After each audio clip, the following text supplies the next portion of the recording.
Welcome to episode 26 of our Hobo to Hero football manager playthrough thing. Yeah, so, for that one person that watches this YouTube video first, for whatever reason, I want to go on about the circumstances for a second. So, this is Sarawak United in Malaysia, and I had a look into the comparison to the remainder of the league recently. What am I doing? The remainder of the league. There we go. And I had a look into stats detailed. We are pretty much up there, in particular in the points per game category. Now I realize that all of this is somewhat time restricted. It's for this season after all. But there's a 0.39 difference in points per game so far. It's pretty good. It also tells us something about the amount of points that the remainder of the league is expected to gain. In particular, our closest followers, which is these four anyway. So, whilst YPM are in really good form right now, assuming they play like they played throughout the rest of the campaign, 1.71 points per game. So they are more or less destined to, in the last 5 matches, to get less than 10 points at least. Because, well, they gain less than 2 points per game usually. So it's probably a healthy assumption that it's 10. I'm not saying it will be, but it could be. That said, it's only 5 games and anything can happen, so we're not done yet. It's the same the other way. Our 2.10 points per game mean nothing if we don't get them. Now, I do want to emphasize, though, the salary per annum to achieve this. And looking at this, let's just say this clearly says loan players work if you get lucky. And I guess we got lucky. Sarawak United is basically Cushing's Youth 2.0 at this point. 50% of our squad is lone players. But also, you just don't need to spend money on players usually. Not here. In fact, it's not like we have much of a choice. We just play who's remotely capable and made up a tactic around it. Hell, we even did some fiddling with Diego Test as a striker. So, I'm not sure what I guess what I want to derive from that. But it's certainly not a normal situation, if you want to put it that way. Then I want to go on about the situation overall. So there's 5 matches to go for us and for them. We will have a friendly in between that Sharon Nowell can manage for us. And these 5 matches are damn hard. Kelatan is a professional club, KL Rovers is a professional club. Saints are, well, they were on our heels prior to fucking it up against a few other teams. PIB, we lost that one last time, as you can see, 1-2. And then there's Naga UKS. Naga UKS, well, they will probably still fight against relegation back here. So there's no easy game in there. The easy ones are done. And in particular, the one against Phuket Tamboon still is in the back of my head. Just because it feels like a loss. But on the other hand, if we look at the expected goals history here, or the amount of chances created in comparison and so on and so forth, there's nothing to doubt. The only problem is that we managed to concede in the end. We also had 2 offside goals, granted. In particular, the second one was way offside. The first one was like this. Thomas was pretty much on the same height as the other ones. Could have gone either way. There's no VAR here. Who knows? So, overall, I think we had a performance that is to be proud of. The only problem is it will not translate to next match. Most likely. Because Kelatan are way better. Assumedly. Presumably, whatever. One of those. There is also the issue with Iskandar Sharmot Jamil Kilin. Maybe somebody can remember that at some point, not me. I just called him Kilin, and that's probably wrong. I think his given name could be Iskandar.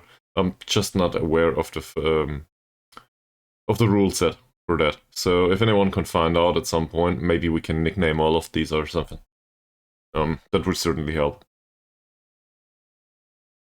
At least, in case Sealand comes over once more, he will not talk about the character limit of the players anymore. Granted, it is a bit annoying, but it is what it is.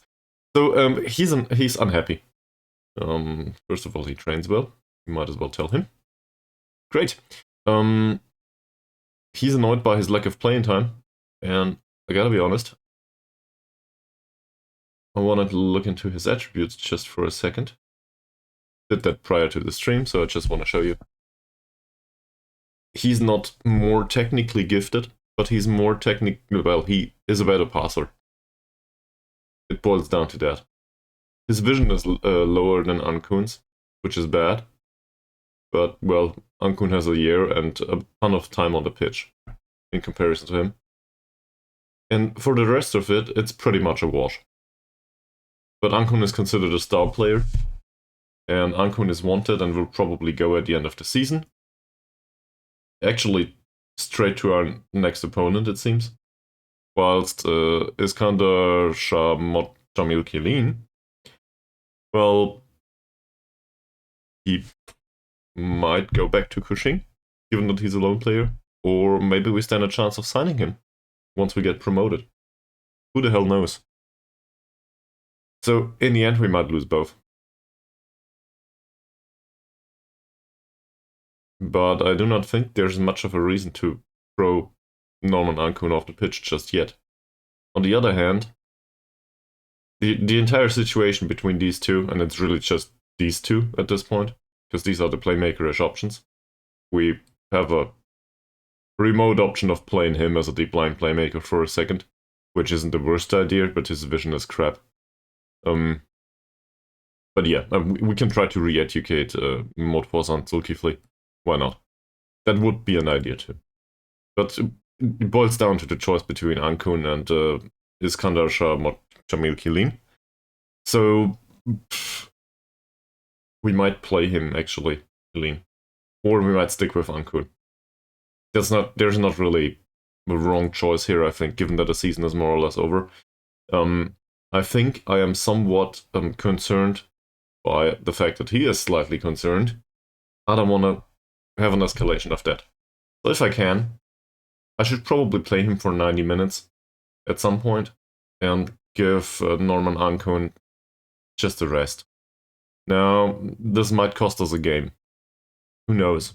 I don't think so, because they are very similar from the skill set perspective, but what do I know? Also, Ankun, just to put this out there, Ankun is captain, if I recall correctly. Yeah, that's also a big concern. So, whatever I do there, it will feel wrong afterwards. Then I wanna, just mathematically, I guess, have a second glance at the league. We do need, so this is an 8-point difference, we have 5 matches to go, so we need 7 points. 7 points in 5 matches is not that much for somebody that usually gets 2-point-something points per match. That should be possible, right? And that assumes that everybody else wins. Well, not everybody else. It assumes that 2 of these teams manage to get more than 8 points at this point in time. Well, more than 8 points, that is to be expected, somewhat. But then the inverse is, if they get more than 8 points to their 1.7 something points per match or whatever, IMEs, welcome back.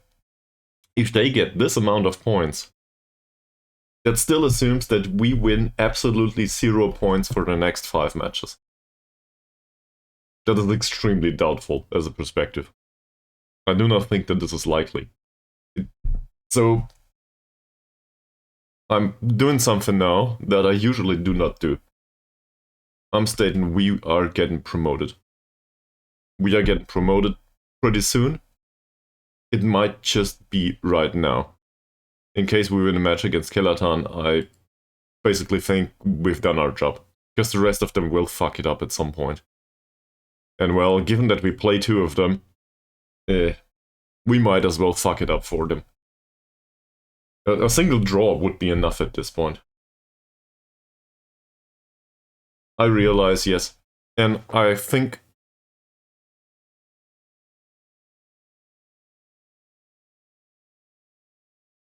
Yeah, overall you're correct. I do also think that you are perfectly correct that YPM will probably get more than the 1.71 points that they had so far. They are in very good form, if I recall correctly. They might be top of the form table right now, yes. Look at that. They basically won everything. But the good part is, they also won against us, which is really horrible, but at least we are done with them. And now they face the trash of the league. That is, well, great for them. And we just gotta expect them to have 15 points. But in aggregate, I do not think this will happen to everyone. Also, the second spot is still a promotion spot. So we might not be promoted as champions, but all of this talk was about being promoted as champions so far. So we still have a second option.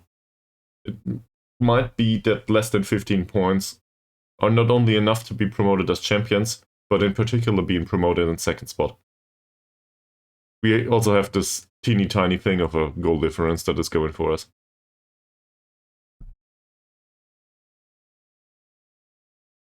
Yep. It will be, but then again, these matches need to be played first. So, also the only thing we can deal with right now is our next friendly against Sarawak.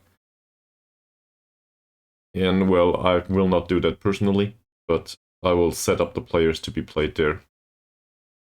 So there's that.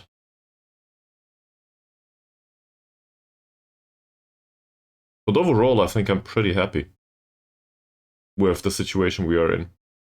Let's not forget about that. It is pretty good as a situation. And we managed to get here, so why would we be concerned? We can get this over with.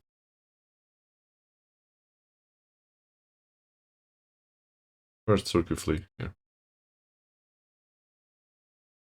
Playmaker is option, so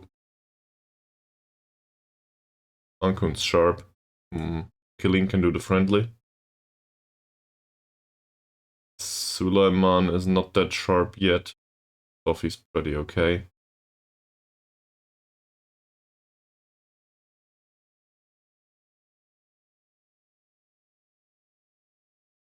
There is one friendly to be played, and isn't it basically the same?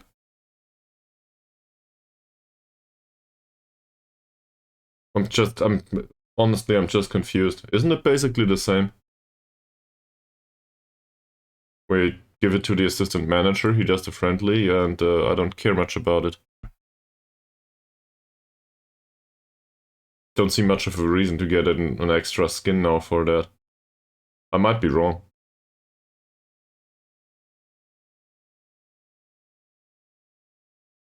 But doesn't he choose the players in accordance to what I set up? He might choose, well, he chooses the substitutes and stuff. But I think he follows, well, if he doesn't, he doesn't. What do I know?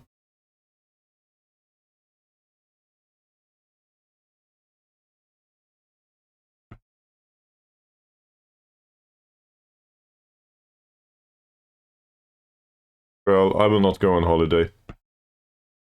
Holidays are for losers.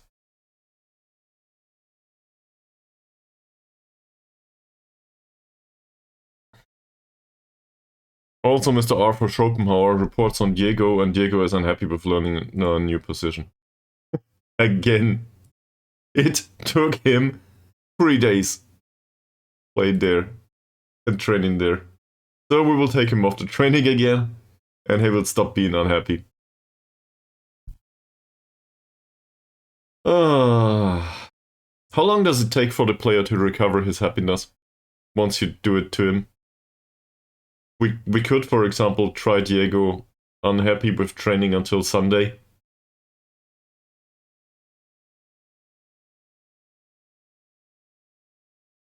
Forget about his unhappiness. He goes back to the deep line forward training. I want him to get into the competent area at some point. Where is he? Come here, Diego. I realize that you want to be a midfielder. You might be next season. This season, though, you are a striker. It is how it works. Oh! we slightly surpassed the vision for 2028. Well, I guess that's a plus. Yeah. So, that happened. We also probably won't get relegated, come to think of it. Let's have a look at the board vision for a second. I did get a new contract, yes. I'm on a 250 euro per week contract now. So that might just be possible to live by that in Malaysia, actually. I have no idea. Probably in a shack somewhere. Not to be racist or something. I just figure the assumption that 250 euros a week is enough to live after taxes. Well, it is before taxes, the wage. So taxes go away, then you have rent, and then you have food, and maybe transportation.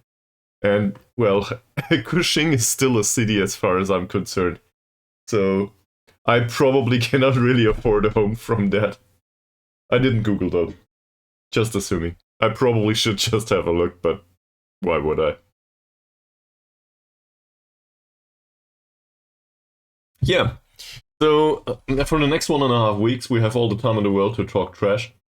Because there's no matches going on. It's just about Diego being pissed with his training and maybe with some sort of sharpness. That's it. And then the primary concern for, I guess today it is, but to me it is for this stream, is this one next match. Might not go well, might go well, might not go well on our side, but also not that well on the other side, so it might still be a net win, given that we are 8 points up against the second one. And we do not, well, strictly speaking, we do need to compare us to the third spot, not to the second. I do not care much if we get promoted as champions or not champions. On the other hand, you can always be champions in the league, right? That's obviously better than being promoted as the second. So it's not like I'm not ambitious. I just think, do the important stuff first. Think about being champions later.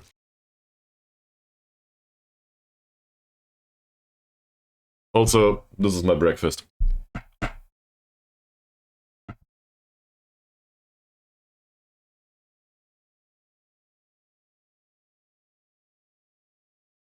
Yes, you can. I was a bit confused for a second, because I thought, why does he own my scouts? But sure, you can, yes. You can set the scope to a specific league. It is a bit of a problem because you set it to the level of the league and not of to the specific league itself. So, say Premier League, Championship, and so on, it's basically the same. But in the Vanarama, you cannot really distinguish between Vanarama North and South. If that matters to you, then you have a problem.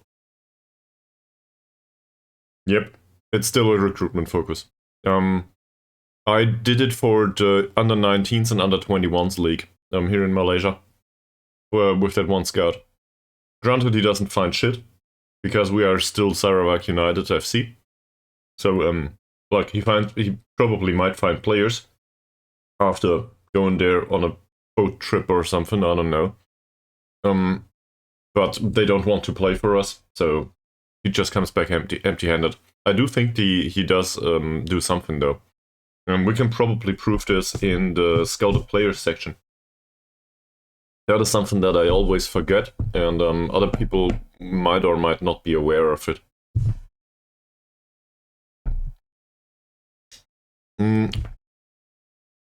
What kind of limit? I do not think they have a limit for players specifically. So I do not know how it works, but there is let me put it that way. The player knowledge. I do not know where this is saved, but it could be part of a scout's head, as far as I'm concerned.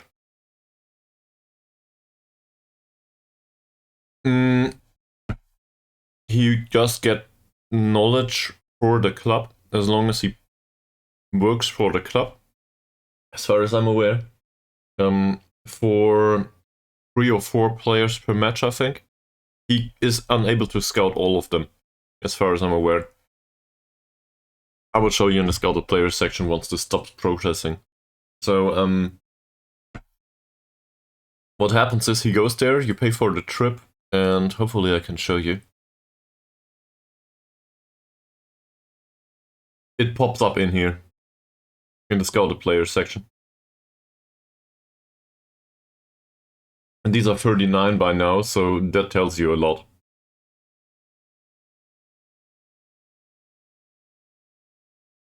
Well, yes, in a way, yes. If the knowledge is not at 100% just yet, it does increase. But I do not think the knowledge is the same as knowing everything about every player. That's just not how it works. The knowledge of Chinese players needs to be updated constantly. So he might have 100% knowledge of China, but that's not the same as knowing every attribute of every player in China. I just think that's a wrong assumption. But maybe I got it wrong. If anyone out there knows that it works in a different way, please tell me. That said, you probably saw this. You can just pick a random Premier League club and have a look. You have a scout at 100% in England. Just go rock bottom Vanarama South and look into one youth players. You will not have 100% knowledge of this player. So that's not how it works.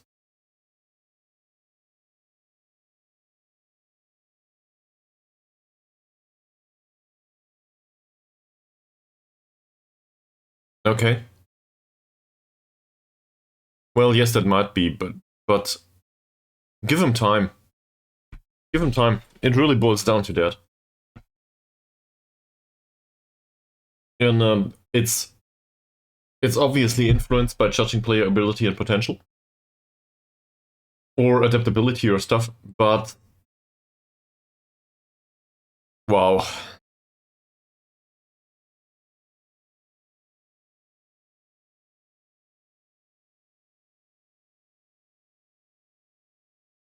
So in this case, I'm really looking for a foreign scout actually, but I do not think we will find one.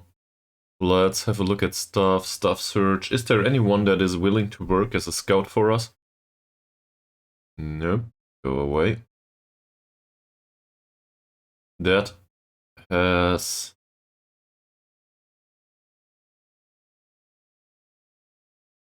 its nationality is not Malaysian.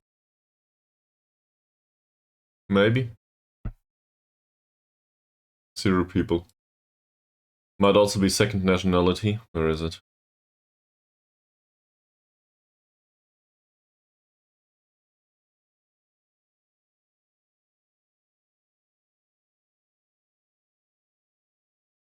Cool, 0.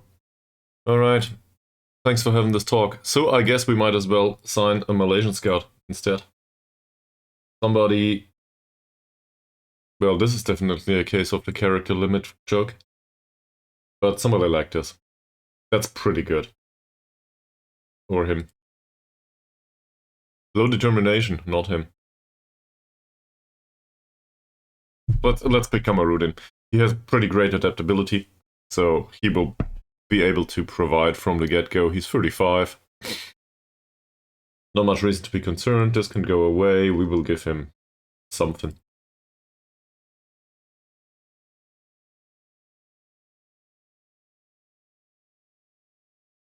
Alright. We'll give him the 110 actually. But without that damn clause. That damn clause means he will get a wage raise for doing nothing. Immediately. I just don't see that.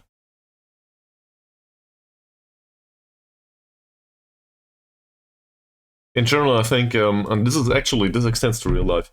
In general, I think you should use somebody to do a specific job, even if you cannot get qualified personnel.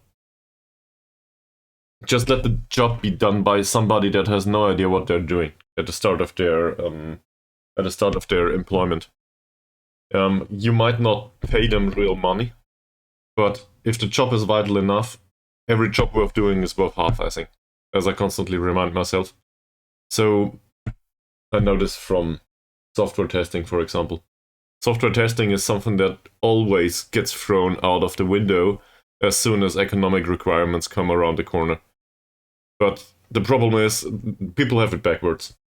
You should do the testing so that economic requirements do not make the appearance at all. And if you don't have the budget for that, well, then you probably need another plan. And it's similar here. I think it translates at least. Well,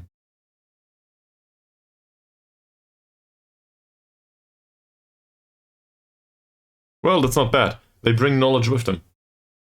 That's good. But it will still increase on their scouting trips, I think.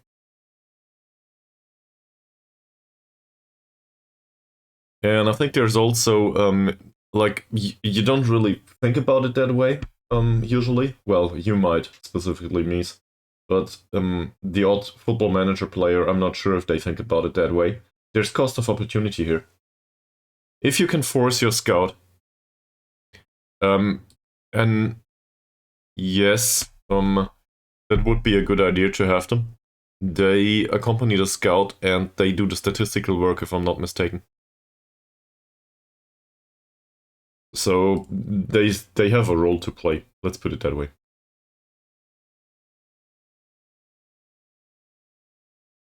He has really good determination, but that's about it. We'll take one of the fairly ambitious ones, I think. Fits the club after all.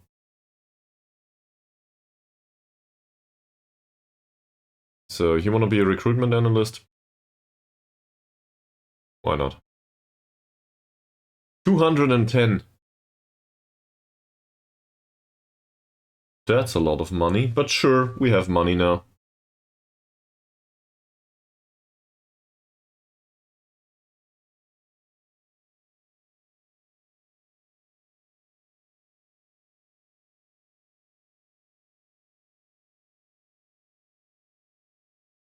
That is a lot.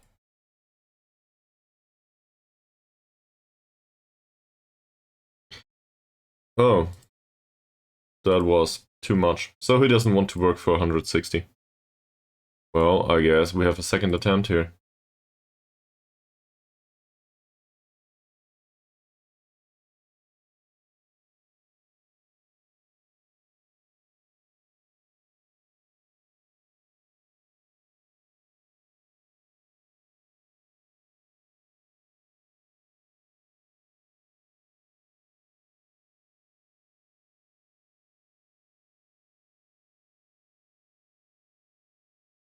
Yeah, you should be pleased. I'll make it 15% once we get promoted, but that's it. End of negotiations. So now we get a recruitment analyst, maybe. I don't think I ever worked with one. I really don't know what to expect. I guess within our scope, not much. But we have the money, let's try it. And we got that money by not wasting it all on players. I guess it's not wasted if the player warrants the wage, but...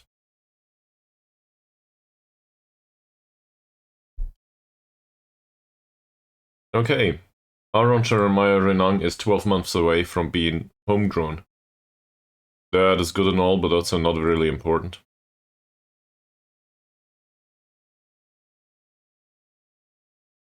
How's the situation with Diego? He's content with training right now for some reason. Had been unhappy with learning a new position. Well, you're still on it, man. You're still on it.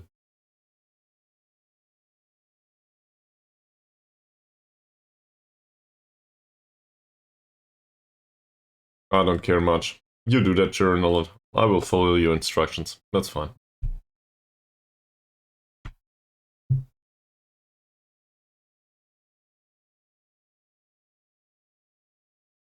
Was a good gamble by the real journal to name the assistant manager after him. Now he shows up every single time and can never be forgotten. Not bad. We might lose him at one point though. Then Ronaldo needs to come back and pick the assistant manager again for his nickname. If nobody else does prior to him.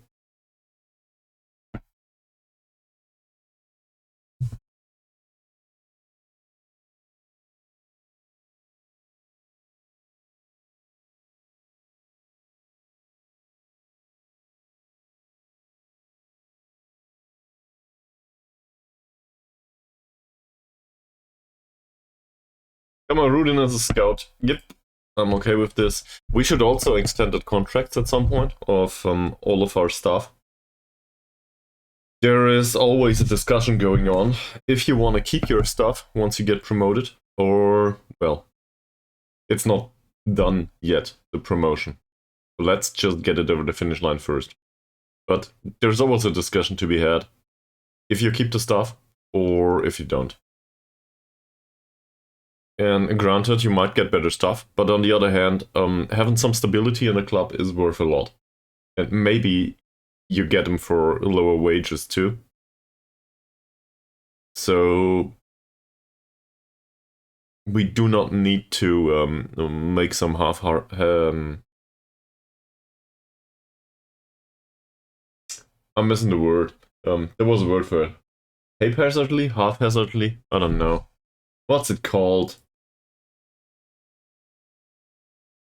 You know, if you make decisions without the real need for it, sometimes decisions can be delayed. In fact, most of the times decisions can be delayed. It's the same as deadlines. Deadlines exist for a reason, and you should probably work within deadlines, but the reality is most deadlines are very flexible. If you just call the person that gave you the deadline. And if it has no flexibility whatsoever, well, that exists too. But in most cases in real life, deadlines can be extended.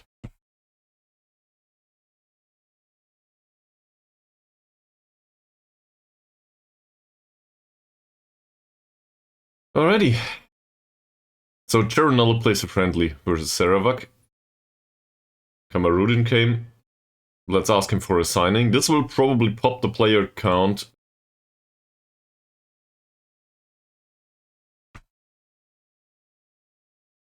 He brought knowledge of 10 additional players.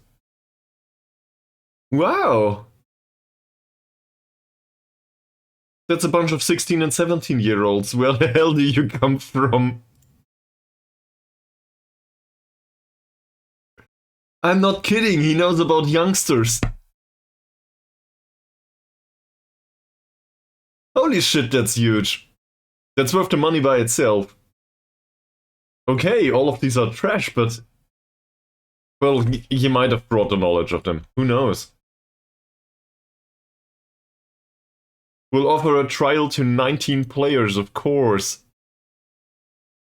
We have a new scout. And he's useful. There's also a physio to be had for some reason.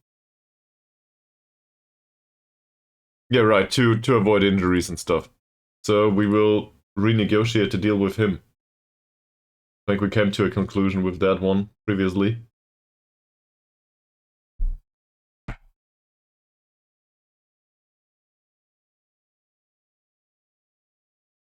Doesn't like it. We'll try 110 and 15. That's too lowballed. Okay. He's a mercenary. Mercenary.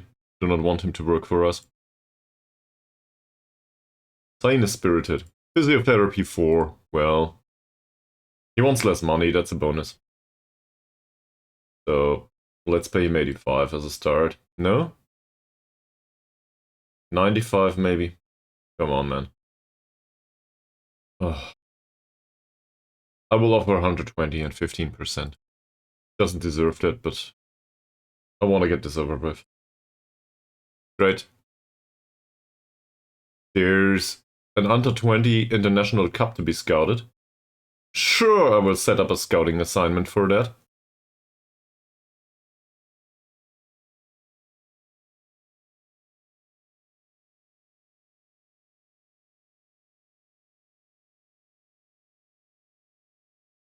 Yep, why not? Let's have a look at that, and then it will finish at some point, so let's get that recruitment analyst in. I'm not aware of what he does, but what do I care?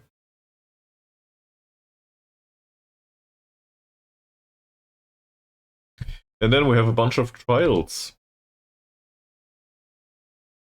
This feels like preseason, and we're in promotion battle right in the middle.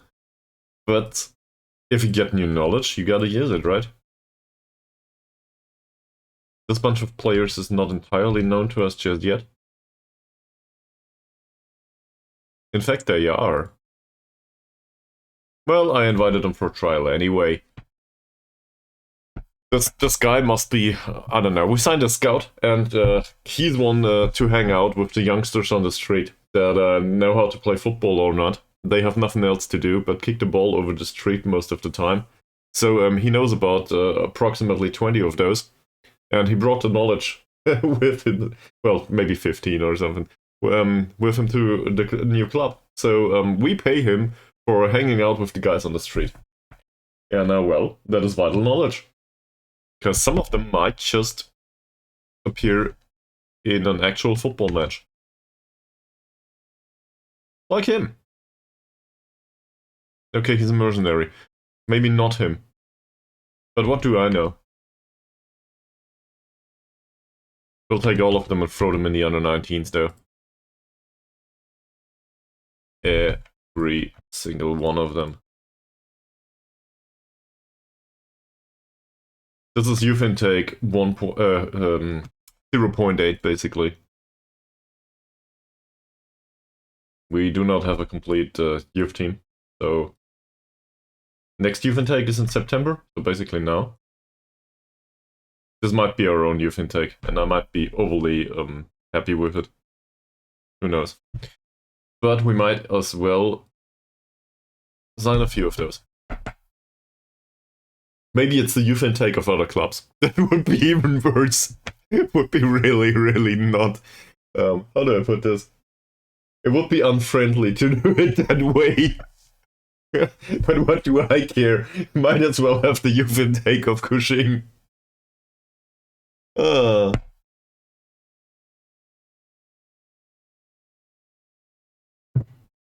Diego is not happy with his training, it seems. At least training rating says so. We will criticize him.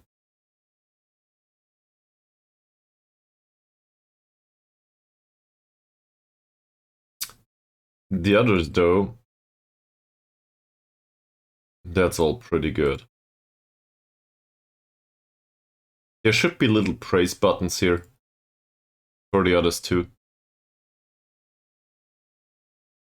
Also more than 3. I would be pretty happy. There's like a third of the screen down here available. Why is the menu so small? This is not a tablet. Please, as I at some point extend the display. Ooh. That looks good. Well, the lack of determination doesn't, but that's not bad.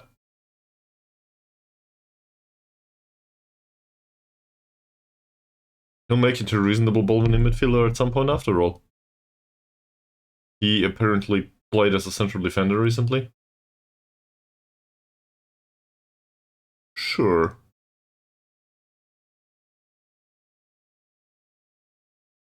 Whilst he does not seem like he has that much versatility in him. Well, we'll give it to you. Bakura trained very well. Great. Silverai apparently did some job as a central defender recently too. Good to know. Siny. He has versatility, at least some.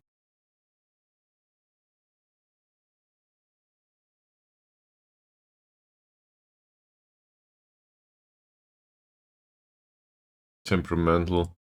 Is this the trash of the? Well, I guess it is.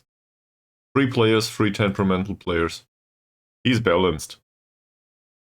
He knows how to jump. He's a 16-year-old central defender.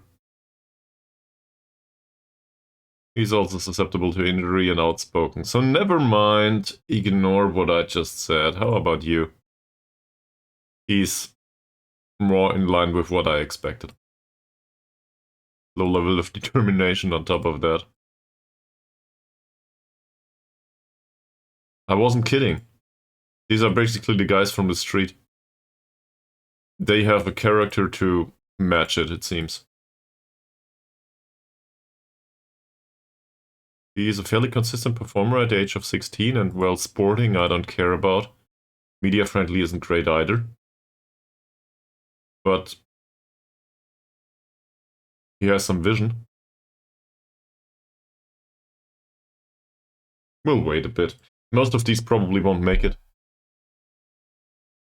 But I'm always open for signing a ton of youngsters.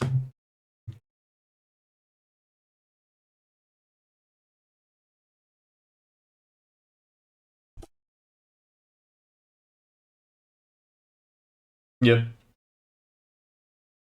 I can see that, but I gotta go somewhere. You wanna have mine? I have one. A spare. No problem. You can have my pen.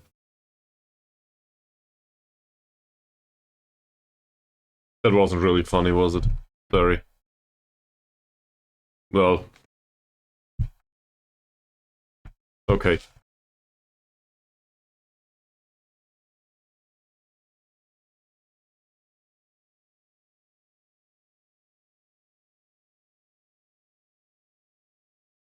So you have a pen that says I'm a loser? Why would you do that? Let me give you a Schalke one instead.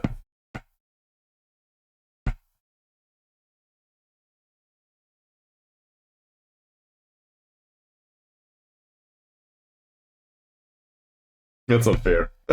Also, I do not have a strong preference there. I just like to tease you. What's Schalke doing anyway these days? Oh. Well. Well. I guess that's fine too.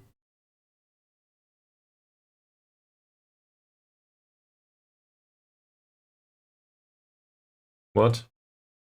There's an analysis. I didn't even have a look for the result. We lost against Sarawak. Ouch.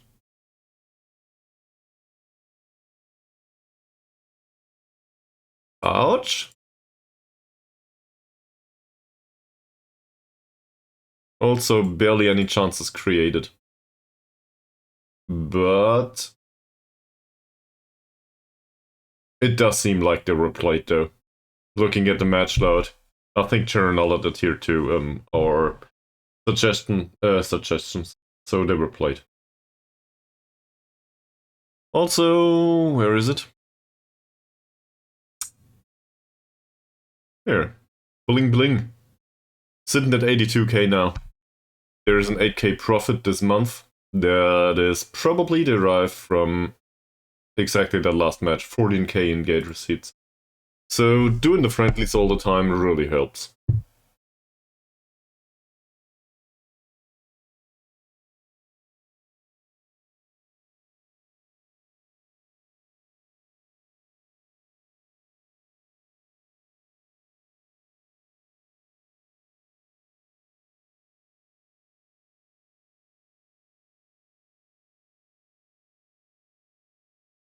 I should probably also have another glance at the contract situation.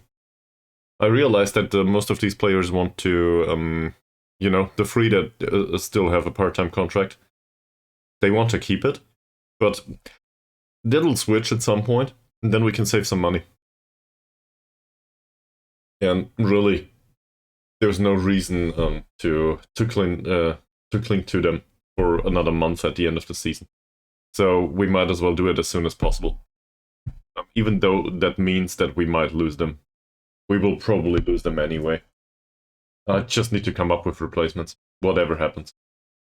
So, holy shit, we might play a 17-year-old, I don't know yet. We'll see.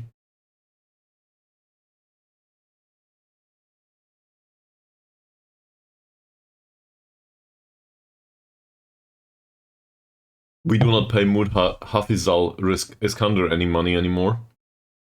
His youth contract just ran out. Also, he's a poacher, because we do not have enough poachers in the squad currently. This is the worst player there is. Wow. He also has the longest time to develop, given that he's a goalkeeper.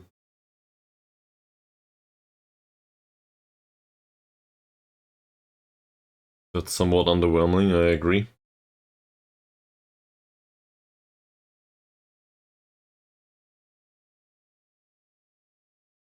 He's 1 meter 66.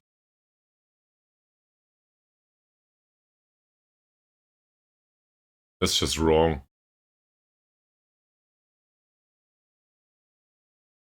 That's better. I think I just found us a right back. For the youth team, obviously. But I will go there. I will sign this guy.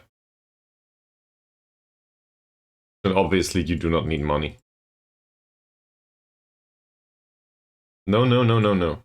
You will play for us not being paid. That's the way it is. Thank you very much.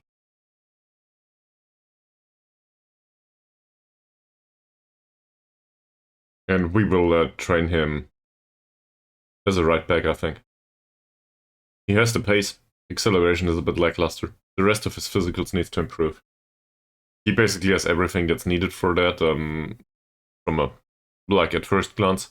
He's definitely not a central defender at 1 meter 66, even though it says he's a natural there. So, don't care much about that. And he will probably be able to cope with him somewhat.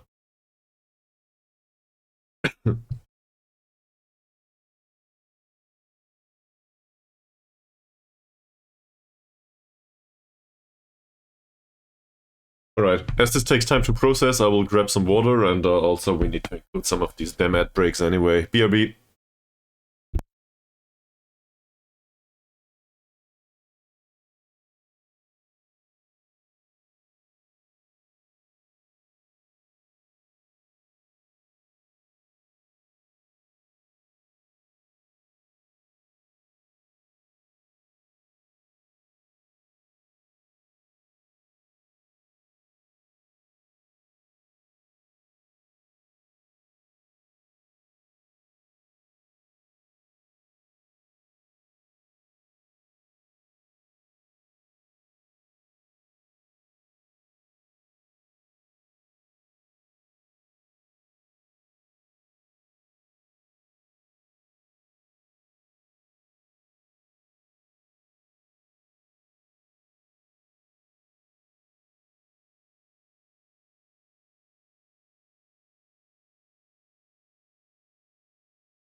We have Carrier's training report here.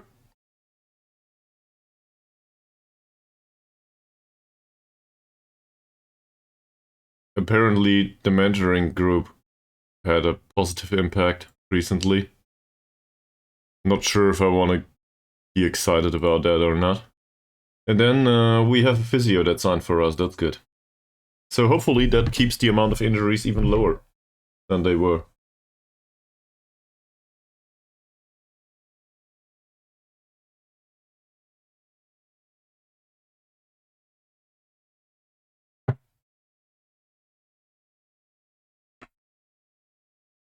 I should probably also switch to training for next week, come to think of it.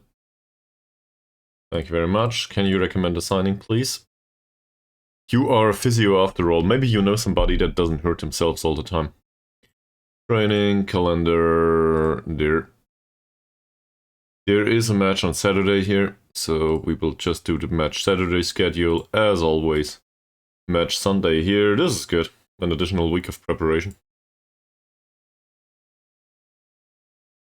And I think some of the next opponents might just face us after playing in one of their weird cup competitions. So that should make it a little bit easier on us. Who knows though. And there's some overall training here, because there's no match in here whatsoever. We should probably, whatever happens, we should slap one in, right? So this is Sunday, 20th October. We will arrange a friendly here. Obviously, we will play Sarawak. That's how you do it. And then...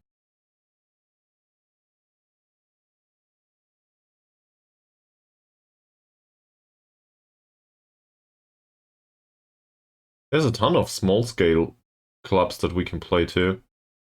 Wasn't really aware of that.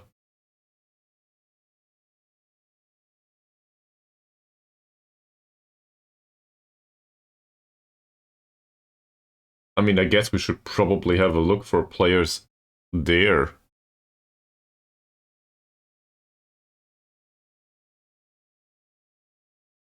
Like, here. Okay, they have grayed out players everywhere. Mix, maybe? Not better. This is the concern. So, if they were loaded with a league and all, then probably we could use them as some sort of feeder clubs for our region. So there are smaller football clubs around us. It's just they don't serve much.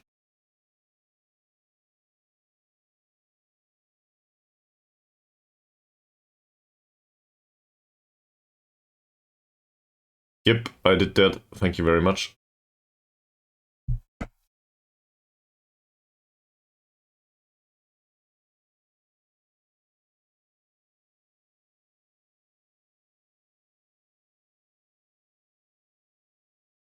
So where are you in the league right now, Mies? With your Chinese club? Given that you were reserved an appointment for a meeting, 16th. How many teams are there in the league? Yeah, I thought about that, yes. How many teams are there in the league though? 16, wow. Okay. But form has been better, hasn't it? You had a draw now. That's something.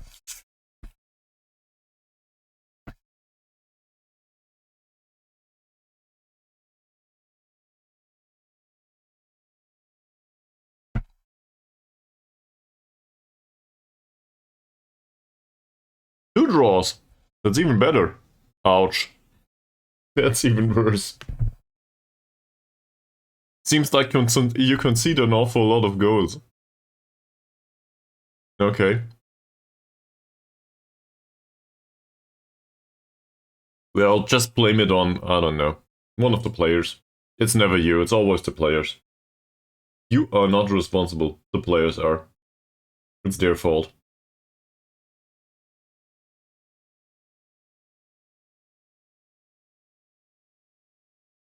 Not sure if it boils down to the goalkeeper, but good luck with that.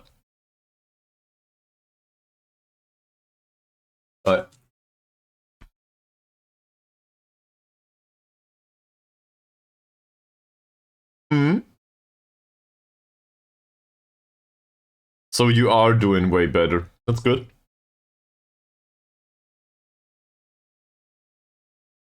Zulkifli is in decline. I don't know why there's an apply advice button down here.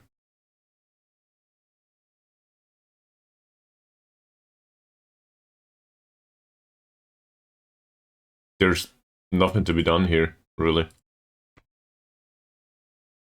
Okay. Will we get promoted this session? Who knows? If we get 3 points and everybody else loses, we are pretty much done.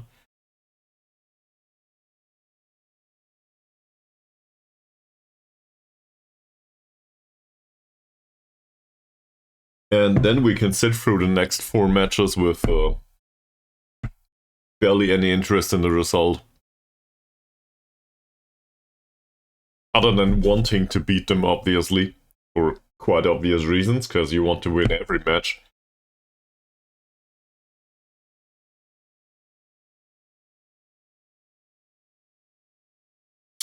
Yeah. So, we just need to wait until this is done processing, which is really, really entertaining. Anybody has any topics on the top of their head? Doesn't need to be Football Manager related, but I guess it's preferred, given that it's a Football Manager stream. We can find out. Where is Killaton? Let me Google that.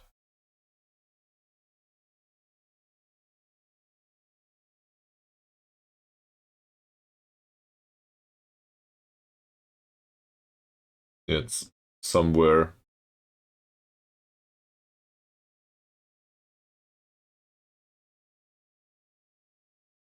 It's based in Kota Baru, Killaton. That is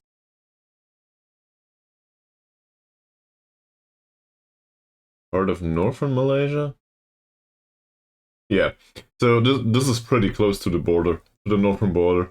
Also, it's ways away from us, given that we are on Borneo. So, Killaton is not as far as it gets, but it's pretty far. They are foreigners to us.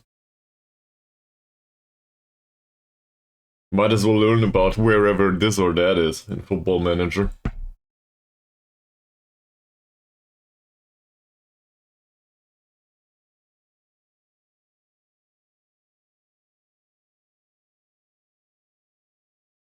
There's a good response for the fitness coaching, but we do not have a coaching slot open. Go away.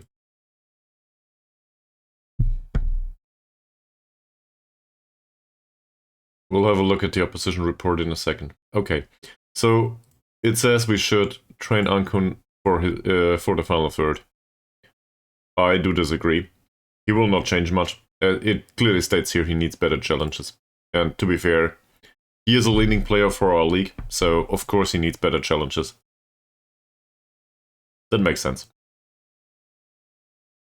So the experience is not enough to get him anywhere anymore. He doesn't show improvement with ball control.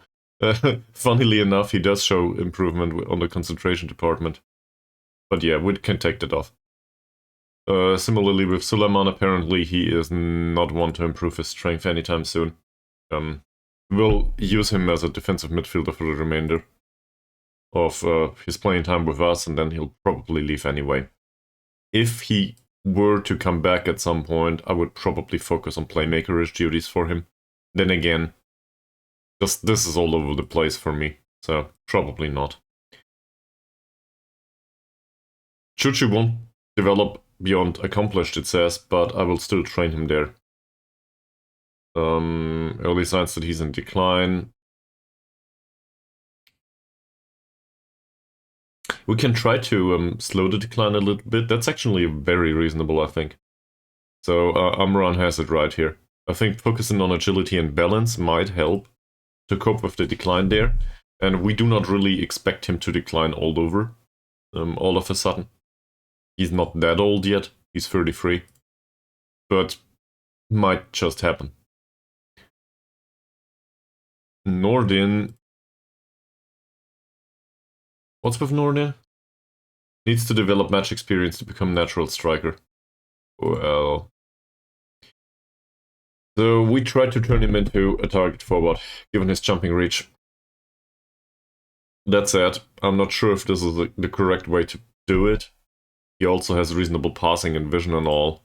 I think I'll go with deep lying forward instead here, even though he's less qualified to do that. That's how we play these days. And most likely he will not make it to the senior squad anyway. He's unambitious on top of that. Go away. Then we have Umar. Umar is a center back that will be right back in the youth team. He might as well play as a center back for all I care, but we will train him to be a right back. Yep.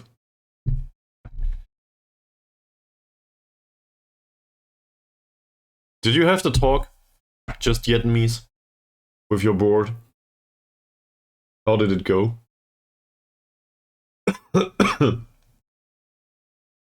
And more importantly, yeah, let me guess. You told them you will not find anyone better, and they accepted.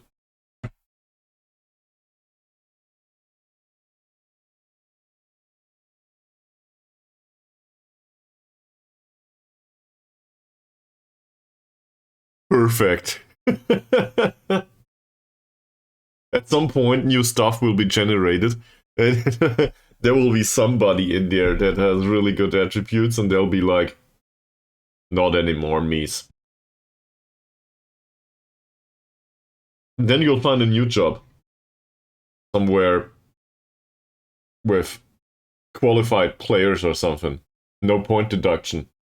I don't know. Wales. You'll get one. I'm sure you'll get one at some point. We will put him on no training whatsoever because apparently he's still on a trial. It will go through in December. Of course it does. I forgot. Sure. I will not comment again on the good progress. I also... I still think he's trash. The one-on-ones and the throwing, but in particular the one-on-ones and the positioning, I think. These are really bad.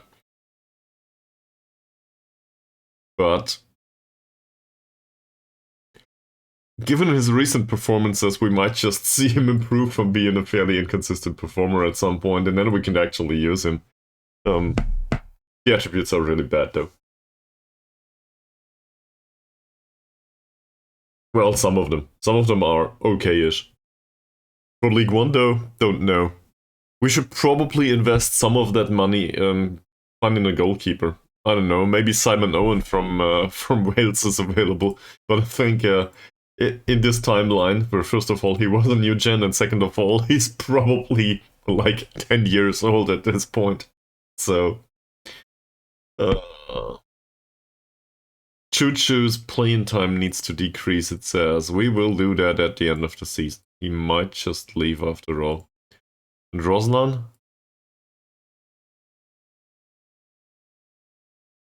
Roslan is more of a surplus to requirements, but really, he retires anyway at the 1st of December.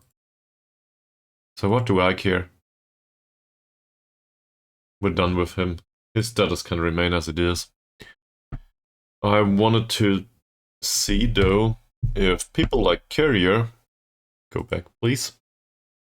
If a player like Carrier would be willing to accept a new contract at this point. Nope. Go away. Thank you very much. So no contract negotiations with him either. Yep. So, can we get a win here? Can we get a result? To be fair, probably 5 draws is enough to get us promoted at this point. We need 7 points. But somebody will drop points of our followers. And there's 2 promotion spots, and well, all of our calculations are for the first one. So... draw or better it is.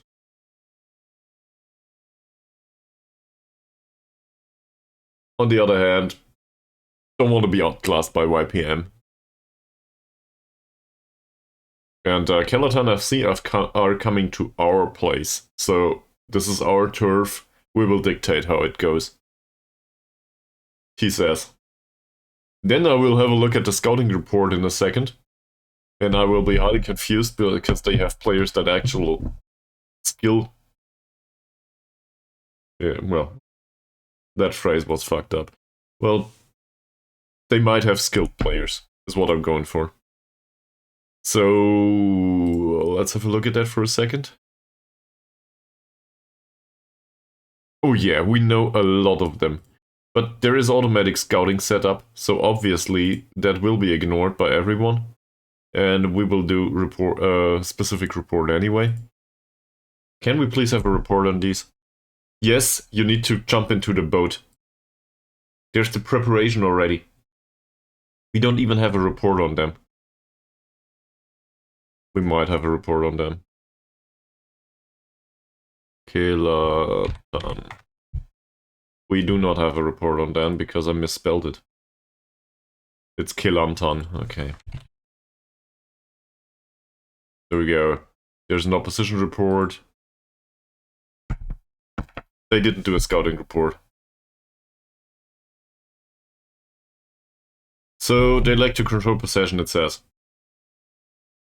Close contest, two evenly matched teams, it says. Well, alright. Razak has high scoring and aggressive shooting.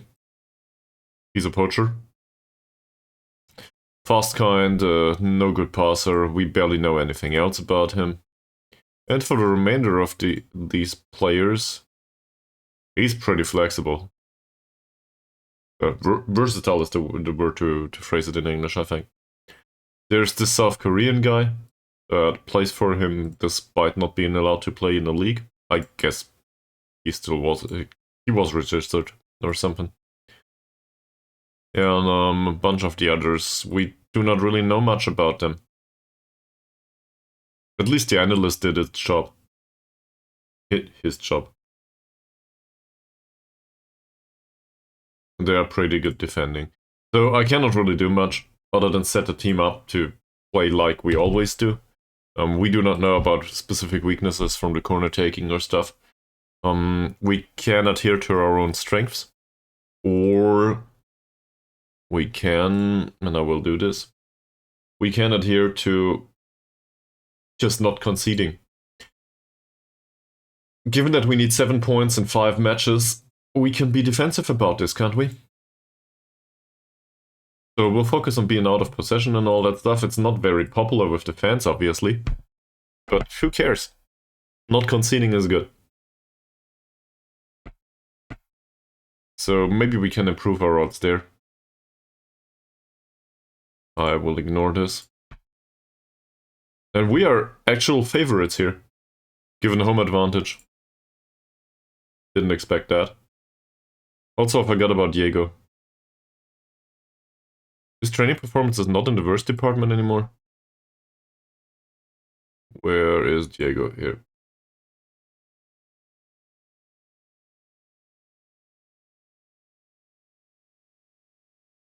Okay, we will forget about the focus on strength training then. He isn't annoyed by his training. He's on a 7.8 rating in training? What's going on? He'll just froze over, I guess. What? He accepted the fact that he wants to. He needs to train as a striker? What is happening? Well, I guess that's good. So we'll keep him here. They play with a 2-man defensive midfield. There is barely any knowledge about them. One of them is a good tackler. Positioning is 3 to 10, and we know jack shit about his positioning, but it's most likely better. Yeah. Not sure about the lineup here. Might as well go with the training rating, and that probably says Thomas. It always says Thomas. But he did play not in a match against Sarawak, but one prior to that. That was... What's this rating?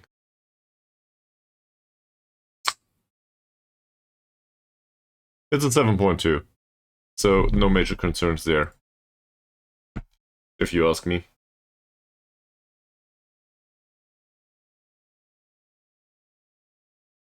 We'll place ideal, because why not? Last time we tried Ares, that didn't go well. In fact, his recent form That's not too shabby. Could be better, could be worse. But overall, I think we can be somewhat happy with this. Training rating is fine. Good job, sir. We will probably do another one of these 15-minute talking to every player sessions at some point. Yeah. I think this pretty much configures itself. Hussein is wanted by another club, by the way, by PDRM for free.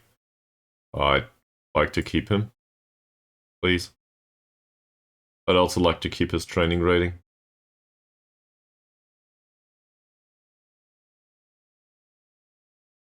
And for some weird reason, we shifted to playing Abdullah.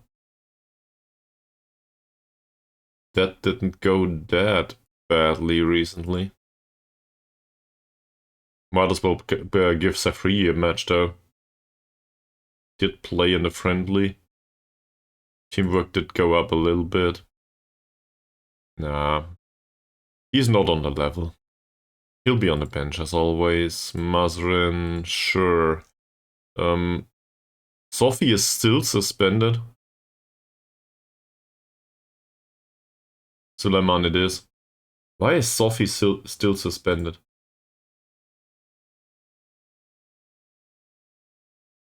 Okay.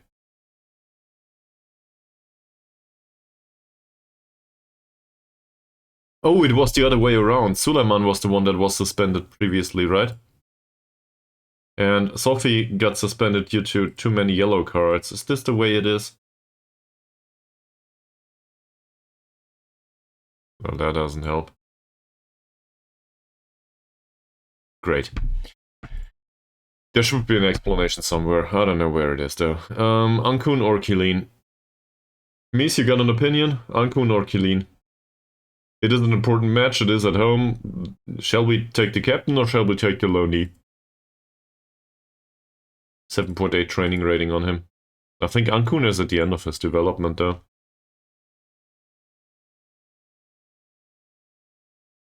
No opinion? There is an opinion. Which of the two shall start? Killeen or Ankun? I'm just trying to delegate the decision.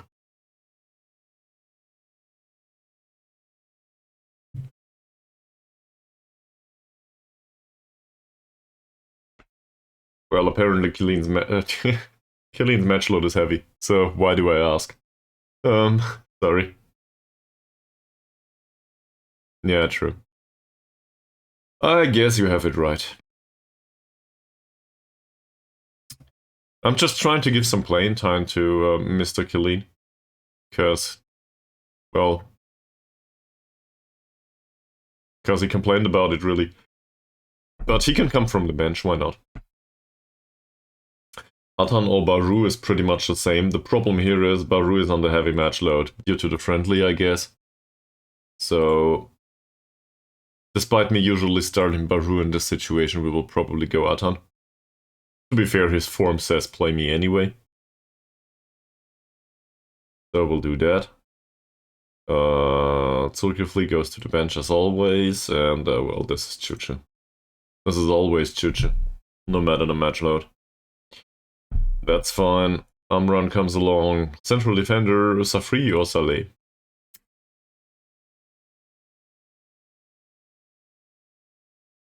I think you gotta be honest here. It's Safri time.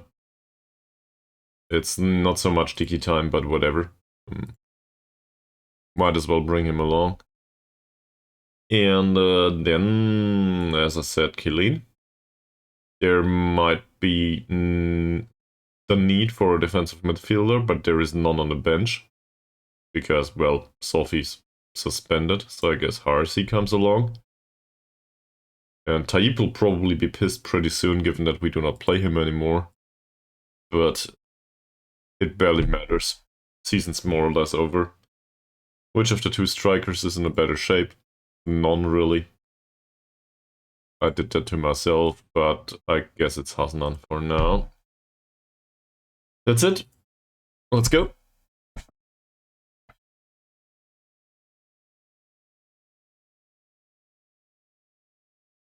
We can also have another one of these.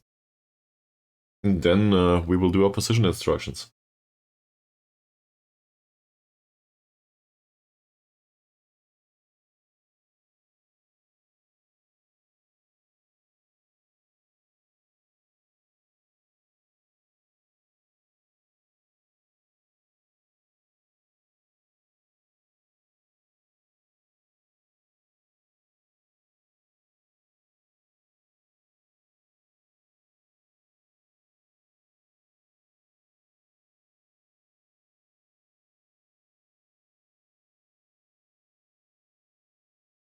So a message came up, we should do a team meeting.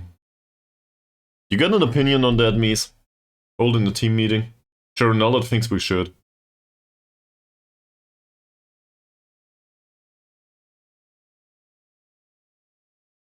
I also think he's right with not being expected to win. But on the other hand, we have five... There's 5 matches to do. I think we'll keep the team meeting for later, right?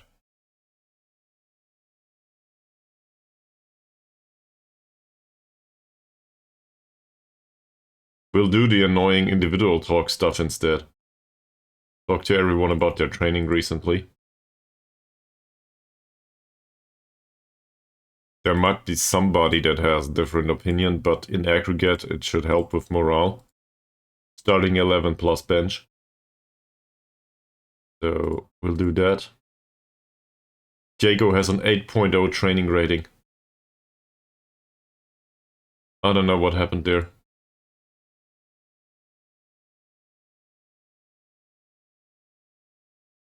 And I'm just hoping that we will have players that are not low knees all over the place again next season. If there's yet another season with 50% low knees that have mediocre morale at best, then I will be really annoyed. I'll probably not praise their training, and well, in Abdullah's case, that's not good enough. Zulkifli is 36. Don't think I will comment on that, same here. Rachili's 24, that's no good.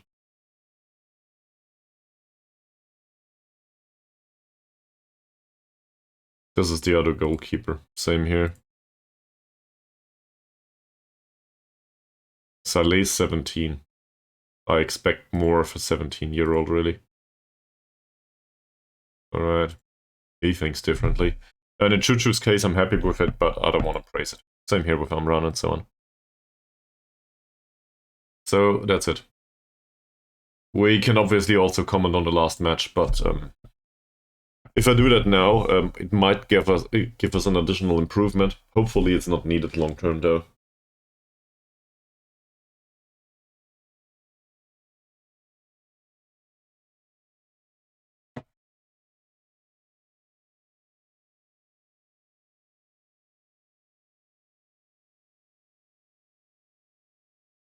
I don't want to go over this again. Shall we scout the match between Bunga Raya and KL Rovers? We will play them after all, so we will definitely scout that. Bunga Raya are also pretty much destined to get relegated. So hopefully that's a thing. No, it isn't. So KL Rovers won their match. It's 5 points now.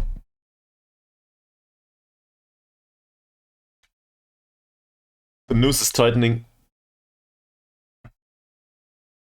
I guess I want that win after all.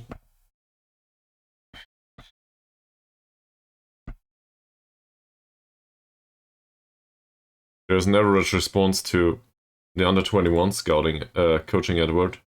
I do not even know what kind of coach we need. It's also a long-term thing, I think.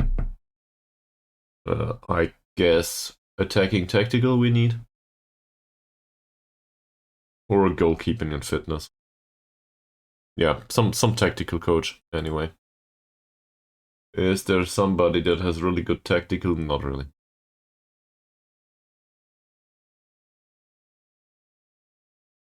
This is horrible on the mental side. In fact, all of these are pretty much horrible on the mental side with the exception of Mustafa. Not convinced either. Let's continue this. Hopefully we will find somebody better. But at some point somebody needs to do the job. On the other hand, somebody is doing the job right now, so we're not under any pressure.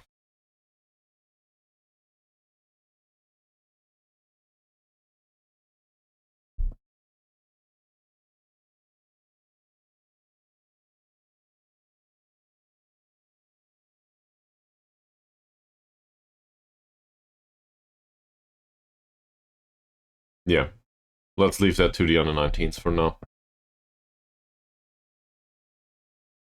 I think the players are not sufficiently sharp all over the place, but I'd rather not risk injury in this situation.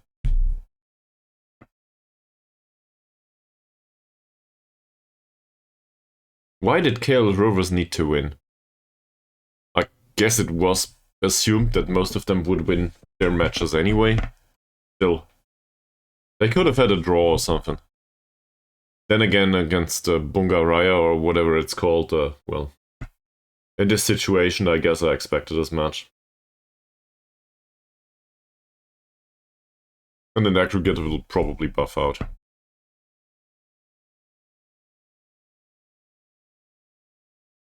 Alright, today we are rooting for Manyung City, as well as Immigration. If they win their matches, we are not promoted just yet, but we are close. Very close.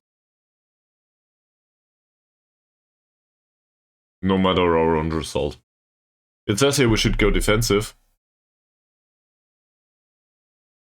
It says they are defensively formidable, but they are only competent in comparison in attack. We will have to stay sharp at the back and take our chances well to come out with a result. Well, sharp at the back, we focused on that. So that's fine. For the next match, so what do we know? Barely anything, because the analyst came back with a report, but not the scout. For whatever reason. Might have to do with the length of the trip, or I don't know, he was busy otherwise. Doesn't matter. So we barely know anything about the central defenders, for example. We know that he's small. We know that he's small too. So there's two central defenders that are rather on the smallish side. And we know that the left back has some jump in him. In aggregate, I think this says float the crosses in. And we can probably instruct them to do it towards target forward. There is a deep line forward here anyway, so that might work. I guess also for Thomas. And for the wingbacks. We'll do that. That is on the supply side, so hopefully Diego can... I'm really just hoping that he can get a header roughly on target. That would be enough. Experience says he usually gets to do 1 out of 5 or something. But if that one is in, what do I care? Otherwise, ruling it out is okay. Counter press, this is all fine. There could be an assumption that we need to go down the wings, given this setup. In particular, we do overload on the left, so this is their right. That's this guy. I do not know how good or bad he is. He's 31 though. Tackling is between 4 and 10 and positioning between 4 and 12, so say 8ish. That's not horrible, but it's not great either. I wouldn't specifically want to focus on that just yet. There's nothing to be said about any of these players in terms of opposition instructions, is there? We just don't know. This is a surprise box. His dribbling is rather low, bravery is rather low, but his strength exists, sadly. Did he have first touch? Yes. We know that we can probably force him into a physical duel. He's good otherwise, but tackling him hard might be a thing. Looking at that bravery and strength, that's probably in the 4-ish territory. Dribbling is maybe even free. So we can tackle that central defender hard. No idea about him. That went well. I guess the one that is right-footed only, we can put that in.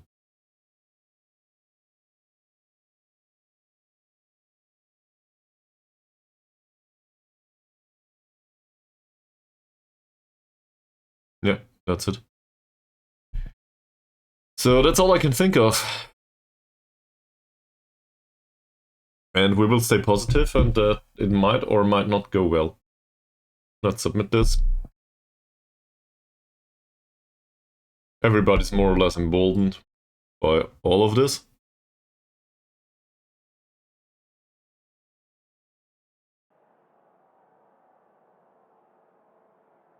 Go to the dressing room, do the team talk. So we are favorites. This also is very important for promotion. They are in 13th place right now. I still think we will ease the pressure here. Maybe not, it's a home match after all.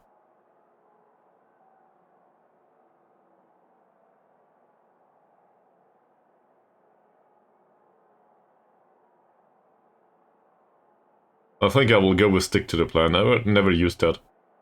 Hopefully it goes well. Nobody cares. So I guess not that much pressure after all.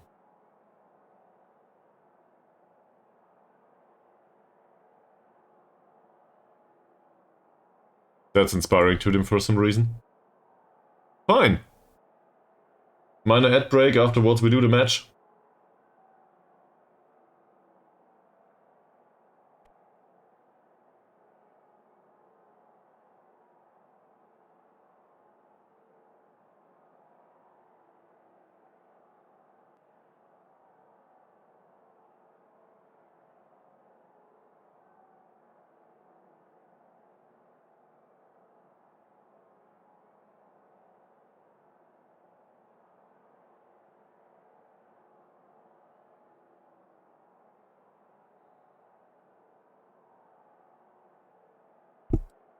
There we go.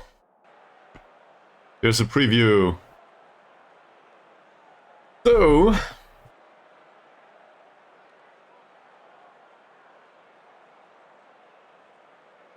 they had 2 draws and 3 losses recently. Doesn't say much for this match, but... the expectation is that we at least get a draw here. And to be fair, a draw would be perfectly fine. Then again, I want that win. So let's have it, Diego. Would you please?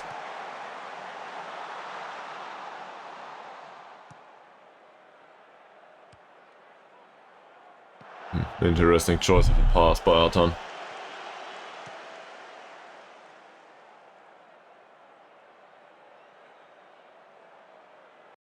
Given the circumstances, I think box standard encouragement probably goes a long way.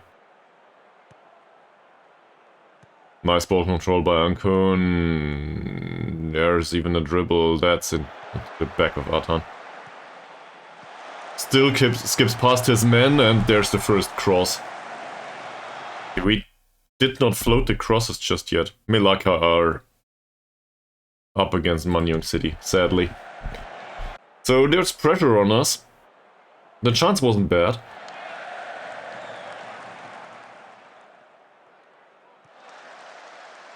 Neither was this.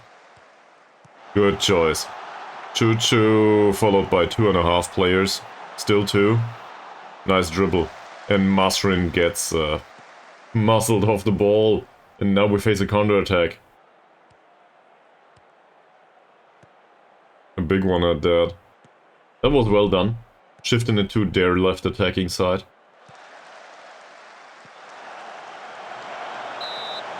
It's a free kick. Offside. Okay, nice. I'm still losing the ball that way. That was dangerous.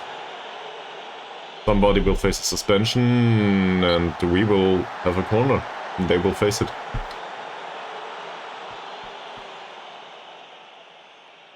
Ten minutes into the match, they didn't have a single shot on target just yet, or on goal at all. Second attempt. So we didn't practice those. Not this time. Hopes are we get an accidental header in anyway.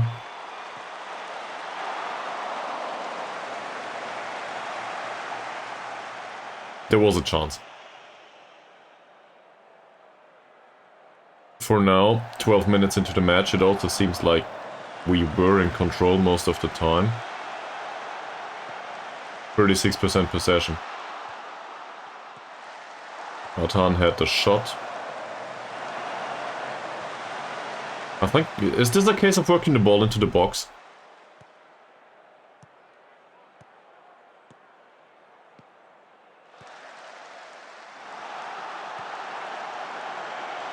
Well-defended carrier, and that's not one for... I think we try to work the ball into the box instead. The quality of chances is pretty low.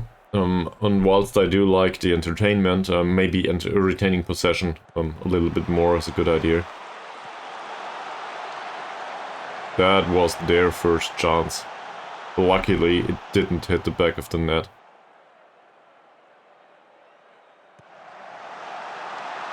Not that did this one. That was a way better chance though. Even then that free kick was dangerous.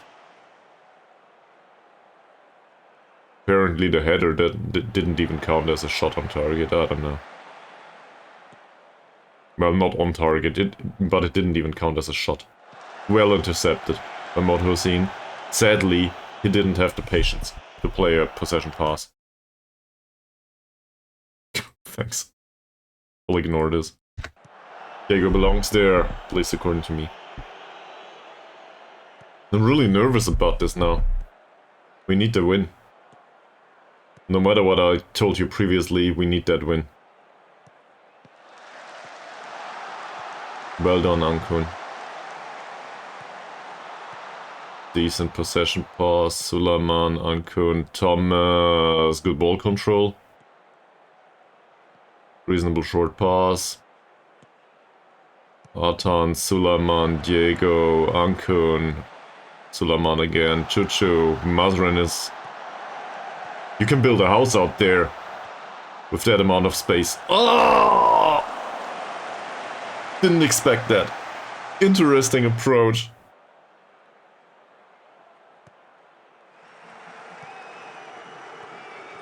Well done, Mazren. Keep a hold of it.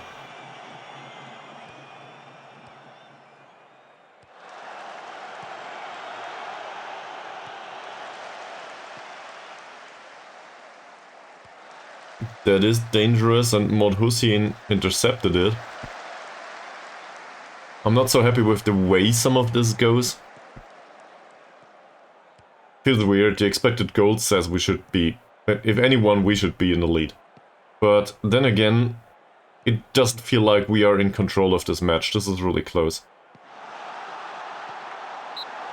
And Saidil needs to do his job, apparently. We gave him a chance.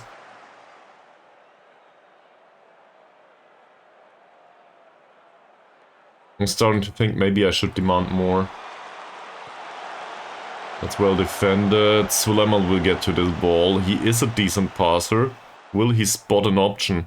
Well, there is none. Ankun, Diego. Milaka are up by 2 goals. Chuchu goes for Diego's header. That's not great, but it's something.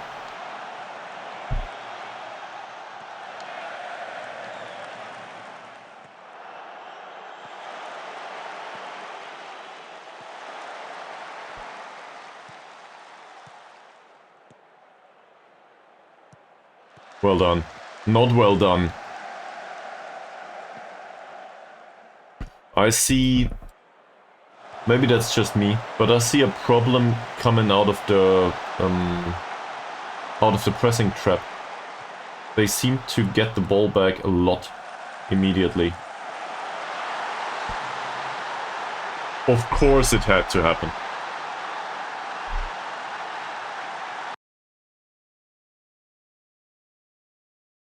So now we need to break him down. We are not really familiar with less short passing. But I think I want to go a little bit more direct at least. This is on me. I jinxed it. Now we will demand more. This is what happens if you don't... You know, we snatched on our chances. You gotta convert one of them at least.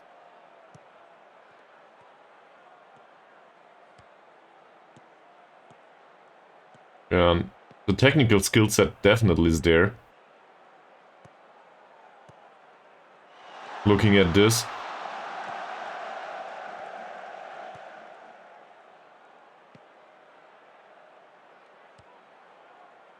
Not bad. This though is... Suleiman, Mazrin. Not bad either.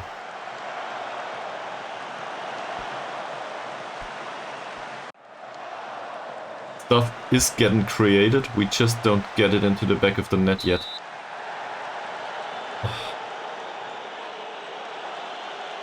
Thomas liked being challenged.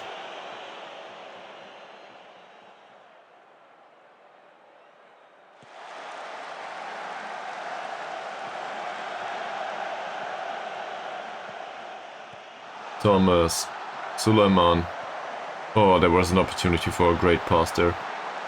Didn't use it though. Ankun, Atan. That's for Chuchu. And yet another low-grade header.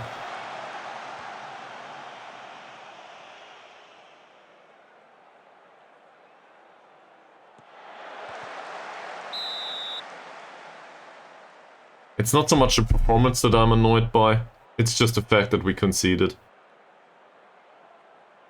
Like, this is not freak accident territory. This result is entirely reasonable somehow. But I still think we could have avoided that.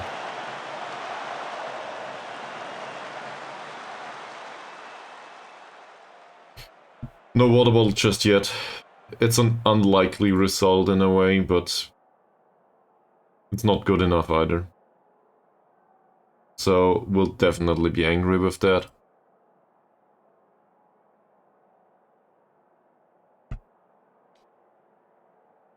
I don't know what to change otherwise, really. At some point we will go attacking and take off the working ball into the box. I don't want to lose this match.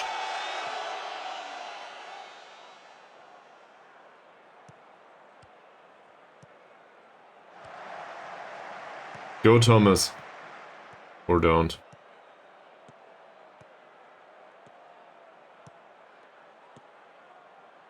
Suleiman. They recover the ball really well on their side. That's not bad.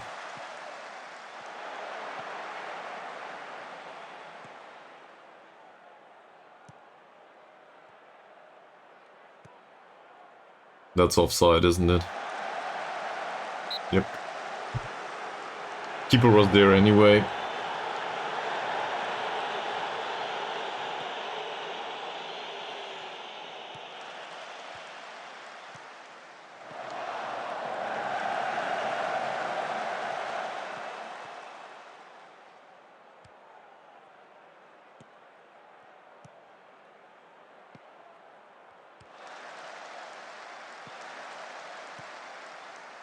Wow. Thomas, Mazrin with another cross that gets blocked. I think encouraging worked better last time, so we'll stick with that. Diego doesn't like it.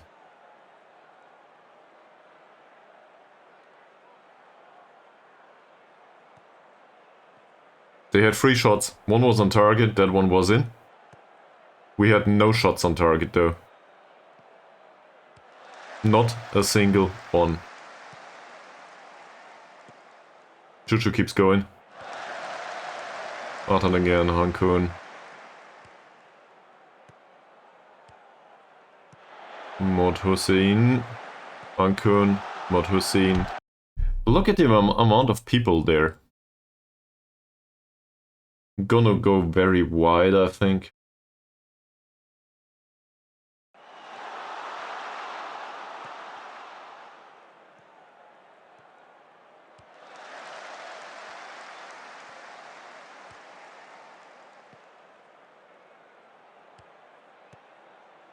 We still are somewhat trapped in the middle, as it seems.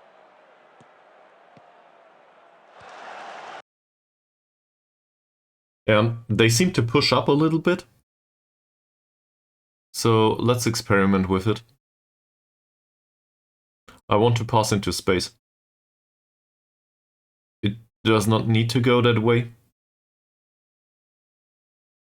Retain position a little bit more with the passing directness they are used to.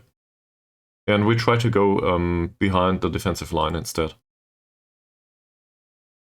That might work on Mazrin's side, and it might also work with Thomas and Artan, given how high they push up. Maybe that helps. Obviously not with retaining possession, but maybe there is an option sometimes for that. Or we just concede a second goal. Same combination twice. Both on Mazrin's side. So his defensive performance today is not good.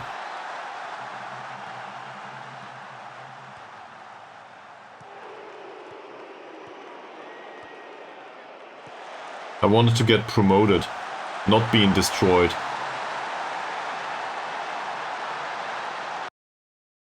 Yes, keep the tactical changes. I wouldn't know what to do otherwise.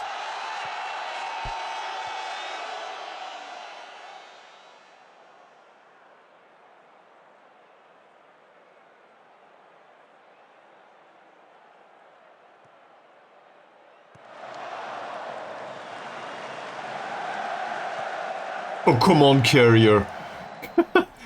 What the hell?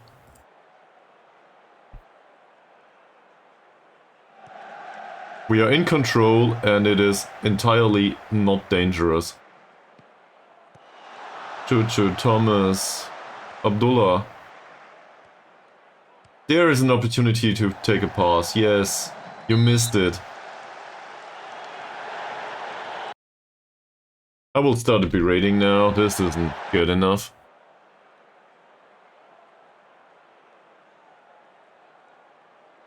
We have subs. Who would be able to make an impact here?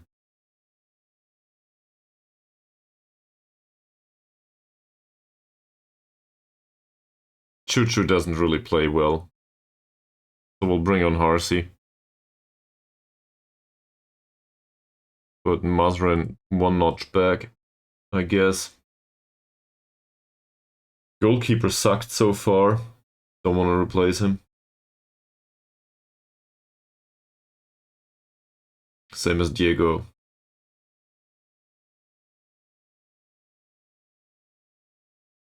Thomas did have, well, barely any impact. I think I'll bring Zulkifli for Thomas as well as Hasnan. We'll go all the way with this. And now, well, crossing towards the target forward is no longer a thing if there's no target forward on the pitch, right? So we'll get rid of that. To be fair, I think crossing towards target forward did provide some chances. Just none of them ended up in the back of the net. But maybe these three, and alongside it, a change in playing style will help a little bit.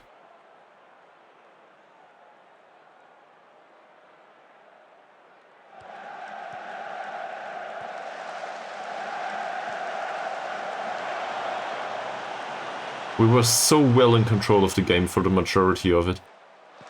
It just doesn't help. Did I berate him yet? I think I did.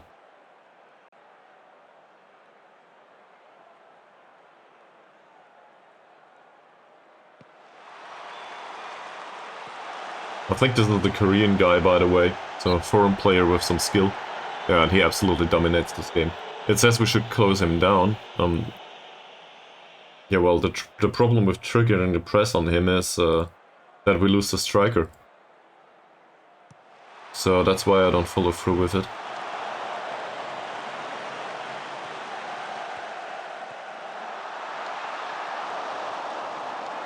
That chance was pretty good too.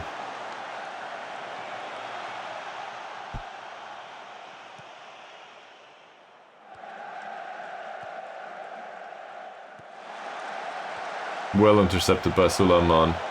And what a horrible pass.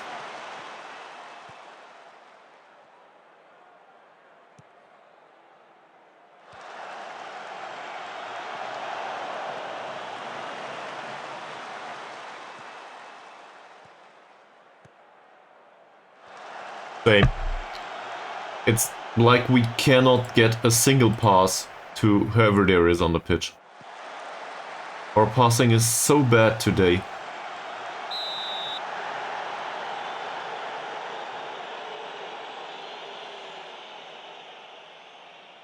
Minute 75 at this point.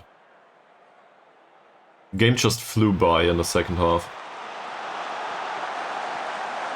And really, at this point, we can't be happy to be 2 goals down and not more. We didn't take a single of our chances, we didn't create anything anymore. Forget about that. Forget about this too. And this.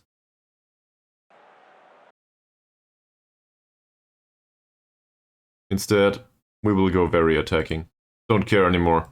It doesn't matter much, we will not lose out on the goal difference that much. So, might as well keep it rolling and see if we can get a ball into the back of the net or maybe 2. Let's go very attacking.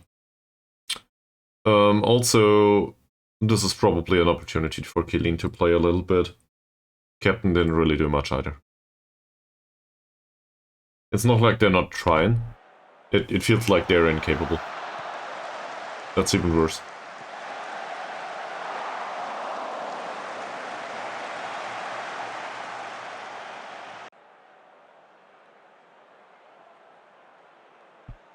Yes, we will look to take the game towards the opponents. For example, with this cross, Baru, Abdullah, there it goes. Mon Hussein, Carrier. Now they're back in formation more or less. Not that it helps much. Yeah, well, that's something. This all there is to it. Wow.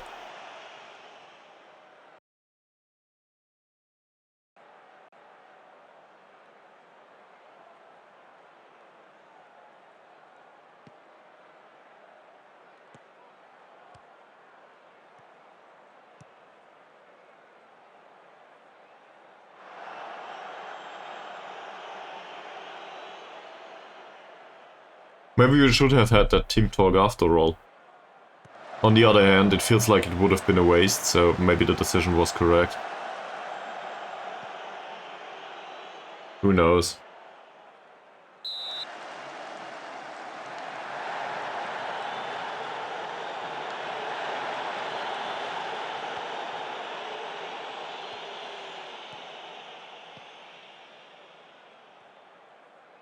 I also feel like the lack of specific instructions didn't really help much. Well, good job, Ideal. I expected that one to hit the back of the net, really.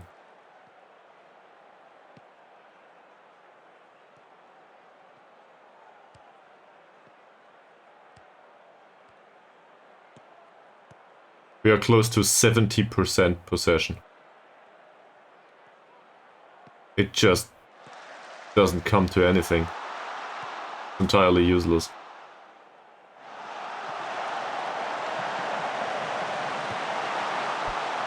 That sums up the entire game for me.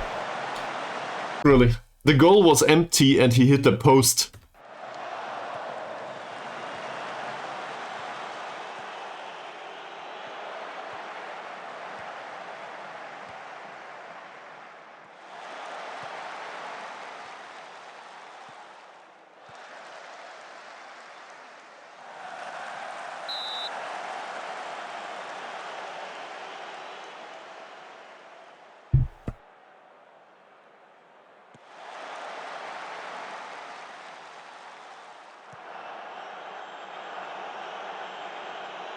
Bulky Philly with a free kick, maybe? No. We can shoot for hours today and we will not hit it.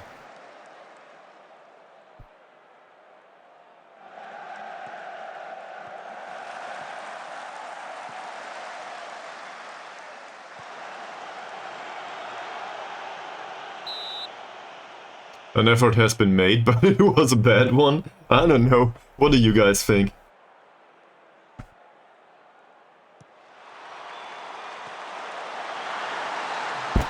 Seriously, Carrier, in minute 90. I guess that's a positive. But it's way too late. We could have had that much earlier.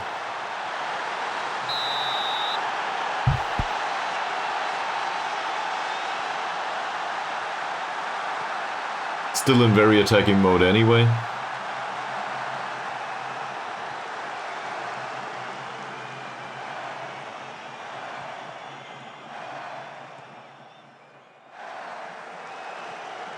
Well done, Mazrin, and then he loses the ball immediately. That's the story of the entire match for me. We lose the ball way too much. And this is at 68% possession. It just feels like once we get into the pressing zone, we don't really stand a chance there. That was a good ball for Baru. It's another corner.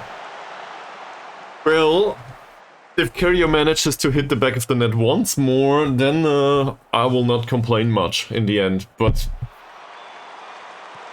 It was close. He was there. Or intercepts, 40 seconds. Can we get a result? Ah, the crossbar by Abdullah. So close.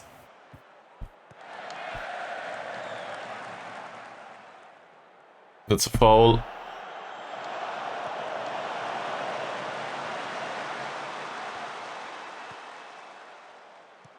They will just play for the clock and that's it.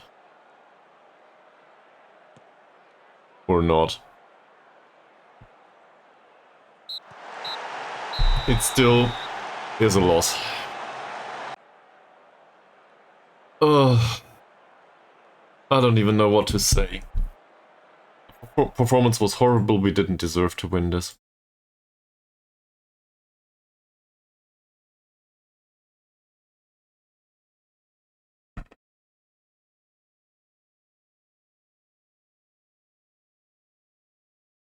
I'm happy for Carrier, but that's about it.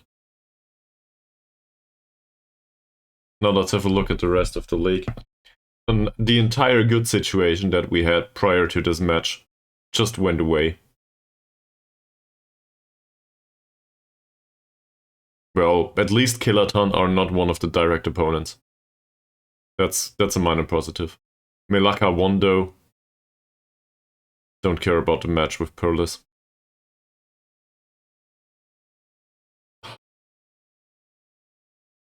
Goal difference went down by 1, that's not much, it's barely worth mentioning at this point. Diego is still very awkward in his new position, it says. Well, not sure if I agree. Not well. We lost.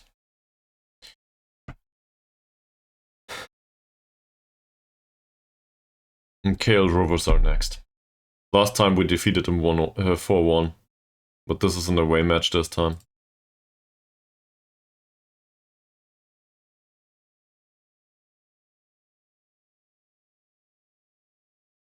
I'm also pissed at the scouting department. I did want a report, I didn't get one. Where is it?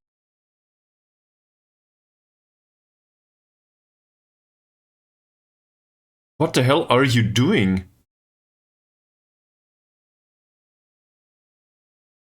There should be an ongoing assignment here. I didn't get one because I created another focus. Ugh. Okay. So, Mr. Kamarudin. And I didn't take one off. Another focus, by the way. It's just that I set up another focus at all. So, the analyst and the new scout, they can do the next opposition report now. So this is why I didn't get one. Due to these trashy assignments.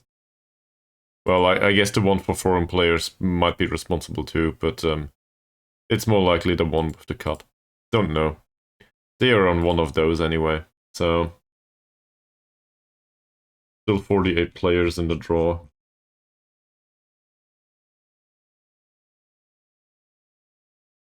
In case I sound frustrated, it's probably because I am. On the other hand,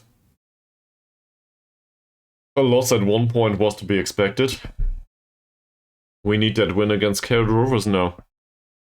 That would be big points. So, whatever the match against Kelantan was, if we win against KL Rovers, we're more or less done with it too.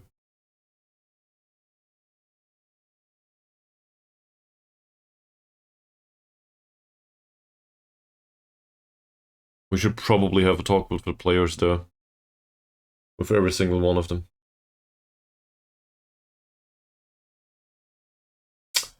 Yep. How's it going in China?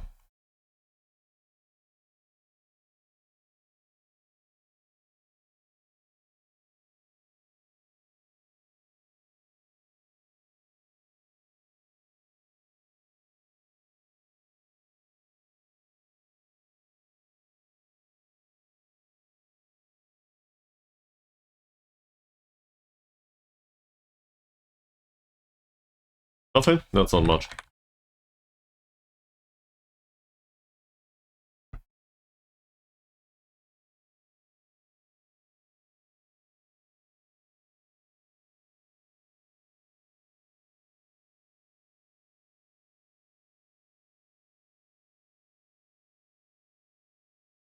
Alright. So, there's also additional results, it seems. No, it isn't. Yes, it is. Immigration and Saints had a draw. That's good. Well, I guess it's a positive. Saints got 1 point. So, 4 matches to go. The difference between Saints and us. 7 points? Obviously, I would have preferred to get at least a point here. But I guess it's a minor positive that Saints didn't get 3 points. Otherwise, it would be pretty tight all of a sudden. There is also still the possibility that YPM do not take all of their chances. So, minor hopes, obviously, but YPM might not win. It is a bad match day for us, though.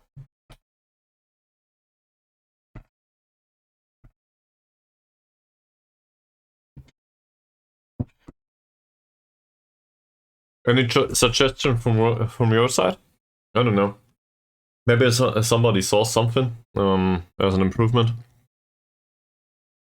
We did go very attacking for like 25 minutes in that match, and it barely created any chances. They were really good shutting up shop back there. Their defending worked pretty well. And that's for a team, by the way, that was considered to be bad at defending. Just want to put that out there. The scouting report says they are no good defending. So, the match clearly showed that that was a lie. At least according to... Well, at least if they face our team.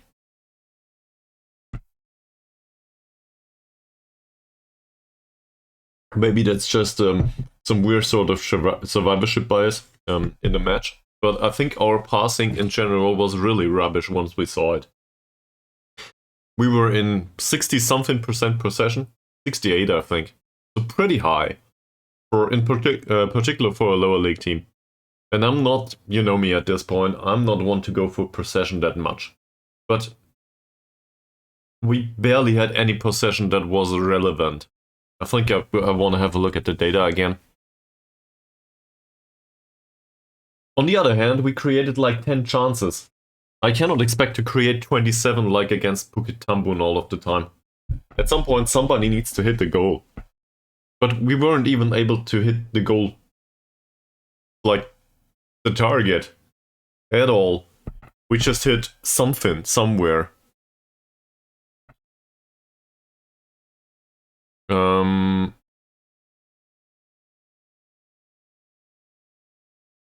First of all, welcome back to the stream, and second of all, you are correct due to sharpness concerns. In fact, I would go both. Because attribute development is not really needed anymore. We can have it like this. And in this situation, maybe we can go tactical here. Something like that. Hopes are they will not stop start complaining all of a sudden. Just due to a single week that training has been changed. So hopefully they will be okay with this. Also, match practice probably counts as overall-ish. So I do not think that they will start complaining immediately.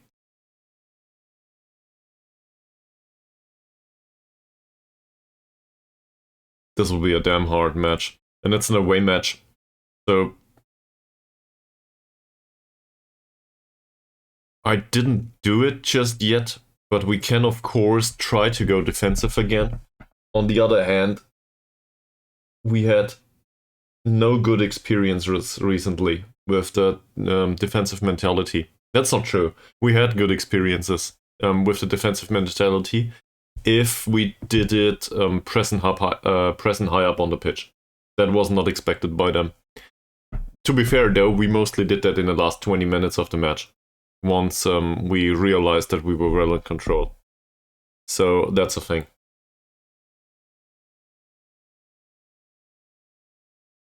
Also, to lighten the mood a little bit, nobody commented on my new haircut just yet. What's going on with you guys? Is it a camera perspective? Probably.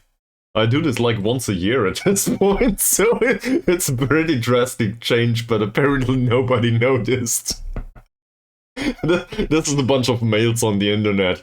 What? You cut your hair? I didn't notice.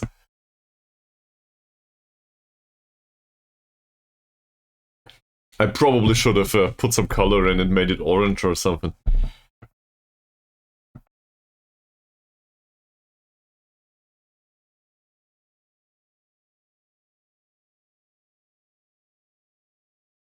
That's wrong. That's better.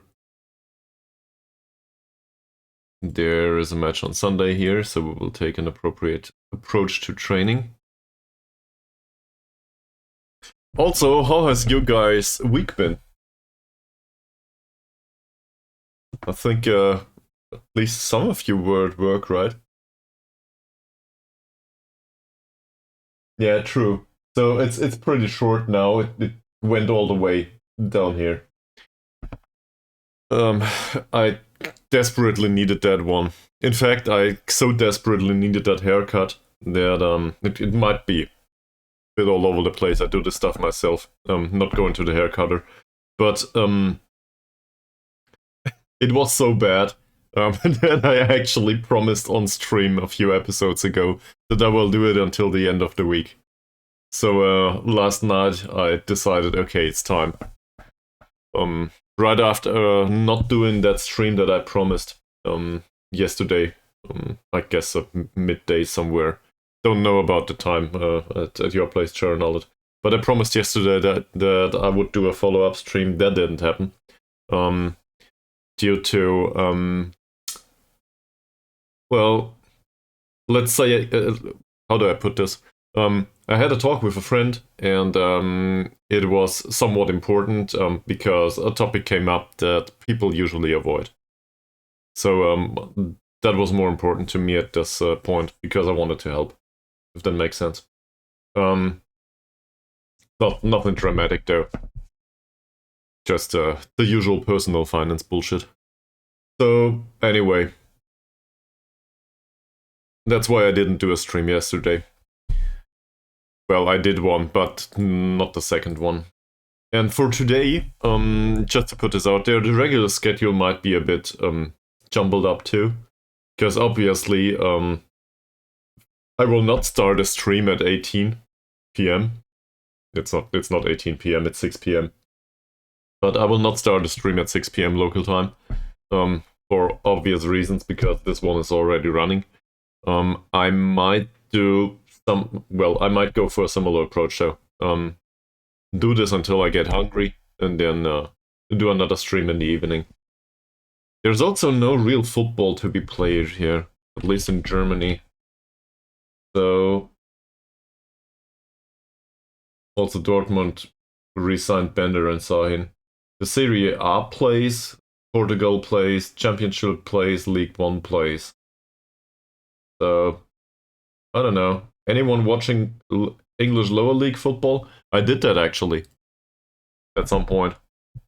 A little bit. It was interesting, but back then I was more interested in it, probably because I managed a lower league team in England, so that must have been 8 years ago or something. It's been a while. Yeah. Don't care much about that either. You guys got plans for the weekend? It's New Year's Eve. I barely noticed. But sure. So, everybody out partying or something? I don't know. Have a calm one at home? Uneventful, at best. Do 12 hours of straight gaming? What's the intent on your side? Ooh. Yep, that's an interesting one, true. Are there any this weekend? Did I not notice that? Is that me?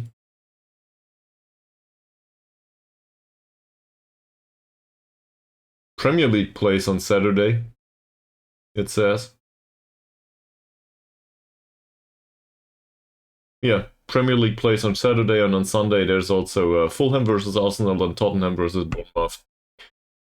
Not much else going on, at least not in Europe. There's a friendly between Qatar and Cambodia on Sunday, so yeah. Basically Premier League plays and that's it. Also, not blaming this on you, Charanullet, but the foreign player focus didn't come up with anything just yet. Neither though did the under-19 and under-21s focus, and neither did the under-20 International Cup focus.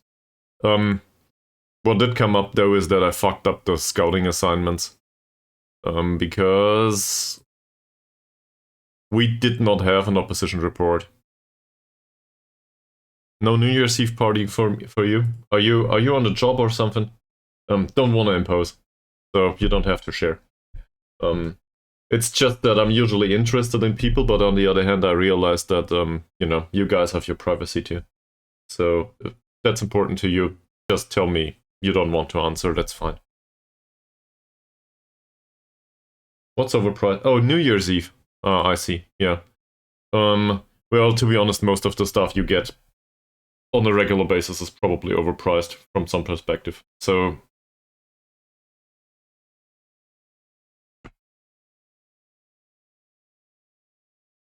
isn't any partying overpriced anyway? For somebody that spent like a decade? Sorry, I was studying. I wasn't partying specifically. I was studying. The partying just came along with it. Sometimes, on a rare occasion, twice a week. So, but anyway, I think it's always overpriced. Just think of the drinks. Like, this stuff is barely worth the money you pay for it in the store. That's what I'm going for. At least over here. And it came at a 50% discount. That tells you something about the regular price. It also tells you something about, well, that's just fake sugar and water, basically. And a bunch of other stuff to make it look cool. Whatever. I don't know if brown is looking fine. But anyway. So, seen from that perspective, isn't any drink that you have at any club anywhere vastly overpriced. And I'm not saying I realize cost of opportunity and that stuff. You know, time frame and when to have it and where to have it. So obviously, there's something to be said about the value proposition there, but from a what's the word? From a frugal living perspective, it's just rubbish. You spend so much money on that stuff, so I can certainly see the chest. Okay, evenly matched teams. We might want to go through the middle here, given that it's a 4-4-2. Would need to look into the players. He's shit defending, that's for sure, so that's good. And he's not much better. So we will try to go all the way through the middle and hope that we can pull off another 4-1. Maybe a 4-0. That sounds good. I think there is a joke to be had about American beers here, but I'm not an expert on beer anyway. So probably someone else can make it or not. But it sounds reasonable at least. Let's put it like that.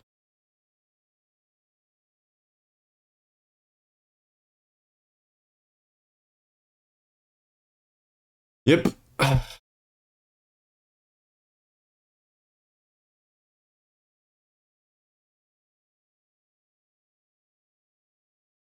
So, any plans on what to do instead?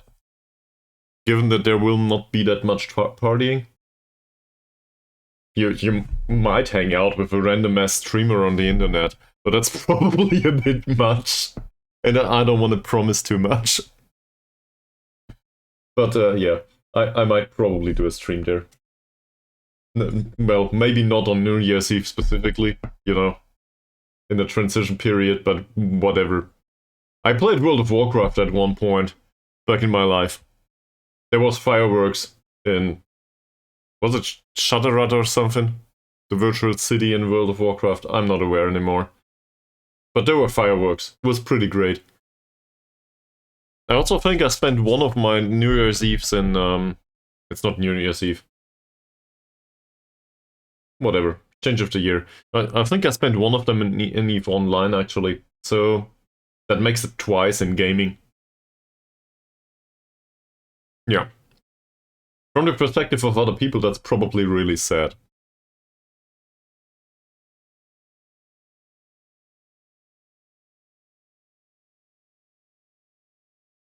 We will give them a beating for their close contest.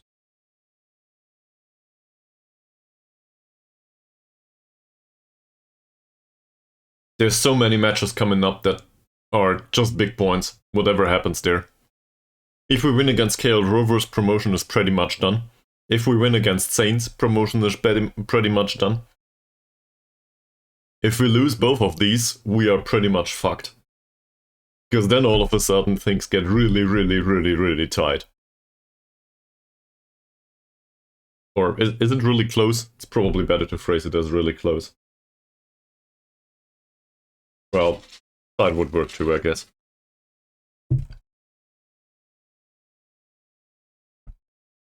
I want to see this through. I want this club to get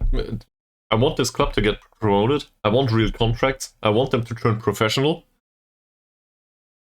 But most importantly, I want a club from Borneo to actually be in the first league. Pushing us, isn't it? Well, I want another club from Borneo in the first league. Promotion odds! Here we go!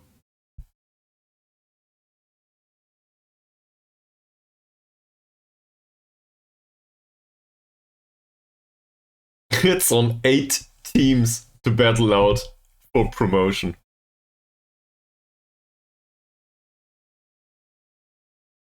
Yeah.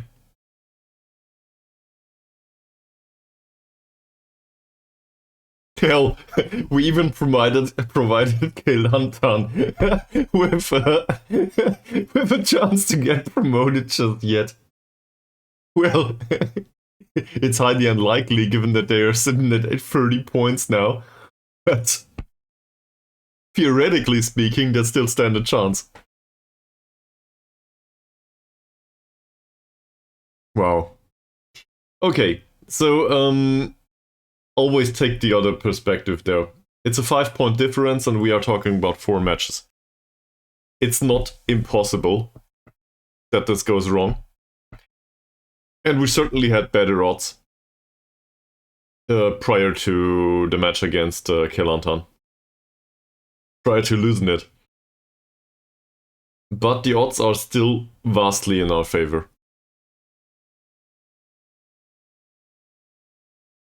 If we get another win, it's an 8-point difference. That's not enough. But with 3 matches left, that's pretty much done. It's very unlikely that everyone wins all the matches. So we need we need 4 points. But we still need 1 win to be pretty sure that we will get promoted in 4 matches. Might as well happen against Naga.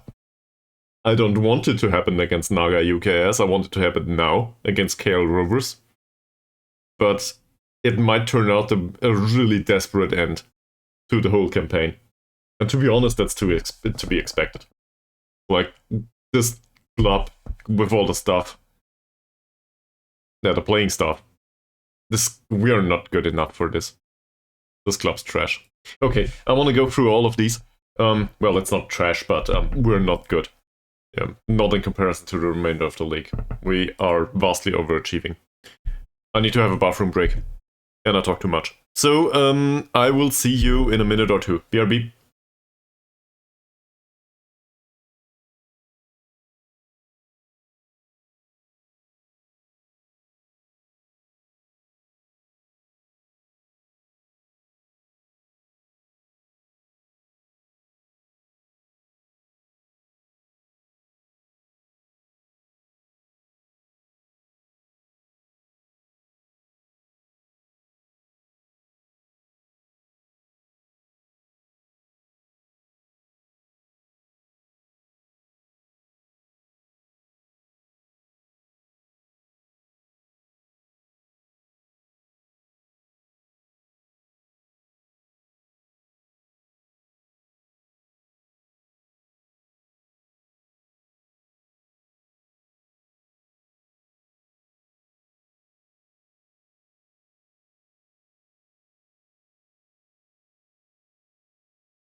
Hi, welcome back. That worked pretty well. 1.5 minutes exactly. So, let me just say that I'm very happy that most of the regulars are around right now. Happy to see you all. Well, to see you in chat, I guess. Tidong's missing. But otherwise, well, that's not bad. Let's see. So, we are talking about youth players. This one's no good. Not at all. I do not expect anything. Promise what? I'm confused. Oh, you want a promise? I didn't notice that. What promise do you want? You know me, I'm very reluctant to give promises in real life as well as in Football Manager, so asking for a promise is pretty bold. I also have to apologize, I didn't do the sticker yet. The imaginary girlfriend approved sticker. I had the choice, either do more streaming or do the sticker. So obviously I went with the streaming. Because, well, it's fun and doing stickers is not really. But I will do it eventually. There should be some sort of paper around here.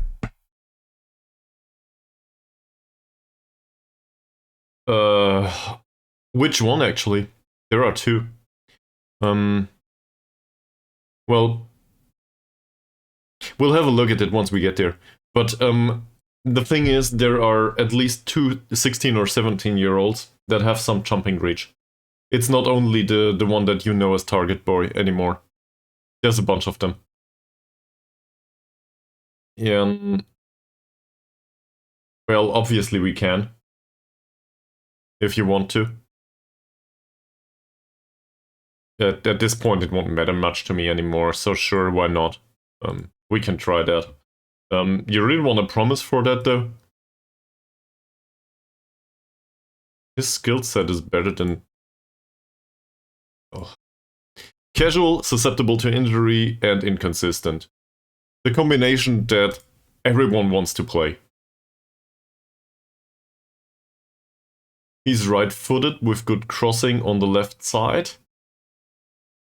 And also temperamental.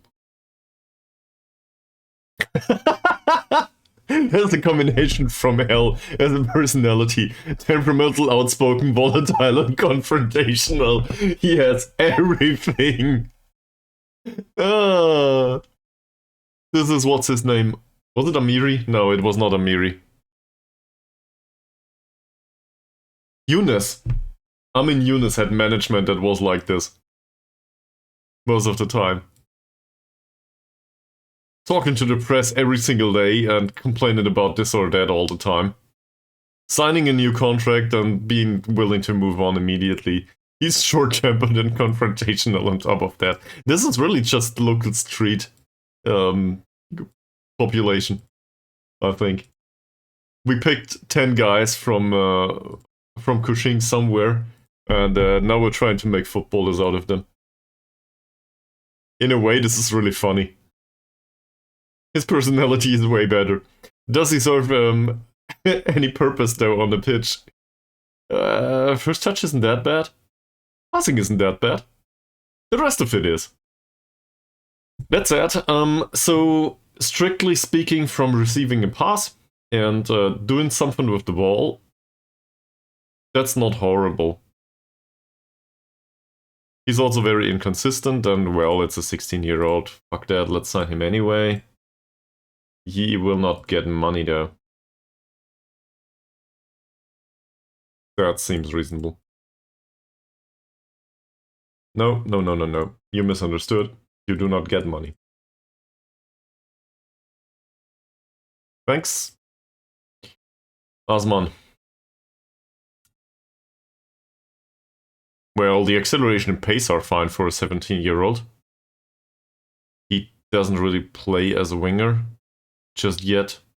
The rest of it is not that impressive. Work rate is fine. Teamwork is pretty good.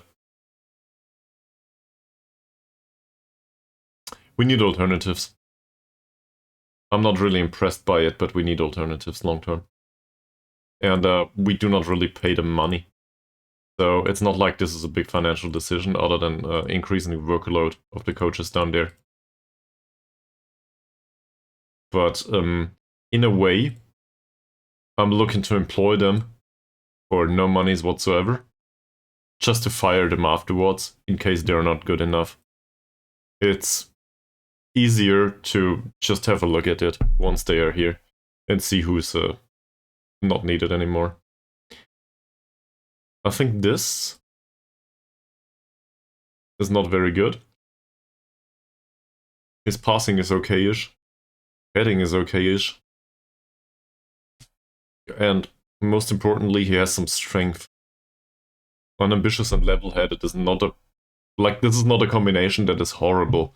It implies some loyalty, if I'm not mistaken. Work rate and teamwork are somewhat okay. The lack of ambition is concerning, but what can you do? And I do not competitive streak, no consistency. As I said, what can you do? No. Definitely not. So apparently he wants money despite not being ambitious. Modfaz, whatever the name was, Asmi. No passing on the player I could deal with, but then he would need to bring something else. And he has first touch and stuff, and that's it. So, This is yet another case of a Thomas. Just not that extreme. I will not sign this guy. Mutfarhan Umar. I did not offer a contract to this guy yet. That's because he has transfer arranged. So as a central defender, he sucks. Like, I cannot see that happening. As a wingback, though, I am a little bit more confident. Let's put it that way. Also, he's fairly pro, so that's pretty good. That is a rare occasion. Hopefully, there's some development in him. Reduzan, a sporting player with good mentals. No technical skills whatsoever. His first touch is 6, so that's the upside. This looks like a working class player to me, if that makes sense. Something like this.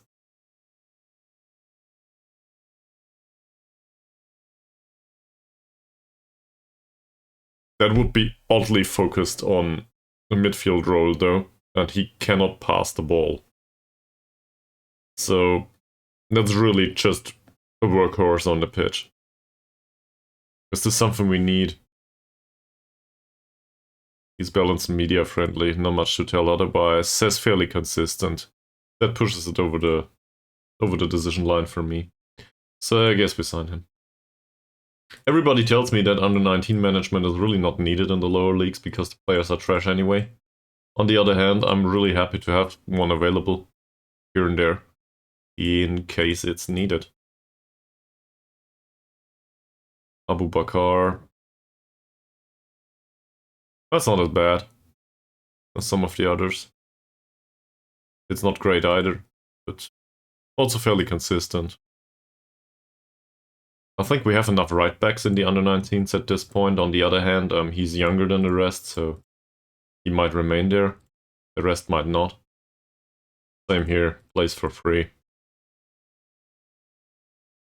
At least he should. Stavros is considered to be a central defender. 1 meter 69. That's not that tall. He's not that slow.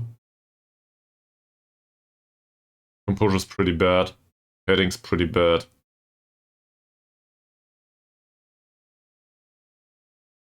Very inconsistent. I think I'll take a pass. It's just the aggregate. Like, I could deal with the attributes if at least the consistency or no competitive streak was here. He's not susceptible to injury, it seems. But in aggregate, I don't think it's worth it. This guy counts as a pressing forward. He's a mercenary, so that's not good. Fairly consistent, it says. I'm not aware. Is mercenary one of these cases? He's also outspoken and volatile. Fuck that. No way. Sulaiman. Fairly determined is good. I do not agree with the white target forward given these physicals. So that's just due to the detriment of the rest of the attributes. Very inconsistent. He does have reasonable teamwork though. So what do I make of this? Let's have a look. Winger? He's technically challenged. Like, a lot. On the other hand, this is a 16-year-old, so what do I expect? But let me put it that way. He would need at least a 5-point increase in basically all of the technical attributes, and then some mentals on top of that. So he might have the pace, but I cannot see him make that jump.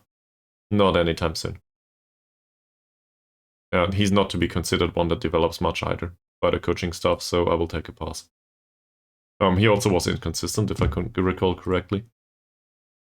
Was he? Yeah, that comes on top. So forget about it. Rehan Ahmad. Midfielder. Passing's fine, work rate's fine, vision's fine, teamwork's fine. He doesn't know how to control the ball once he gets it, until he can play a pass.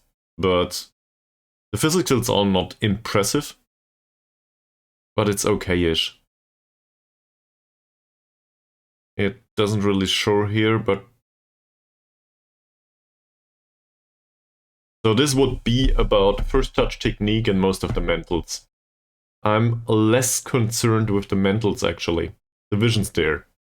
The rest of it will come along throughout the career. The mental department. He's also fairly inconsistent. I don't like that. He's outspoken. That's also a negative. Still, I think playmaker is one of these... Like, it's one of these roles. The team relies heavily on you, but on the other hand, once you are able to play a ball, like a pass in general, and you are unable to spot the opportunities, you will still play a reasonable possession pass most of the time. So from that perspective, a 6.6 rating or something like this is usually achievable for a playmaker, even if he's trash. Like, it will not help the team, but on the other hand, at least you retain possession. That's something. So, in a weird sort of perspective on this, I think a playmaker, a youngster being played as a playmaker-ish type, can make an appearance here and there, as long as we do not expect him to impact the result that much. I know I have it backwards, I realize. Still, from a development perspective, that might do. So, I'm always happy to have somebody that has at least the technical skills on the borderline level to get there. It reminds me of that register that we had last season. Forgot the name. Maybe one of you remembers. But the one that we played as a defensive midfielder behind the two central midfielders, he was really technically gifted with the passing, and he had great vision. The rest of it was trash. And we just made it work. He was some sort of false holding midfielder. It said he was register, but really he played 80% possession passes anyway.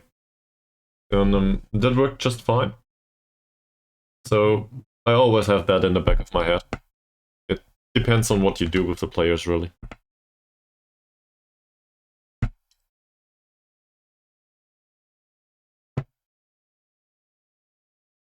Yeah.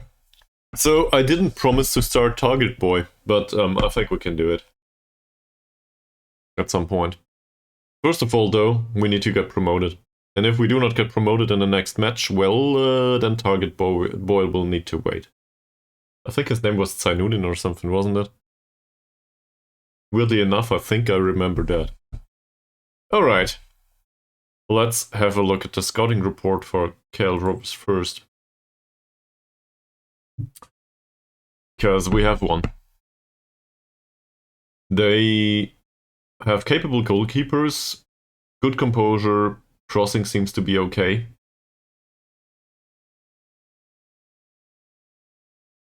This guy is dangerous, we knew that. He's on a good run too. That's another Fawzi. Seems to be on a good run too, though. Good passing overall. They are fairly good at creating chances from set pieces. That's no good. And they are really bad at the near post. So seen from that perspective, we will probably defend corners as well as attacking corners.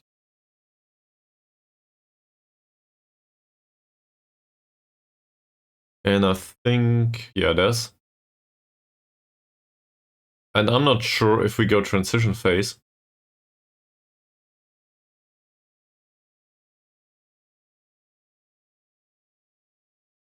Oh!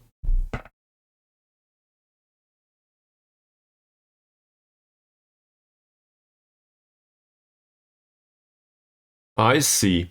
This is not our transition phase. This is their transition. That makes sense. So yes, we should definitely focus on that. Our defenders are a bit on the slowish side. I see. We will do that. Maybe I should have done that in the last match too. I misunderstood. I just learned something today. So that's a positive. Also, let me switch on the light, and we will need to have an ad break anyway, don't we? Yeah, at least a short one. BRB.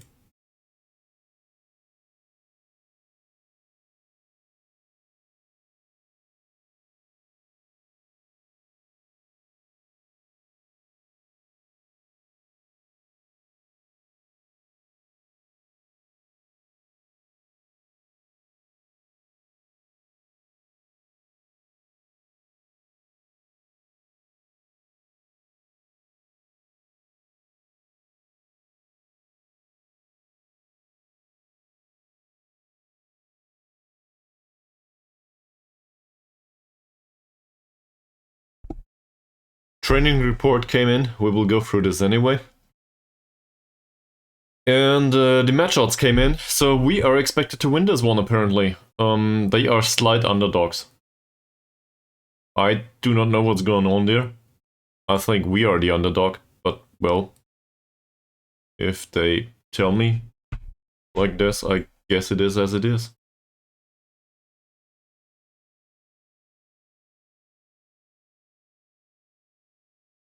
Okay, so we need to be extra prepared for this. I think Charon Nullet, not the one in chat, the one here, the assistant manager, recommended that we do a team talk prior to the last match. I'm not sure if we want to do one now, but let's see how high we can push morale. Just by talking to them about training and then about last match and then all of that stuff. I realized that this is really, really entertaining, but it might just give us the little edge that we need. And if we win this match, we are pretty much promoted. So it's pretty important. I will try to do it as fast as possible though. So, not to waste most of your time.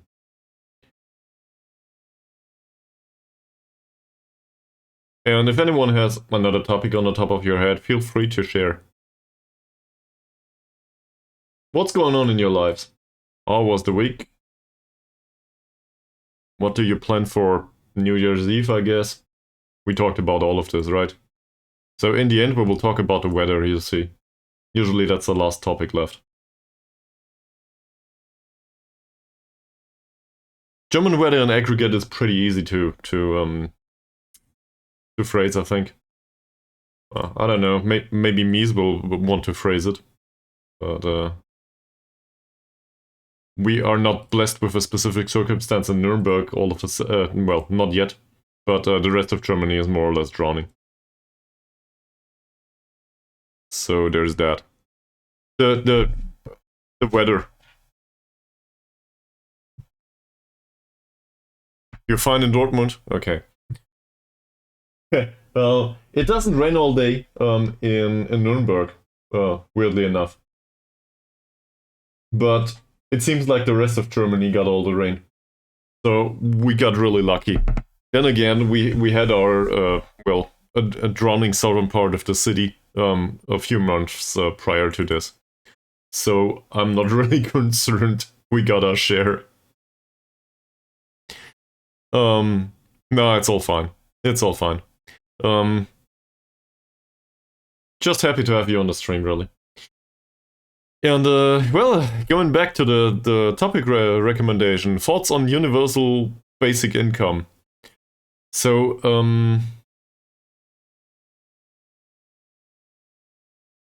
that's somewhat of a hot topic for me, actually. I don't know how much I can say about this. I would argue there's pros and cons to it. Also, Charon Nullet wants to hold yet another team meeting, he says. Well, so in general, I would like to have basic income. But in Germany, we have something that is pretty similar. So now what, like, it's not phrased that way, but effectively it is very similar. You need to do some sort of you need to deal with a bunch of bureaucracy, but in the end, the social support we have in Germany comes pretty close. And now they dial back on it. We did lose the last game because we were unable to break down the opposition, and once we did, we didn't score. But more importantly, they countered us 2 times pretty well, and we were absolutely unable to defend. So, I don't know. I don't want to overinterpret it, but it wasn't good. That was one of the worst games of the season. I did also focus on the defensive phase, and that was pretty bad. I think I should have focused on the transition phase, but I misunderstood. It's their transition that we focus on. It's not ours.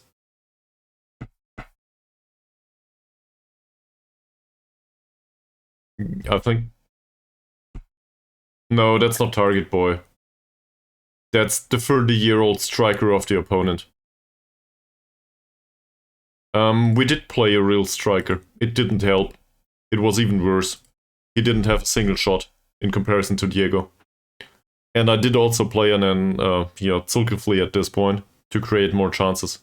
It went all the way downhill once I did that. So I'm not sure if that's the way to go. The next team, though, is very different. The next team, I will change the setup too. Okay. It's a title battle. We are still in the lead. I do not expect them to win, and I think at this point we will take the big push. We'll try with the team talk. I expected us to win the title. I didn't.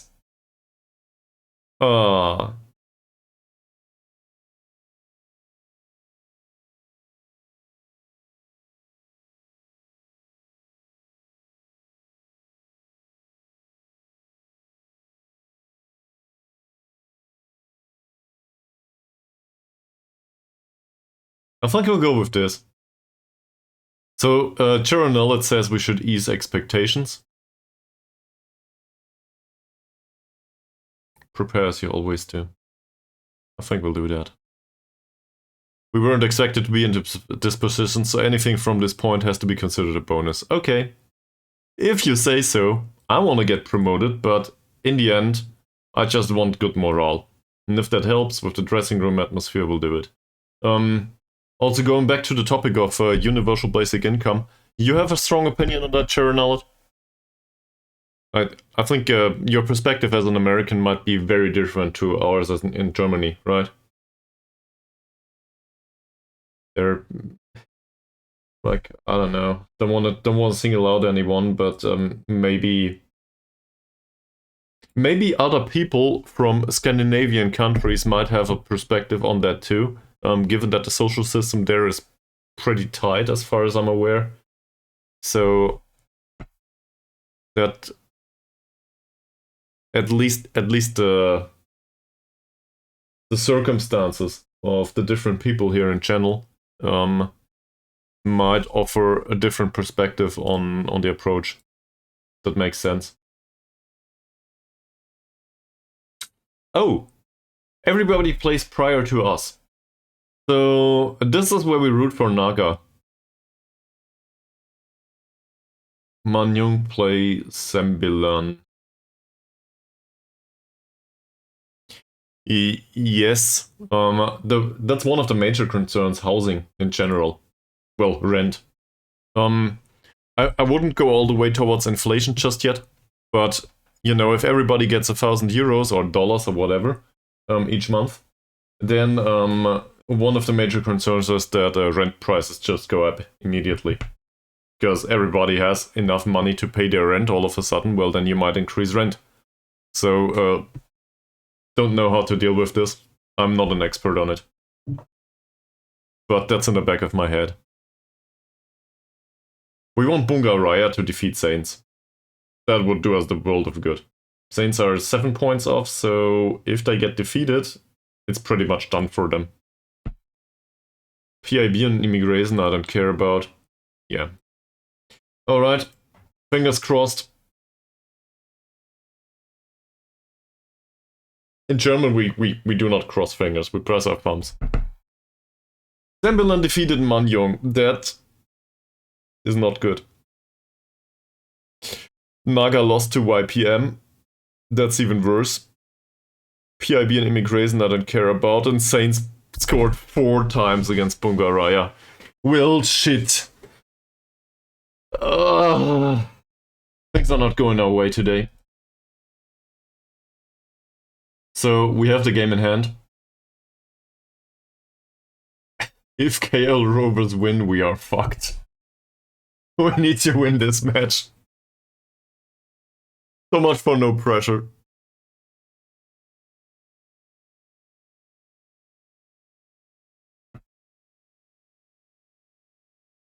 Just slow and steady. Be calm. We will get this done. And if we don't, we can still be pretty proud of the season. Let's not forget that. But I think the mindset should be, let's see if we can get a point or three. And we had 4 goals against them last time. New intake of youth players. A striker and a left back that are apparently some good. Elite talents. It's an excellent intake, it says. What?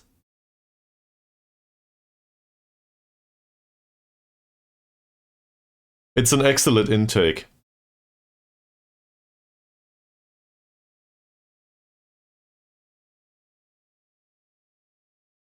It's an excellent intake led by a casual. Holy fuck. The next best talent is unambitious. At least he's level-headed.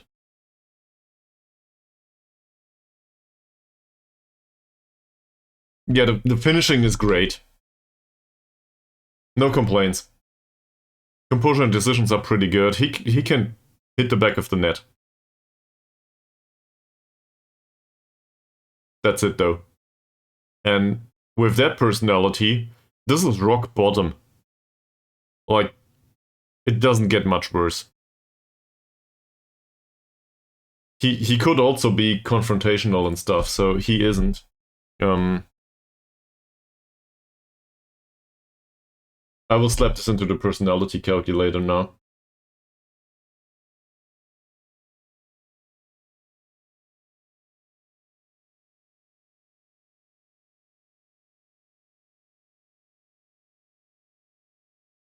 Yeah, I get that, yes. It will be.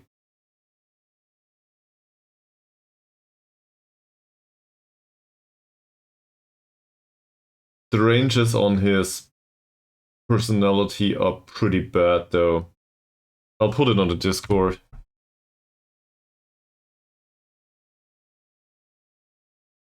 Like, maximum professionalism is 4. That tells you something. Where's the Discord here? Let me put that in, so you all can see it. That's his personality, in case anyone's interested. So... But...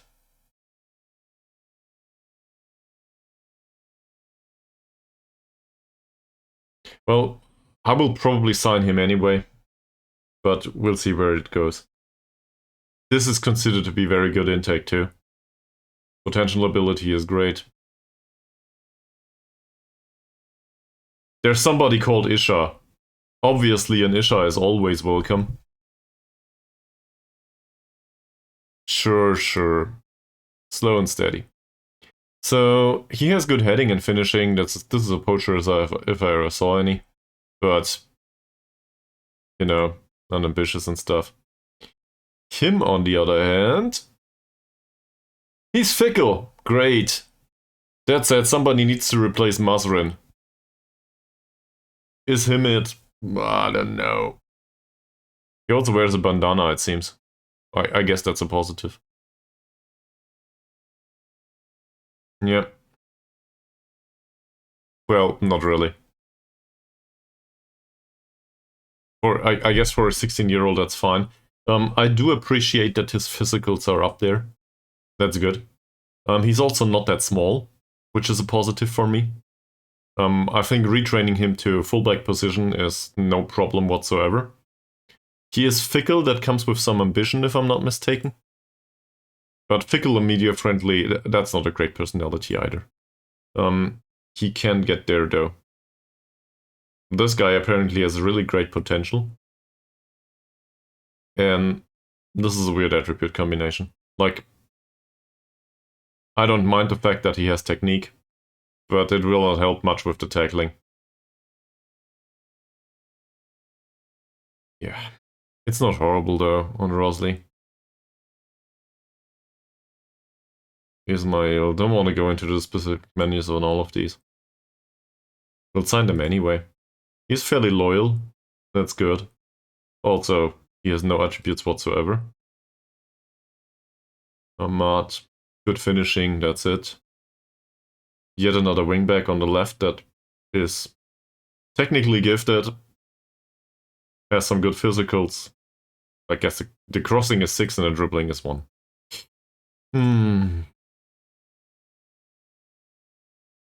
And he's considered to be a good talent only.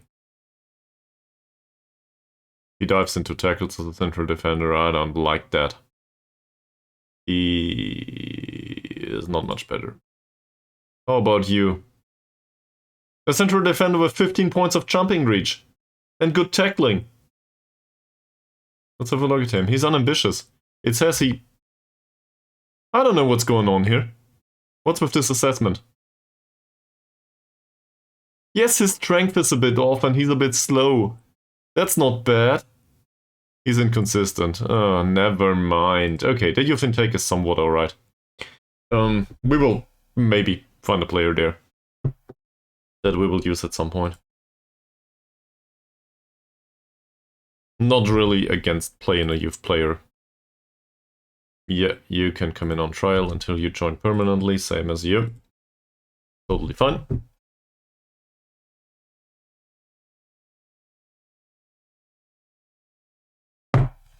First of all, we need to get this club promoted anyway. We need this win. Could have won the last match, we need this one. Sure.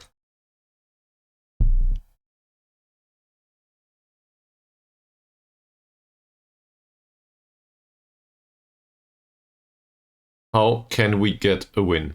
So, we can look into the way we did it last time, but I think the way we went about it is we played through the middle. And it's been a while since we did that at the extreme that we did at one point, playing Zulkifli as well as Diego up front. So, two somewhat technically capable players. Granted, Zulkifli's best days are probably behind him, and they were not with this club anyway. But he still can pass a ball. They have pretty bad positioning and pretty bad tackling in central midfield, and it's a 4-4-2. So the approach here is to control the game, go through the middle, also have a look at the pitch prior to the match, I think. We should have a look. Because this is an away match, and this is a bit more narrow than we are used to. So that's not good, but it's not that narrow. 4 meters less than the regular pitch. So I think we still can go through the middle. Let's have a look at this.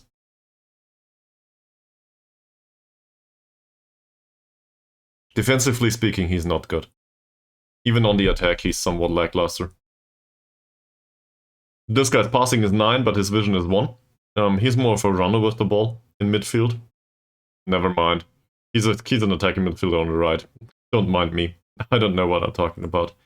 We should have a look at him. He needs to be marked. Like, this is threatening. Facile. But we can just play somebody in this position that is able to mark him, and maybe mark him out of the game. I do not necessarily want to emphasize that the playmaker, the defensive midfielder needs to do this, but it's an option. These guys can go all the way to the under-19s. Go away. That should help. Morale overall is pretty high. No use talking to either of them. Abdullah's recent performances haven't been great. So, is it Abdullah time or is it Safri time? Let's find out. Abdullah's pretty fast, and he can play a pass. Otherwise, he's trash. He will face this guy. He's pretty fast. And he has reasonable dribbling. It's not fantastic though. Abdullah's tackling is up there. If we were to play... What's his name? Safri. If we were to play Safri, Safri is a little bit on the slow side in comparison to Abdullah. So the assumption is Abdullah is the better choice. Because he can cope with the pace a little bit more. We will warn him about the recent form.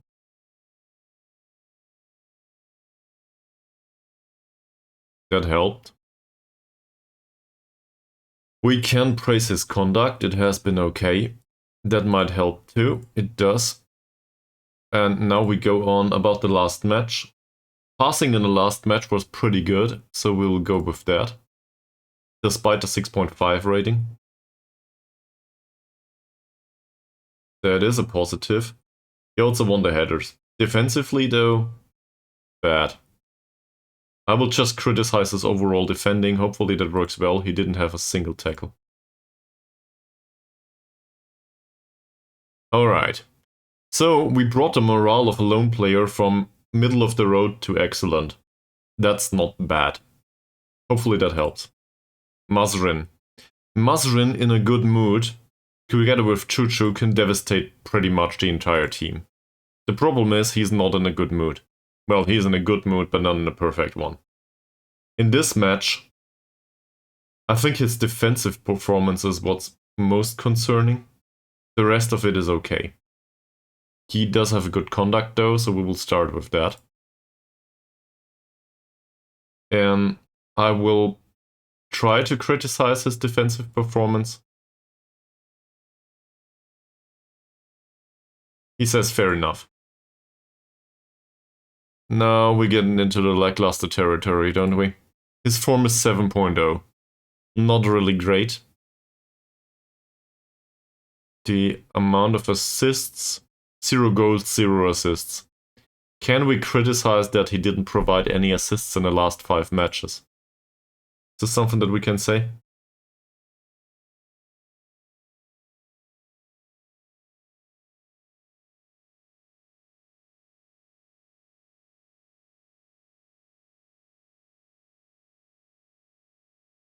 Nah.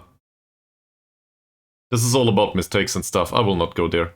And neither do I want to praise him for anything he did recently. Like, if he had 5 assists, that would be an option, but it's not a thing. We'll keep it as it is, right? Let's be cautious with this. Ankun. Ankun had good performances prior to the last match. The last match was a 6.9, it wasn't horrible, it wasn't great either. No chances created. We will criticize this. It is his job after all. We can praise him for the last game though, due to the 3 tackles. That's good. And there we go. No further talking to him. He's in perfect mood now. Suleiman will not play. I will switch him and not Kalindo. Sophie will come back. We need Sophie on the defensive side. His tackling is excellent and they have really good, well, they have technically gifted players. That's the way I want to put it. His overall form could be better, so I'm not that impressed by it. Is there anything else that we can say? Well, he recently got suspended, so praising his conduct is an interesting approach to say the least. Criticizing it though is not that great either. I think overall throughout the season his conduct was fine. I will do something really weird now. He just came back to suspension from being suspended. So that's weird, but still the amount of yellow cards is pretty low. In general, he's okay. Do I want to go and criticize his form here? It's 6.78, he has had 1 assist. That's not as low as it goes for form. I could argue it's not good enough for the first team, but usually I do that on a 6.6-ish area. So it's pretty dangerous to go there, and his morale overall is not horrible. So I think I'll leave it there. We have an alternative to Atan, in case talks don't go well. He's also not the one that is very consistent with his performances, so that might not be a good choice this time. That said, 3 out of 3 tackles last time. Like, look at this. The last 4 matches were pretty good. I would argue it's not Atan's fault. It's everyone else's fault. So I will praise the tackles though, because that's pretty easy. Conduct is great. No problem there. And his form overall is 7.34.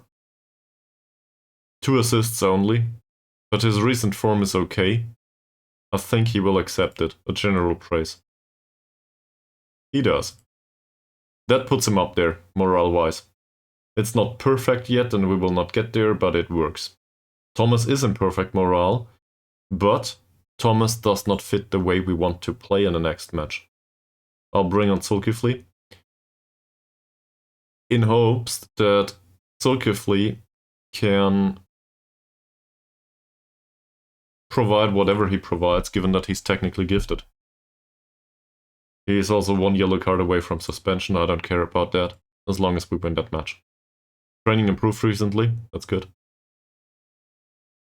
His form overall is not impressive. So I will criticize that. He needs to be better next time. No chances created, first and foremost. That's better. Conduct is perfect, no problem. He made every single appearance in training and also had no yellow cards, and the overall form is rubbish. So we'll tell him.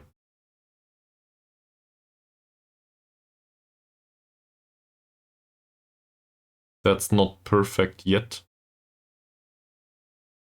No use talking about training development with a 36-year-old. This is like an accident waiting to happen. I don't want to do that. So that's as high as it goes for now with Zulkifli.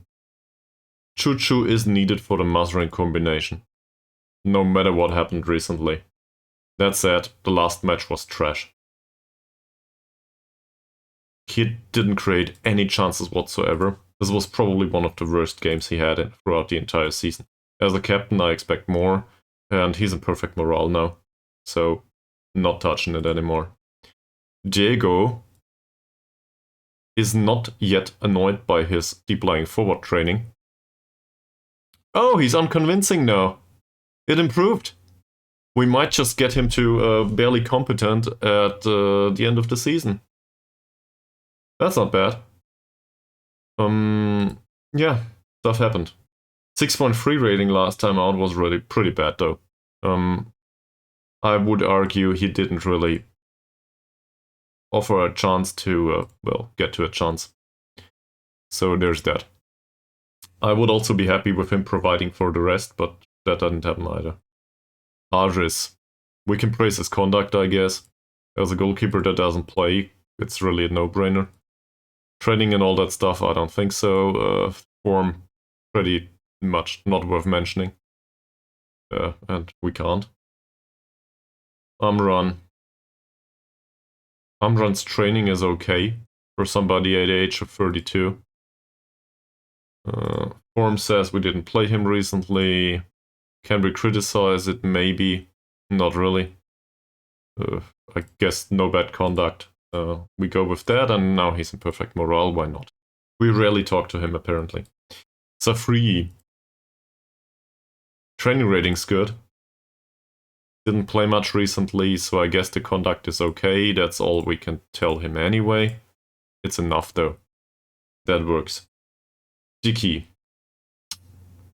Well, don't want to praise the training on a 7.3, that's not enough. Praising the conduct maybe? That helps a little bit. Overall form is pretty lackluster. Can we criticize this? Yes, we can. It is not good enough. I don't want to give him a target yet again. Anything else? Not really. That's all there is. We could criticize the development, but it doesn't seem like that's the best approach right now. Don't wanna alienate him. Suleiman. To be honest, I expected more. On the other hand, this last match, it's not his fault that we lost it, right? We can warn him about the lack of chances created.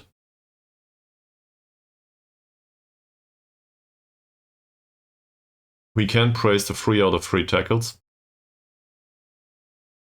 He had a red card a few matches ago, so conduct is a no-go. Form 6.72, that's not impressive. We will criticize this and we will tell him that he needs to play on a higher standard. That's as high as it goes. Lone players are hard, but we used all of the options, and that helped a little bit. This is pretty good from a training rating perspective. He had an assist last time out. It was like an accident, really. That must have been the corner. Barely any chances created otherwise, but he will not accept this. So we need to go into form. Form is all over the place for him. 6.84 is not bad. It's in this area. We can criticize it. And I will. It's not good enough for the first team. And as you can see, this didn't go well. 6.8 something is not to be considered that bad from his perspective. So all I can do now is praise the conduct and try to save it. But don't want to comment on last game, it's not really that good. I probably should have avoided commenting the form, so that made it worse. Sorry about that. Thomas is in perfect morale, we've been there. Baru. Baru's morale is pretty okay, as is his training.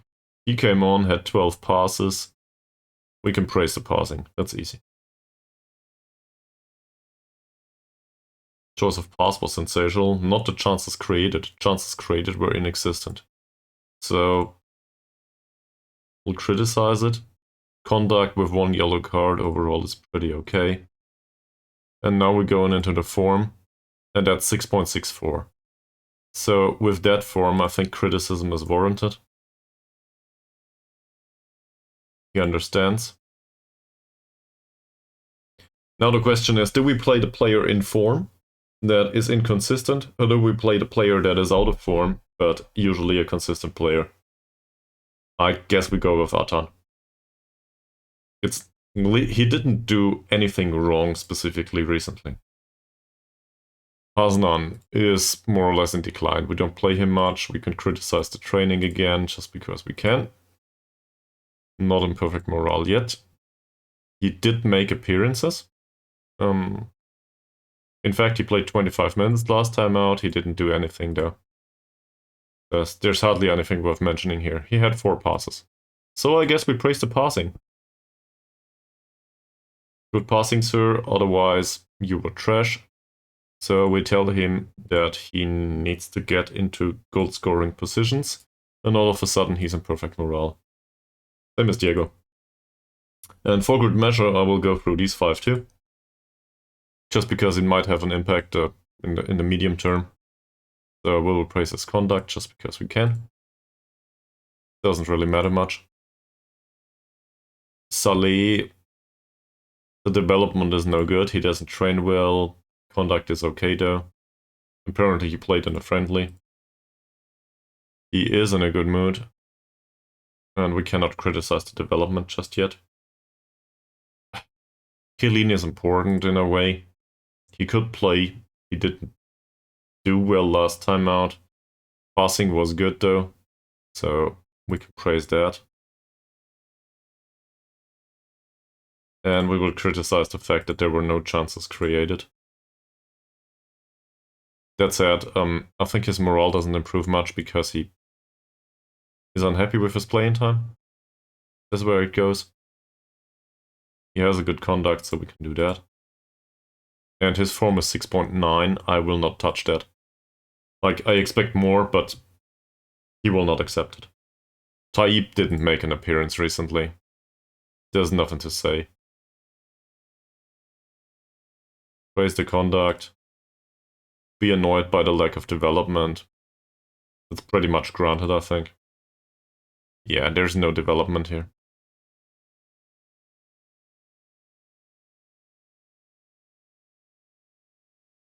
And then we have Red Chili. Didn't train well.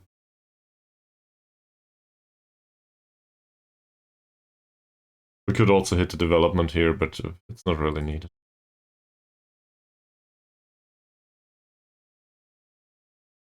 I don't think I can do much more.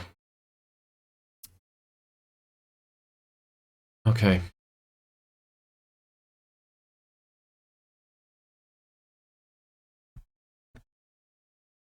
So, tactical meeting.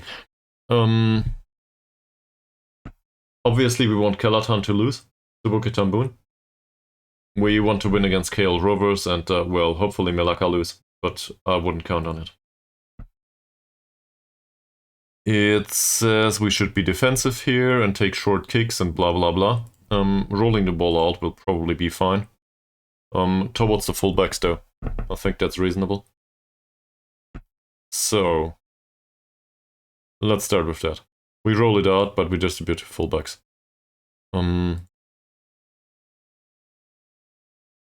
Playing out of defense, well, probably yes, we want to retain possession. In possession, we want to go through the middle. That is derived from these two.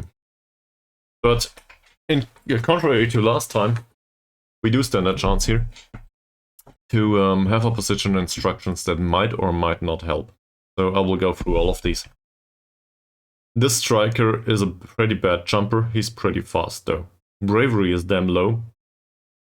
He knocks the ball past the opponent, so closing him down might be a thing on Jacob. On the other hand, closing him down will provide him with better passing opportunities. To Shaharudin. Both of their dribbling is okay-ish. Bravery and strength not so much. I think I will go normal tackling here. It's a weird way to put it, but I think that's a thing. On the physical side, they are pretty lackluster. Off-the-ball movement's pretty great on both. So, no tight marking on either of them. I think I'll leave it open. I really think we need to shut down the supply side. This guy, being shown to the right, is probably weaker than on his left foot. So we'll try that. Passing's okay-ish. Vision is too. First touch is somewhat okay, not really bad composure. Dribbling is pretty good, sadly. So we need to ease off tackles here. Closing him down will not serve much purpose. I think we still need to do it. In particular, given the way we play. I think we need to trigger the press on him. That said, this is more to... I think to restrict the time on the ball. But he will be able to still get the ball away. It's not for gaining possession. It's as a defensive approach. This guy needs to be marked tightly. Always. Also, his dribbling is probably 1, bravery is same, and strength is trash. So please do not result in a red card. But this guy needs to go. Being shown to the weaker side, I don't know if that's a good idea. It might help a little bit, but not by much. So don't want to give him an opportunity to play a long ball down the left lane. I don't think that's a good idea.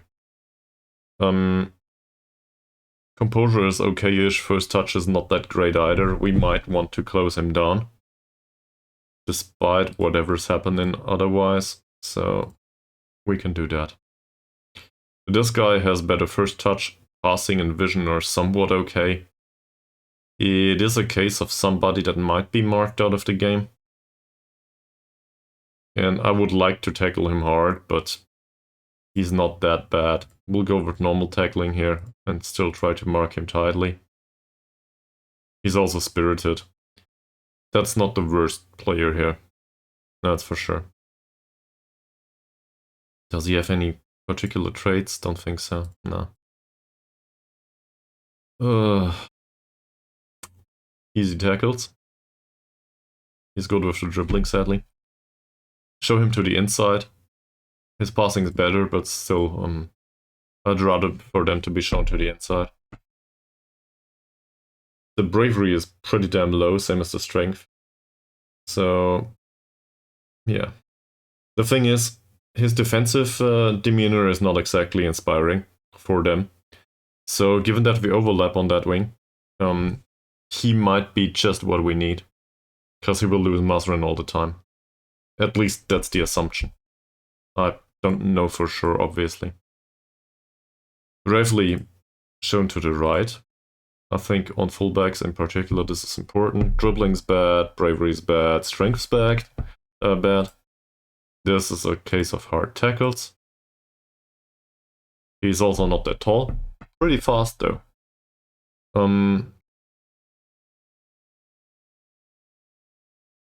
Overall, I'm not sure if we need to close him down all the time. It says inverted wingback here. Don't know where this is coming from. Probably due to the reasonable passing and decision making and something. Any other ideas? Well, he has 6 points of passing. I would need to look into the rest. 6. 5. Does he have good vision? His vision's worse. I think there's an assumption to be made here about their build-up play.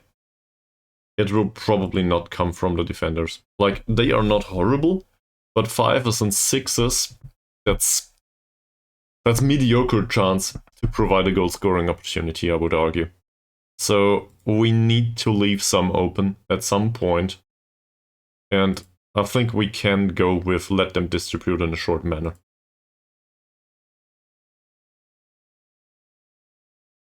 So, hard tackles on him. He's no good at it. We could also close down and stuff, but I don't think it's worthwhile. Like, no specific instruction is needed, I think. This guy's dribbling is really bad, the same as his first touch. Funny part is, his bravery and strength are on a certain standard. But that's about it. His composure is bad, though. So, from a mental perspective, he might not cope well with being triggered, well, with facing a press. So hopefully that results in a bunch of wasted long balls, or in winning possession even. And similar argument can be made here. We do not really mark him tightly. Composure is only 6 here too. First touch is better with 8 though. This guy's first touch also is 8. Composure is a little bit better. Dribbling is pretty low. The argument can be made with we should close him down, but really all is needed is showing him to the inside, I think. He won't like that. How's his positioning on top of that?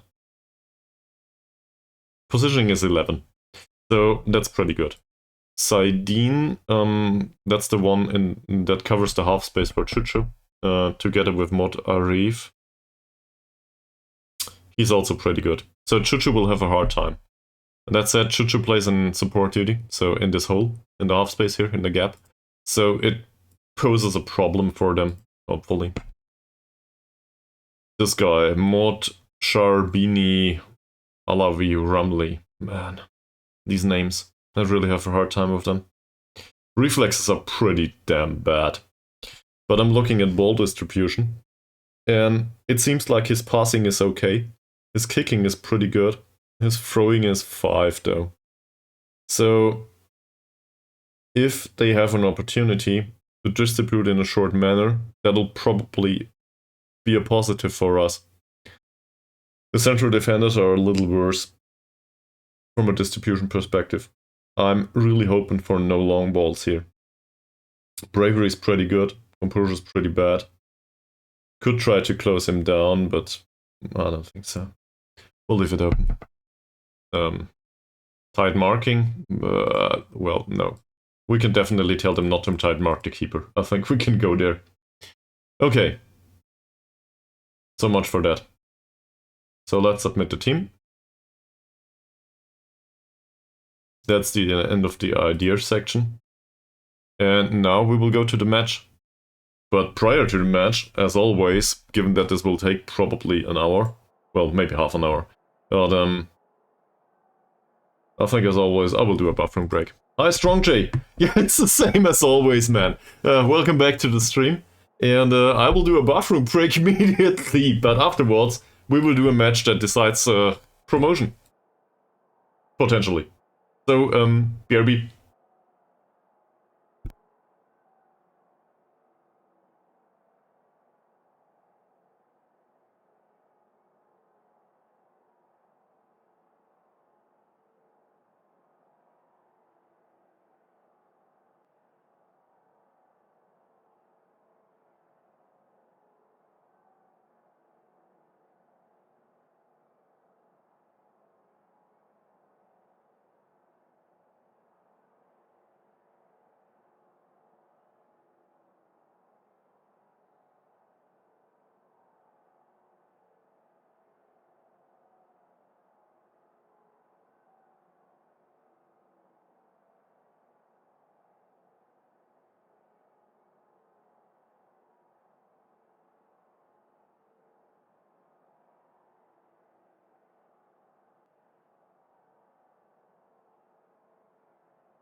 Go.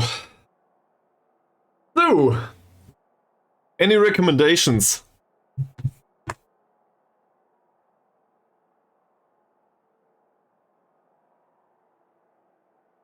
This is big pressure on everyone. On the other hand, play low, win high. Okay. What kind of team talk is this, though? High for the second time to Strong J. And everyone else, really. Hopefully we can get this done. 3 points and we are getting promoted, more or less. It depends a bit on the results on the other pitches, but 3 points and we are pretty close to getting promoted. That said, we fucked it up last time. So, I will go with encouragement here. Everybody should be really motivated. There's no signs of nervousness all around the pitch. In fact, some of them are motivated. So,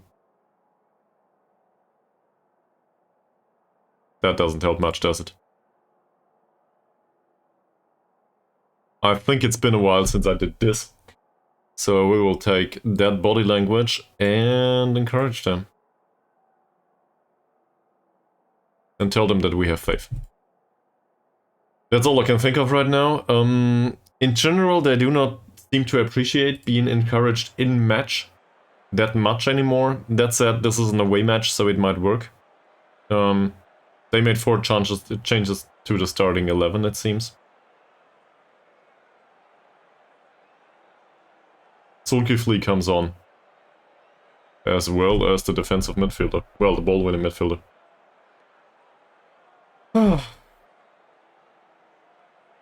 Still top spot. This is the 4th. Let me just show you. The rest of them will be like, oh, you ranted on about this for like 20 minutes. Probably 2 hours. Where is it? Let's go here. Let's go to the league table. Tactics. League. We are in top spot. And we lost the last match. YPM are on our heels. We have 4 matches to go. Including the one that just started. and a 4-point difference, plus the goal difference on our side. So really, we just need to end up with 3 points out of this match, and probably we will be more or less fine. But we need these 3 points, and it's against a direct opponent, KL Rovers. If we defeat KL Rovers, away from home, I might add, we will be good. If we don't, well, then things get really ugly. Starting with the encouragement immediately. And we are trying to go through the middle, because these two are no good defending the central midfielders. They're pretty bad at it. Also, this time we have knowledge about the capabilities of the players. Which reminds me of something else, Strong J. You really just come back for the nervous matches, don't you? It's always the same. 3 out of 3 now. I will be pretty nervous overall with this. Corner. Everybody's encouraged. Can we get a result? Choo-choo with the corner. Oh, that header didn't work. We did practice corners, by the way, on both sides of the pitch, and the transition phase. And Mr. Zulkifli, that was a really bad finish, but I'm happy that you took the shot either way. Could have worked. Mazrin, Zulkifli, and Abdullah. Abdullah's passing should be pretty good. Mazrin, Zulkifli, Ankun. That's bad. He skips past his man though. Diego. Penetrating pass maybe? Not this time. Ankun. I'm really fearful of conceding possession all the time. Today or in general? In general it should be something like 10 years. That's not to say I'm any good at it. But today, 3.5 hours. Sophie, Zulkifli, Choo-choo. I think I know most of the basic stuff in Football Manager at this point. But I might not be aware of, in general, I might not be aware of some of the stuff that goes on in real life in football. And I think my biggest weaknesses are probably on the tactical side. Like on the pitch. I'm not that bad in management, I think. In comparison to what other people do. But, you know, self-awareness, the way you perceive yourself and the way others perceive you might be pretty different. So you're entitled to your own opinion on that. And you're always welcome to give me feedback. Something like, you do this in a wrong way, or you do this in a way that is different from what I would do. Can you please close him down? Well done, Atan. Well done. Not so interested in the possession, even though it's a positive today. Look at that. Look at the gap.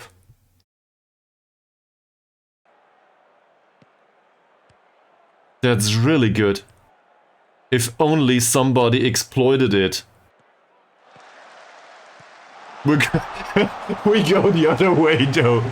Oh, you're new to it. So, feel free to ask questions. I think also the likes of Mika Billion, Jaron Nullet, and Amis usually should be able to provide a ton of information about Football Manager.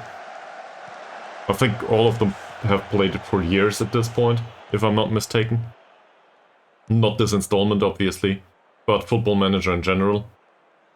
So, shouldn't be much of a problem in case you come up with a question.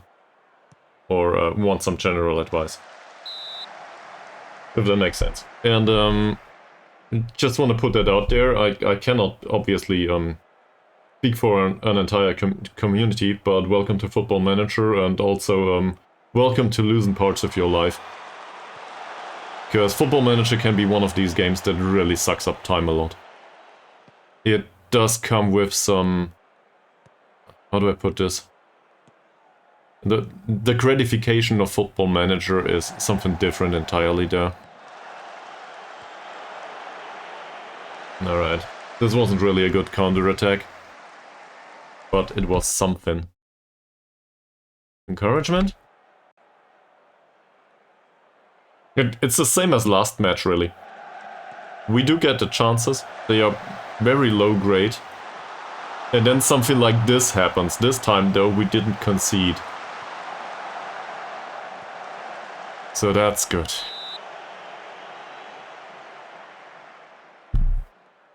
So, if you're new to Football Manager, what kind of team do you do right now? I think you might have mentioned yesterday, but hopefully I'm excused for not remembering.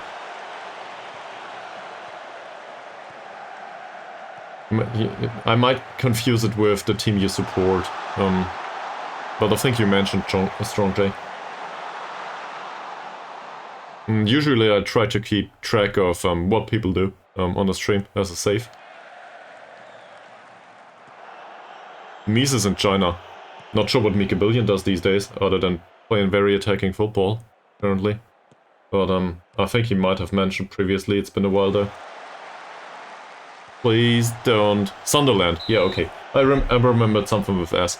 I wasn't sure if you are a supporter of Sunderland or if you manage them. But I think you mentioned. Mies does his Chinese stuff, and Cheryl Nunlett should be with... Is it Southend? I think.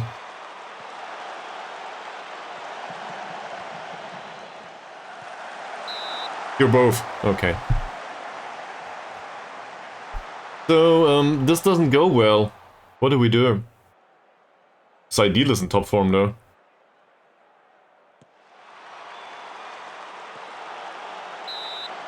It's yet another corner. This is really close. I ran on about the stream and actually there's stuff going on the pitch.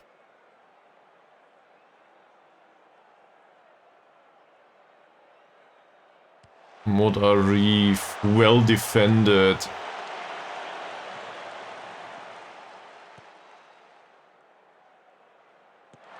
Oh, Ankun, why? Just leave it.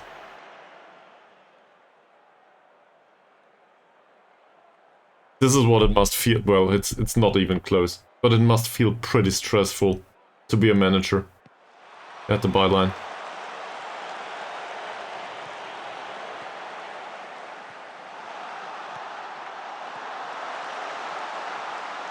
Press, press, press, press. More. More. Why don't you press him?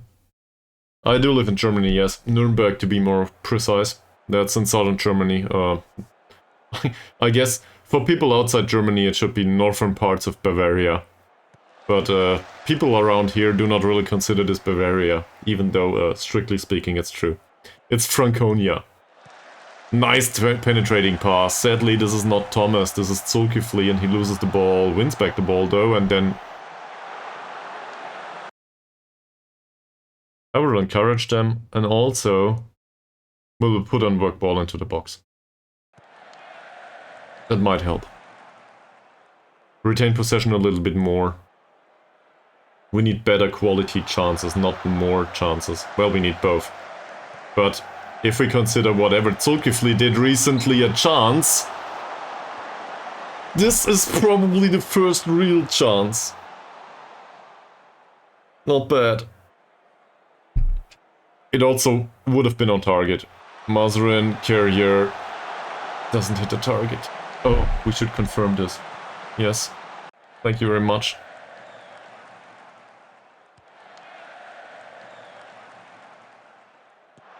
Carrier, Diego, that goes nowhere. He expected Choo-Choo to run for it seems. Nizal, this is pretty wide on their behalf too. I also wanna put that out there, we should probably stop crosses. In general. And we might also get stuck in. Yeah, you do. You do. But that's on me. Why? I was pretty calm about the last one. We lost that one though. So, don't know what we will make of it. That's a good pass, sadly.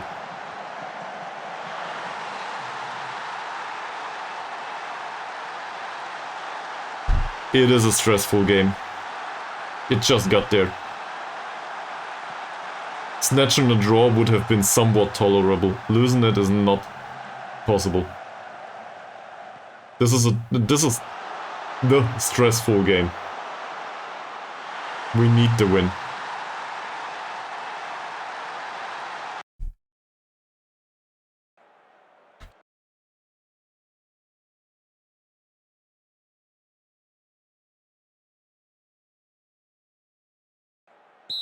A little bit. Depends. If there's another goal, it might become less stressful, no matter the side. But, well, if there is no other goal, it will be stressful for the next 60 minutes. In particular because I'm not aware of what to do. In general, I think the performance wasn't that bad. It's not that impressive, but it's not that bad. We might have overachieved throughout the first half of the season, basically. And now we're getting at the end of it. And, well, it's also for the players. Like, every match is stressful for them now. Just look at this.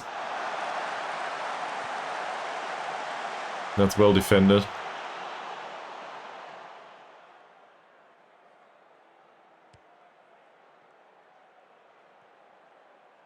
I'm fine with this. The pitch is a bit narrow. We knew this beforehand. Doesn't really help creating. Long ball to Diego is good. Diego finds Mazrin out on the wing. If only Mazrin would run with the ball. Little bit more. Nice! Oh, Choo-Choo! What a chance! He made him throughout the entire season. That was a good one, and he just put it past the goal. It was easier to score.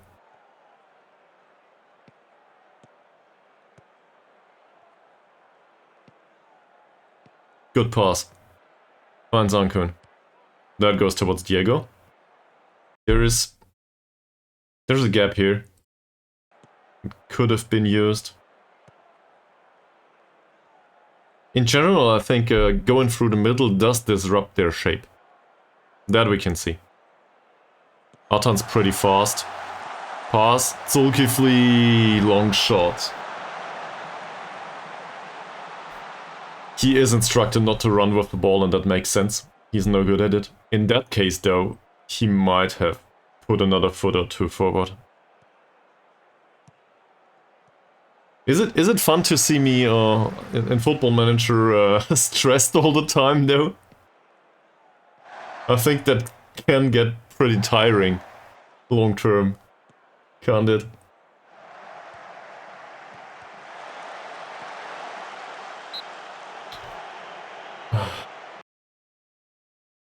I will demand more now. Might be a bit much, but it's only 1 minute to go. That did help a little bit, it seems.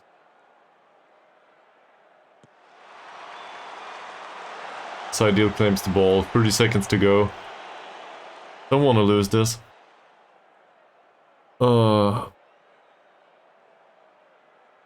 Yeah. Would have been. But we are not in control of what the players decide. We are in control of whom to play. That's it. I will go all the way aggressive though. You need to get better. None of these did any good. All of the 6.7s and below. I will tell them in no uncertain ways what I think of them. Most of them seem to be fired up or inspired. We will encourage these two. Maybe that helps. Maybe this is just what's needed. Now we go with encouragement again. Because, well, if this is the way they start... Oh.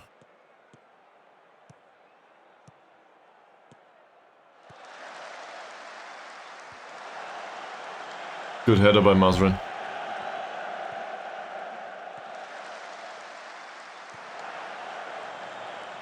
Yeah, it could be worse, true. We could be more than one behind. And looking at the amount of chances, we did create some. Thanks, Mies. I don't know anyone that you don't know anyone that encountered something like this recently, do you?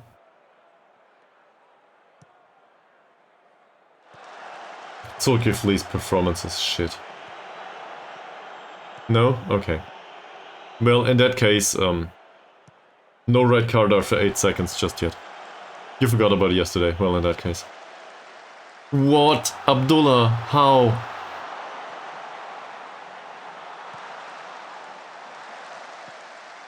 That was close.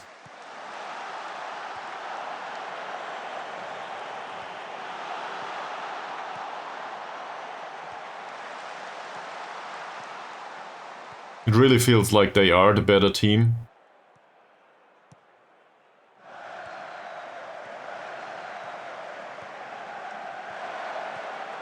They play all the way within our penalty area. Side netting. Had enough of this. We will also go... Get stuck in. We had 5 fouls throughout the match. Maybe that will help us to put some pressure on them. Shoot, Zulkifli. I think this was Zulkifli's like 5th shot today, and all of them didn't really help. Ankun. Mod Hussein, Carrier, Abdullah, Sophie. Abdullah again.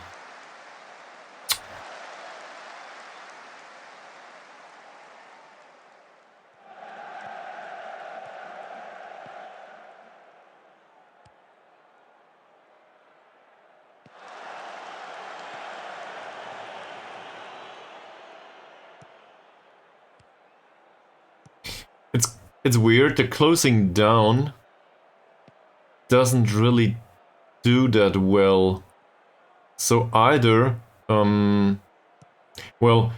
do not mark the defense tightly, right?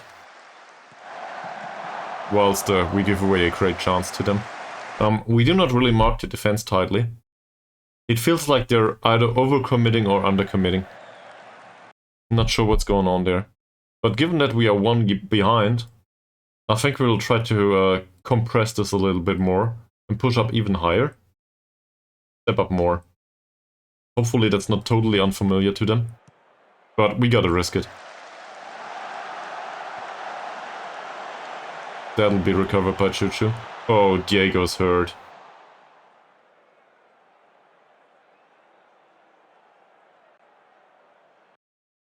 Well, seems like time for a change. Asnan comes on.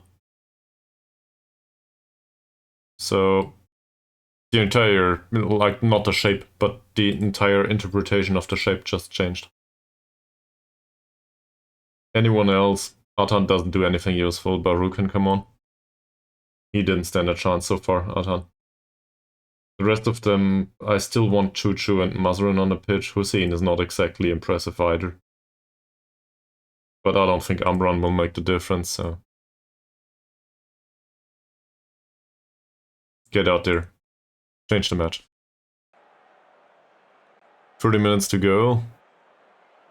Chuchu takes the corner. That's not good yet. Dirty maybe? Reasonable pass. Zulkifli. With yet another attempt at a shot, I think. Which reminds me, is he instructed to shoot more often? Is this on me? Of course he is. So his passing's better. We will try to not shoot that often in the future. It's not like he's a horrible shot. I just think he shoots way too much. So, my bad. Once more. Carrier's long ball isn't bad, but Baru seems not to want to run today. We have more chances.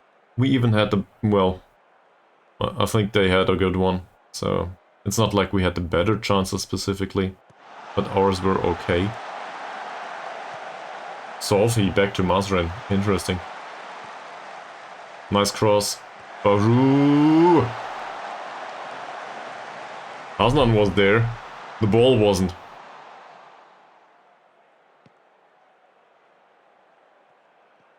I guess the question is, when do we go overload? Goal difference doesn't matter much.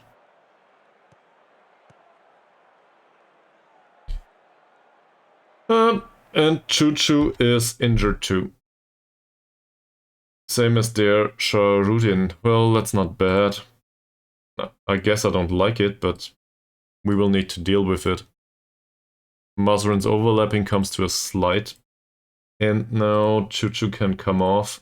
And I will bring on Amran. No, I'll bring on Safri for Sophie. It's not Safri, it's Suleiman, obviously. I bring on Suleiman because he can provide a little bit more technical skill set. It's 69 minutes though, so not going overload just yet. Everybody's inspired. Everybody really wants to. It seems they are just incapable.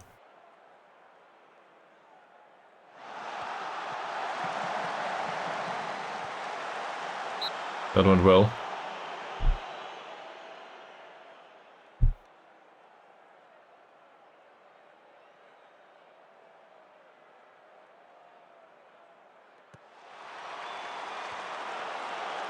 I think this is the revenge for the start of the season. RC picked up the ball and there was no counter-attack coming from it. Was Shaharudin maybe? Ooh. For this one.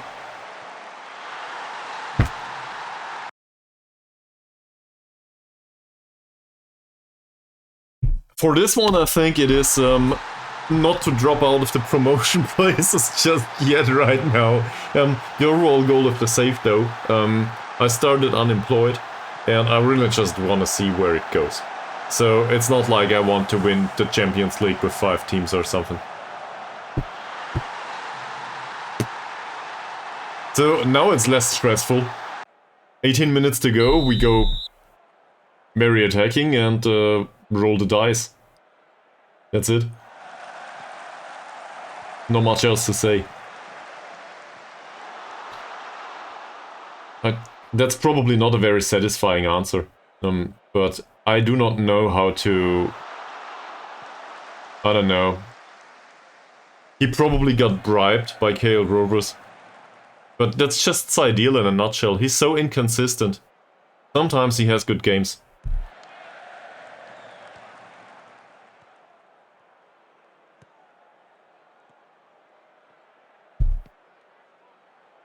And they still have time on the ball. That's what's most annoying to me.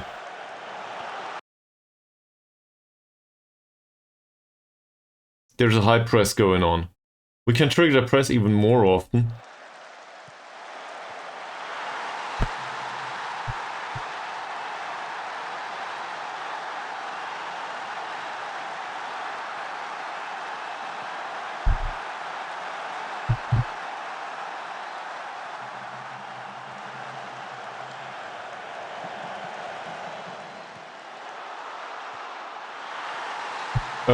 Apologies to Cherenalad, I do not think Target Boy will play anytime soon. Or we play him because, well, not much else to do.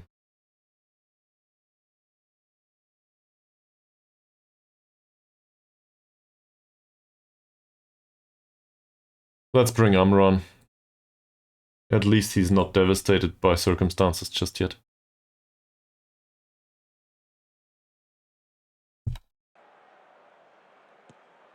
Maybe we should have gone defensive all the time, and not with the positive mindset. Maybe that's the major concern. Maybe I was too positive about it.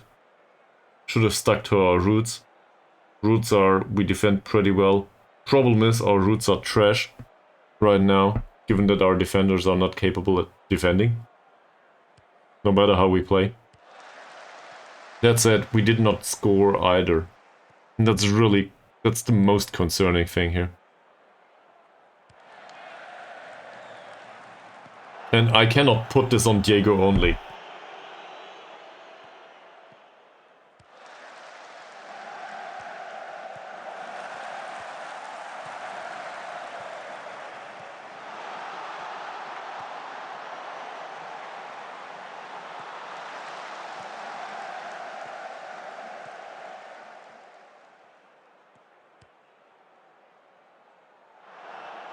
That was close. Well, yes. But the playing material to us is really, really... Well, how do I put this? It could be better. Despite that, we managed to end up here. I put 2 screenshots on the Discord recently. We have the smallest wage budget in the entire league. Like, our wage budget would be big enough to sign other players or pay them more, but it's not needed. Because nobody's willing to play for us anyway. Great. Now, Abdullah gets a yellow card. That's just frustration, really. No other substitutes available. We will not turn this thing around anymore. We could go defensive here, but... Maybe Saidil might be able to labor back to a 6.2 rating if he doesn't waste his possession now. But... Overall...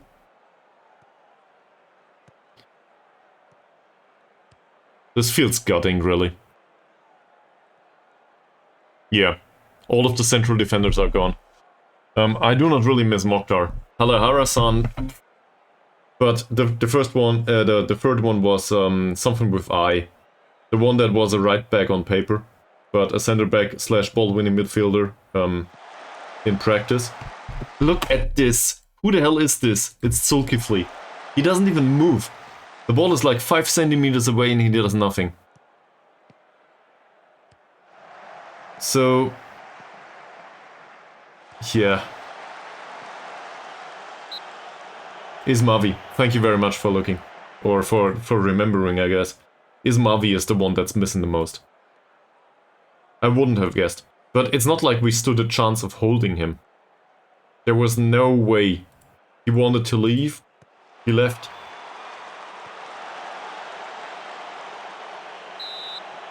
I'm so annoyed by this. But central defender is not something that we can cope with. There were 2 other options than Abdullah, and Abdullah was by far the best one of them. One of the other central defenders had 3 points of jumping. Both were loanees from Kuching. Both were very inconsistent, if I recall correctly, or at least one of the 2. One of the 2 wasn't able to run. No problem though, because Abdullah isn't either. He's the fastest central defender we have.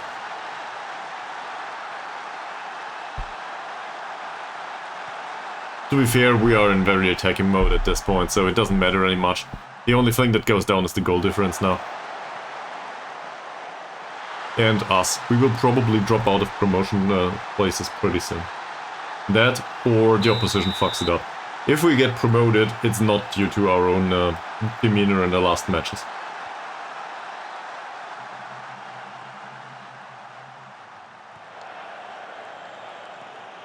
That's very different from what we saw, not last season, but I guess last installment of Football Manager. Last time we were perfectly able to carry this through to the end.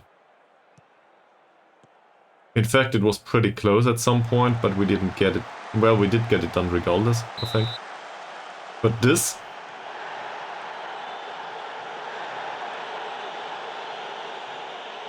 the entire concept didn't go well this time. And I'm not sure if it's tactically not viable or if the players do not fit the tactics. If they are too nervous and maybe I just overinterpret this or that. The expected goals say we were doing okay-ish. Not great, but okay-ish. Didn't really create much in the second half. Is this water bottle territory just yet? Conceding 4 goals? I think it is. He's angered. Some were fired up. Did it anyway. So, I'm really direly missing Ismavi right now. That's probably it. 44, KL Rovers.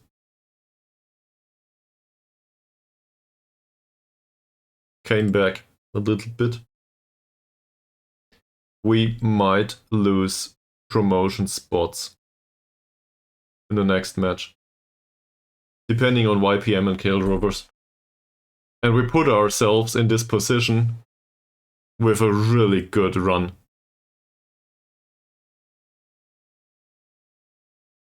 No.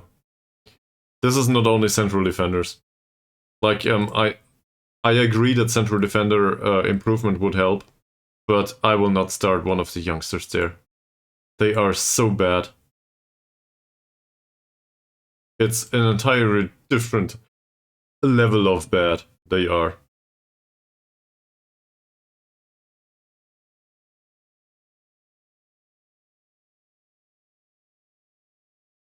He has a bruised ankle, that's not horrible. We have extreme physicality.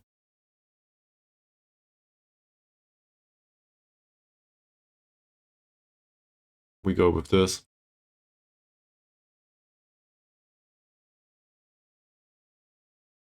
Three matches to go.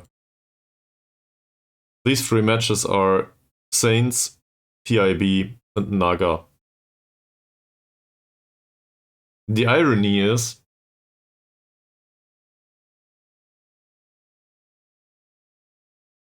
where's Saints' schedule? They won 4-1 against Bulgaria. Great. The irony is, we face Saints at the worst time ever, I think. A draw against Immigration and 4-1 against Bulgaria, they will be in pretty good morale. Also, they managed to get a draw against Kelantan United FC from the Liga Super in this Challenge Cup. So, then on top of that, the morale should be pretty good.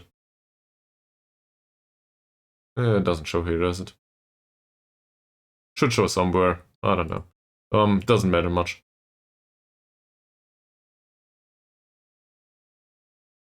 They also had time to rest, so not really a great point to face them from that perspective. Luckily enough, they will face Kelantan and KL Rovers afterwards, so they take the points away from each other, at least. And we will have PIB and Naga UKS afterwards. But all of a sudden, this is not enough anymore, and still we need to win these matches first. If we win against Saints, we're still okay from a promotion perspective. That tells you a lot about what we achieved prior to this run of matches. But now, things are not going well. And to be honest, I think I need a 5-minute break, and I will use it to get a bread or something and eat something, a teeny tiny bit. I will not wrap up the stream for that, just do an extended break. So, in case it's the appropriate time for you, feel free to take a short walk or, I don't know, do a break on your own. Get away from the screen for a second, and we will continue doing this afterwards. But I need food, and I need to get my head clear for a few minutes. So, BRB, see you on the other side, hopefully.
Okay. We lost. Again. And now we will try to do something different to Saints.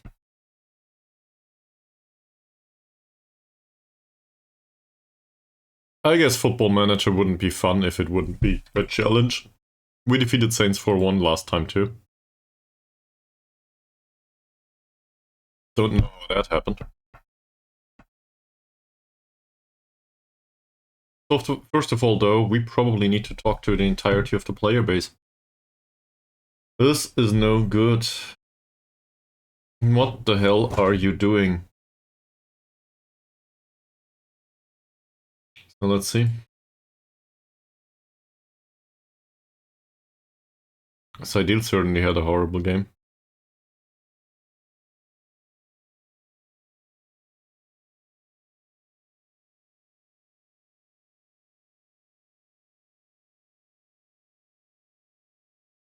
Hussein, we can probably go through the squad with the quick flicks. Yeah, quick flips, whatever. Didn't create any chances defensively, it was very bad.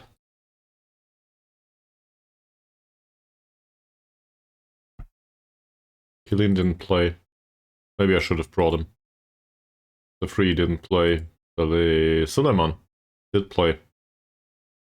In his role as a defensive midfielder, his passing was okay, but he didn't really have... I cannot even talk to him about it. We did talk to Saidil. Sophie. No chances created.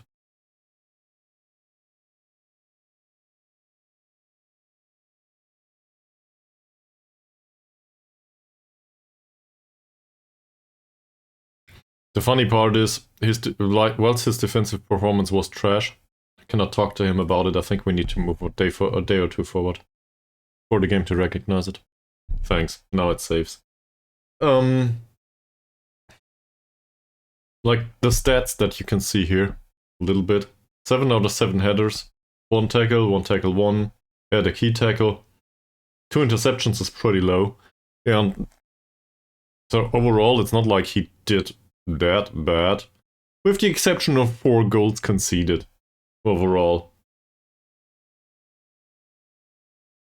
Not sure if I want to put this on him entirely though. The rest of the squad is responsible for defending too.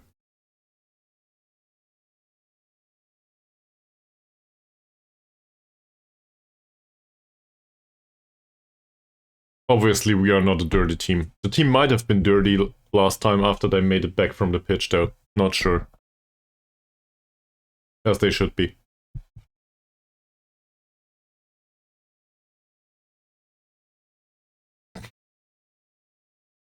Johadi doesn't like his individual training anymore, so let's take it off.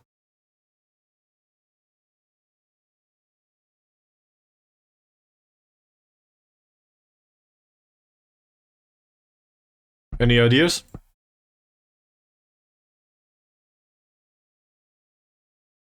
This, like, management is a democratic process after all, isn't it? I might ignore it, but recommendations are welcome. Let's play the under 19 all together and throw everything else out. Maybe that helps.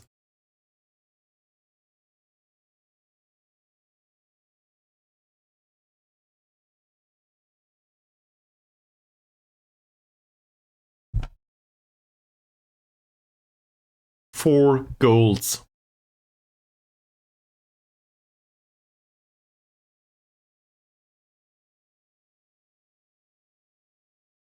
Yeah, well, the last ones weren't close contests. All of these have a fairly decent partnership. They do wing play.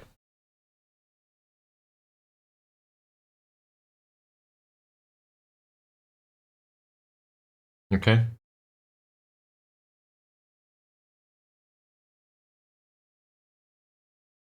Their momentum overall against Bungaraya was pretty high.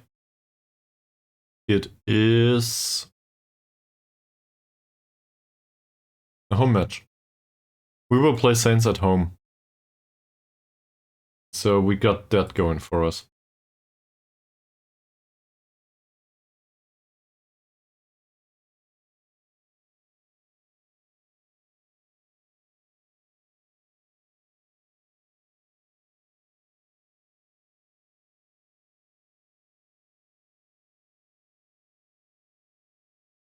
The striker isn't really... He's very good finding space. He's not good physically.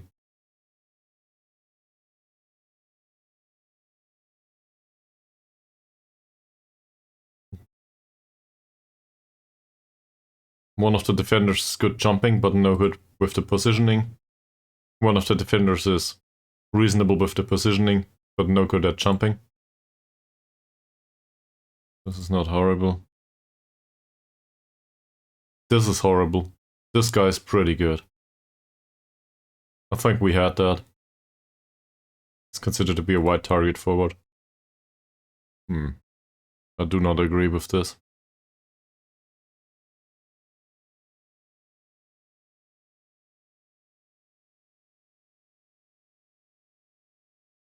There's nothing to be widened here. Sorry.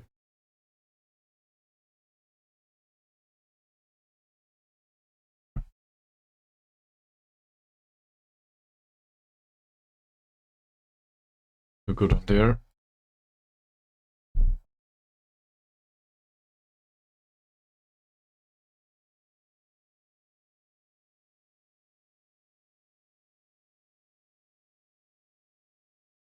So we could do the switch to defensive tactics again.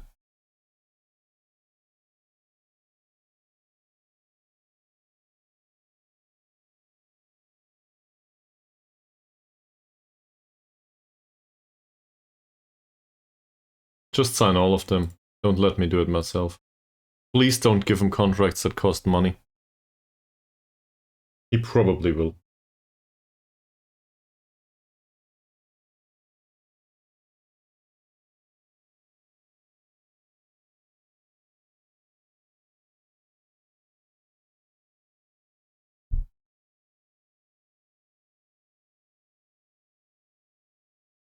I wanted to clear my head, but I'm still stuck with that last loss. So things are getting more and more stressful. I think I'll blame it on Strong J. Ever since Strong J came around, I'm nervous all the time. Whenever Strong J shows up, the nervousness increases. There might be something to be had there. Not really.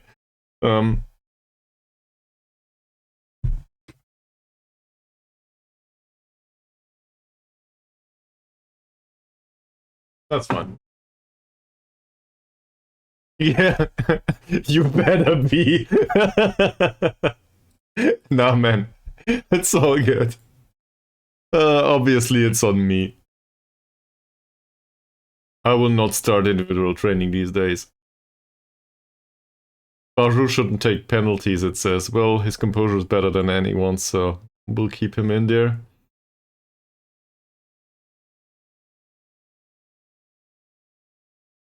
Signy. No further improvement on strength. Okay. Well, in that case, we'll take them all off. Zulkifli will not develop beyond accomplished, it says. Also, he's past his peak. Yeah, I clearly saw that, thank you. I also want to take him off the shoot more often instruction. He did have a few shots last time out. But considering his superior passing, I think shooting less often is probably the way to go here.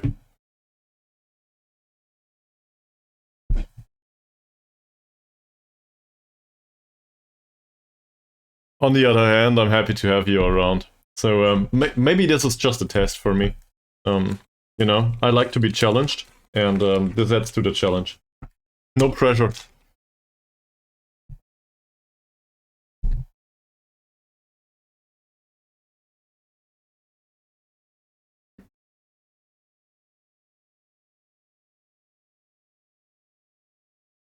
I will not start training for weaker feet.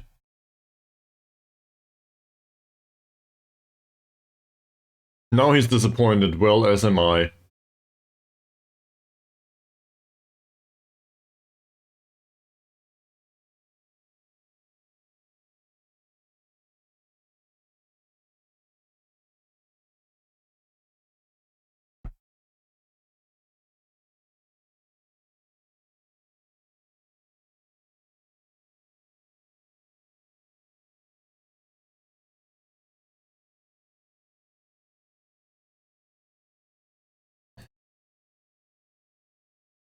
I'm increasing the pressure. Usually I don't do that with teams. Usually I'm more like, we gotta understand you and blah blah, and if it doesn't work out, well, just try another time. You will get there at some point. And to be fair, in real life, usually they do. Like, you cannot babysit everyone all the time. At some point you gotta deliver. But the mindset can always be, I want to be the best I can, but also, if I cannot be at my best today, I will be at my best tomorrow. No reason to be disappointed with it. Just pick yourself up and try another time. The road to success is not straightforward. It usually comes with a lot of failure. And if your road to success went another way, well, congratulations for being lucky.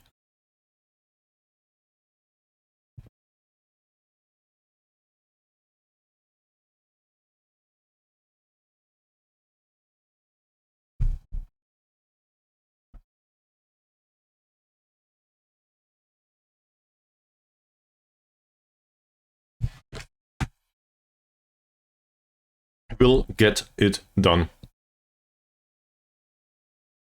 I started this stream by saying we are getting promoted.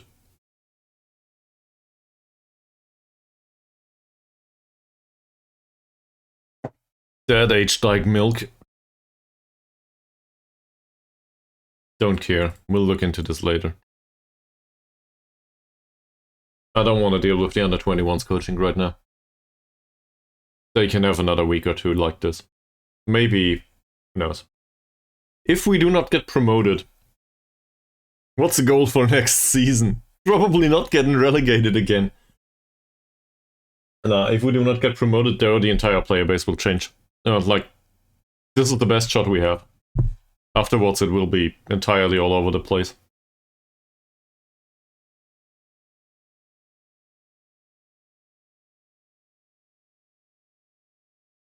Okay.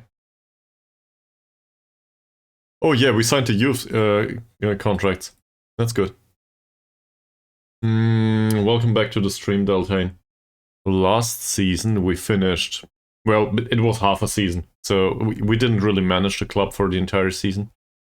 But last season, it should be on the club info, right? I cannot remember, sorry.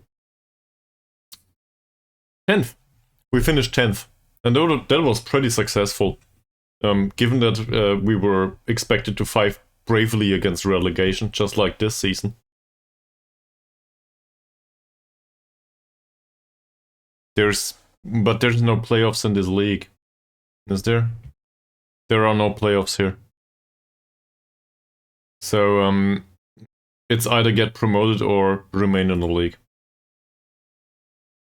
Now, for next season, we might be able to challenge again for a top half finish or something. But it's not...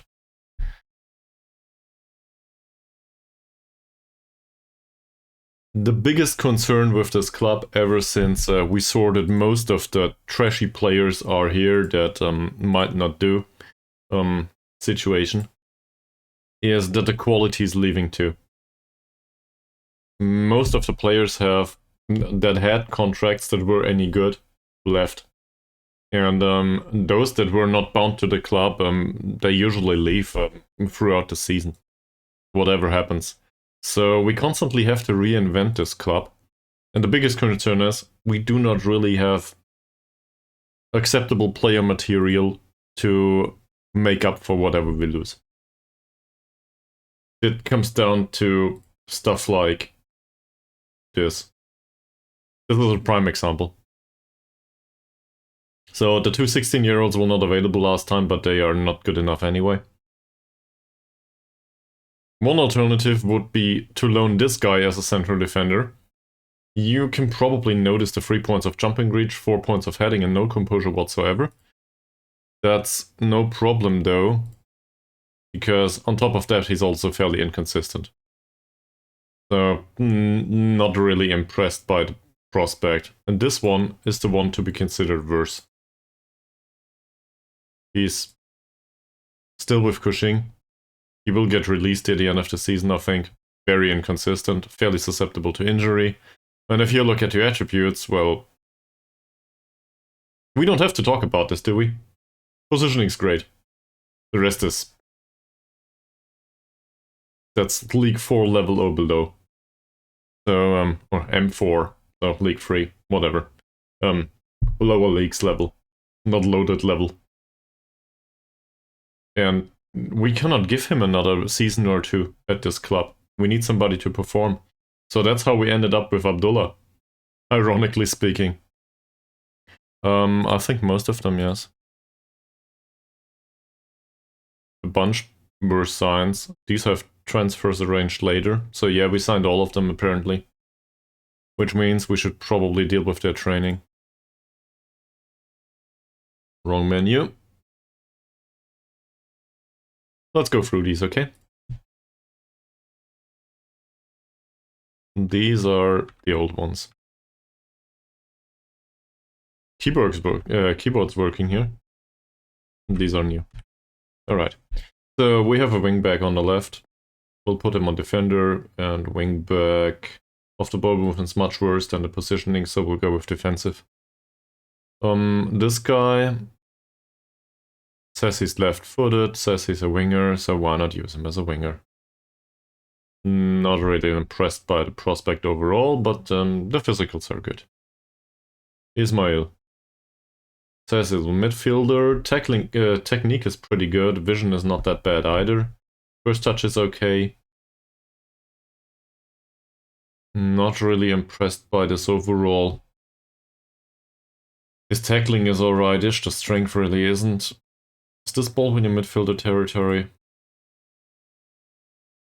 Don't think so. He's more technically minded, but still a worker. Box-to-box midfielder is way too much for him. Carriero, maybe? That is still missing some mentals and the passing, but it could be worse. So we'll go with that. Ahmad. Wingback on defend for me. Johari, he's 15 years old. He can't jump. Despite being 1m69. His heading and bravery are not that bad. He has no strength whatsoever though. He's not that fast either. This is a weird situation because I'm not really sure. Obviously we can try to play a 15-year-old in the first team next time out. Not sure if that will make it any better though. That said, he's pretty good as a central defender in comparison to the remainder of the youth intake. He was with the club. He's new. Central defender, not much to say. Yeah. This is not horrible, but we don't have another 5 years. Well, we might have another 5 years. Depends. But for promotion this season, it will not matter. He has good tackling. Passing's pretty bad, vision's pretty bad, other roles are more or less out of question. So it's either something like this or maybe defensive midfielder. I'll go with this. It's not like he brings anything to the table that says use me in another way. The determination and the natural fitness barely count. I guess central defender could be a thing, but I don't want to go there. Positioning's pretty good. Let's go with that. Yeah. This seems well-rounded for me. Bravery is damn high. He has 2 points of strength though. So is there a role in defensive midfield that uses most of these attributes? I accidentally clicked Segundo Volante. That uses some strength though. Anchorman is definitely not the one to go for. Not a ball-winning midfielder with that strength. Roaming playmaker, I guess, in a way. That's not too bad, but the physicals are so far off. In fact, that's a big problem on him. Physicals are the worst. I think a regista in general does not use that many physicals. His flair is 2 though. Ouch. And he's somewhat defensively capable with the tackling. That will not be it. So it must be a role that is a little bit more technically minded, I think. I'll go with Register. It's been a while since we trained one. So the bad flare, that is no good, but whatever. We'll go with that. Wing back. See? Less nervous now. Just doing specific player training. Well, I feel like we'll go with this. Not much to say. Matt. What kind of striker is this? This is a poacher, isn't it? The problem is we rarely play with a poacher, so I'll go with Shadow Striker instead. Just for him to stand a chance to make an appearance. He is also... Is this right-footed? No, he's left-footed. He's a mercenary anyway. He will not stay. No use talking about him. Harsh Singh. I think we're pretty much done here immediately. If I can hit the menu correctly. There we go. Dold.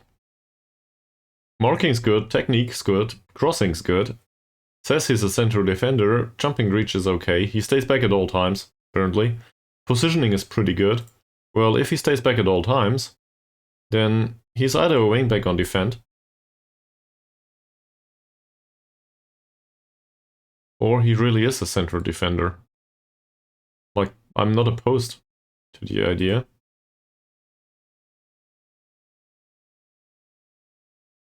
That's strength, though. On the other hand, he's 16. The general attributes would also be able to go midfield, I think. Is this any better?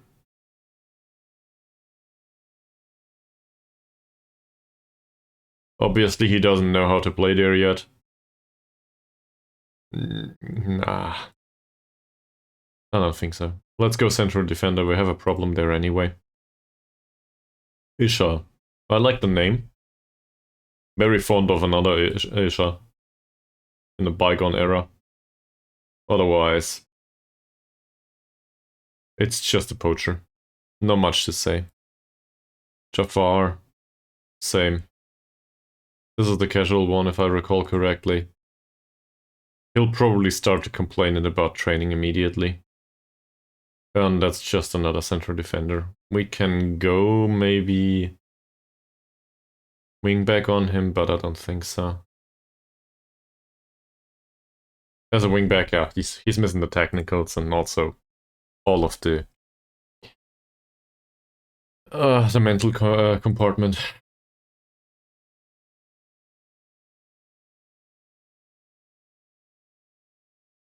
So next up's the match against Saints. This takes a bit. We'll do a short, minuscule break, and then we will do our position instruction and analysis. BRB.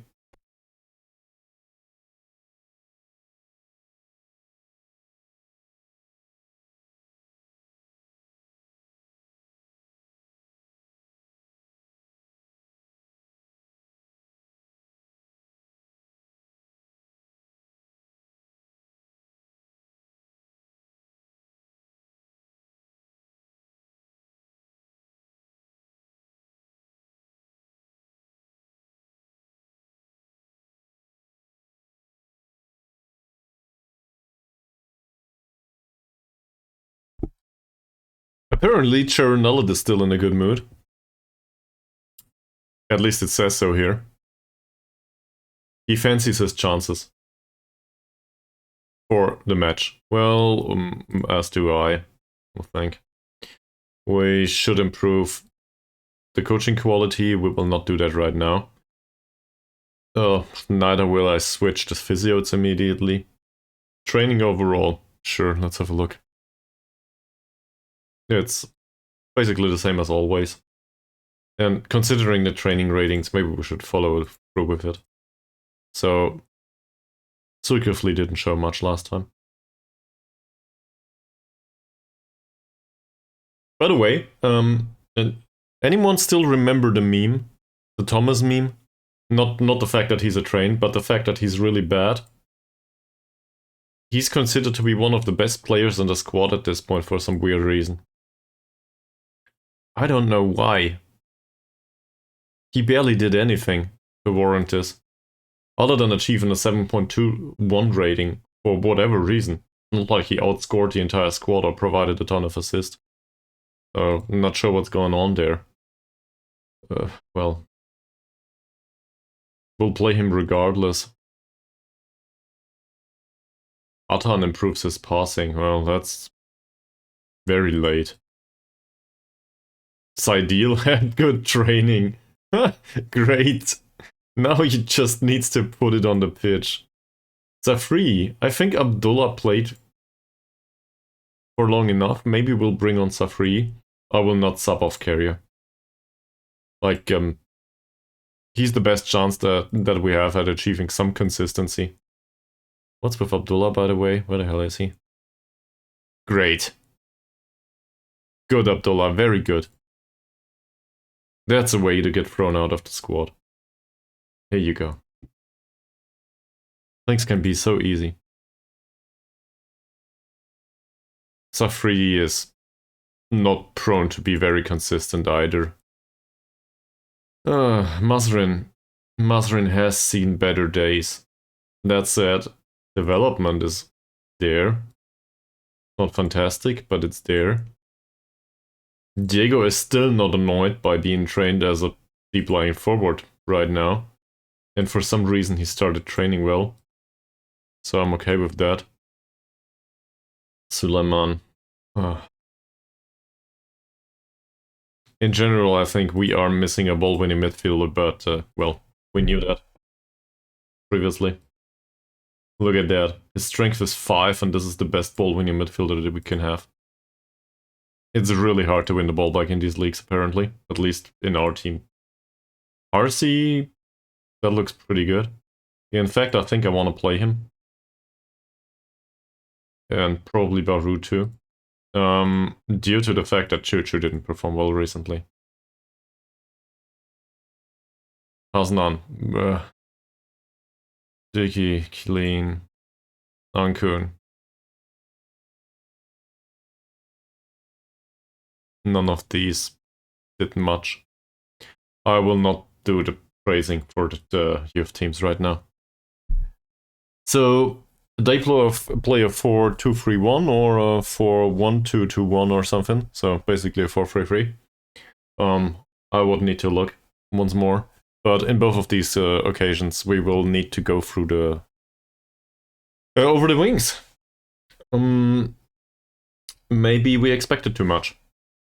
It's a home match though, so I'm conflicted.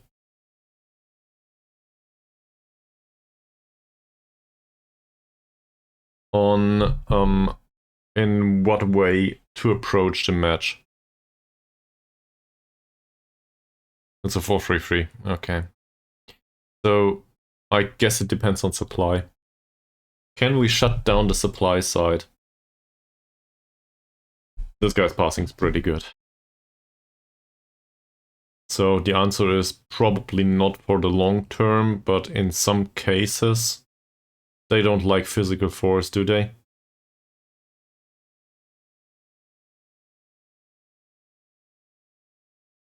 Wingers are, as expected, pretty fast.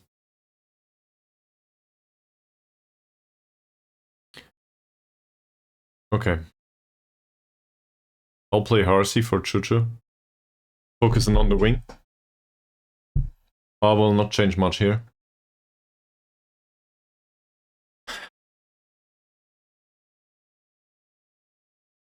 Now the question is, do we play like this?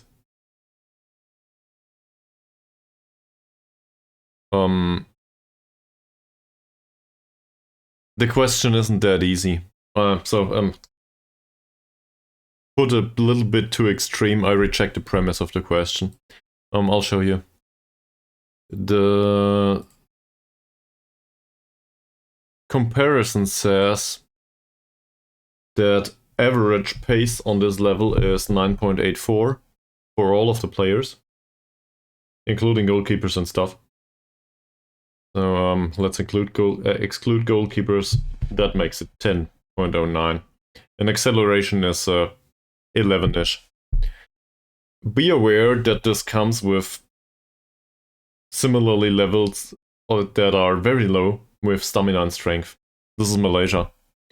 So as a result, 12 or 13 pace on a winger are pretty much standard. Because, well, most of the young players come with 10 or 11. And the rest of it is trash. They cannot lift, for sure. The physical side is very, very unevenly distributed. So 5 points of strength on a central defender are pretty good, actually. I hope that gives you some context for it. It's interesting, but also you face fast strikers all the time. So, because everybody's pretty fast.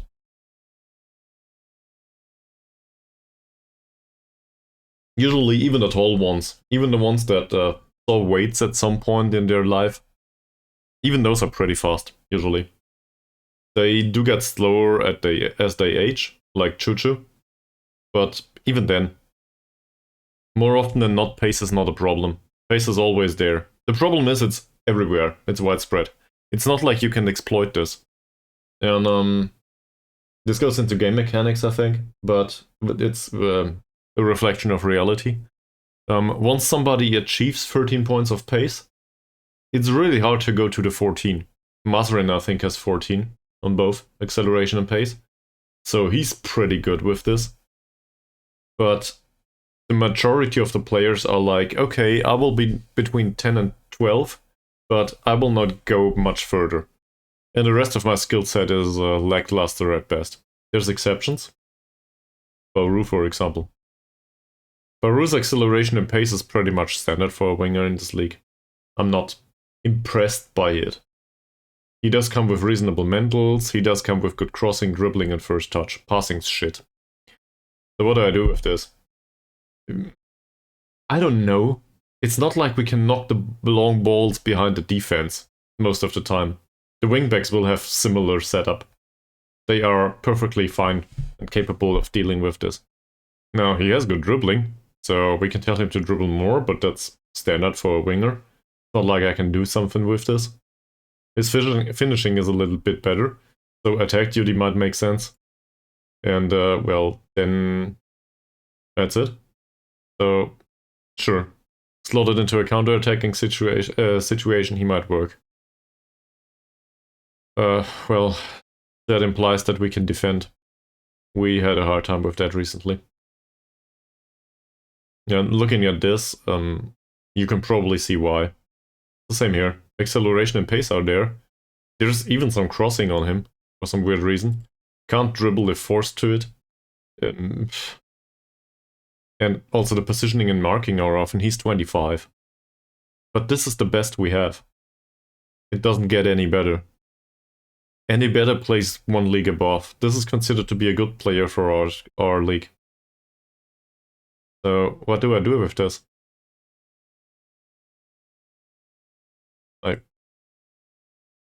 I cannot really exploit it.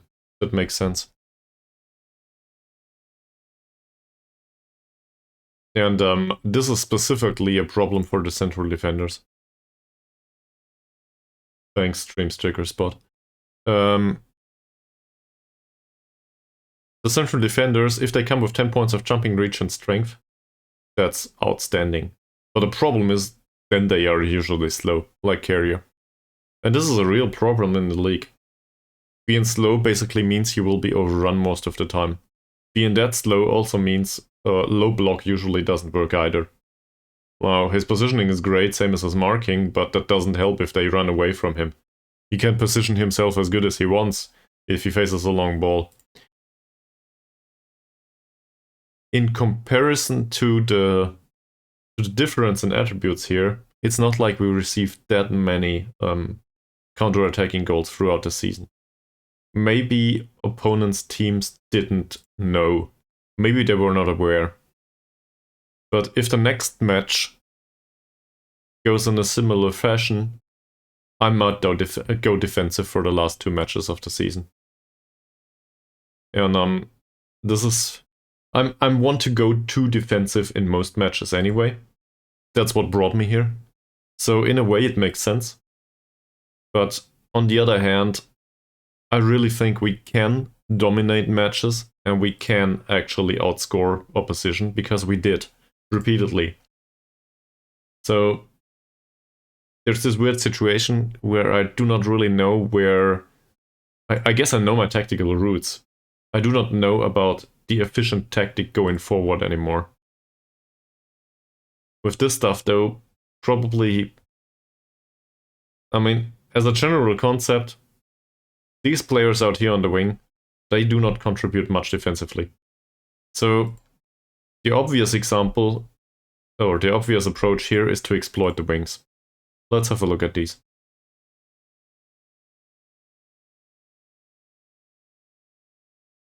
Thanks, Journallet. Thank you very much for mentioning.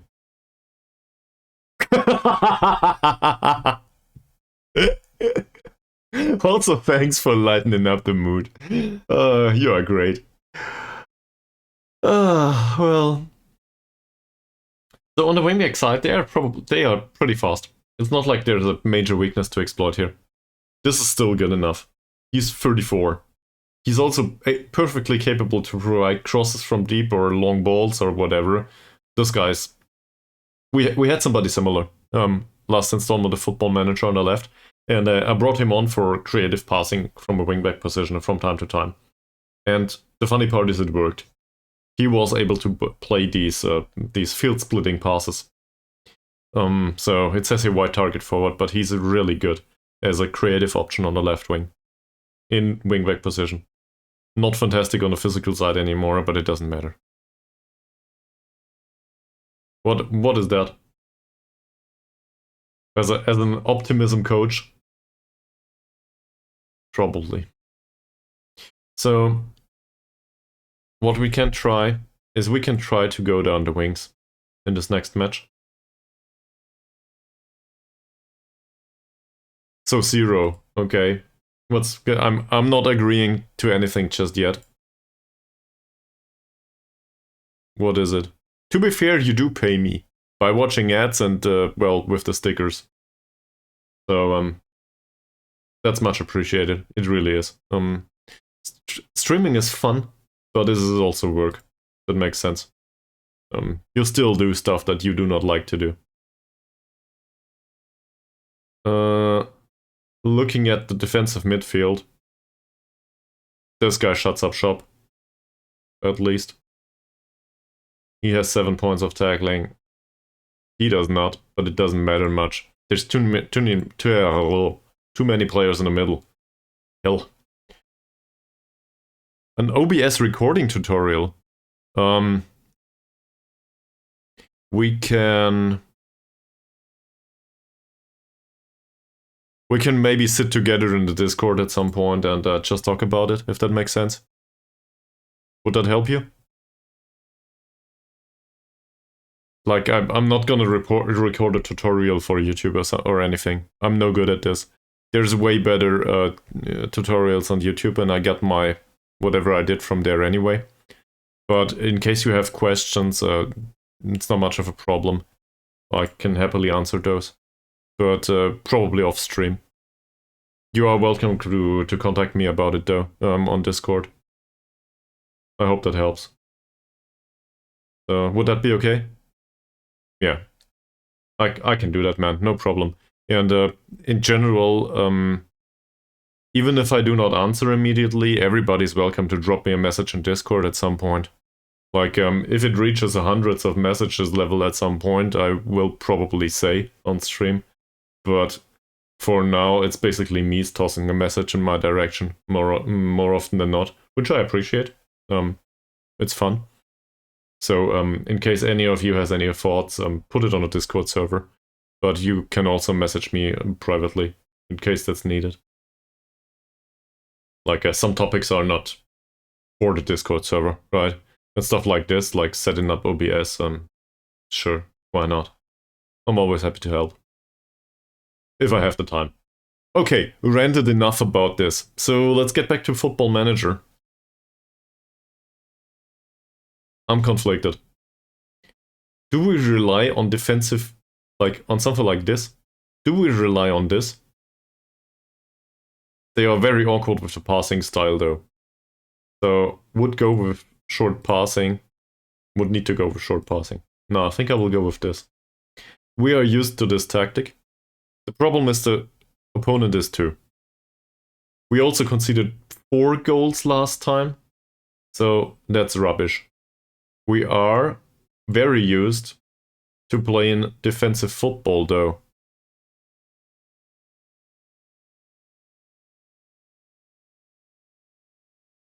There's barely any change in mentality here. They are pretty aware of this. Mazrin can still do attack duty here, so that somewhat goes down your lane.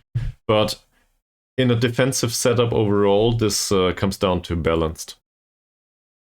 And these here are probably positive. Yeah.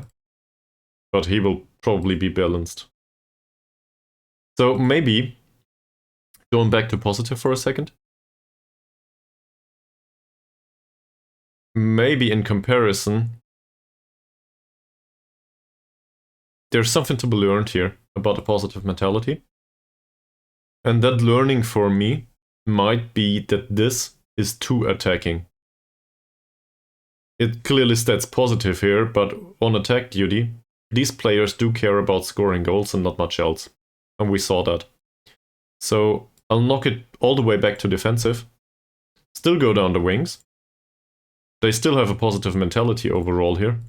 That's good for goal scoring. But the rest of them, they are pretty much focused on cautiousness, very defensive behavior. And this is okay. I think this is required overall. I would actually argue we should probably start the next 3 matches like this. Speaking right now. I do not know what will happen in the future.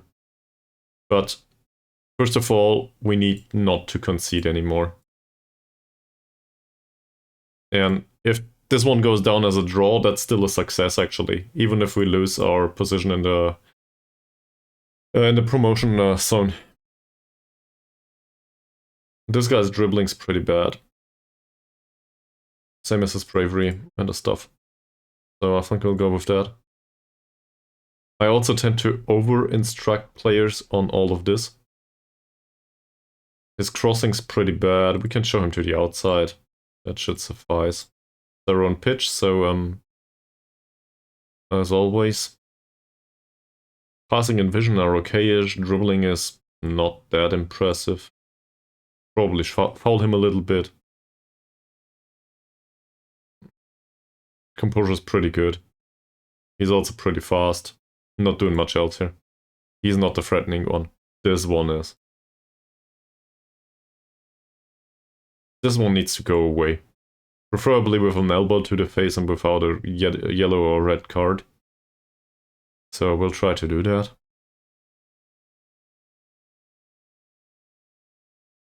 He's also a core member of their squad. This is Yangan. Funnily enough, Yangan is exactly in the position to make the acquaintance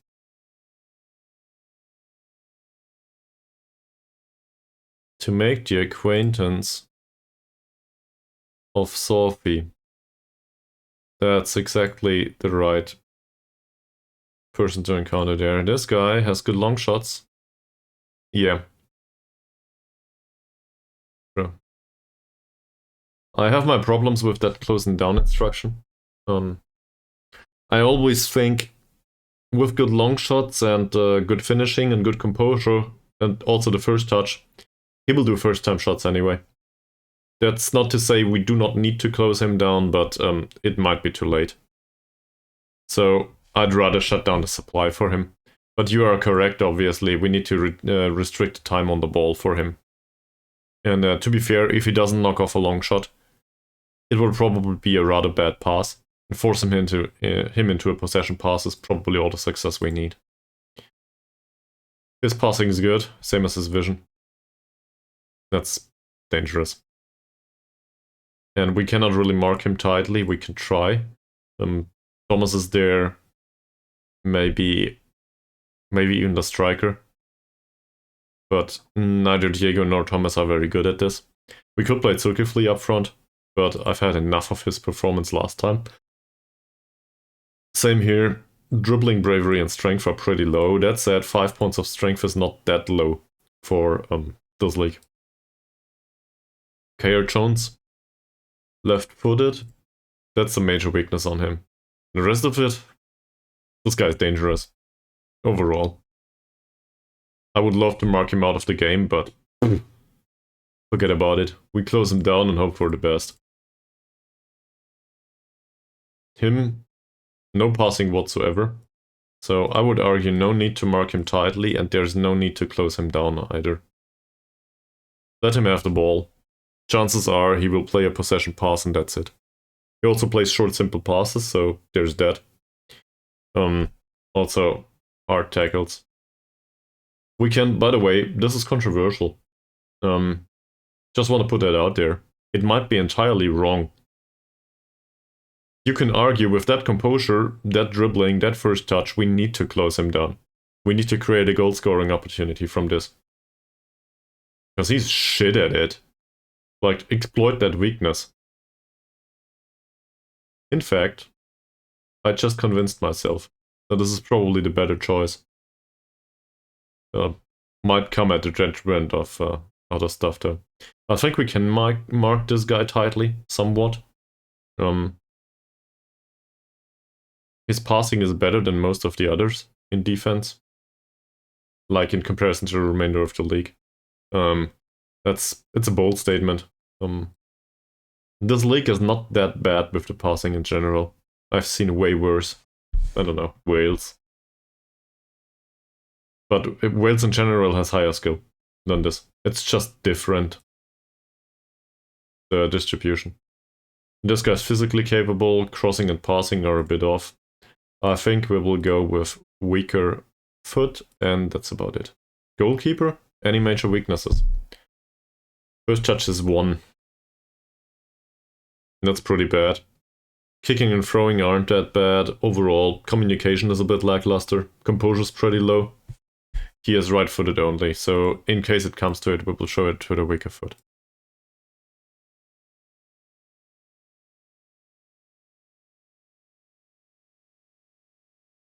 Want to go back to this once more.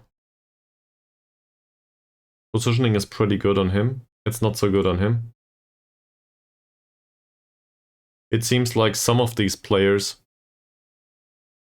thanks, man. I didn't notice. Yeah, you are correct, of course.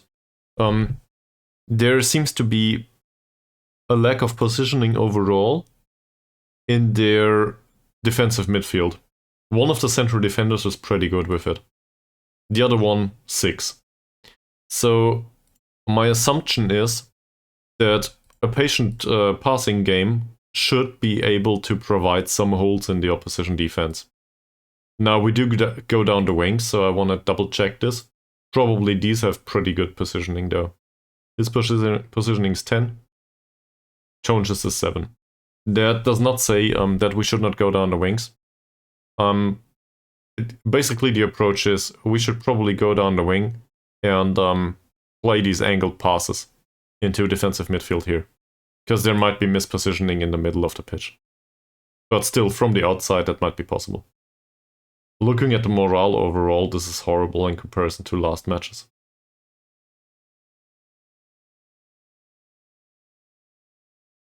Can I do anything about this? Obviously, I can go through all of them and give him feedback for last match. Or not.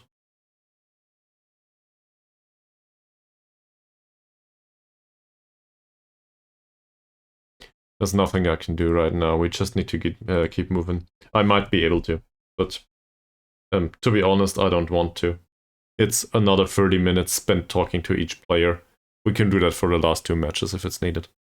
But in the end, this also needs to be fun. Okay. Still doing everything else just as we are used to. I do not have a strong opinion on the ball distribution just yet.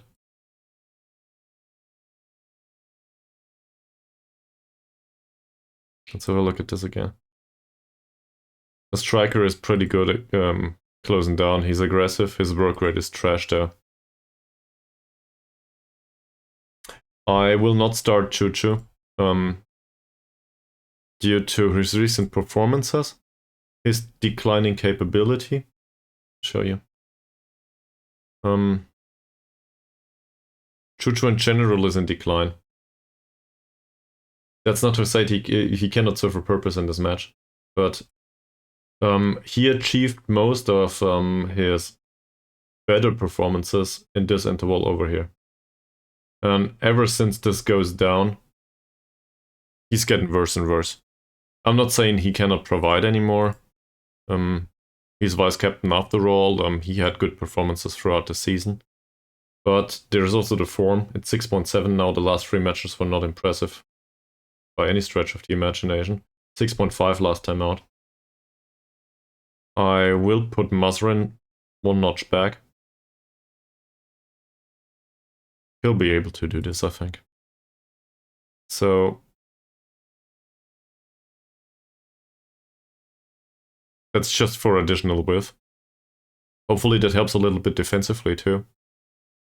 Puts him back to balanced mentality most likely. It's even cautious. Okay. So puts him back to cautious mentality. And Harsi and Atan are more prone to exploit this space by themselves. I do not think the half space here is that useful. Like, I realize that they are not good positioning, so there's an argument to be had there, but I want to go with a more standard approach to this.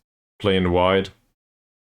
For them to run wide, they probably will do that anyway, they don't. So let them run wide with the ball. I think that's fine. This time out. To stretch the pitch as far as we can. On them though, because we need to be defensively solid. Good question. He has jumping reach 8 and 5 points of strength. I had my problems recently, Chernalot, with instructing floated crosses on anyone. So he definitely has a physical advantage over him.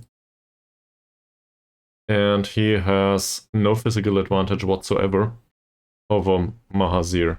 So general floated crosses, probably not. Also, this guy's heading is pretty great. That said, this Mut Nashran Elias is the one that has the better passing. Yeah. Thank you very much for noticing, I wouldn't have. This Elias guy is the one that has the better passing though. And Diego is still a midfielder. So we can still use him. I think it says ease of tackles. Diego has 5 points of tackling. That's not great. But he has 8 points of marking. That's still a skill he possesses. So we might as well let him mark Elias for the entirety of the match. Not only will he be closer to... This will be a mismatch size-wise, right? For us, to our benefit. He is also forced to play close to somebody that will tackle the ball off him every single time. But on the other hand, build-up play with this guy will not be funny. So they will play through him. Or the outsides. And that's okay. Playing through the outside is, well, it's bad for us.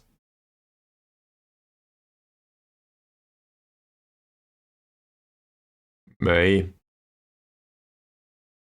I'll have a look at it again, you might be right. But passing to space in general is pretty dangerous.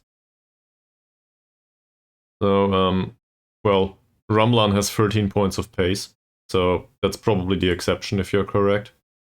Elias has 10 points of pace, he's a little bit slow on the acceleration side. Positioning will probably make up for that, same as the mentals. He's just an 8. It's not fantastic. And Kahir Jones is a 9. So, I would argue slow relative to the rest of Malaysia, maybe. Not slow enough to really make a difference. We have seen defenders with 7 or something like this. It's rare. Usually they can exploit it in that situation. I I'm conflicted on the statement, this is a case of pass into space, for sure.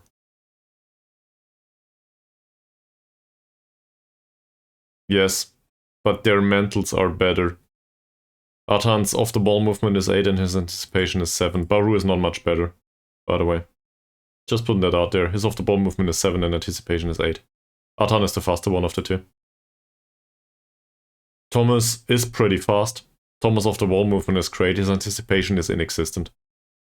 By any stretch of the imagination. So I don't think pass into space is a thing here. Same here. And Harsi's pace is 7. Don't forget that. He's not that fast. He's just fast accelerating. So he can be somewhat explosive, but it's very short-lived. Jago, on the other hand, we don't use him as somebody that is fast anyway. He's one to lay off passes most of the time. And to be fair, there were situations back when that worked, right? So that was pretty good. I think I'll still go with Rook Boyle into box, because I think the positioning of their team might be bad enough. I'll submit this like this.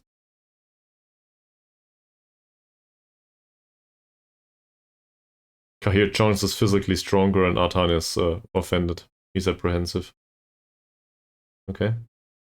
So if it is like this, I will correct the tactics. Nothing.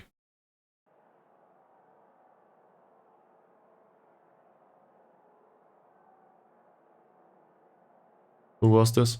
Atan's opponent, Jones. Okay, but I cannot do anything about this. Can't do anything about it. Alright. Team talk.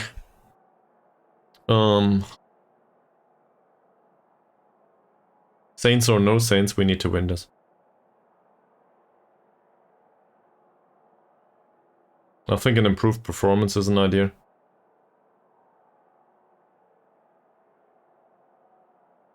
Barely anyone reacts in a positive manner. It's a home game. Increasing the pressure really didn't work recently. Maybe I'm too careful with them, am I not? They are still motivated, everybody wants to. Alright. I'll grab a drink. You take a break, Gerby.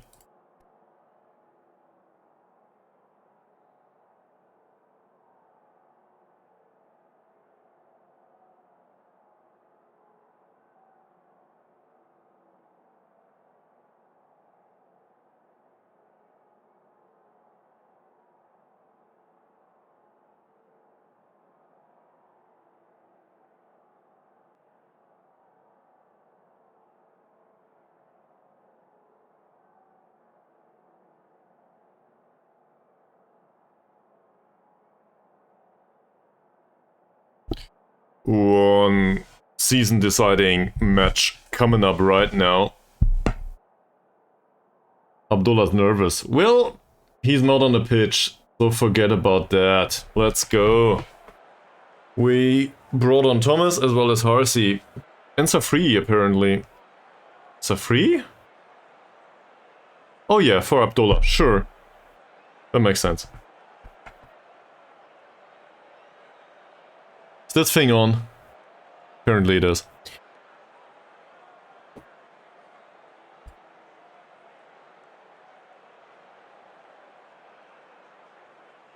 This needs to be the pivotal point.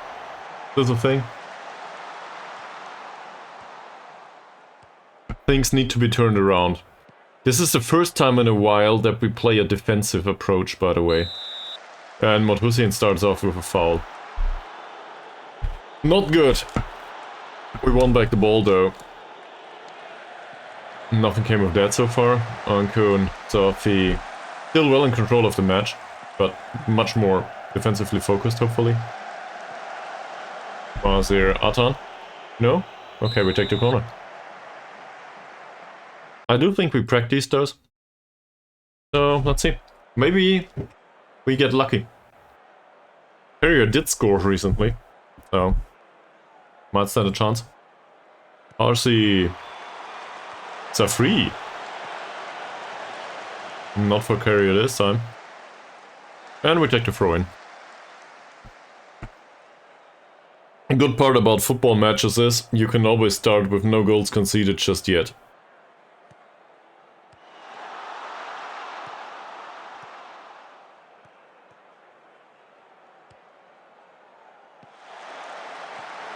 Oh no. Well done, Masrin. What a tackle. Didn't expect that. Sophie for Ankun, that's not well sorted, is it? Masrin. Masrin finds Sophie. No, he doesn't. There was some sort of a counter-attacking approach here. We rarely see that these days.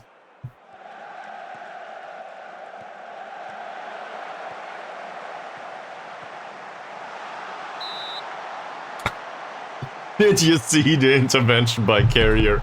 I thought that one was an own goal. He has a history of doing those. It's been a long while ago. But Carrier and own goals, there is a story to be had there. Also first shot of the game by them. Please let us get the better of Saints.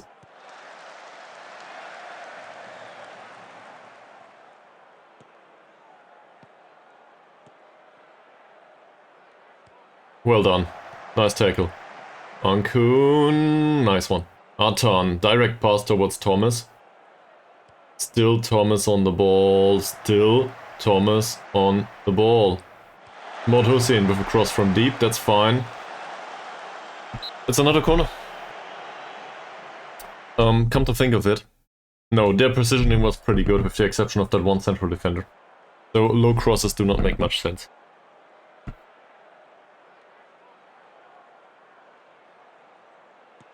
Ankun with the corner. It's a free, doesn't win this header. Ankun again. Second attempt. Third maybe. Nope. We just...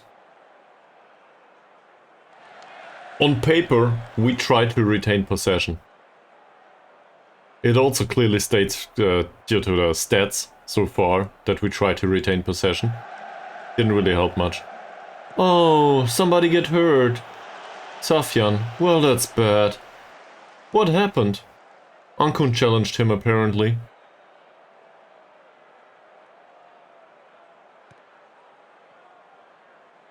Poor Saints.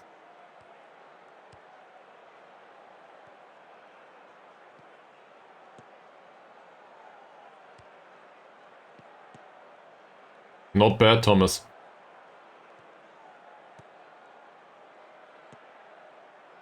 I do not think he can, well, first of all, he will not stay with us. So, I think, sorry to put this out there, but there's no long-term thing to be had there. And, that's offside, isn't it? Yes. And second of all, I think his dribbling is rubbish. If I recall that correctly. His dribbling's 4. That'll not happen. He's also, it was stated that he's at the end of his capabilities. He needs better match experience, so his current level is only, it's as far as it goes. His current level in this league. So if we do not get promoted, that will not happen. This is clearly offside. So thank you very much for trying, Mod Hussein.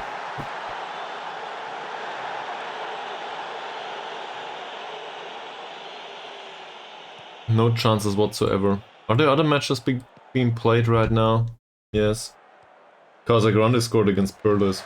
Kelatan and KL Rovers are on a draw. Bukitambun and Melaka are too. Oh, there it is. Don't let them score.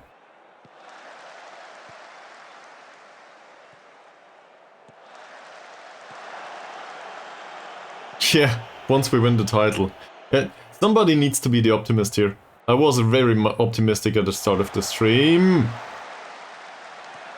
Oh, that was close. That could have gone all the way. Nice tackle, Ankun. Atan. Just run with it, man.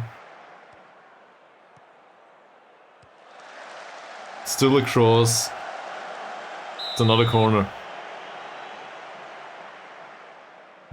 That's probably where we tell them, you can do this, guys. Go. You can.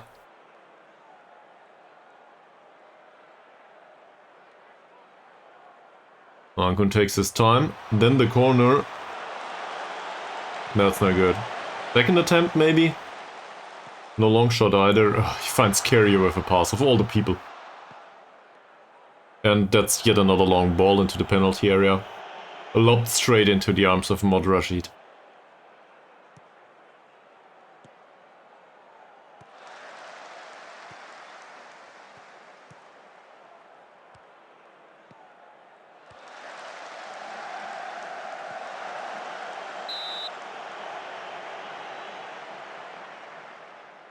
Overall, I'm not sure if I want to close down the crossers that much. That would provide more space in the middle of the pitch. Sideal claims the ball, no problem this time.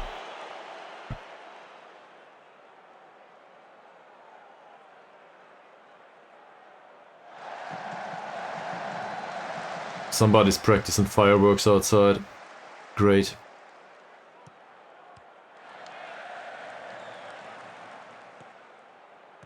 Ramlan's lob. Mod Hussein. Thomas controls the ball. Well, instant pass to Atan, actually. And Jones wins that duel.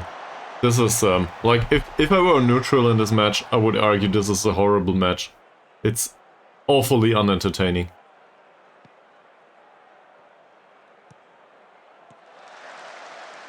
From my perspective right now, though, I think this is pretty good. It's a tight margin. So...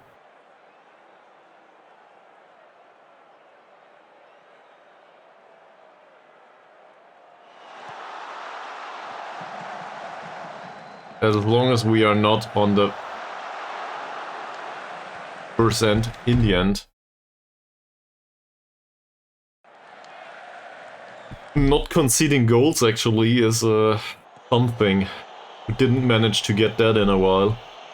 Promotion or no promotion. I realized that I need a win here. Like, it would be really vital to win this match. For example, with no problems due to Safi's bad defensive performance. Was this offside? No, it was not. That counts as a shot, apparently. Well intercepted by Diego. By the way, we had him man-mark this guy. And then he loses the ball. Why? Just play a short possession pass. It's not that hard.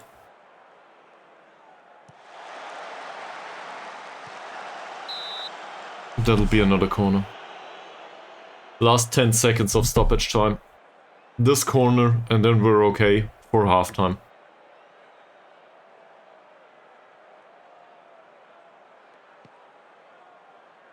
Intercepted by Atan. You gotta be kidding me!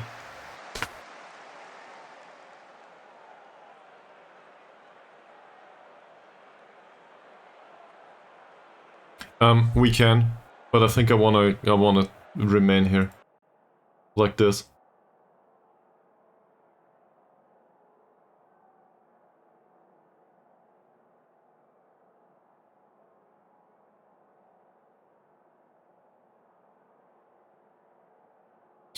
They do try to create chances.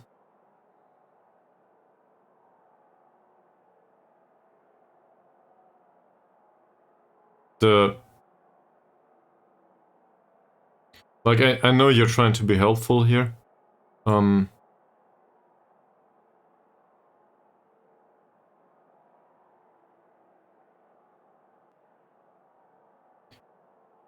That's it. To try to exploit this guy's weakness. Well, to be fair, his positioning and marking are not that good. Okay, so I will go with it. You know? So, go down the right, passing to space. Working ball into the box, I leave on. We try to go down Atan, and we try to exploit the space behind the old guy. His positioning is 7 only, so there might be an idea. In general, I think he's not bad enough to be exploited. That makes sense. He's a bit slow, but that's all there is to it. These guys need a special reminder, I think.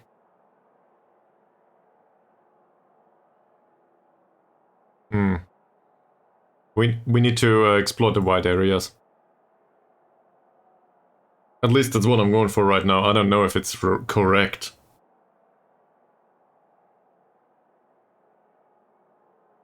I'm also happy with Sidil's performance so far, by the way. Didn't concede yet.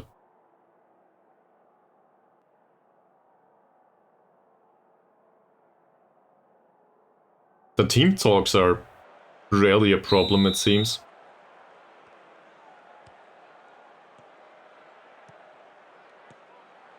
At the end of the season, I will be blamed for being too defensive. But then again, I think I was too aggressive recently. So maybe that's a step in the right direction. I don't know. I realize it also says he's an inside forward, it's just the wrong foot. But there will not be a long-term planning for any of this journal. It's kind of frustrating, but all of these are low knees from Cushing, and none of them wants to be with us next season. Like, even if we get promoted, we still need to fight for every single player that can play for us at all. We have basically a fragment of a team that's left with us, even if we get promoted. If we do not get promoted, we will have the remainder of something. This team's gone at the end of the season. The best players are gone, the low knees are gone, everyone's gone. Oh, first chance by Sophie. Not bad. That was due to a set piece though. RC takes another corner. Maybe now?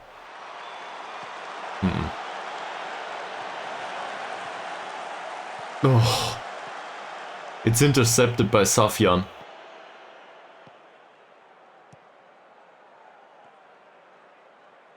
Well defended. Up until this thing. It's another corner, isn't it? Of course it's another corner. In the end we will concede after a corner. I will be really annoyed. We did practice defending corners though. We did.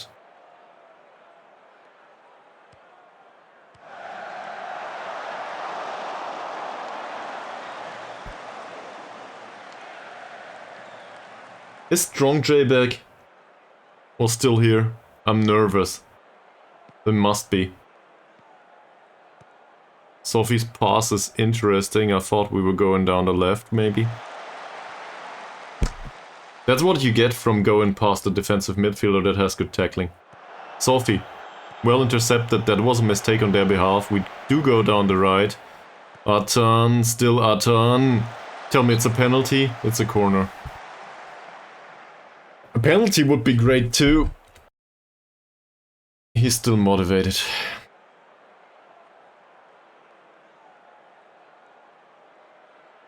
Get a goal from the corner?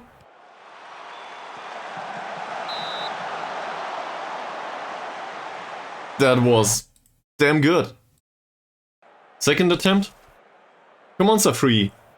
Just place it a little bit differently and maybe the keeper will be asleep for a while. No?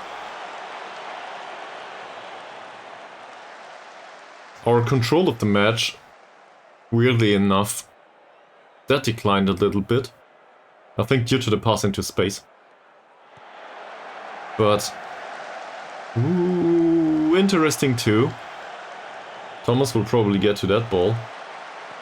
Now he only needs to retain it. He doesn't, he dribbles. It's another corner. Well, to be fair, we created chances from those. So, okay. Let's focus down that wing. The right one. Create some more chances from corners. Why not? RC, another one. That's bad.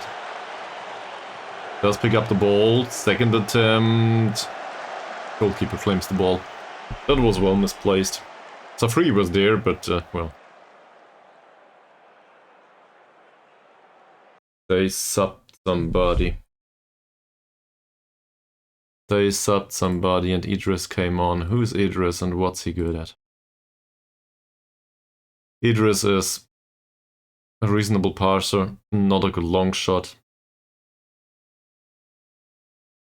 Can we mark him? Hopefully. Off the ball movement's pretty bad. He is really weak. No dribbling, no strength. Close him down. Preferably get rid of him immediately. We can also sub players, I just don't know whom and why. It would be throwing dirt at the wall, really, until it sticks. I guess Baru would be an alternative. Harsey also doesn't really have a good game. In fact, Harsey's game is pretty bad. So, Chuchu. Chuchu's motivated.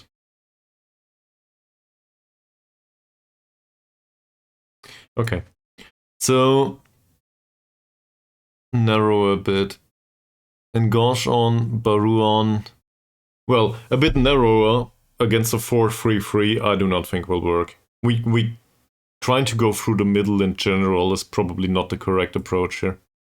We are still going down the wing, right? So that doesn't change. Also, Atan has a better match so far than Harsey. Harsey's match is rubbish. So, once we bring on Chuchu, that makes him cut inside, and there's there's space on the left. Don't want to really emphasize on this, but the option is still there. It comes at a big risk, though. But if we want to win, we gotta take risks. Baru has good crossing, that is true. And he seems to be focused too. I think Atan had enough time. That makes sense. I'm not really unhappy with Thomas's performance so far. There's a bunch of nervous players on the pitch too.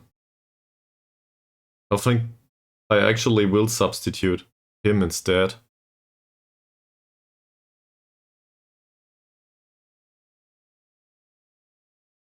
That is a very good argument.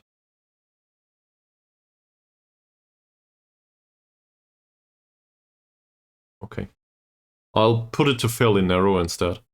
Alright. That gives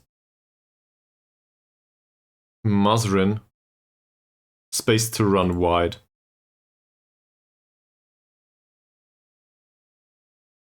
Diego is also utterly incapable of playing defensive midfielder. The problem with the real striker is twofold. First of all, we do try to penetrate space behind the defensive line that doesn't really push up. Not that much. So it's not like it's a problem of chances taken or something. We could do Zulkifli as well as Hasnan at some point, but Zulkifli will just be lost there. I do not think he will contribute much creatively. And Hasnan's nervous on top of that. So whatever happens, he will probably... I'm not saying he will snatch at his chances, but it's not exactly awe-inspiring, the prospect of bringing him on. Suleiman, on the other hand, might help a little bit with the creativity. He does do more direct passes, so maybe that helps a little bit. This entire approach here... well, yeah, Mod Hussein's performance isn't great yet.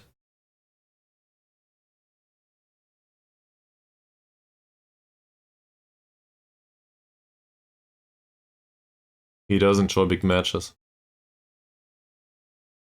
We still have 20 minutes to go.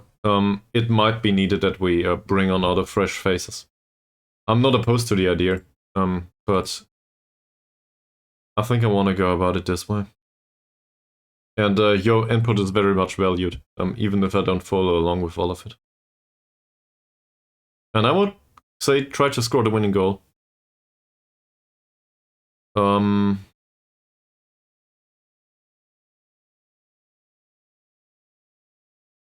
there too much space behind between the two? Is this something?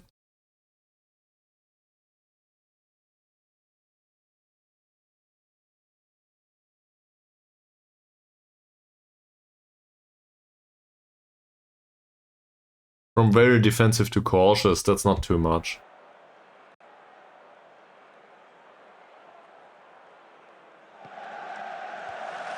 Good play. Even better play. Is this a penalty? No. Ankun. Thomas could have taken the shot too, if he turned. Oh, come on, Ankun. Why? We also take corners like these, why not? Sure, that was a clear misunderstanding. Let's go.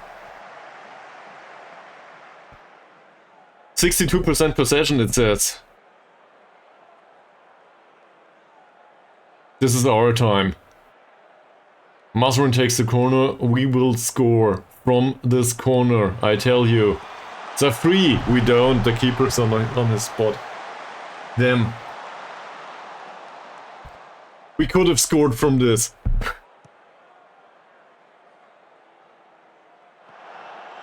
We are not really used to playing cautious. So either we go balanced all the way, but the entire mentality thing. Woohoo! That was a shot. The entire mentality thing is just a pre-instruction for most of the mentalities of the players anyway. So we can fiddle with that on an individual basis too. And once we go balanced, we will probably take them a notch back here and there instead. Mod Hussein! Fucking hell! Did you see that? He hit the shot and it got deflected and the keeper still saved it. Kelatan are up against KL Rovers. This is great. Let's have a look at this, the other score lines actually. Bukit Tambuna are up by 1 goal against Melaka. I love it. So, so far, this match day is ours. We just cannot lose. If we score, things are very different all of a sudden. That said, this is a high-stakes match. Like, as high as it goes. Because we cannot lose to Saints. That's part of the deal. Obviously I want to win, but we absolutely cannot lose. We shut them down pretty good for the second half so far. Let's not be overconfident. We do create now. Don't know why, but we do create. Idris booked. Ankun.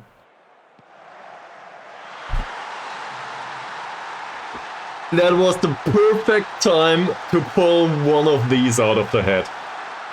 Exactly what we needed when we needed it.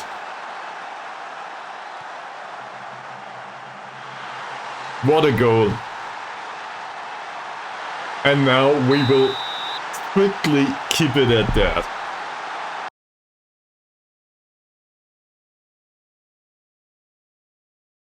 I will still pass into space. We'll still try this. Might be a bad idea. But we'll still try it. Nice work. Thanks for clipping it. Might just be the promotion winner. Or not. Looking at this. Foul him. Not in the penalty area though. Nice tackle by Carrier. That was vital. And that's blocked. Great. 10 minutes to go. They had 4 chances in the entire match and none of them was on target. Please. Nothing happens.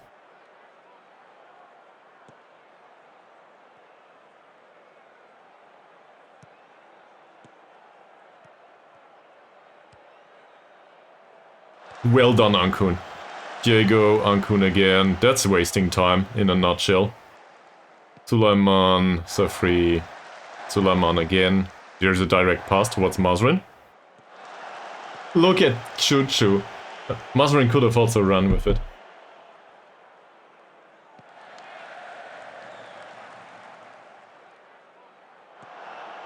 Anyone willing to defend this? Yes, apparently they are. I regret bringing on Choo Choo all of a sudden.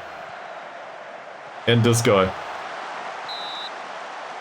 It was offside. Okay. I saw something on the right wing there. That's no good. We'll bring on Amran for Mod Hussein. And I have my doubts about Abdullah. So Mazarindo is needed.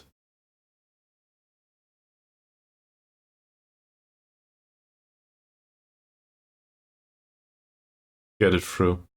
This was the last stoppage, wasn't it? I think we will try to keep the pressure on. I think. One thing that comes to mind. He's balanced like this. We can make him cautious by being on support. That way he still provides some width, which is expected. I might help containing them. That makes sense. It says we should play Abdullah in defensive midfield for Ankun. No. Why, Choo Choo? Just retain possession. Is this an effect that comes from passing to space, maybe? Yeah. Okay. Let's take that off too. It's 7 minutes. If any of you believes in God, you can start praying now. We need it. It's only football. Then again, who says God doesn't watch football?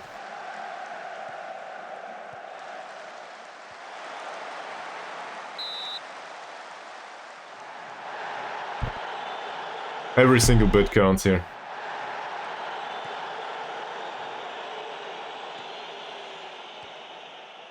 No, no, no, don't let him pass.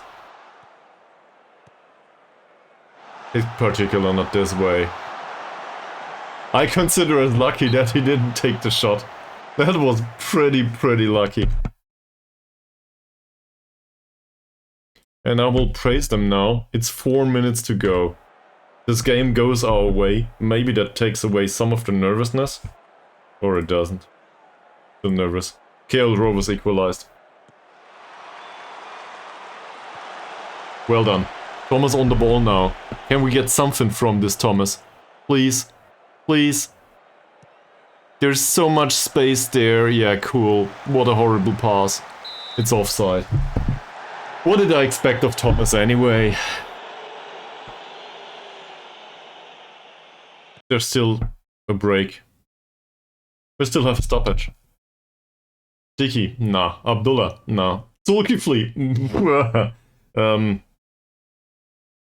In fact, that's probably still a better idea than bringing on Asnan. We do Zulkifli and we put him on pressing forward.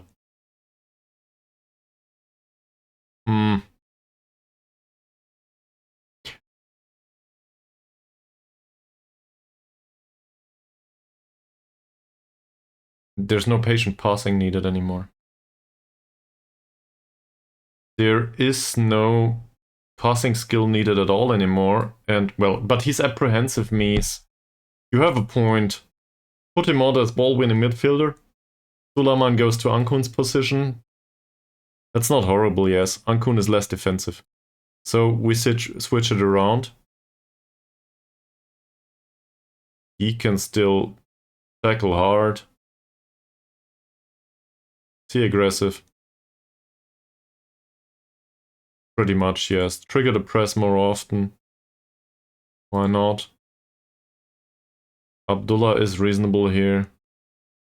Don't care much about the passing, that's fine. In fact, he can probably... No, he can't. Not as a playmaker. We'll leave it like this. Ankun did his job. He's apprehensive. I will try to ease the pressure. Doesn't work. At least there's no negative impact so far. Please. Safri, do this. Ankun. That's a horrible pass. That goes back immediately to Sideal. And really, a goalkeeper mistake is all that is needed to devastate my day today. A long ball by Sideal. Chuchu doesn't win the header. Thomas does not retain possession. That's probably offside. Yes. Yes, it is.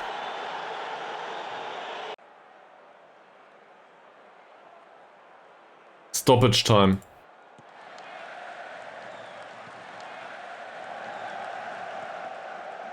Thomas on the ball. Baru on the ball.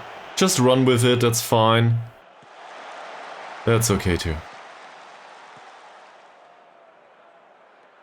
3 minutes to go.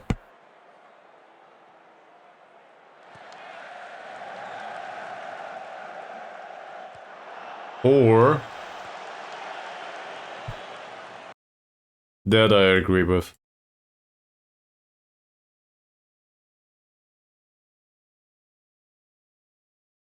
We also dribble less. Fuck that. Don't care about it anymore. Do not focus play anywhere.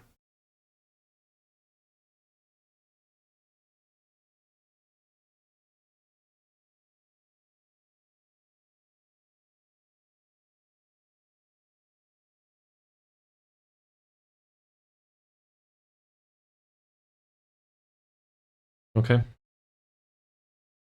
We are used to playing a lower defensive line and a low block in the other tactic, so that shouldn't do too much. Shortest passing, I do not think so. We'll stick to what we have. This pretty much turns this thing around. They will be slightly confused maybe by this all of a sudden. And our defending higher up on the pitch isn't bad, specifically. Diego, Baru. Oh. Diego gets to the end of it. Mazrin. Abdullah. Sure, we are in the business of wasting time, I recall. Amran, maybe? Baru. He'll take the shot, won't he? No, he takes the cross. Thomas takes the shot! Big points. The biggest points there are. This doesn't see us promoted just yet, does it? The hero. Sure, man, sure. You cannot imagine my emotional state at the time. Oh. 2 goals from barely any chances.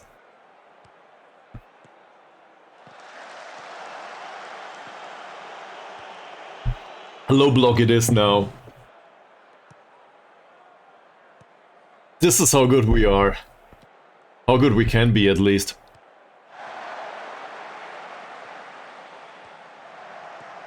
Baru with yet another cross for Diego. That'll be a corner. It doesn't get played out anymore, does it? Do we still need that corner?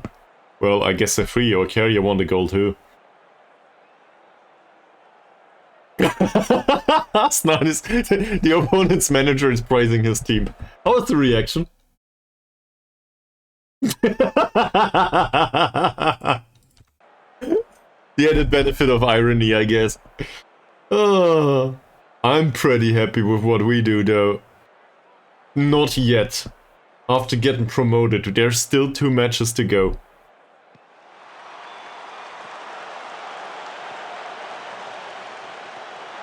Chuchu with another cross. The free.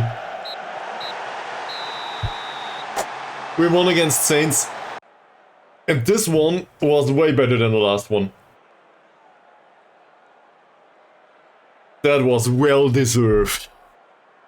But what a piece of work it was.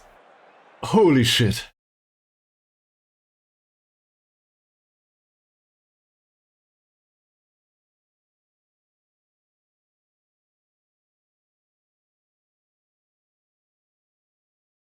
Bunch of nervousness all over the place.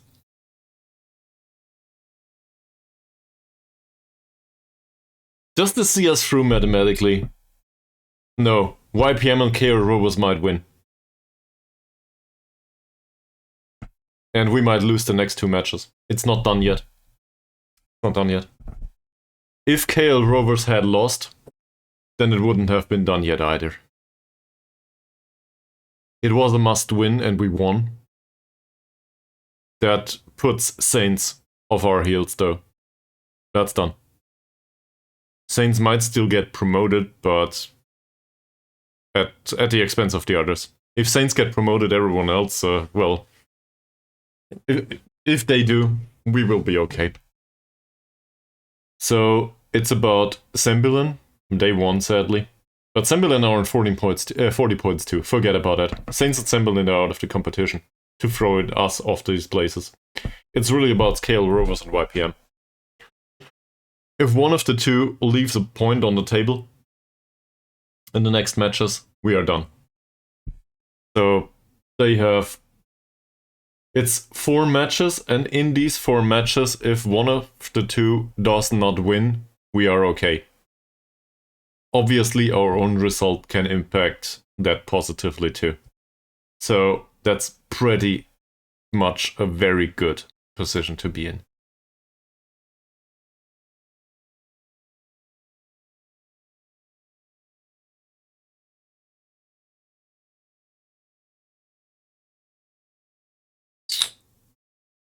We'll see. You think we Saturday in both cases for us? So let's have a look. KL Rovers do play Sunday and Saturday. So KL Rovers have the added benefit of playing Bukit Tambun though. That's not good for us. And Saints at the last day. So Saints might just go there and crash the party. So much for Kuala Lumpur Rovers FC. And the other ones was... Who was it? Was it Melaka? It was probably Melaka. It's YPM, never mind. Melaka didn't make it. There was a time when Melaka were in second spot, by the way, so this stuff changed a lot. Maybe, yes. Who knows? YPM, on the other hand, play...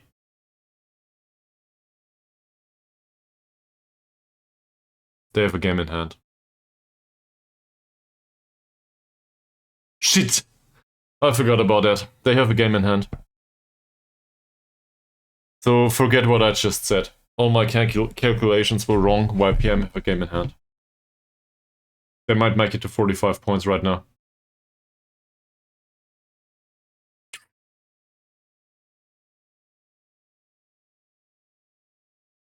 They play PIB. Right here. Right now. No, not really. It's next week. This is us. What am I doing? I'm so confused. We were talking about YPM. YPM schedule. They play Manyong City on Sunday. This is today. This evening. Well, I guess everybody get their flags and their scarves out for Manyong City. Let's try to support them. I don't care. I know how we won. Somewhat. My heart.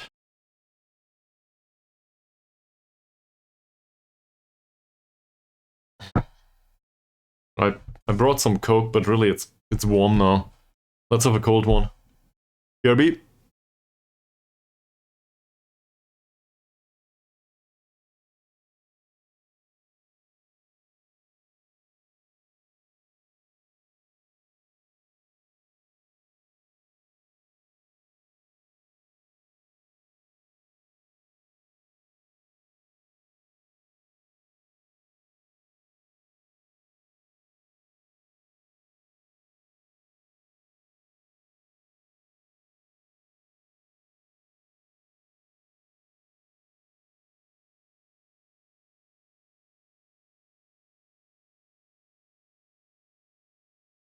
So we got 3 points. I have a cold coke, as you can probably hear. This is the report of PIB. I will deal with this after we know the match of YPM. Everybody pray, please, in case you believe in something like this. The match is in an hour. Yes, I want to scout this too. Do not want to attend the match though, if we also play Naga. Let's scout all of these. In our defense, at least the next 2 matches are not as hard as the ones that we got recently. Now, that said, Naga as well as PIB are always up for something, and sadly the results do not go our way. They don't. So this thing is still on. We got the result that we needed. We pushed Saints out of promotion competition pretty much. But wow. Can they please play each other or something, maybe? By any chance, KL Rovers do not accidentally play YPM or something, do they? Where's the schedule here? I'm confused. No, they play Bukitambun and Saints. Playing Saints doesn't help anymore. I guess it does to a degree, but...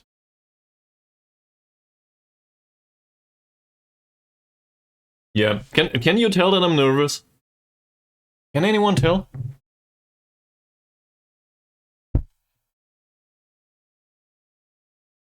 But I have Coke to calm me down. With the caffeine and stuff. That's how it works, right?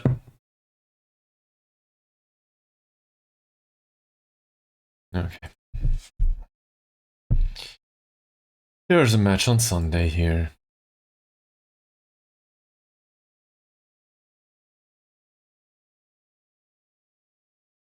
Something's wrong. Strongshay's not in the chat and I'm still nervous as fuck. So I guess I cannot blame that one on him. Oh. Thoughts? Prayers? Something else on your mind?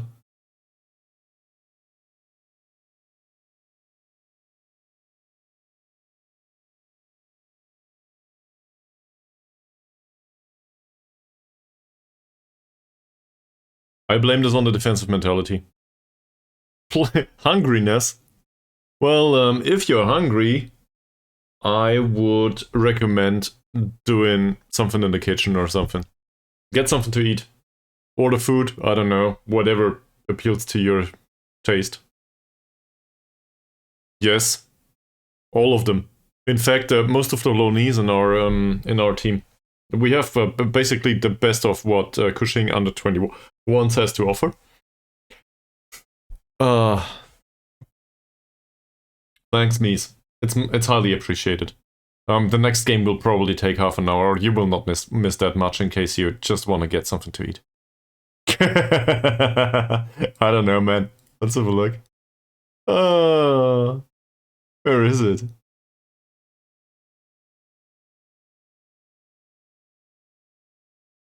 There should be... Where's open jobs? It was around here at some point. I never look for jobs once I'm employed. Where is this? Isn't there a menu somewhere for this? Yeah, no.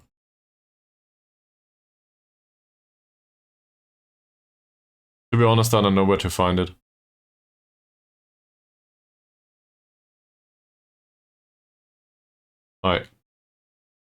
Staff? Oh yeah, there's the job center. Thank you very much. So let's have a look. We are looking for a job as a manager. This will take a minute. We're looking for a job as a manager. Preferably not international, because fuck that, there's not a single job opening. So...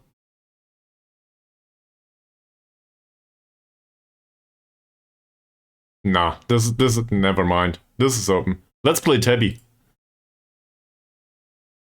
I have a lot of positive feelings for Tabby FK in general. They are in Division 1 Nora right now.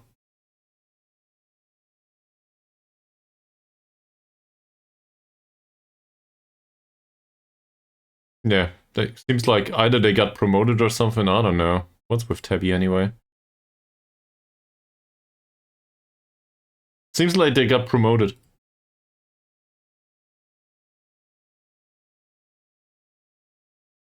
Go back. What else? Well, a few of these names actually ring a bell. So the ABC club in Brazil, that doesn't ring a bell for me. I don't know the ones in Bulgaria either. I guess, given that this safe is called Hobo, Hobo to Hero, we might as well go Hobo to Hobro. Why not? To Denmark. Never managed in Denmark. Then there's Heaven and I think it's Waterlooville. Yeah. Maglesfield, Oldham, Hereford, Woking, AFC Filed. China? Oh, what kind of club is this? I don't know. Never really cared about China. In either way. AFC Inter Nagasaki's open. Armed forces have a job for us in case you want to do that. We will probably encounter half of our previous squad there, though. Also, they are in 14th spot. I don't know if you want to go there, because the Liga Super Malaysia comes with armed forces that just got relegated. No way.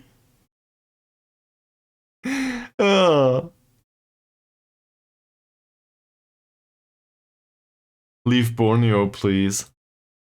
I'm not sure if I agree. I mean, I guess you know me at this point, don't you? We will not leave Borneo. We will get promoted. And we will get promoted today. I thought this might take 2 streams. Instead, it took all I had of whatever sanity was left in me. We will get this club promoted. And if we don't, then we still have contract.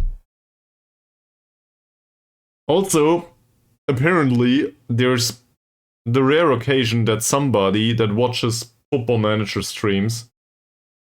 For what? Do you think about sharpness? Okay.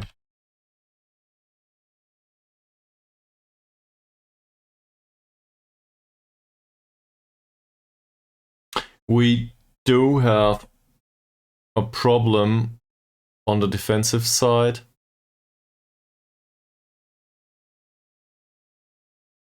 I will not switch this for the remainder of the season. But we will go for tactical awareness, as you said. That's good. We will not make it a primary focus. But we will do it like this. Team bonding is still important. We'll do it like this, and I will do it the same next week. Most likely. We do not need attribute development anymore. We still need the cohesion. And we do need the tactics. But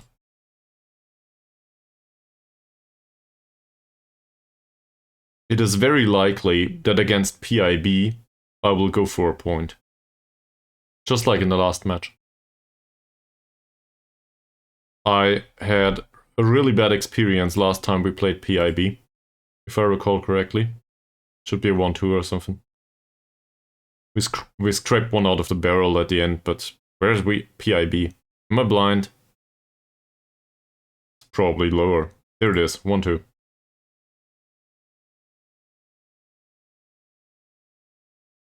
They played a 4-4-2, and for some reason, yeah, well, it's his main job after all, Journal it.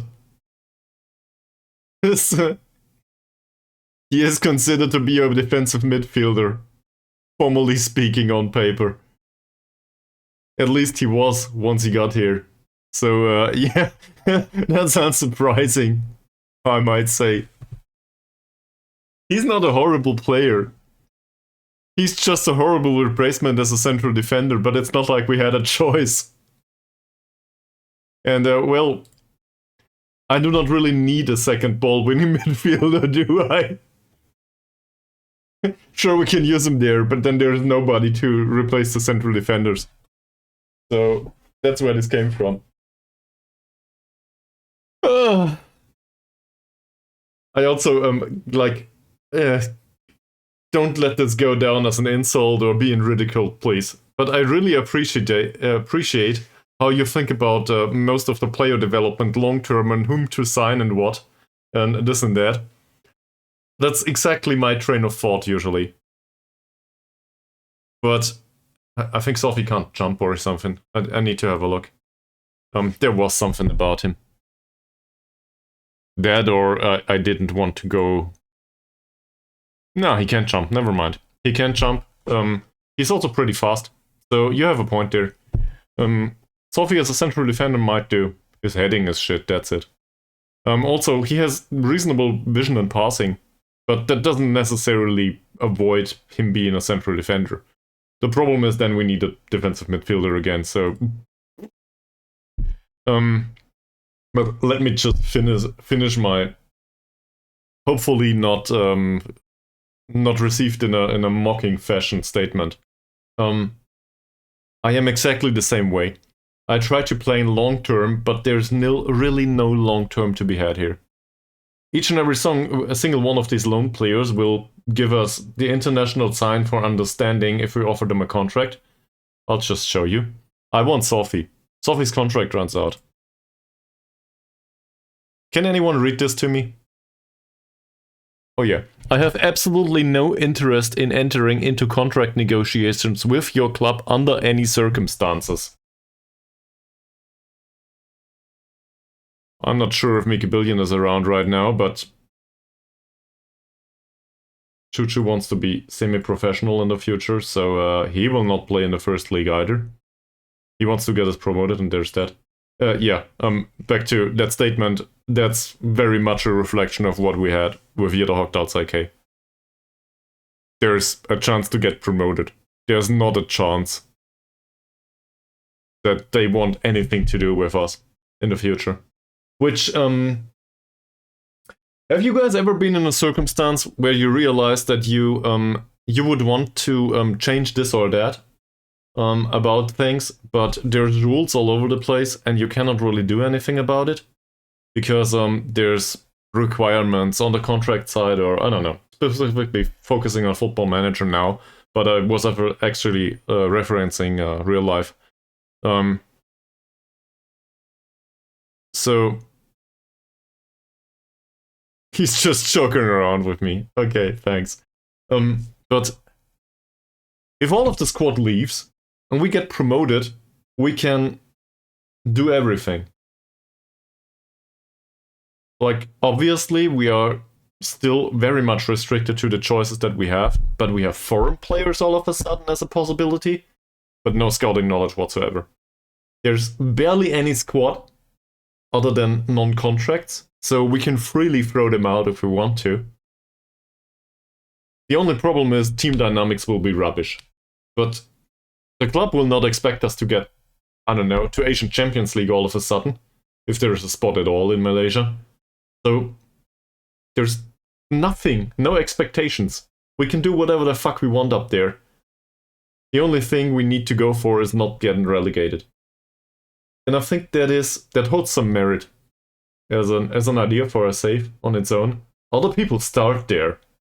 Like, other people want that. We just made it happen if we get this club promoted. But first, we gotta get him promoted.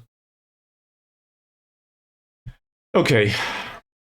Carrier's temperament has improved, his sense of sportsmanship, and he's not as determined as before. I don't care about determination, neither do I care much about the other two. Temperament is important. Sense of sportsmanship, I don't really care. Baru. More professionalism is pretty great. He needs that. Sportsmanship has increased, that's good too. Less adaptable, I don't care. He's with our club now, and afterwards he will probably leave. He doesn't like pressure that much. Alright. That's not great, but whatever. Suleiman is more ambitious, and his temperament has improved. I like that. Mazrin. More professionalism is very good. More focused and less controversy is also very good. More determined is good. Not as ambitious is bad. And he started to allow his temper to get better of him more often. That's also bad. In general, though, it seems to go like this is all the mentoring group that is low knees, right? This should be mostly these. They aggregate to a middle of the road personality. It says balanced all over the place anyway, but the hidden attributes, they go to a middle of the road thing. And that's good. The extremes are what's really bad about personalities. Obviously, I want better personalities, but first of all, gotta get them to the middle of the road. That's what we're going for here. Ritzal currently got some professionalism. Great. More adaptable, handling pressure better, not as loyal, I don't care. And this? That's good. Some loyalty, and what was the other thing? Adaptability. Well, I don't care about adaptability much, do I? They are with our club for a long time anyway.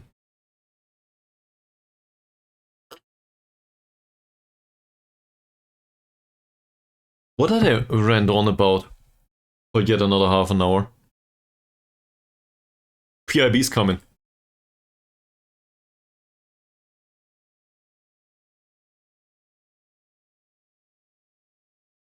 I'm so nervous about all of this.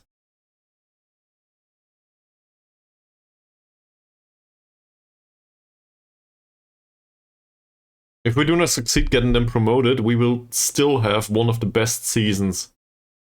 Probably, well, at least in FM24, but probably throughout all of the streaming stuff.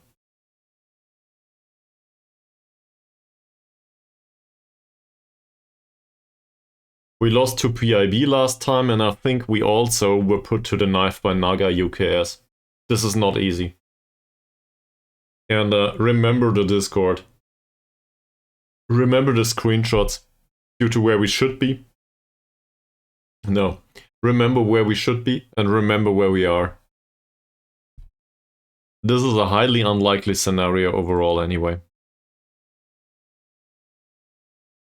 We should never forget that.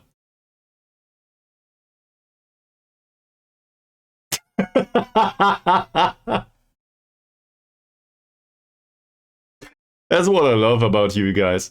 You always get me to laugh, and at least have some humor for all of this. This is what makes streaming fun. Hopefully that never goes away. I really enjoy that a lot. Like, in the end, it's all of the stories, all of what happens with the club, all of the possibility to share that in streaming. I don't know. I'll have a look in a second. All of this is a positive, and I very much appreciate it. And I really do like it. That's why I picked up streaming in the first place, I think. I am not sure if I did it for the social connections, but I appreciate that too. It's even if it's we had a talk about this at some point. There's this half thing because you tend to know me a lot from seeing me all the time, and I talk like 5.5 hours, 6 hours a stream, so probably you know pretty well who I am and how I do, at least as a streamer. I cannot really say the same the other way. So there's this weird social relationship that's just inherent to streaming. But apart from that, which is a big if for some people, I guess, I still very much enjoy this. And I specifically appreciate all of the positivity. There, with the exception of one occurrence in whilst doing FM23 that just didn't go that well. and in the end resulted in a ban and way too much drama. I'm really, really happy with this very small, very tight community. I really appreciate that everyone's friendly and so on.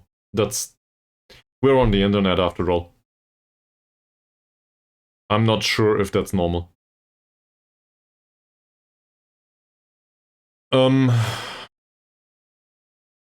Depends on the situation. But in general, yes, I would do that.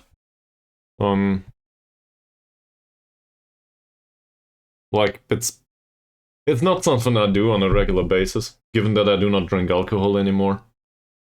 But, it can be good. Being outside in general, though. So, I don't know. Just imagine me on a 6-hour hike or something and go into a beer garden in between, if that makes sense. How about you? Is there something similar in the States anyway? I guess. Something similar must exist in the States, right?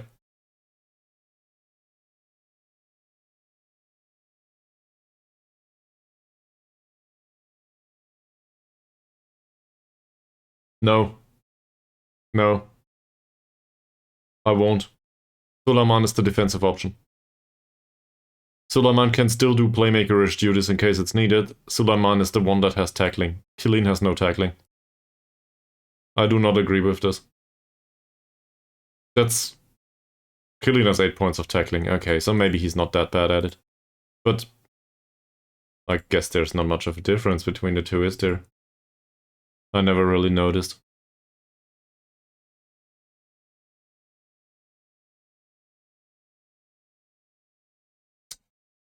Suleiman's pretty fast.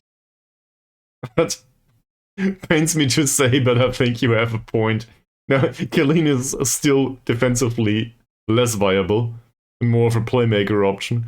But if worst comes to it, he can probably do the defensive duties too. And he wanted to be on the pitch from time to time, so okay, let's do that. I'll roll with it, whatever. If you say so, you're the assistant manager after all. Nah.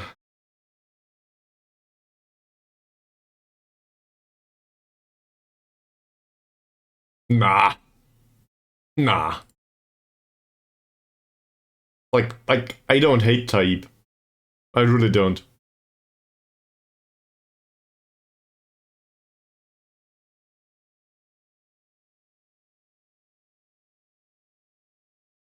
We didn't play him last time out.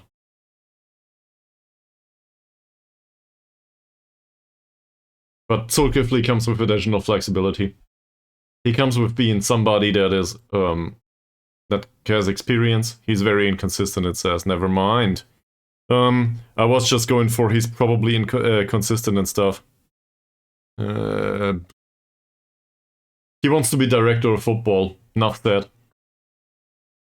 As a coach, he's rubbish too. Level of discipline is pretty good. No determination. Motivating is 1. So, off to a great start there. I do not think he will work for us, but then again, I'm happy to stand corrected at some point if he improves. He'll retire though. Also, I think it's interesting that Chuchu will go semi-pro, specifically. Chuchu wants to work as a scout. Really? He's the only one not to retire just yet. He also would be a pretty good director of football. That's probably because he is for us. Oh, well... How's Moto scene? Form's pretty bad. Last match was on 6.5. Oh, come on, Ronald. Why are you correct all the time? So we can do that, yes. I will still bring Mod Hussein along, obviously. In hopes that that he puts on an improved performance. I never even had a look at PIB's strengths and weaknesses, so we will do that right now. All of this thing is stressful. Alright, Amran rallies the troops, so I guess that's where you got that from, or maybe just from something else. We are favorites. PIB lost the last 3 matches, so we are favorites for a reason. This is an away game though, so there's that.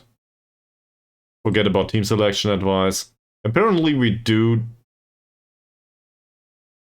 focus on attacking free kicks, defending corners in the transition phase because I'm a dumbass and didn't really look at all of this. They play a 4-4-2. Central defense is pretty bad. It's a close context. Close contest. Sorry. They do try to control possession.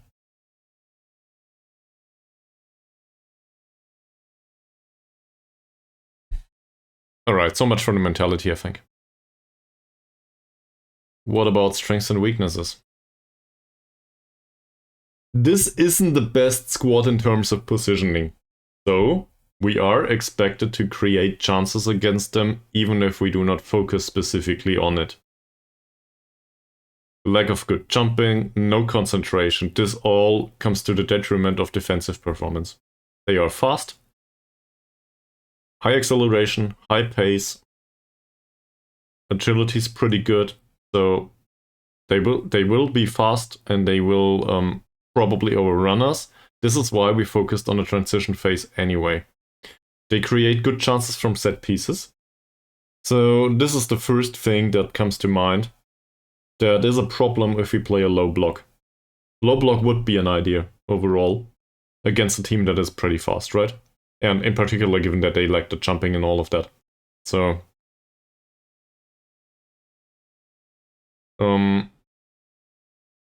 yep, that would be an idea. 10 points of crossing here. 6 points of crossing there, that's not that impressive. Asman is 10 to 12, so that's a thing. Morali is 9 to 12. So in general, yes, they have good crossers. Also, this is a target forward with 4 points of jumping reach, not too sure. I'm not sure what to do with this. No dribbling, bravery is also not that high. 5 points of strength is pretty good though, for this level, sadly. And he's a dribbler. Standard portrait, I would argue. I'm more interested in these.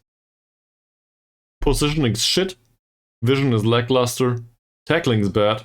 Passing's pretty impressive. First touch on technique too. He has composure too. Stand on his feet. Mark him out of the game. And also exploit the fact that he's in midfield. How's the other one? 8 points of tackling. 8 points of positioning most likely. Not a creative option.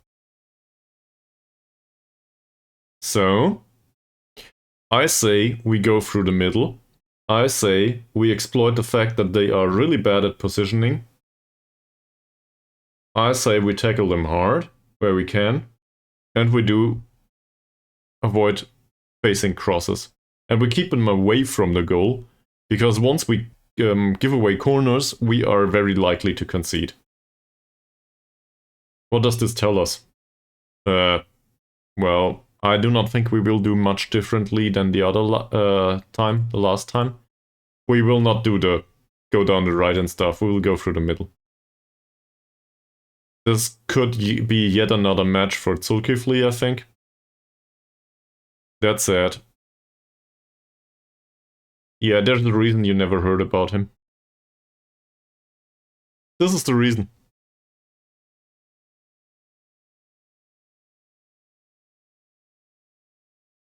I think he has potential, but not once you want to get promoted. And every single result is so important that you cannot really rotate. He's last-ditch defense in case somebody hurts themselves. That's why we signed him.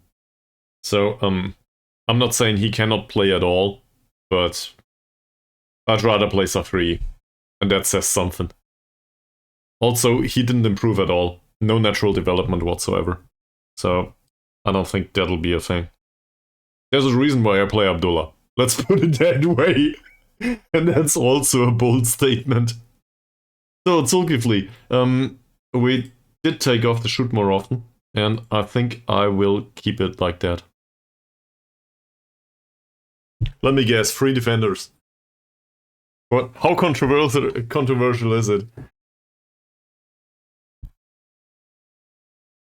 Play Mud Afif Saleh. You always want me to play the young guys. I think Thomas's last match was probably totally fine. And we do go through the middle again. It is the natural combination, deploying forward and Shadow Striker. So, don't see much of a problem in that. Harsey, I see a problem in that. He didn't really play well. In fact, it was worse than Chuchu.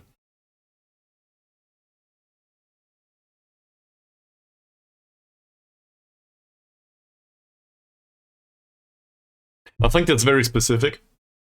And it would require really good marking and overall physical endeavor.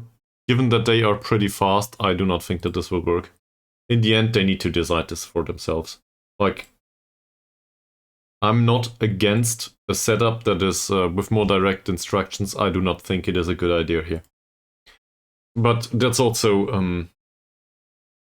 I think that's actually just me. I think delegating responsibility and the decision making too is something that you should do, in general. The team meetings get tiresome, Chernola. Don't do that to me. Go away. Not the one in chat, but this one, go away. I will not hold another team meeting. We will hold a team meeting on the last day, maybe. But not every single week with a team meeting.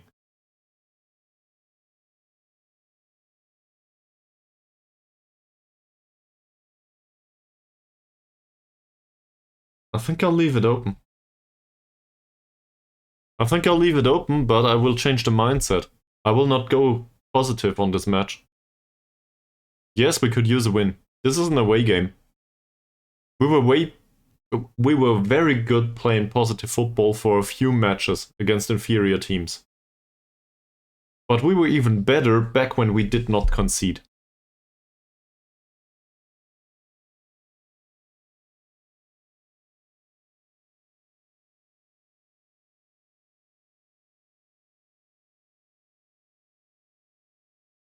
I'll sort it out, don't worry. Sure, Nullet hopes for a positive reaction. Yeah, I do too. We will go through these, actually. But first of all, I need to get rid of about approximately a liter of water. So, I'll be right back, and you can, I don't know, take a bathroom break or grab something to eat or a drink or something too. See you on the other side.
We will get this club promoted.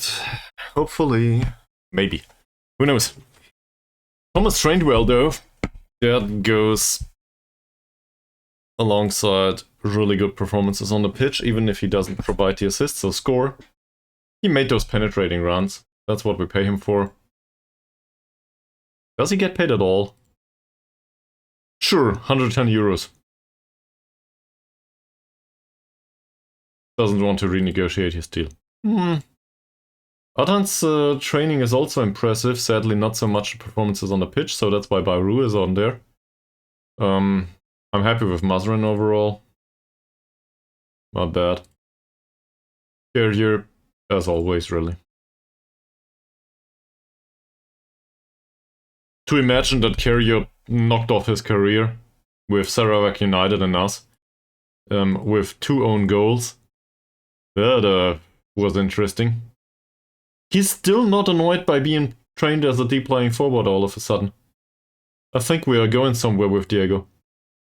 We finally agreed that some versatility is important to him. Pretty happy with that. Hussein. Well, training rating's fine, performances on the pitch not so much. But that's what Amran is for. I think Amran is his name. Where is he? Down here. 6.9 rating, that's not too bad. Sophie's training is okay. Pretty happy with this. RC, yeah, the training is fine. The rest, not so much. I think RC in general is considered to be a consistent performer. Very consistent, actually. And if you look at this overall, look at these attributes. His pace is missing and his balance isn't great. The rest is definitely up there on the level for this league. It says here he's a decent player. I would argue if he got another point of pace somewhere, he's probably top level draw all of a sudden. But it doesn't show on the pitch yet. So he needs time. If we had him for the long term, I would be really excited about the prospect of developing him. For now, though, I cannot really be excited about it. Baru is the other way. He's missing the passing. Passing and vision should be better on him. Otherwise, also a really good option for development. Both on loan from Cushing, if I recall correctly. Yep. Ankun. It's something, man. I would have expected a bit more, but I'm okay with this. Mochamil Kilin really suffers from the fact that Ankun is around. I will not comment on this, neither on Tahibs or something else. And then we're going into the rock bottom territory. Just go and train well, man. We should probably enable him to play in the under-19s all the time. I'll put him to 90 minutes available in the under-19s now. We should have done that in the first place. I don't know what came that I didn't do that. But, well, it is what it is. Let's at least have a little look there. Training individual. Yeah, that's not that much. So we still have somebody that wants to be Baldwin a midfielder at some point for us. Prospect of doing that is not horrible. But the entire mental department needs improvement. The rest of it is okay-ish. It's not perfect. There's a reason why we don't play him that much. He's in the under-21s there. Well, I guess we had better, then we lost it, and really he's just stuck there because I didn't think of it anymore. With the rest of them, bah, don't want to look at this. Individual training on the youth, most of it is shit. There are a few that train well, the usual suspects I might add. It feels like adaptability is a big thing down here. These seem to be those that are somewhat adapted to circumstances in the club. So maybe it shouldn't be that concerning with the rest. These are new signings in general though. So they also come with bad personalities and all. We will probably have a look at this at some point. Alright. So now we face PIB. We lost to them last time. We need a point. Or preferably 3. And if we get the 3... The Hamdan. Let's go back there. Who's Hamdan? Training individual... That guy. A pressing forward? How did you get to that conclusion? Where is it? Yeah, it says. Okay. Due to teamwork and work rate. I get it. Okay. Yes, that's not a bad idea. My big concern with this is probably the fact that he has no strength and no jumping reach whatsoever. Look at this. He might have to work for it. And he might have to finish to capitalize on whatever he gets. But with that physicality, don't know, man. It's a youth player in the end. I think the emphasis is not really warranted. If he wants to be noticed, he has to work for it. That's how it is. Yes. Go do that.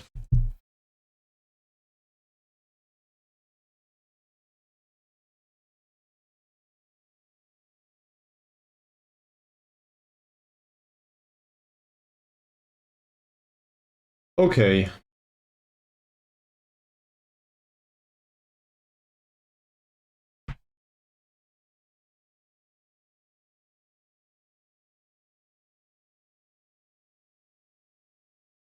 Alright, man. Have a good time, and I will probably do opposition instructions and stuff whilst you're away.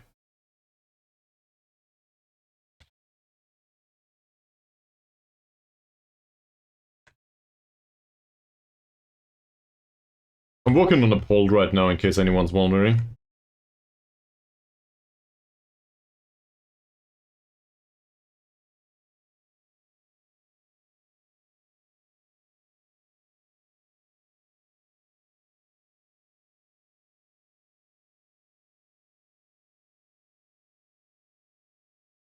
Choo-choo is not entirely fit, so I guess we do a tactics meeting.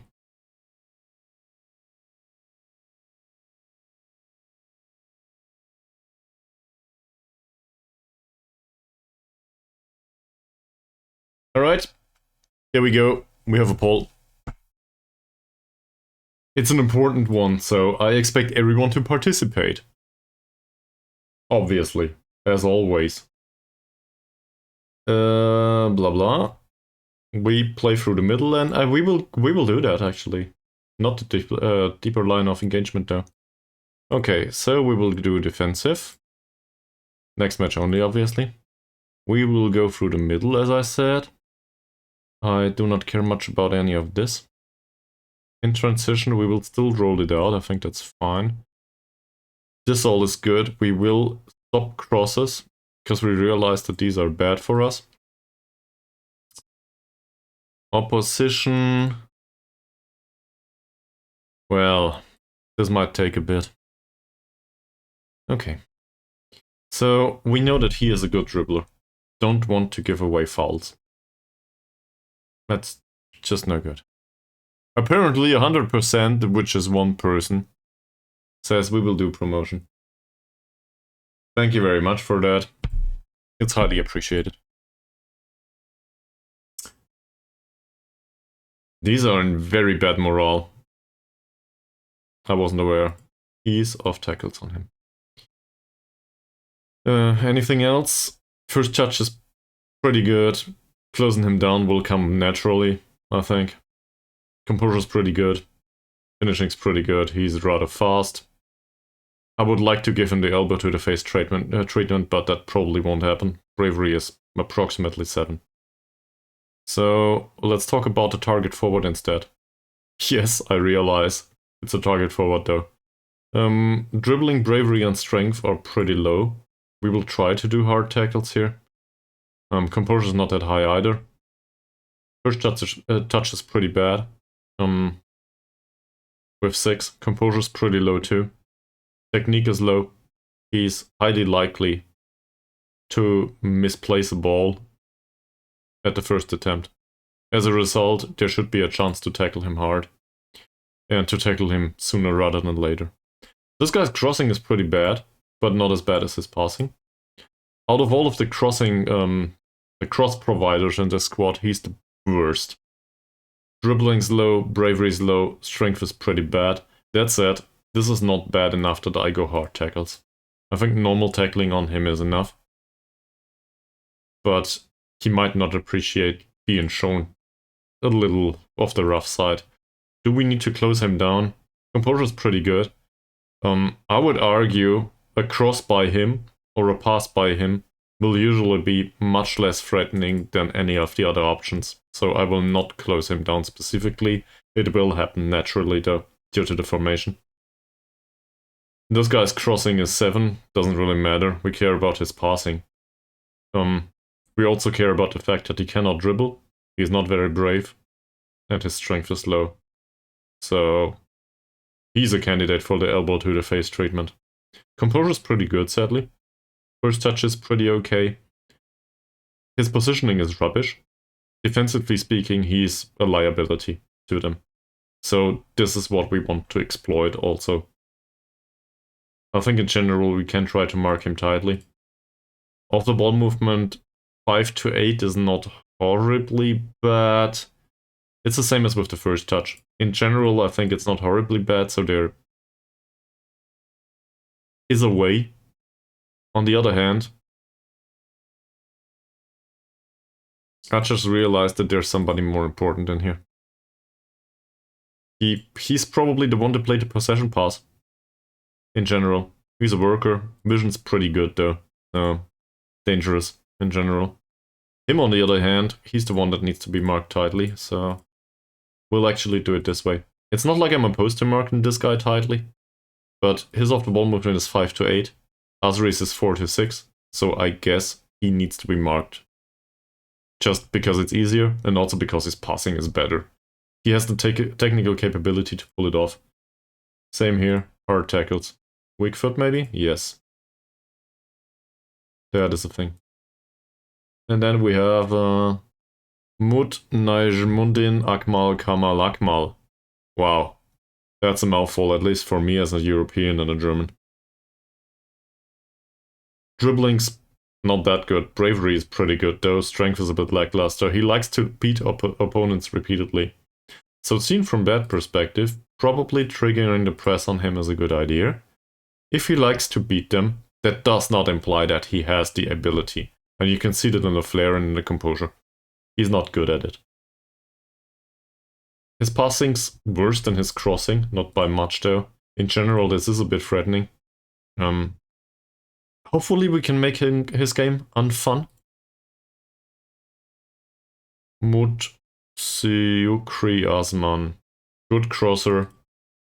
Plays show to the weaker foot. Left back. Passing is 7. As a defender, there's not much to say about his capabilities. Composure is a bit low. Closing down could be an idea. I wouldn't say we do not need to mark him. It's pretty interesting overall. This might be overextending our defense, by the way. I'm not sure yet. This might not go well. On the other hand, their overall skill set is lower than ours. Or it should be similar. Let's put it that way. He has a weaker foot, so we show him to it. Passing's 5 on a defender that's okay-ish. Not great though. He can jump. His positioning is 5 though. So there are gaps to be created here. In case we find them. We do play a deep lying forward as well as a shadow striker though, so gap creation is basically what we're going for. Don't quote me on that, please. Yeah, dribbling's pretty bad. First touch is okay-ish for a defender. I do not think a special emphasis is needed here. If he had even better passing and vision, I would probably need to mark him. But the way it is right now, don't think so. Him, he can play a pass. All day long, I don't care. In fact, I do not think we need to close him down either. But the argument always goes both ways. He's not really threatening if we do not close him down, but he's so bad with the ball and he has low composure, might as well try and get the ball from him. But a special emphasis on this? Ugh. I have a hard time coming up with reasoning for that. Bravery is 6 to 8. He is pretty weak though, and overall his technique is pretty bad. We'll do normal tackles. Mod Amier, Mod Ali. Probably mispronounced that. He's not French. Well. Similar argument here. Hard tackles probably go.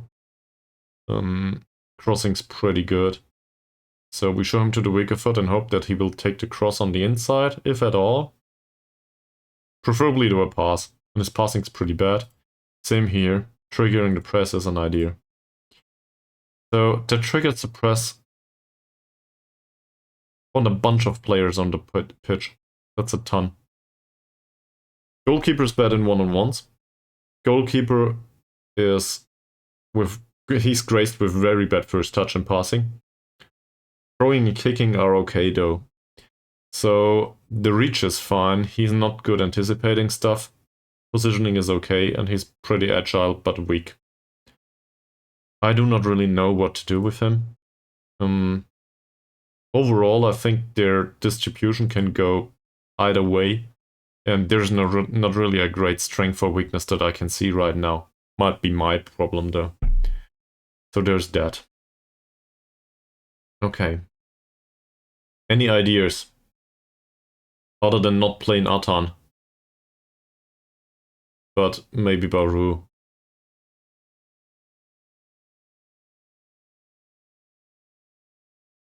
Chuchu and Masron overload in here is okay. Box standard stuff going through the middle. Sophie's the tackler, Ankun's the playmaker. This is pretty much set in stone. We decided to play Amran because, well, Cherenal wanted it, so we'll do that. I will be quoted on this at some point. Mortisian's performances also have been pretty bad. That said, he's in perfect morale, so whatever. Can we... We cannot really emphasize on anything with him, can we? Didn't create any chances recently. Let's do that. There you go. Also, your conduct is pretty good. Thank you very much for being around. I do not want to do the other round trip of all of the praising and stuff. On the other hand, this match is pretty damn important. So, maybe I'll do it. Please forgive me. 7.2 rating last time out. Passing was pretty good. Can we praise a defender on the passing? Yes. Yes, we can. Even one with 4 points of passing can be praised here and there. The 3. 10 out of 17 headers last time out. In general, his defending was pretty good though. 7.1 is fine. I will praise his defending. And apparently, that was a bad idea. Might be related to... He had no tackles, 1 interception. Maybe he doesn't see it that way. Mazrin. This all's done. No problem with the conduct, we go there first. That's good. 5 out of 5 headers. 3 out of 4 tackles. Created a chance. That's so middle of the road. Sure, we could go with the heading, but he's a wide defender, so that doesn't work. Ankun. What about Ankun? Last time out, he had a goal. Yeah, he scored after that free kick. So if there's any situation to praise him, it's probably for the goal. And, well, the conduct in general. Good job, Captain. Good job. Sophie. throughout the entire campaign so far, I'm pretty happy with him. In this case, we can just praise the 100% tackles. It's not much, but it's something. We can also praise his conduct overall. That yellow card has been a while away. Baru, Thomas. I think most of these were in perfect morale at some point, but they are not today. He came on, didn't make much of a difference on the creative side, so we will tell him. There you go. Conduct's pretty good. Last yellow card is more than 5 matches away. There you go, perfect conduct, perfect morale. You go there. Thomas. Thomas's overall passing is pretty good. He also scored. In absurd fashion, but he scored. And that's all we need from him. I don't care how he scores, as long as he scores. Feels like Thomas Müller. With a much lesser degree, obviously. No real chances created by Chucha. I think we'll tell him. He does appreciate being criticized, it seems. Conduct, maybe. That's it. I cannot think of much more. Form should be better, but I will not criticize his form every single match. Diego. Well, Diego, you did not provide goal-scoring opportunities. I can praise your passing in general, though. That was fine. It is to be expected of a former midfielder. I will criticize the fact that you barely were in the position to get shots away. Movement was a little restricted, you say. Okay. I do not really care about the lack of chances taken. I do care about the lack of chances created. But, you know, it will take another 10 years until as I figure out that the deep lying forward is a creative role. So. As always, don't worry, Diego, you'll get it done. You were really great at some point in this position and in this role. Also, you're getting better and better. There's like, his versatility is really low, so it takes him forever, apparently, to learn this role. Did I put it on defensive? Yes. Sorry. Needed to check. Alright.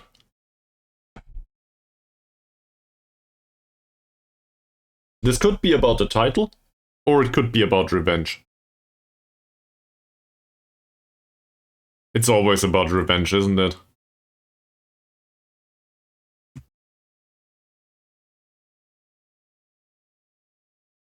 Forget about the title. Break their bones. Preferably without any colorful cards, as a reminder. This is the way we do things. Minor break, then we go to the match. BRB.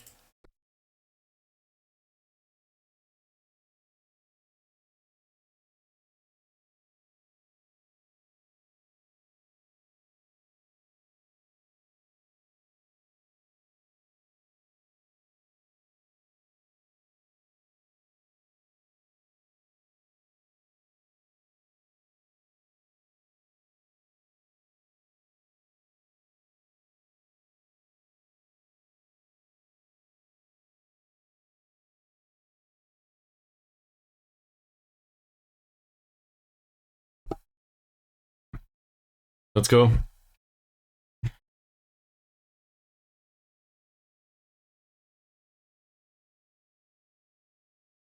Any guesses for the result? We did that at some point. Anyone wants to get the how's it called? Glass ball? No. Crystal ball. Anyone gets their crystal ball out. Mine's cloudy, so you might as well use yours. No? Well, in that case, we just do the match.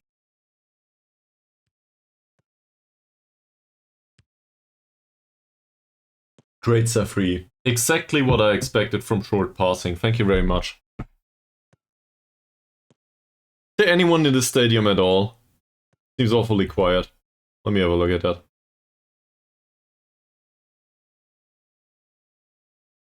There's 10 people in this stadium. That's probably these back here. We are accounting for the medical department here in terms of spectators. Well intercepted. Mazrin does run wide. Tried some whiff for Baru, first chance. Which reminds me. He can run wide too, can't he? No, on the other hand. He's got goal scoring.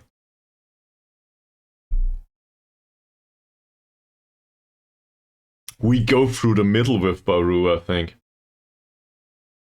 That's weird, because he doesn't provide width anymore. He has 8 points of finishing though. I do not want him to shoot much. I just want him to get into the position to shoot. And, well, shorter crosses maybe are easier too. Who knows? It's weird. Nope. Sound or anything. It's not buggy. There's just nobody in the stadium. It's not my fault. Well blocked.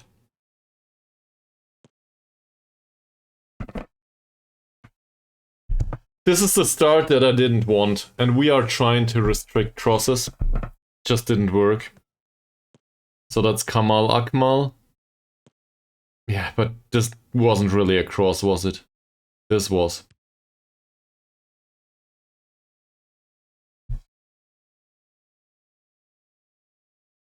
I guess we start by demanding more. First chance of the game for him, for them, immediately on target.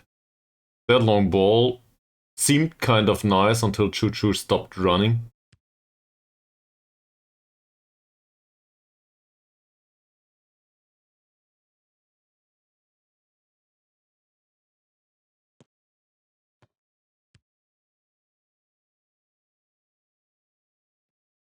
What did I do wrong?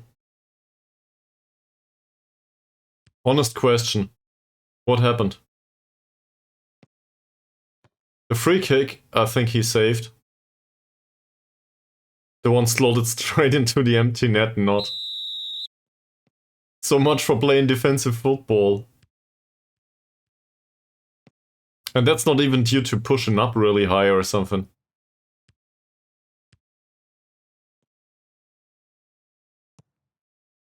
Everybody was in the back.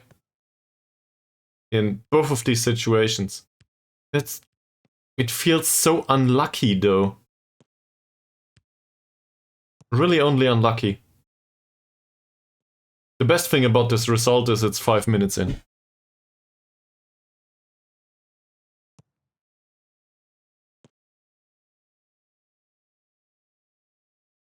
We could have avoided the fouls maybe.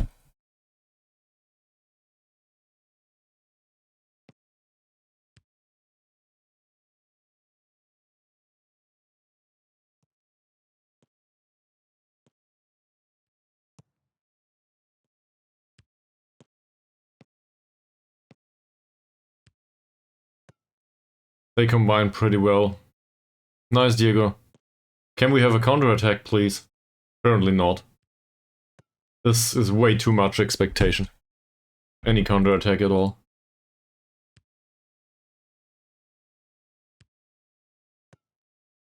I was hoping for more, and now our expectation of getting promoted, well, it's as quiet as this game, really. For now. Oh, what's going on the other pitches? Hurlers are up by a goal against YPM. That's better. Let me have a look at them. Play the scores. Yeah, that's really the only one that matters though. So we want Purtis to win against YPM. For whatever reason that happened. Baru with the cross and the goalkeeper claims the ball. I should probably have a look at their defenders again. Jumping's pretty bad. Jumping's pretty good. Positioning is really off. This is horrible. I cannot really go low crosses or high crosses or anything. Also, This is berating territory, and I will ignore the fact that Diego plays as a striker, I realize.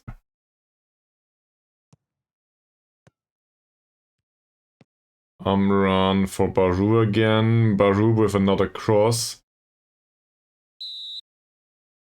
That is a corner at least.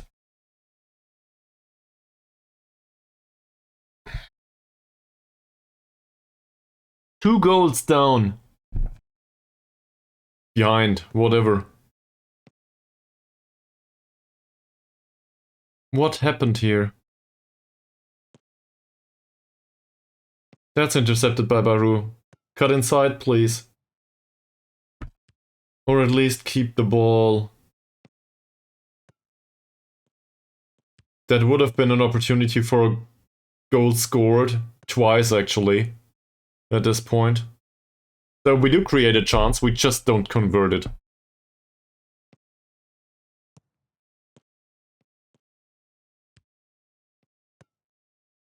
Mancun. Finds Baru, Diego. It'll be a long shot, won't it be? It's a penalty, that's even better. We take penalties. Baru or Diego, who will take it? So we were told Baru should not take penalties anymore because he's trash at it. Let's see if that's true. Not this time. This time, he marks the start of a good comeback, maybe? Who knows?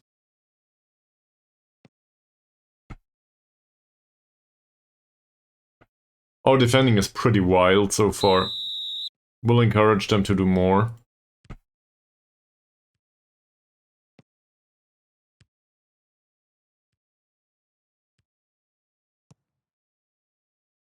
So closing down Asman helped this time. Yes.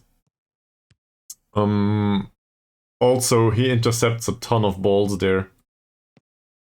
Seems like this Amran person. Was it Amran? No. What was the name? Thanks for the foul. It's the right defender. So, no, the left defender, sorry. Asman. Close.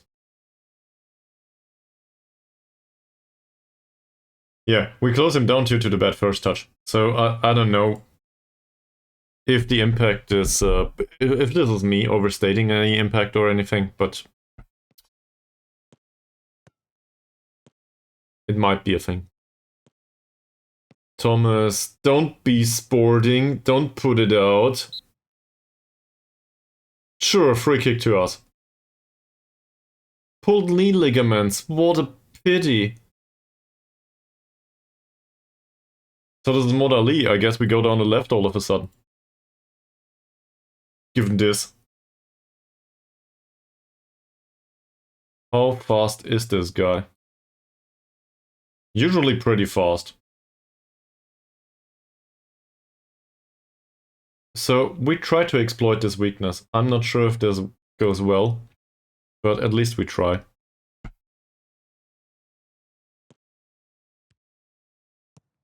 Run, that's offside, isn't it? It is not. Baru, Diego, Chuchu! Two! Okay, so much for a comeback. So we got that going.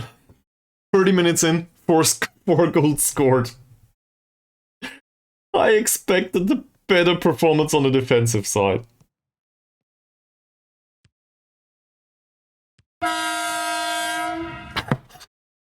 I should have expected that. Still started me. Thanks, Journalist.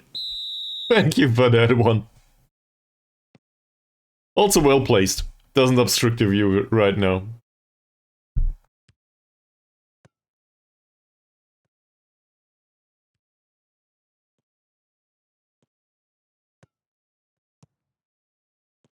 Modali is also injured somewhat. On one hand, I want to take him off the pitch entirely. On the other hand, that probably prevents good play. He is on being tackled normally. I guess we go with hard at this point, given that he's susceptible to something there.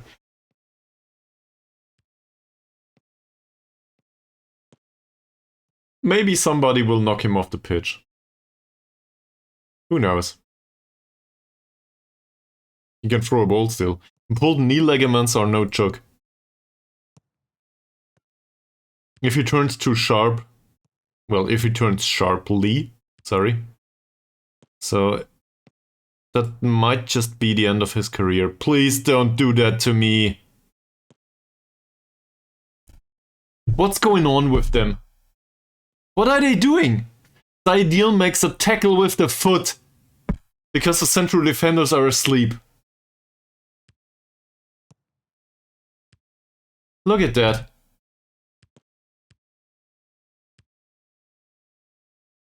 I don't blame Mazrin. I blame Saidil. And the central defense in general. What's going on there?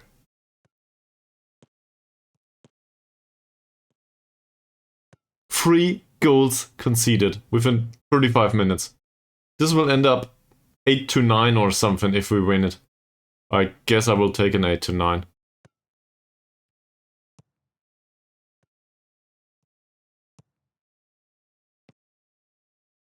Sophie again. Please down the left. Yes, exactly. Not that way though. Ankun, Diego. Decent pass. Amran. Well, he certainly didn't have a good game so far. Thomas doesn't win the header. Ankun, that's well marked. Down the left, nobody's there. Why? Aldamant more. A few of them liked it. Sophie wins the header. Mazrin.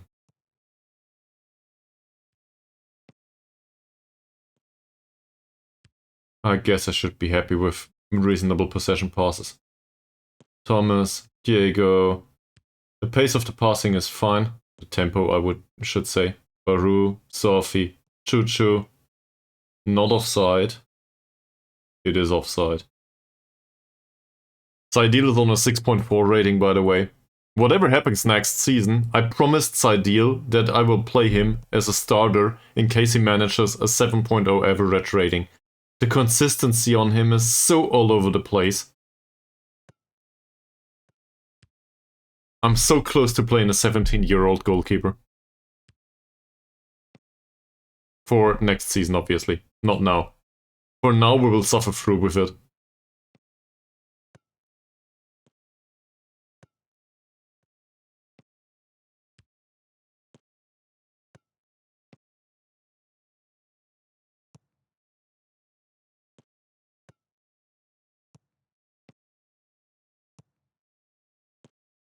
How do they call these deserters matches?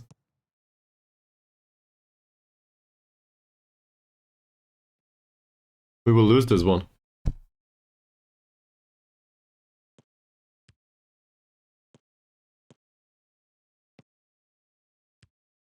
They scored 4 goals against us. And not to be an asshole, but I think I regret putting Amran on the pitch. 6.3 rating now. Half of what happened on his side, on his defensive side. Not that Baru helped much. Yeah, the penalty and all, but that's about it.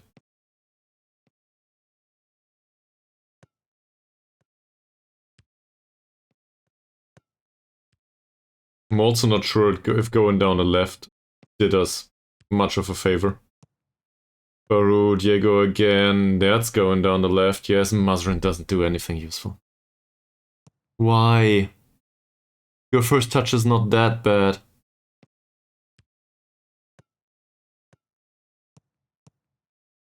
Good.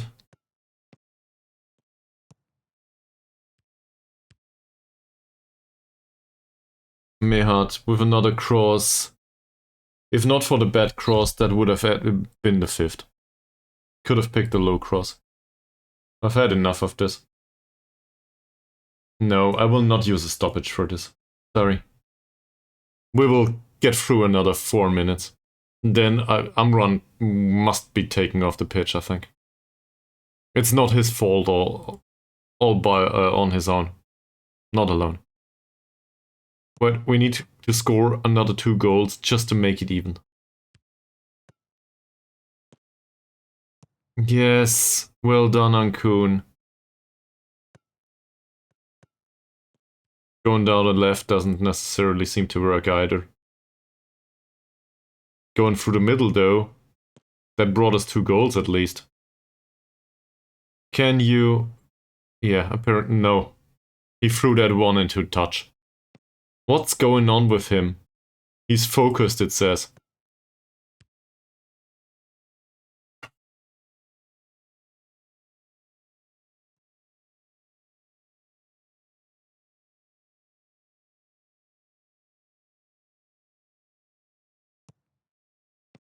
Yet another cross.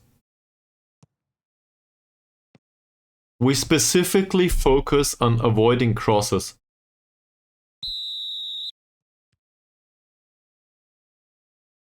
There. I can instruct them all I want, if they don't do it. Is it wrong to do it that way? Do we give away too much space, maybe? So they don't get to the ball at the end of those?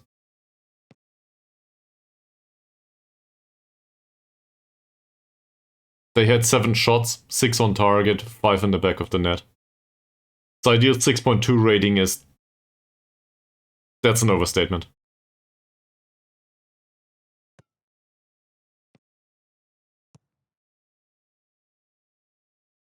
Sure, now he hurts himself on top of that. Of course!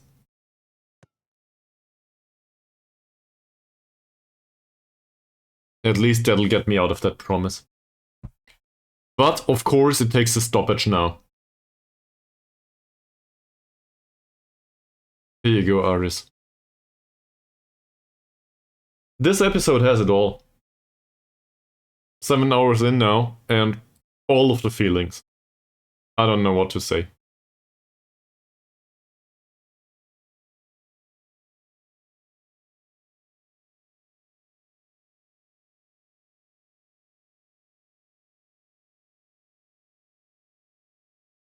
Halftime.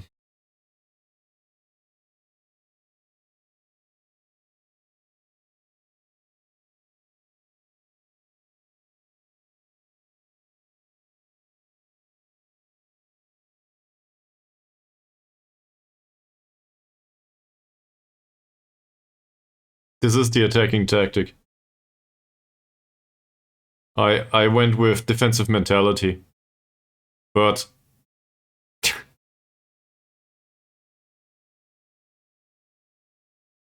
I guess it's not like we have a choice, right? We can go back to positive here. So, hopefully they create more. Like, if we concede the 6, who cares?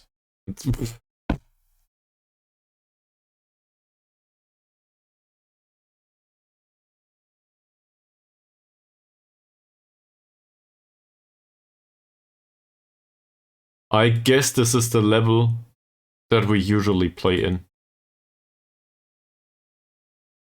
We overperformed in the first half of the season, and for some weird reason we are still in a position where promotion is actually a thing. But realistically speaking, this is where we should be.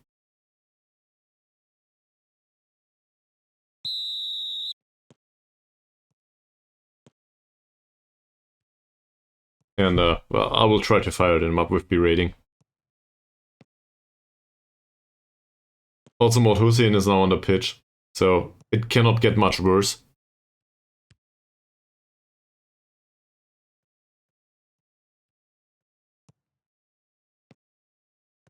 Chuchu doesn't really do much, does he? Intercepted that ball. He also scored previously into the back of the empty net. That got very close, but not intercepted. Diego, Baru, Thomas. 5-3 goal for Thomas. Go, more. I want more. That was really a mistake on their behalf in defense. Yet again a goal, by the way, that was scored by focusing through the middle. So maybe we just leave it like that? There's still 40-something minutes to go plus stoppage time. So maybe we stand a chance. Well, not sharing your enthusiasm just yet, man. But in particular on the defensive side, oh no, I do not share it at all.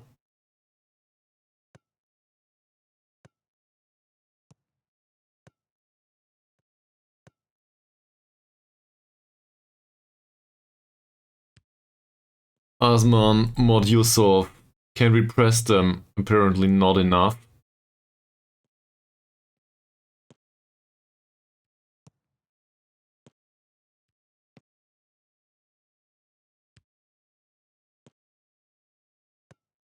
This could have been number 6.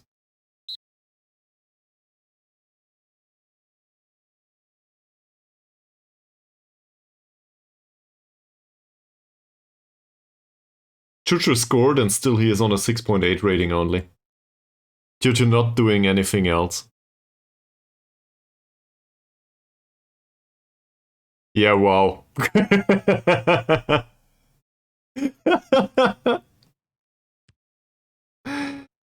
You aren't wrong. Good play, oh Diego. If you don't know what to do with it, don't play it straight to the opposition, please. I guess he wanted to find Baru.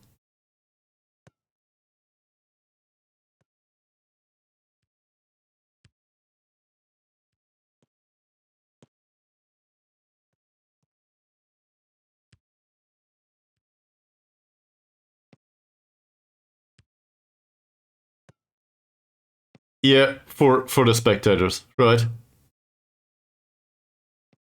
8 goals so far. Baru...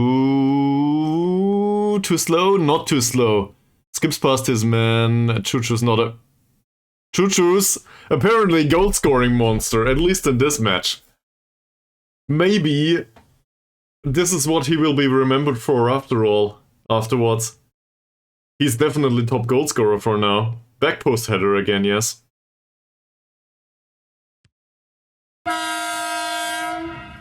Meep meep. Maybe we can have a 5th.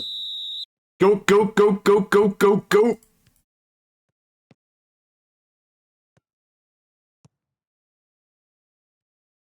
To be fair, Mod Ali is also injured. But thanks for telling me about the back post header anyway. The keeper injured himself. After being at the receiving end of, I think, 4 or 5 goals, he injured himself. On top of that. So, Mod Aris makes a surprise appearance. Yeah, the problem is this stuff's going on too.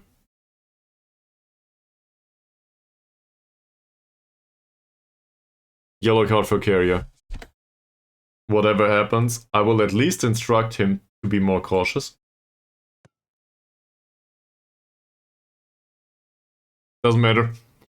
We need additional chances created. Ankun's pretty pissed. He's frustrated by being encouraged. Sure. We need whatever point we can get. And I think we need a draw, yes. Sophie! Oh! To be honest, I don't know. Let's have a look at the live league table, won't we? So, to our luck, YPM are behind by 2 goals against Perlis United. That's unfortunate for them. Live league table says nothing. There are 10 people in the stadium. Forget about it. There's a reason why there's no sound. It's not that I muted the game.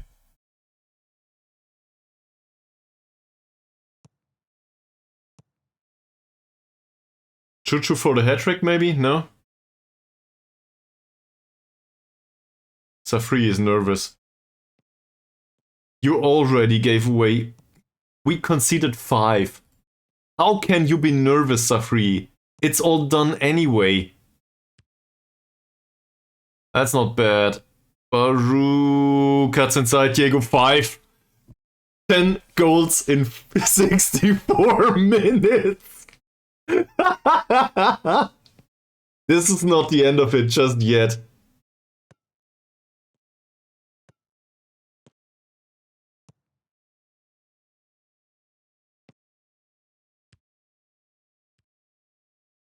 Also, this was Diego's first goal of the match. So, is there anyone that didn't score yet? No. Everybody scored.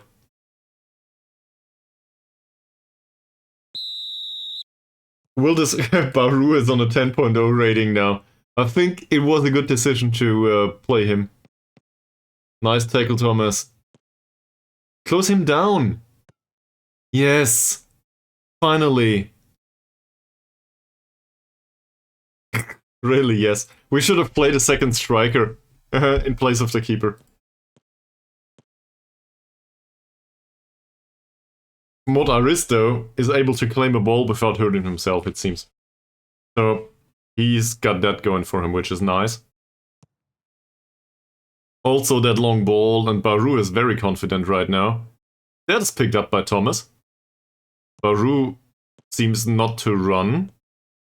At least not in the direction I expected. Ooh, what a pass. Baru again. Oh! Wait. Mazrin. Ankun.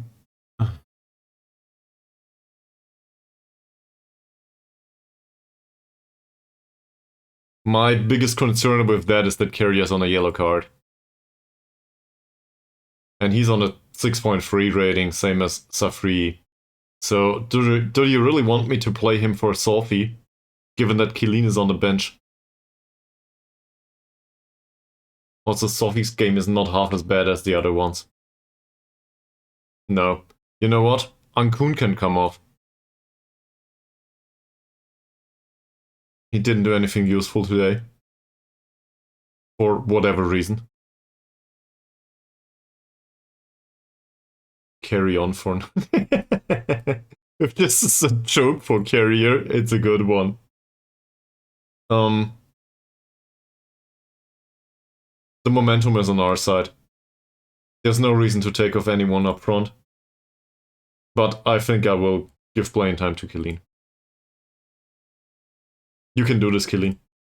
There's so much frustration in you for not being played most of the time because we played Ankun all the time. Please make it happen. I do not know who provided this assist. Who's this? Mazrin. That's Chuchu. Okay. It would have been an assist. The expected goals are definitely in our favor. We deserve to win this in the end.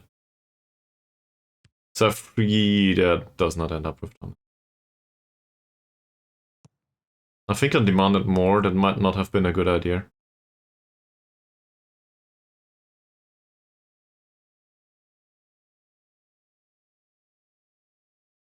Yep. That's how I roll. Free kick. Wrong button. We have 1 stoppage available and 2 substitutes. Sophie's on the yellow now. This is it. He will be taken off. So now Abdullah can make an appearance. Now I agree. Thanks. Had the same thought. I will also bring on Zulkifli. Because Thomas is exhausted. So there's that. That also puts a little bit more of an emphasis on creative play and through the middle. Thomas did have a good impact. No complaints about his performance today.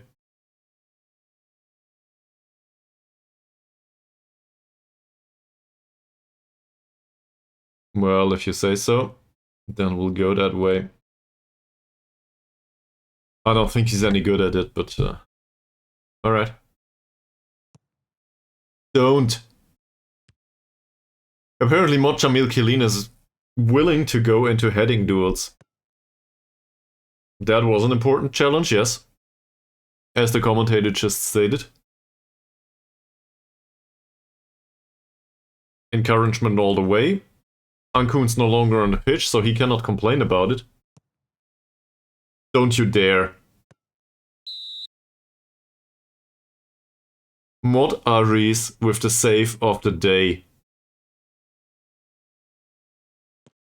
I need to work in my faith in the team. Yeah, true.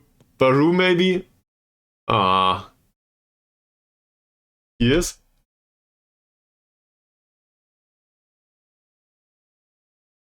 Ten actually.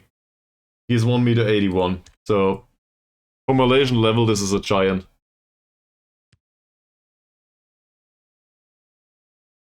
Assuming we lose Ankun at the end of the season, I would really appreciate signing Mod Jamil Killeen long term, but I don't think it'll happen.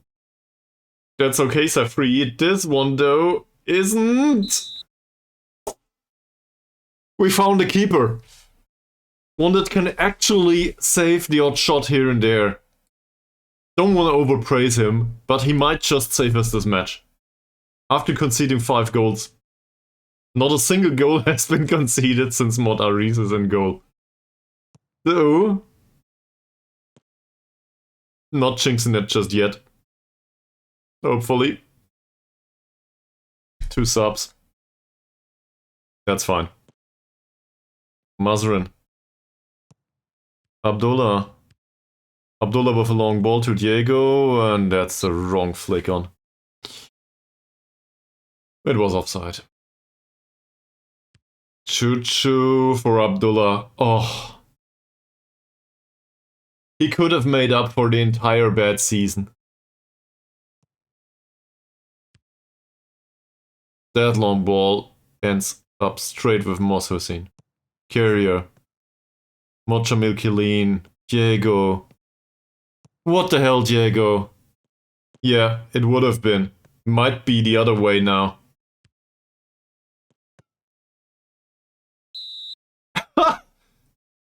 Ouch!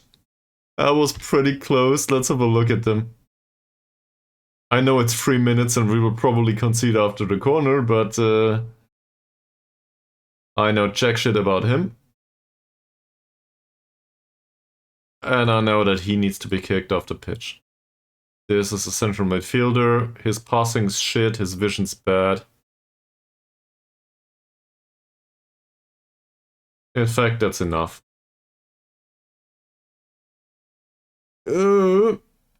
Please, please, please. Ooh, well intercepted, Diego. Good stuff. Baru, maybe? Come on, get to the ball. He doesn't.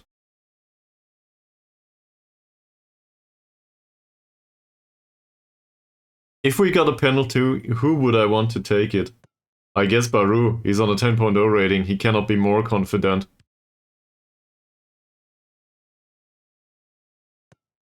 To be honest, this squad does not contain a penalty taker that is in any way reasonable. Neither a free kick taker. That's something to work on for next season. Might make much of a difference in our challenge. Well, to get a better result. Overall, Baru is definitely not offside. Put it in! That's the wrong way to put it in. Why not the low cross? It was such a big chance. Well done, Carrier. And what's Baru doing? Track back, man. That's not offside. This game.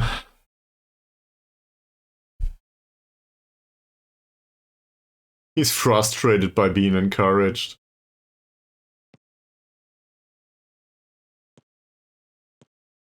What kind of ball distribution is this? It clearly states he should roll it out.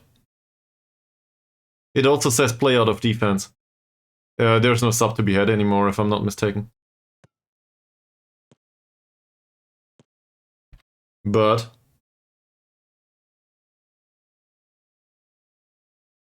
48 points. This is not done yet. Is it? 2-0 still. So YPM will lose. But can't you go back and play out of defense anyway? Don't you dare. Well, in that case, we go this way. Well defended by Abdullah. Zulkifli doesn't get there. Run. YPM scored a goal. No! No! They scored twice.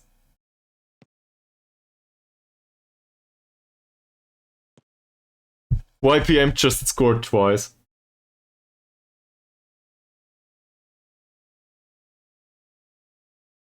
You gotta be kidding me. You gotta be kidding me. How the hell did that happen?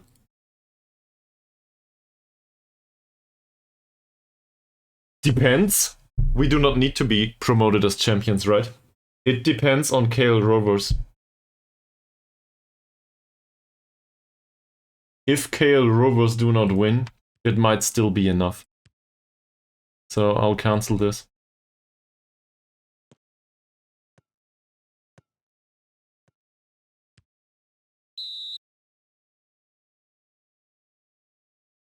Sure.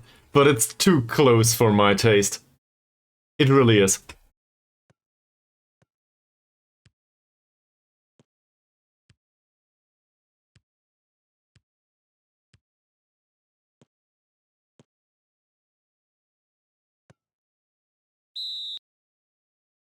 There you go. There's defensive. So we go defensive. And we hope for the best, really. The long ball distribution, I don't know where this is coming from. No, it is good.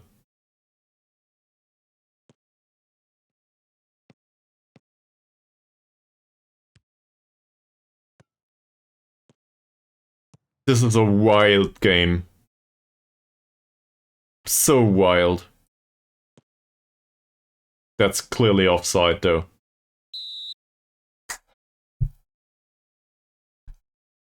Also, I think if we go defensive, we might as well go time wasting. But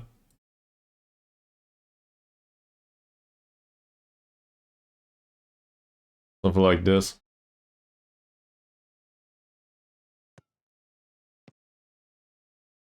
It's a minute to go and I'm changing stuff.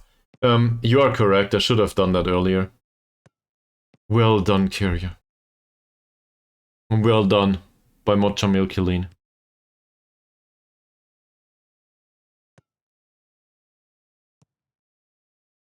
That's intercepted by Zulkifli. Choo-choo. He's pretty tired. Wins the tackle though. Choo-choo with a cross towards Diego. Well, okay. He's no Jorge Cesar.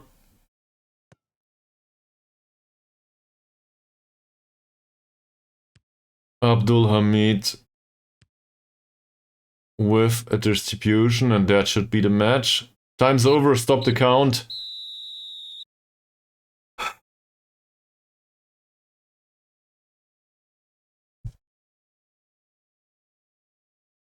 Now we might get promoted on the couch. If KL Rovers do not win.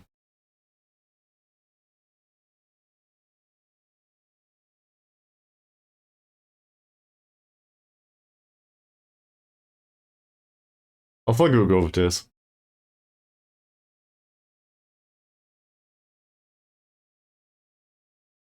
My nerves.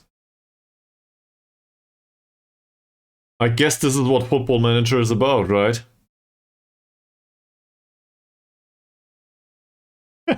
Thank you very much, Mies, for reminding me.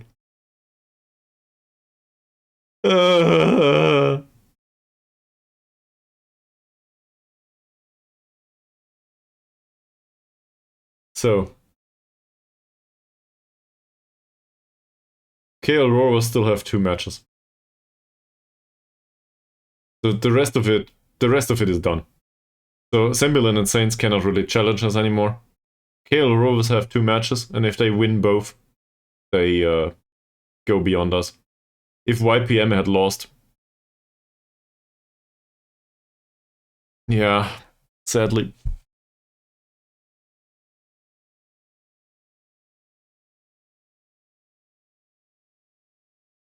That's not hilarious, Churn. It is not. He's done. His career's over. At least with us. So much for the promise, at least.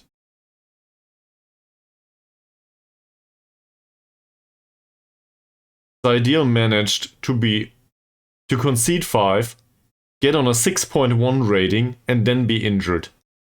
With a fractured lower arm. This is the worst game he ever had. For sure.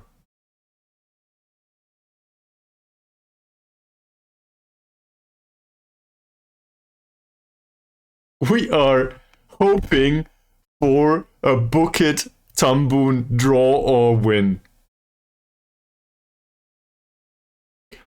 Of all the teams in the league, we are gambling on Bukit Tambun assisting us with getting promoted.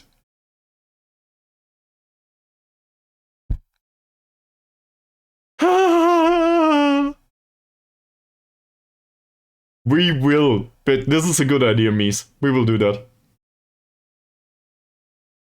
I will go there. We will actually, if you are okay with this, this is so tight. I will go there and watch it in the stadium, actually. So, we go to KL Rovers, schedule, Bukit Tambun. I want to... Oh. Sure, I will attend this match on Sunday.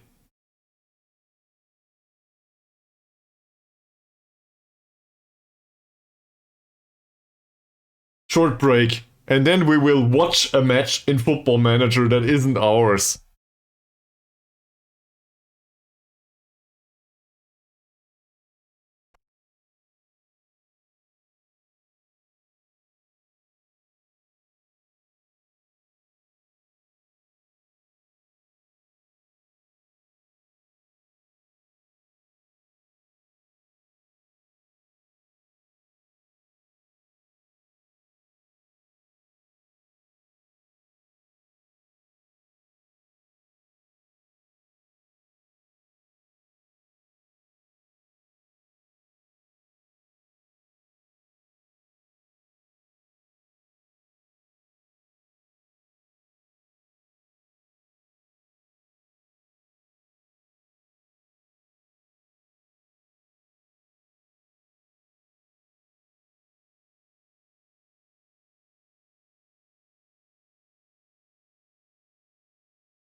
Okay, it's still processing. Yeah, I will deal with Naga after we realize what happened to KL Rovers.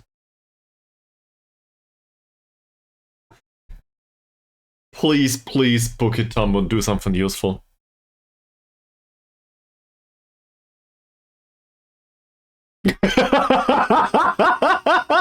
Mies.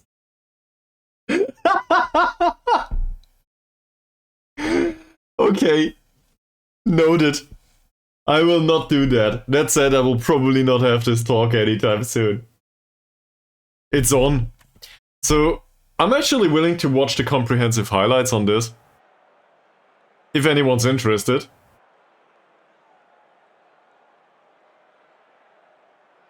We need KL Rovers, preferably to lose this, but at least to get a draw only.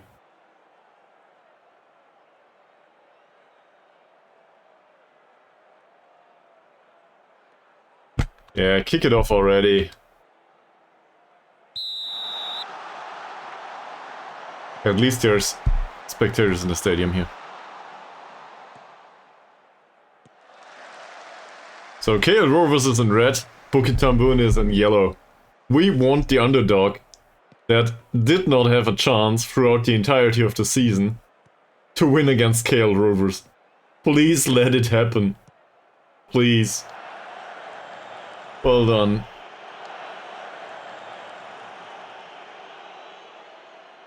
Yes, I am. Me and the entire squad. How many are there? Not sure. It displayed the league table, but it was too close. Oh, no, no, no, no, no, no, no, no. What are you doing? Defend! Defend!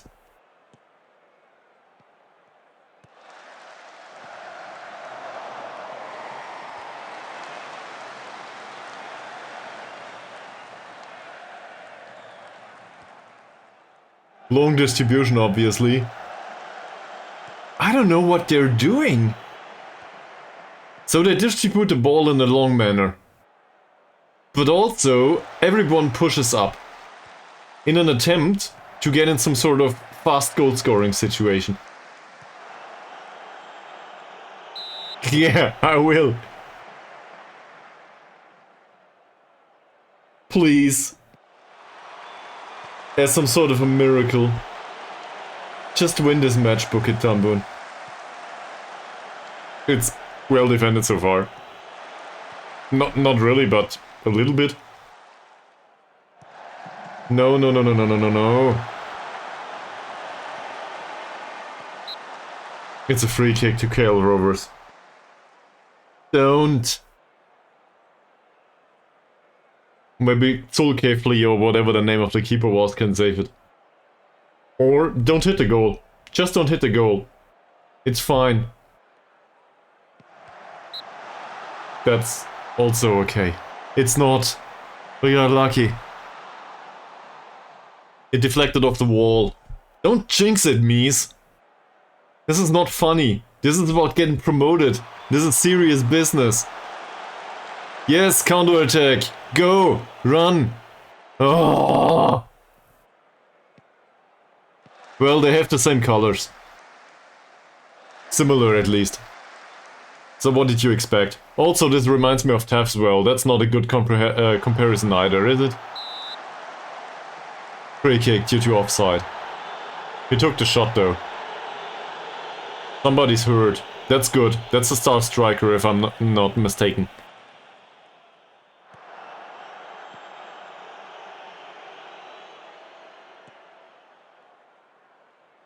Let it be known that I appreciate this.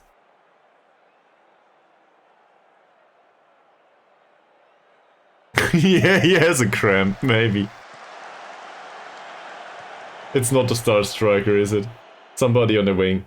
Get him off the pitch. Don't let him pass. What are you guys doing? There's no defensive midfield here. What's going on there? This is the worst 4-4-2 I've ever seen. Look at that. Yeah, sure. Let the winger come in and help defending.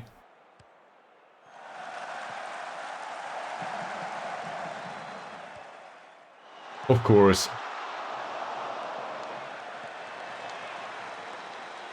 We're lucky. Bukit Tambun are still level. 20 minutes into the match and it's still a thing. Intercepted. That was a reasonable header, but it was the wrong direction, man. Your strike partner's on the other side, you know? Maybe grow some eyes somewhere.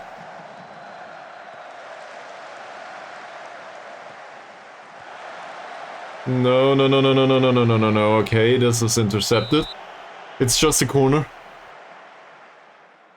I don't know, man. It might have something to do with the fact that we created 27 chances against them, and I think we conceded as 1 of 3 or 1 of 4. We just didn't hit the goal twice. Their keeper had a great day, apparently. But it's not like we didn't create enough. As I said back then, on any other day we would have won that. It just was so unlucky.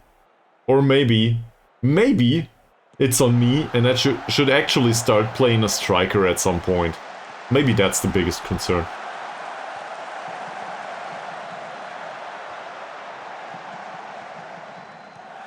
No. Zulkifli. Good save. I'm rooting for you. It's all Karuna. What kind of try at a penetrating pass was this? Yeah, really bad. They just are. This, by the way, as a streamer, this feels shameful. Just watching another football match that might not matter to anyone, but our stream right now. I'm not doing anything other than being exhausted. It's a corner. You just need one particular good header. Sure, do an outswinging one, why not? That's not a good one. Abidin, okay. Apparently this was really easy for Modusop. It counts as a chance though. You know, goalkeeper's mistakes happen. Just like in the last match that we played. You think? Well, we have so much in common already.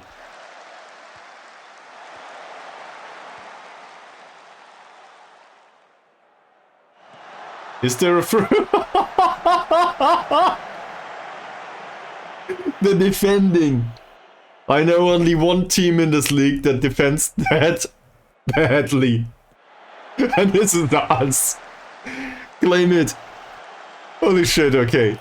Oh. We will get this over with. Come on, Bukitambun, you stand a chance. That's nice ball control on the defender. Gotta give him that. How?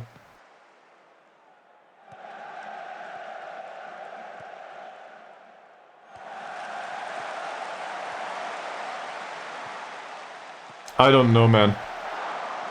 I really don't. I have no idea. But they need to win this match. Please, Bukit Tambun, please do us a favor. I realize that you are trash. Just have this rare day. Try to defend well, please.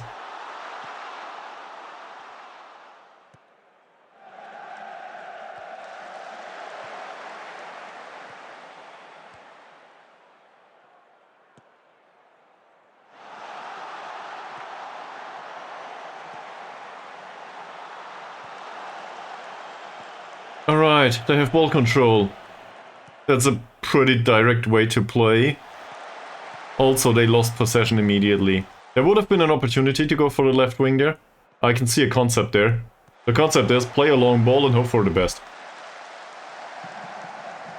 Get this guy off the pitch. Hold him. This one too, I don't care. Don't let them have that much possession. Also not in these dangerous areas. Tsukifli claims the ball.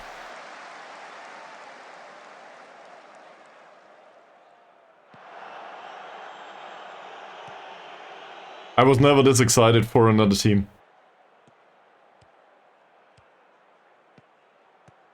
This is usual. I root for Bukit Tambun way more than for Dortmund, if that makes sense. Despite the similar colors.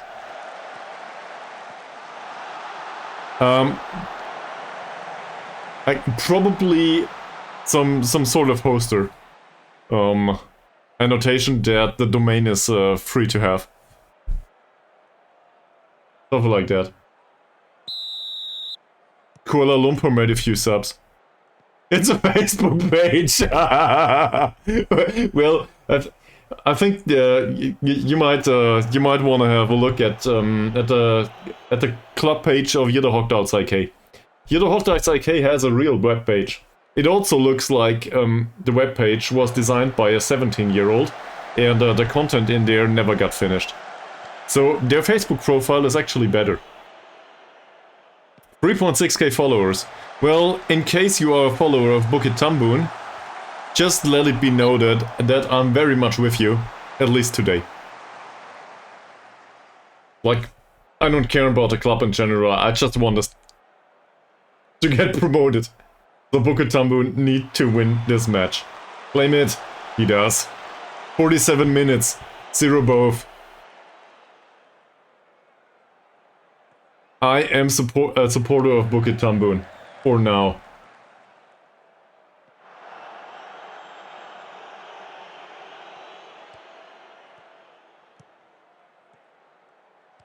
If they win, by the way, Naga must win too. Oh. Well, that's real life though. Who cares about real life? This is where it matters. Fantasy football.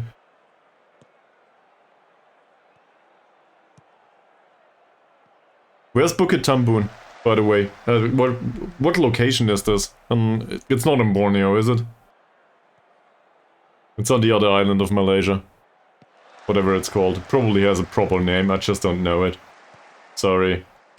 Geography and me, particularly in the Pacific, it's not exactly my strong suit. I'm vaguely aware of what's happening there. Due to hard to find free, that's about it.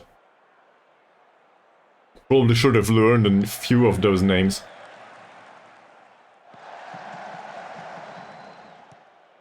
Bandar Kasia, Batu Kawan, Penang, Malaysia. I have no idea what this means.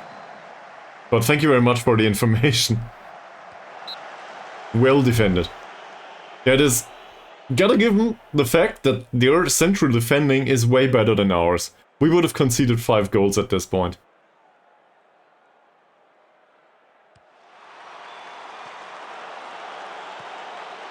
Most Western points, so this is... Okay, so... from our perspective, as far as it goes. Alright.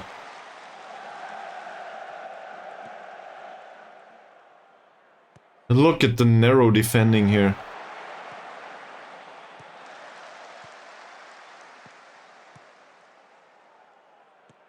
What are you doing? My nerves. Please tell me it's not a penalty, it's not. Okay. Kuala Lumpur seem to be... Well, they need to win this match. And they know it. So, obviously, they give it everything they have.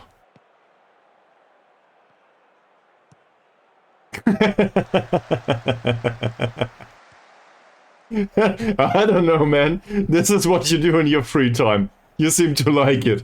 Fantasy football and also random knowledge. Random trivia about football clubs throughout the world that do not really matter for you. So, on the other hand, you should be a Bukit Tambun supporter in general. Given that you do not need to switch the scarves. And you can probably bring your Borussia Dortmund kit to the stadium too. Doesn't matter much, it's yellow-black. Nobody will notice. Yes! Yes! Do a counter-attack! Run with it! Run! Don't knock it over. That's at least a yellow.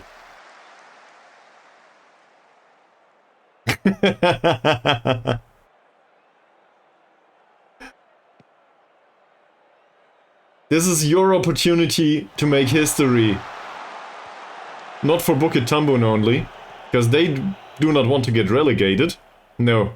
This is your opportunity to make sure that you do not concede and that whatever our club's named again gets promoted. I'm confused. We are Sarawak United FC. Thank you very much, I remembered. Please, Bukit Tambun. This is, by the way, this is twofold. If they win, Bukit Tambun, this means that Naga UKS are under such a ton of pressure that they need to win too, if I recall correctly.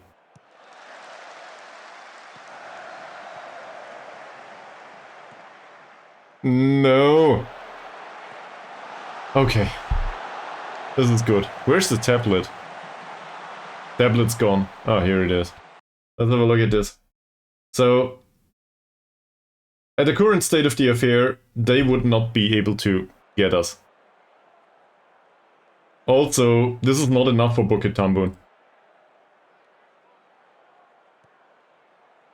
They're not done yet if they just have a draw, but well intercepted, Amran. Well done. There's some passing, some actual passing here.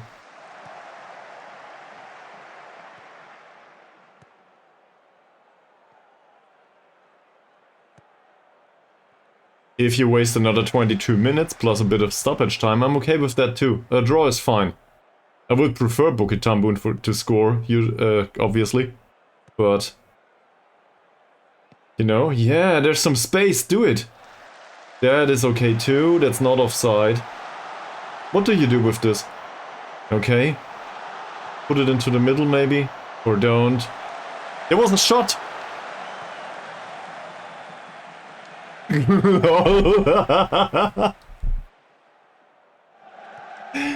What is happening? Bukit Tambun trivia on stream.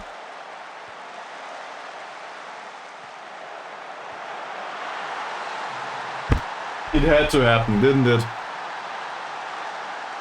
This also marks them getting relegated immediately. Because then the difference is 4 points. So they need at least a draw. That defending. Why do you do this to me, Bukit Tambun? I do not want it to be exciting in a match against Naga UKS. I want it to be boring. I want it to be done. I want to get promoted.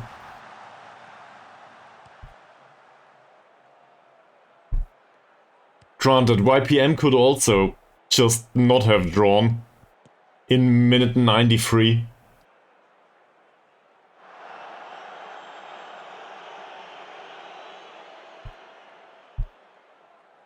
I was hoping for something better. Well, what's going on there?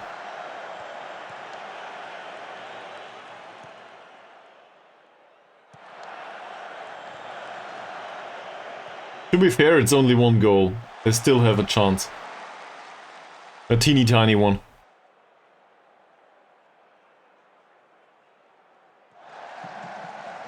Given that expected goals history though. Also the goalkeeper seems to like claiming the ball with half a hand. And then losing it afterwards. So he's probably not the one for next season for us. Just putting that out there.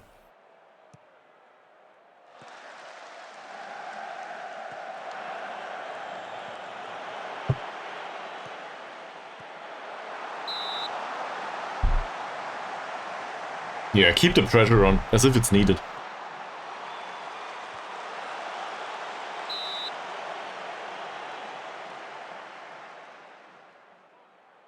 We do know that Bukit Tambun are able to suffer 27 chances and still get a draw. So, there's something.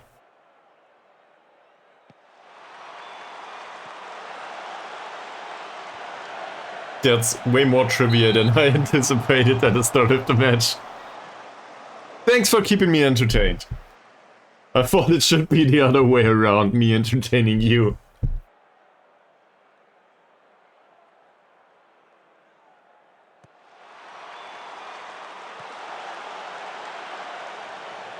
Counter-attack? Savavi. No counter-attack. Doesn't even retain possession. I guess that counts as retaining possession. So I stand corrected. For about 5 seconds. Yeah, it's fine, man. But thank you very much for giving us some context.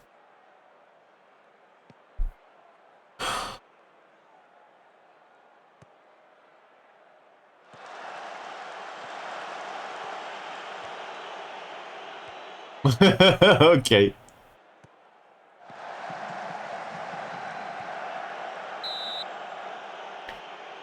They have a... No, this is Kuala Lumpur Rovers Stadium. Never mind. It does not matter.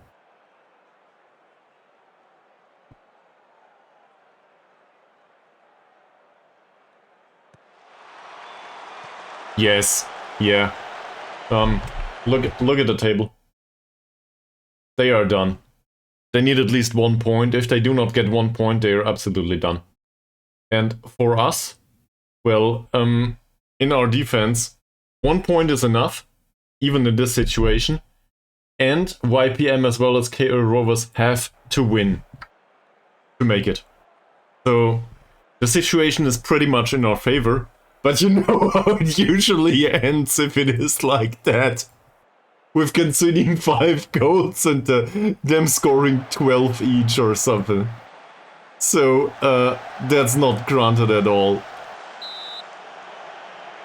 Under normal circumstances in football, and as well as in Football Manager, we should get promoted. But what's normal circumstances? And sadly, Kuala Lumpur Rovers as well as YPM, they do not play each other. Yep. That's definitely on point. That might just happen to us. We're getting promoted! Yeah, sure, Grandma.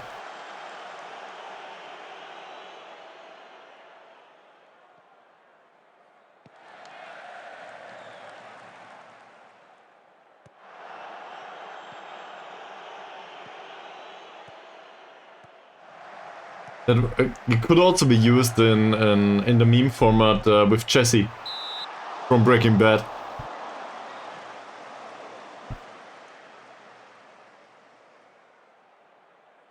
I think that's a good meme idea. I should probably do that at some point.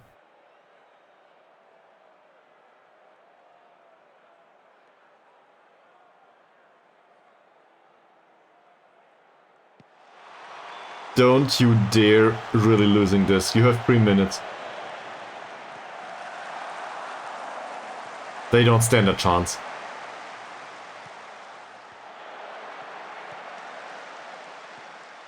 Yeah, thank you. Their keeper is pretty great, also pretty eccentric. Who the hell is Gus Frings?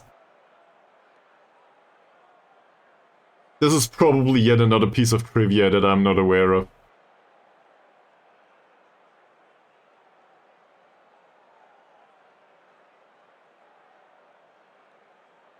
Yeah, that one I know too. Not well though.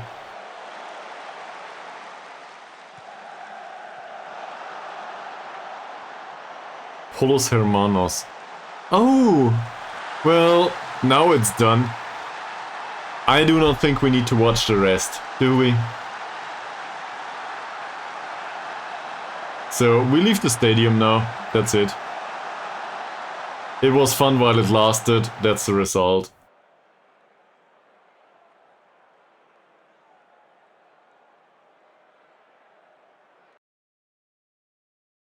Well, Polos Hermanos would probably be easier to manage than this stuff.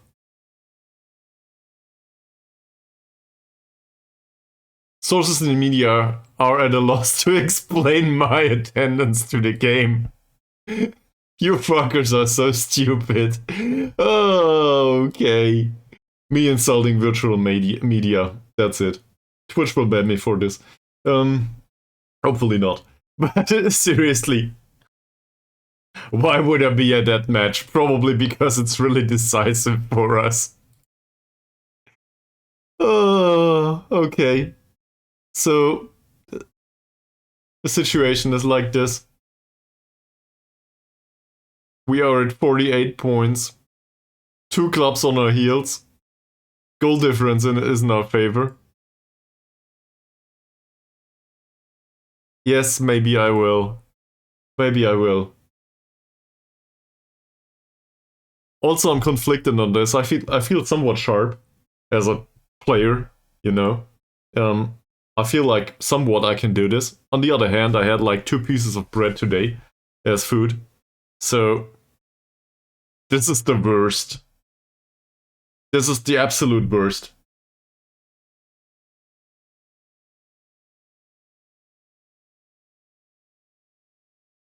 And I think... What's the name of the guy again? Bread with Wurst. Yeah, exactly. Um, yeah, salami and cheese. So that's all I had. Yeah, but it's 21:12 here. So whatever, what's that in American time? Past 9 p.m. It's not like usually I'm awake until a little bit late. I can do that. I can do it. But no, you know what I'll do? I'll do a short break. Sure, we can. So Bukit Tumbo now relegated. We just watched it. Kuala Lumpur Rovers play Saints. So whatever happens, at least Saints stand a chance there. That's a thing. It's not about promotion anymore for them though. Saints will remain in the league. And these guys will play Malacca. So that's not an easy match by any stretch of the imagination either. In fact, they were very close to losing to Perlis. So many narrow results. So close.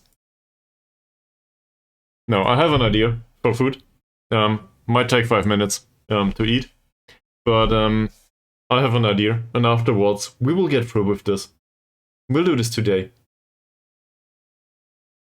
If you wanna, hold my hand, I guess. I need that. So, ad break, kitchen, food. Please, scatter and so on. Do something useful. Do your toilet breaks. Get some food too. Preferably not intertwined. What am I going on about? See you on the other side. We will get this done. We will get promoted, and if we don't, at least we can be devastated together. Relaxing music, yeah. Me too. Metalcore. BRB.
Okay, that was amongst the top spots in acquiring food and eating it. As Football Manager taught me, if you continue to consume food, you can play Football Manager for longer times. So that's what I did. Now we'll continue. And we'll get this damn club promoted. Hopefully.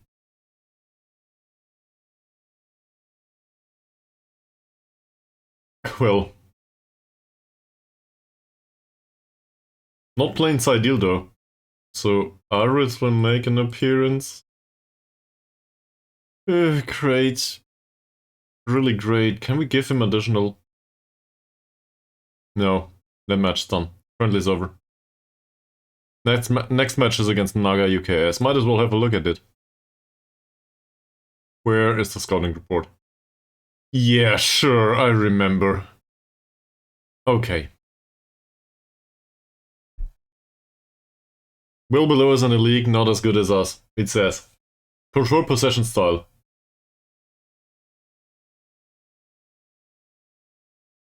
Pressing up high on the pitch, winning the ball back, the usual.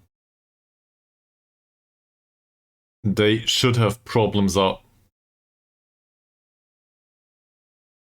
They should have big problems out wide. That's a little bit better. This guy is somewhat threatening in counter-attacking situations, same as him.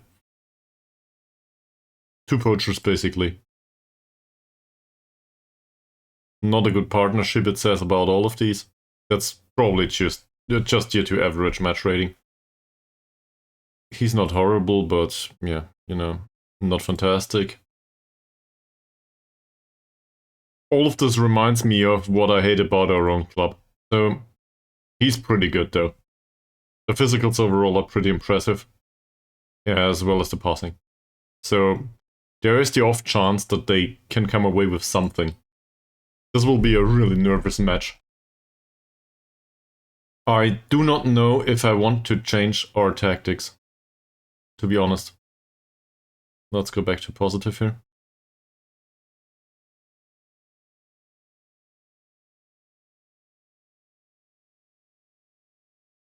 So we need to play down the wings. We can use the overlap excessively, I think. Going back to this, the overlap would be here. That's on the stronger defensive side. On the other side, this Mr. Mosna here is... The position is a bit off, but that's not so much for the positioning. Well, I guess his tackling is okay, but also the entirety of the mentals here. Like, we should be able to exploit that somehow. He's also listed for transfer as he's a surplus to requirements. Where that does come from. Cool.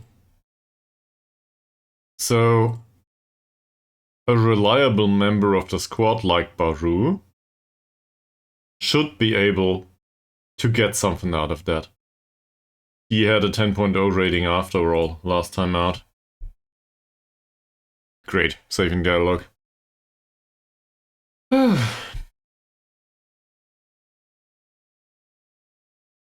Any ideas on your side? How to get this done? Me too. Me too, Mies. So, what did happen to your China thing, though? Did you just... Like, you were fired, and what are you doing now?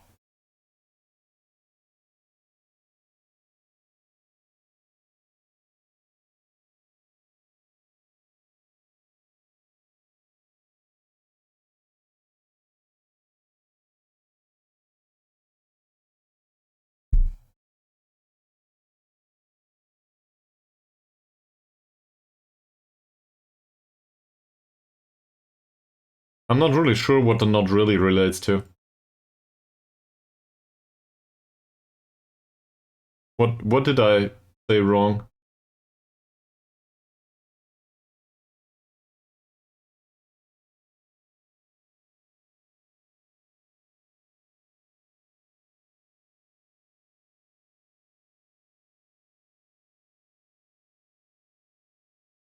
Nasri reports on Hamza.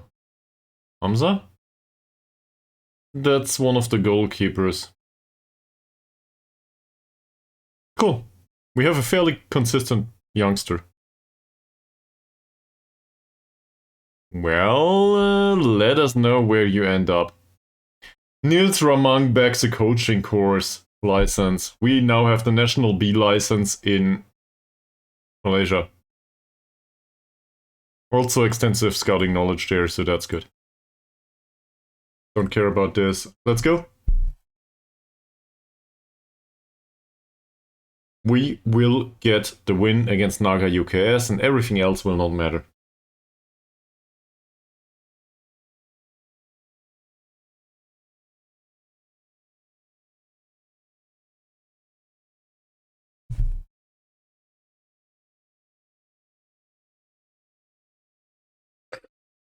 Hopefully we will. And, well, once we get promoted, the fun starts. And if we don't, just throw random stuff at walls. Doesn't matter much. I'm sure nobody will care.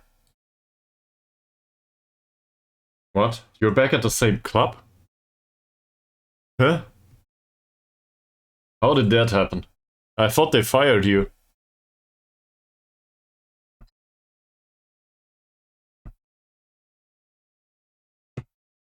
You just overruled their decision and put yourself back? I don't get it. Is this a thing in Football Manager?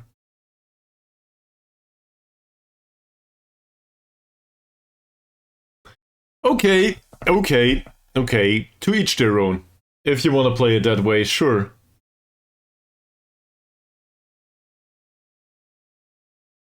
I guess you can do that. That's a way to suffer through the entirety of the challenge too.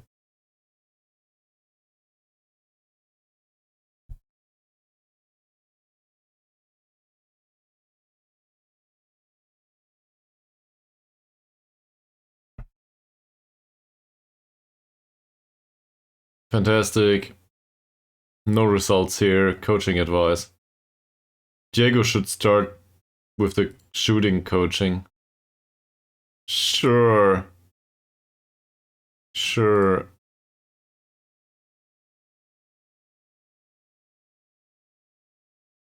Yeah, it's a test save that takes up all of your time.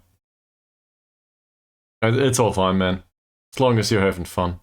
It's not really for me to judge. Zulkifli, though, is so much in decline. At the age of 36, that's probably to be expected.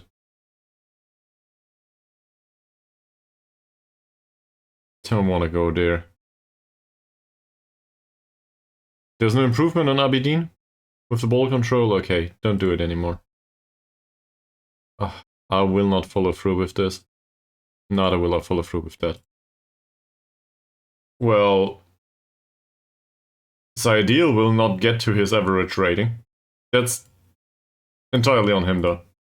The injury now came on top of that, but, you know.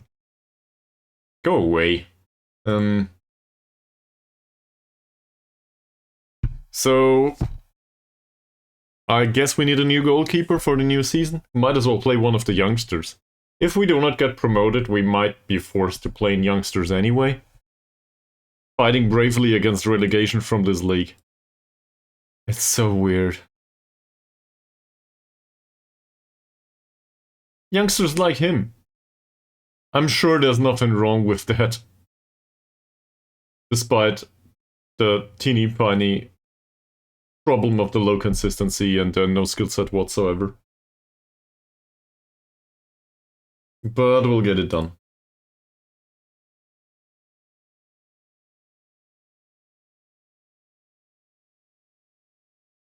Just a little more match practice. Hopefully nobody injures themselves.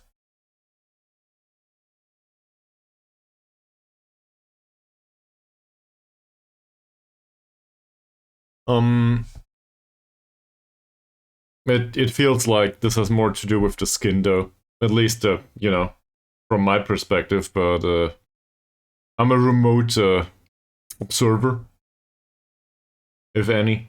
So It's not for me to judge anyway. Suhardi could become much better than Thomas here, thank you very much. Bakur, thanks. Baru has good form recently. I realize. In particular the last match though. 3 assists, 1 goal. I think we can probably praise the amount of chances he created last match. That was pretty great.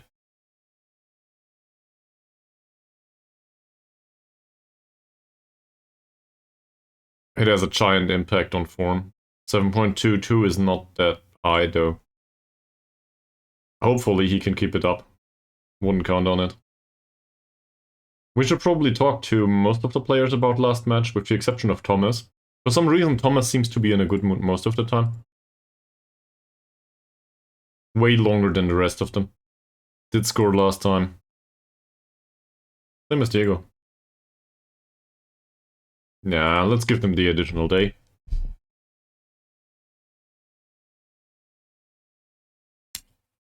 Match focus. Okay. Let's go back to Naga. The opposition report, that's the wrong one. This is what I'm looking for. Everything's bad with them.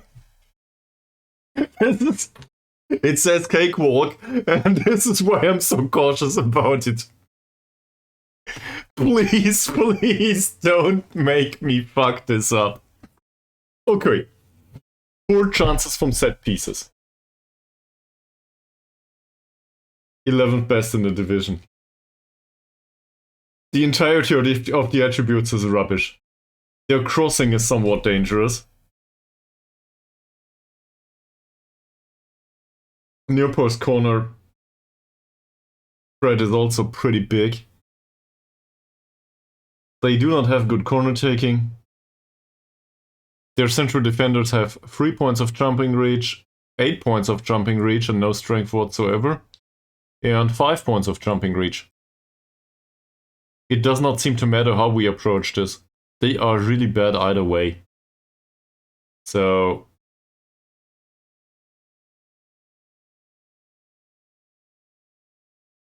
all forwards have the pace to cause Naga UK's defensive line real problems. Okay. If you say so. Not sure if I agree.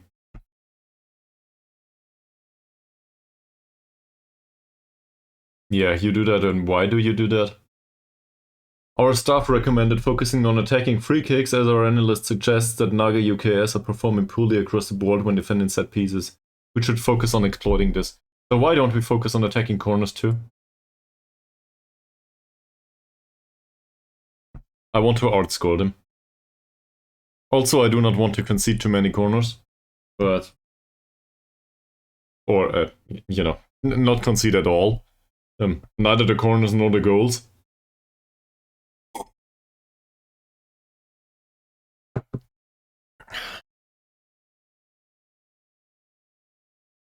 We are strong favorites for this one. Amran rallies the troops again.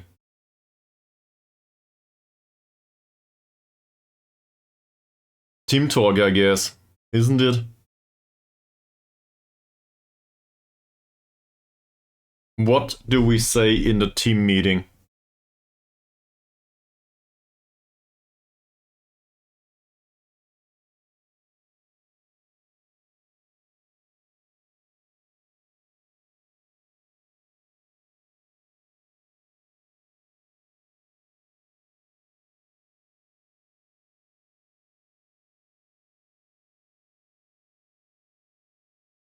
We cannot really say something about promotion.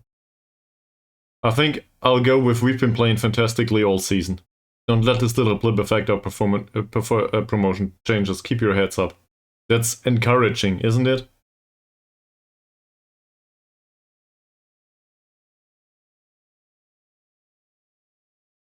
Great. It is positive. I'm not sure if it was the correct decision to go there. And there's barely a difference in most of them, I think.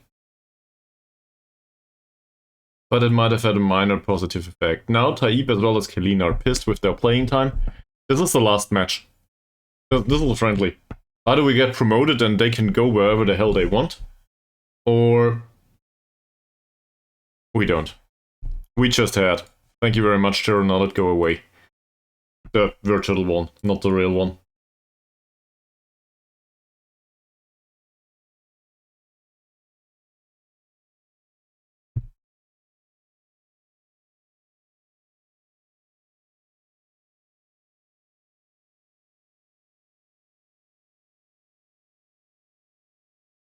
One episode of Let's Talk to Them about their training coming up right now. Praising for him, he's in perfect morale anyway. Mod Hussein, definitely a praise.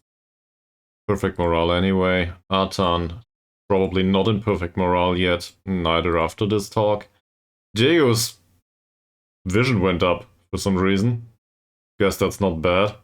I would have hoped for the other mentals though, but and also in particular the physical attributes. But that'll take a while. He's 25 and in perfect morale. Wingback Mazrin. He says he appreciates me saying so. He's not really excited by being told that he trains well each and every week. But sure. Sulaiman trains well. We should probably have a look for the other defensive midfielder. Sophie's up there too, though. Carrier found some vision. Cool. Not the primary concern right now, but sure, thank you very much, Carrier. RC. I think in this club, though, it's Choo-Choo time. RC might make an appearance from a bench, but usually it should be Choo-Choo. Also, he scored twice last time out, so yeah. Might have even had a hat trick. Not sure. I think it was twice though. No complaints about him. Won't push the issue, and he forgives me. And then we're going into the lackluster territory. It's okay-ish, but don't want to praise him that much. None of these are doing particularly well. I will ignore this. I just don't have the time right now. Don't want to extend this stream to 11 hours. So, we will need a win against Naga UKS. And as it always is, go away. This is a funny little game. So we are rooting for Saints now, and we are rooting for Melaka. We don't care about the rest.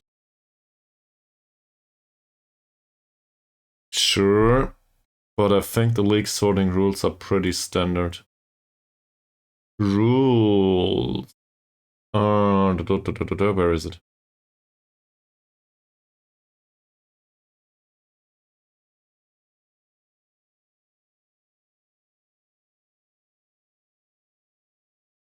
Ah, there it is.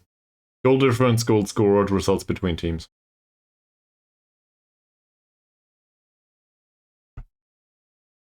Yep. Any draws enough. Yeah, sure. You were thinking maybe the direct comparison would overrule goal difference, and I was confused most of the time. Thanks for bringing that to my attention. That's true. There are leagues that have this kind of rule.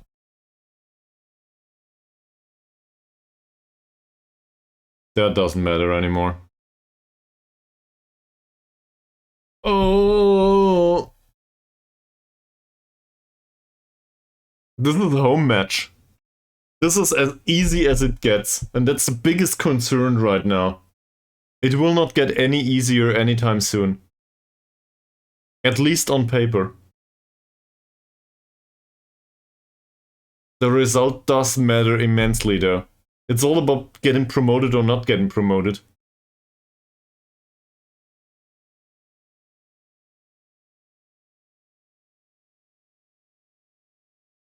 I'm sorry, but this is the nervousness. I need to do a bathroom break. But probably also because I drink, like, excessively. So I'll do another one of these, and then we'll do tactical instructions, and then we'll do the match. Kirby.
Okay.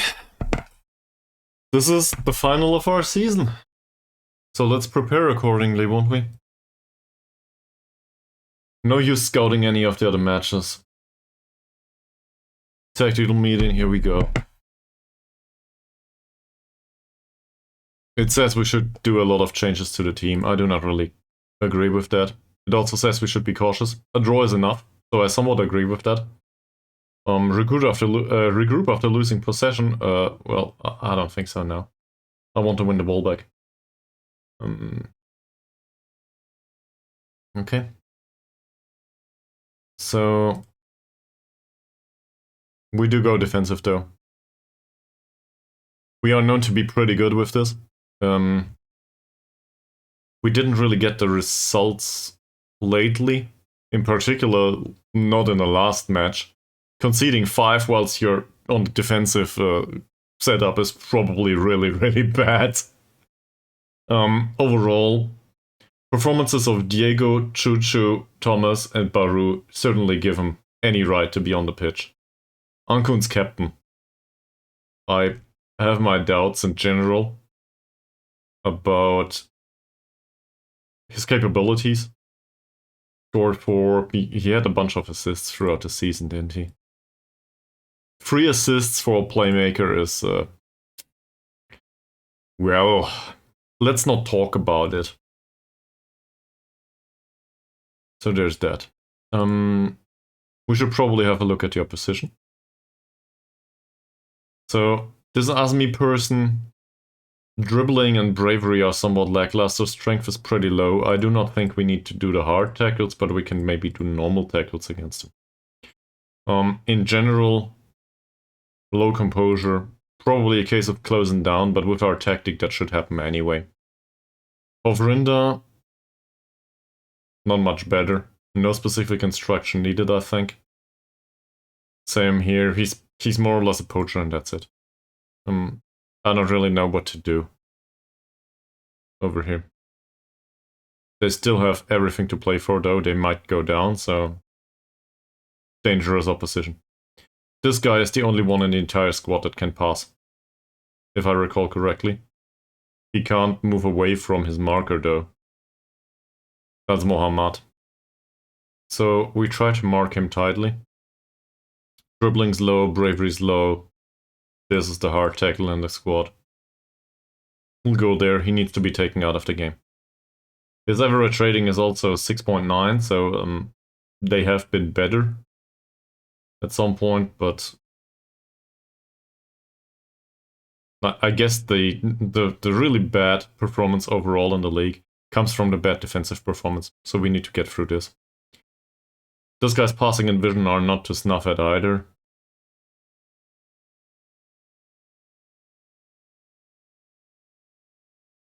Don't know. Probably tight marking. The rest of it is not that impressively bad. Composure's pretty low. We should restrict his time on the ball, so maybe press it. But that's about it. The wingback on the left is somebody new. I'm not aware of this guy, but he's 34. Chances are he's slow. They subbed him. There was somebody else out there that was pretty bad. And now a 34-year-old makes an appearance that I don't know about. This is bad. Marking's pretty good. Positioning's pretty good. I have no idea. First touch is pretty bad though, so I guess we close him down. That's a thing. And Mouchardine is somewhat dangerous, so we show him to the left. That's to the inside. There should be a ton of players there, and well, hopefully we can avoid any mistakes in defense. What's with the defensive midfielder? This guy has good vision, but he cannot really pass the ball. Off the ball movement's rather bad. First touch is pretty bad. He's also a case of a hard tackle. All the instructions on him, I think. And these defenders, passing 7 is somewhat concerning. The other two do not really have good passing. We can maybe try to mark him out of the game, but his off-the-ball movement isn't that bad. At the age of 37 though, he's pretty damn slow. He's not fast either. This one is fast. But overall, counter-attacking is an option here. He has good kicking, good reasonable throwing, reasonable passing skill actually. I'd prefer for him to distribute the ball in a short manner, even though their defenders are not that bad. Overall, I think they are... The skill level looks not as bad as they are in the table. That's a controversial thing to say, I guess. Safri is competent with the mentality, but somewhat challenged by it. Why is that? Well, I can't change it now. I want to do it this way.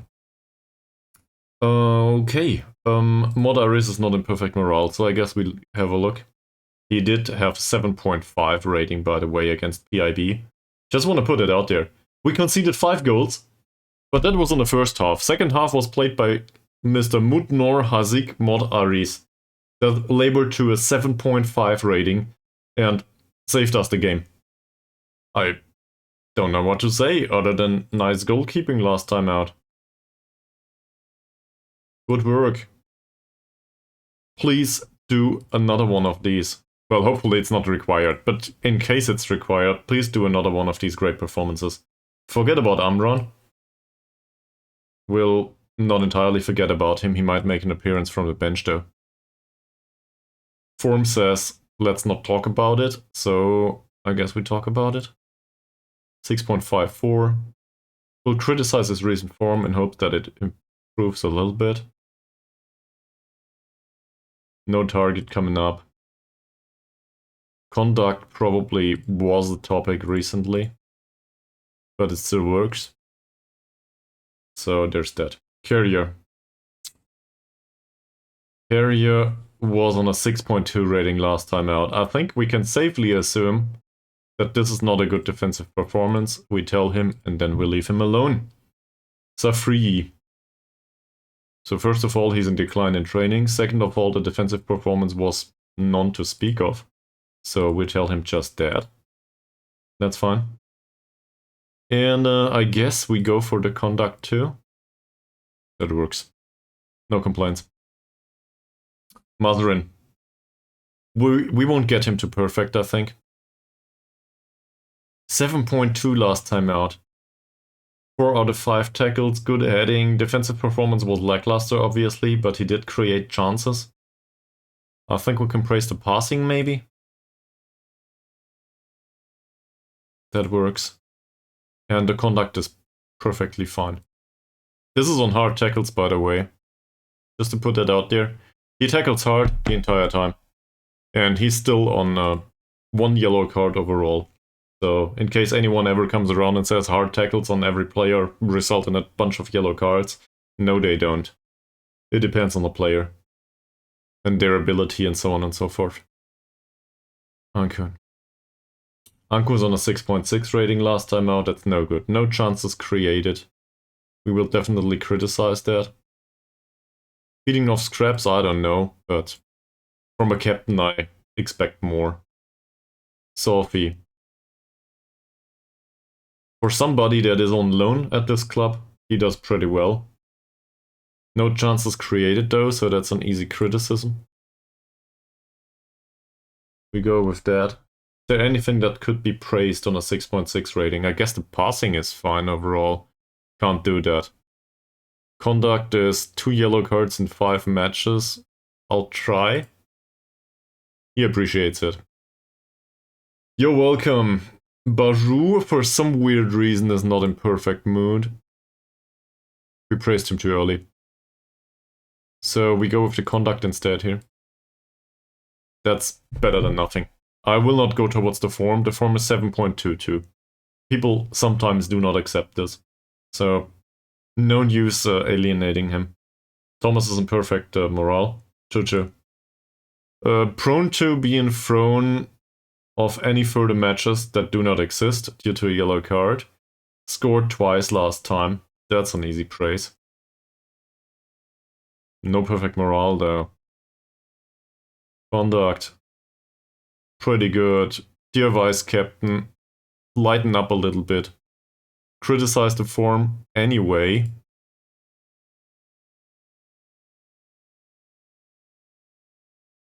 That's better. What's left? Training development. I won't touch this. On a 33-year-old, criticizing development or praising it, that's a recipe for disaster either way, I think. Yes, thank you. I thought about it previously. Thanks for reminding me. We should take that off. Recent form on Diego. How is it? The recent form on Diego. It's 6.9. That's not praiseworthy, neither is it worthy of criticism. No yellow cards recently, so we do go the conduct route. Sure. You have a positive influence on a positive atmosphere overall. Everybody does. You're new, at least for now. Training ratings shit, but at least we can praise your conduct.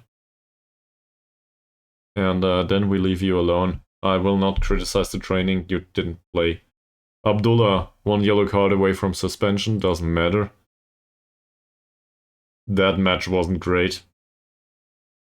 But it wasn't really bad either. I think he played as a midfielder, so we can criticize the lack of chances created. That works. Conduct is okay. There you go. Form? Sure, form. Perfect morale. Thanks, Abdullah. Thank you for paying attention. Dicky. Not gonna comment on that. Conduct's okay. That's fine.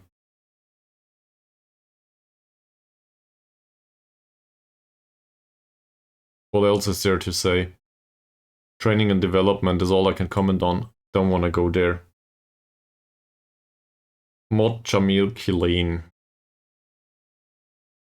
First I will try this and touch it. Cool. No positive effect. 6.8 rating, good passing overall in the last game. We will definitely go there and praise it. And then we will warn him about the lack of chances created. He came on in minute 66. There was not a single chance created by him. It's your job. He does not care. That's what happens with lone players if you make them unhappy. Still better than any alternative, I think. RC. Training rating is good. We've been there. Didn't play last time out. Let's go with the conduct. That's not bad. Form? 6.46. This is horrible. It's really, really horrible. You don't want to sit on the bench. Well, I have news for you. Zulkifli 6.6 rating overall. This is pretty bad form. We will tell him.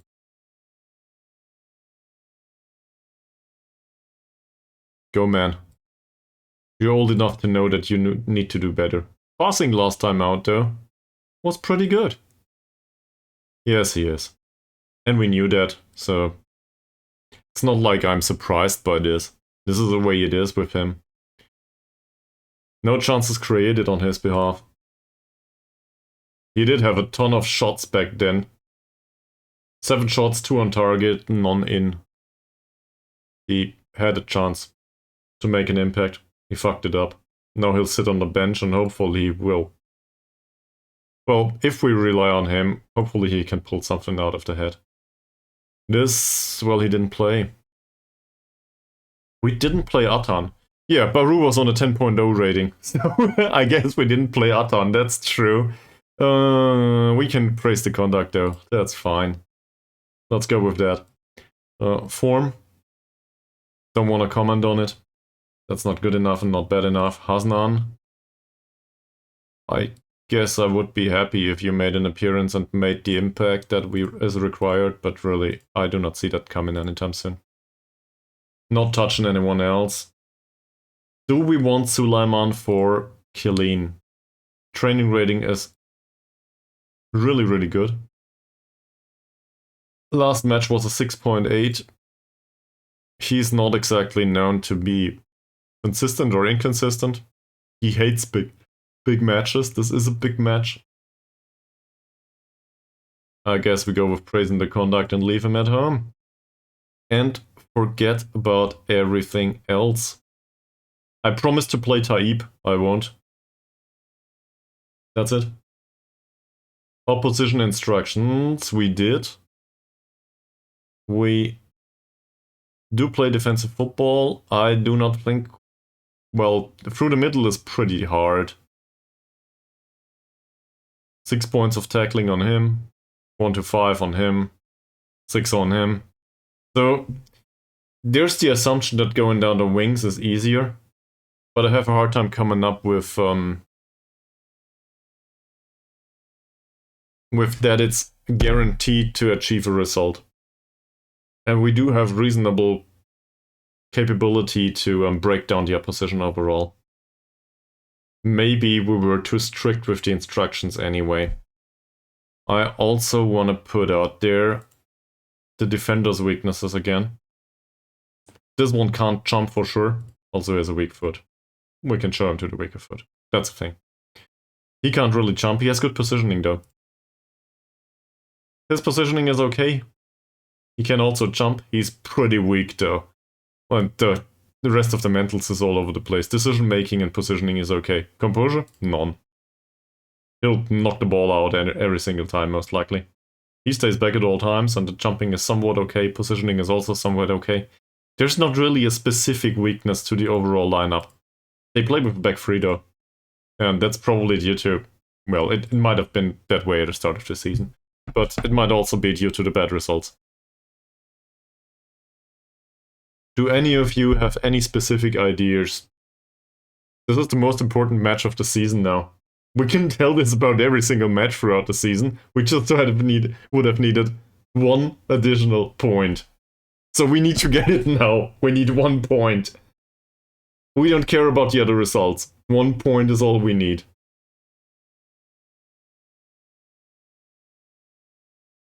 Any ideas? This is tense. So, we'll hit this one. If nobody comes up with an idea. Fuck off, Choo Choo. You played in this role for the entire season.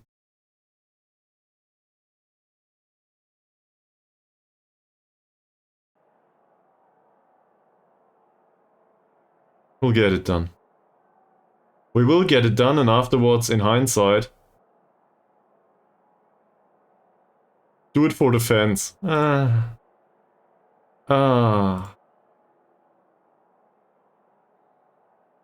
recall.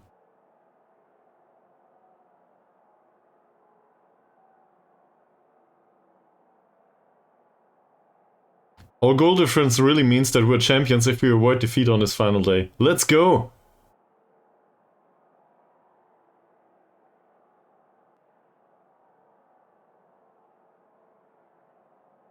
I think I'll try this. Inspired. Pressure is pretty high, probably. Nobody's nervous though. So I could try to ease the pressure, or I could try... I have no idea now.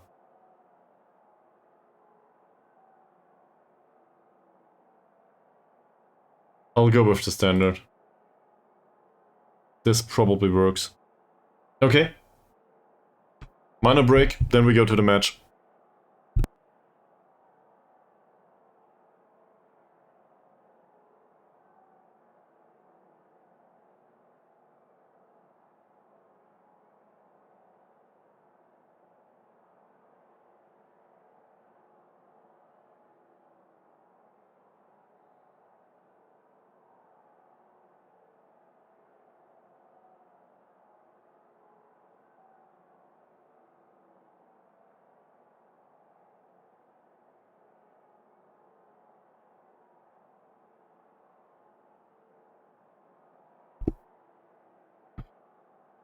Okay, let's go.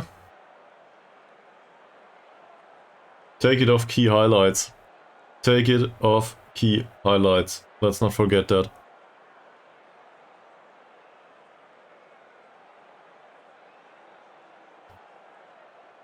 That's even worse. Don't make it even worse. They still have all to play for though. Given that they play PIB.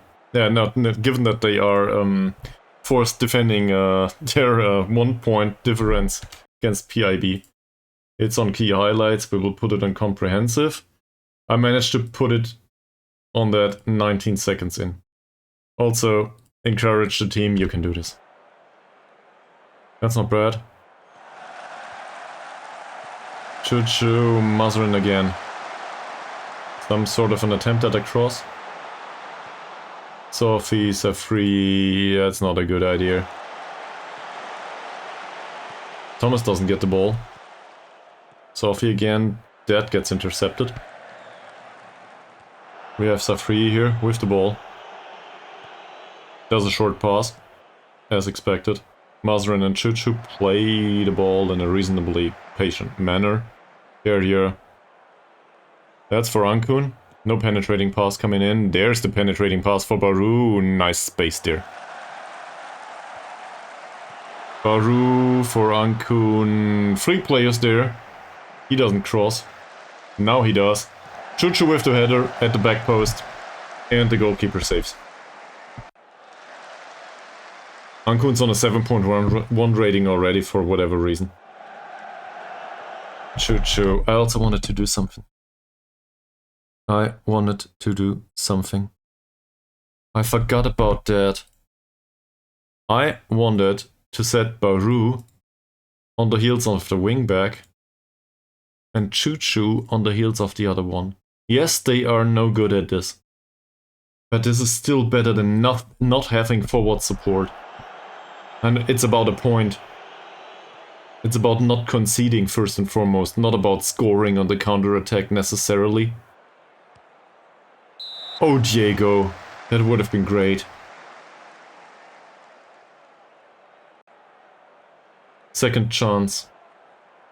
We absolutely need this 1 point.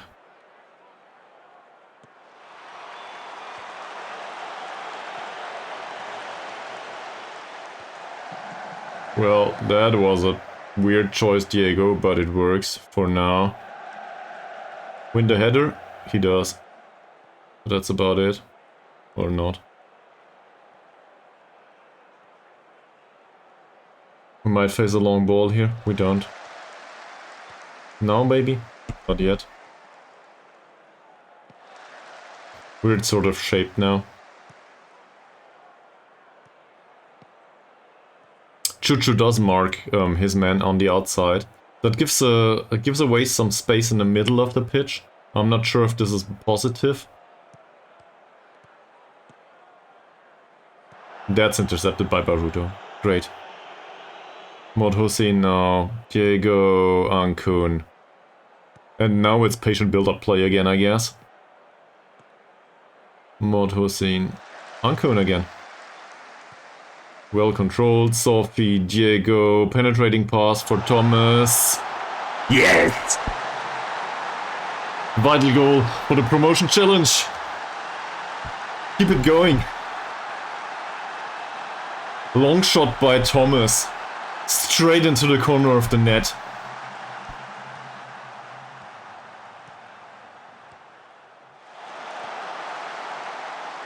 There's no stopping this train. We are going up.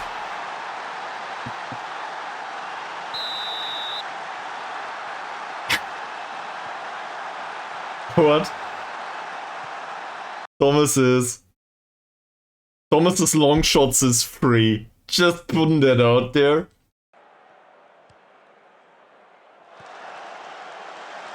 He probably is, yeah. He's not the one to expect this from. Let's put it that way. Masrin, Sophie. Nice header. No chance yet for Naga.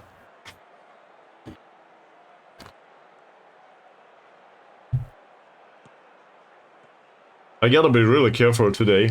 Not to spill something.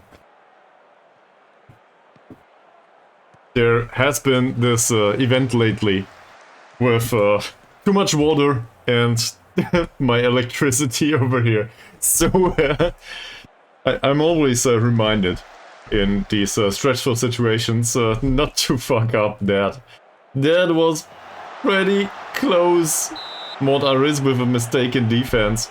Should have claimed that ball. In the end though, one of the central defenders, I think it was Carrier, cleared the stuff for him. Their set pieces should be awful, it said. That's true. Thomas is not a good dribbler though. Long ball towards Baru. Was it timed in the correct manner? Yes.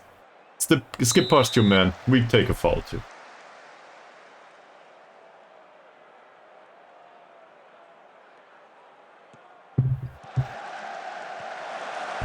Not bad. It's a corner. Will we demand more? I don't think so. Don't want to demand more just yet. Performance is okay. It's too early to praise him.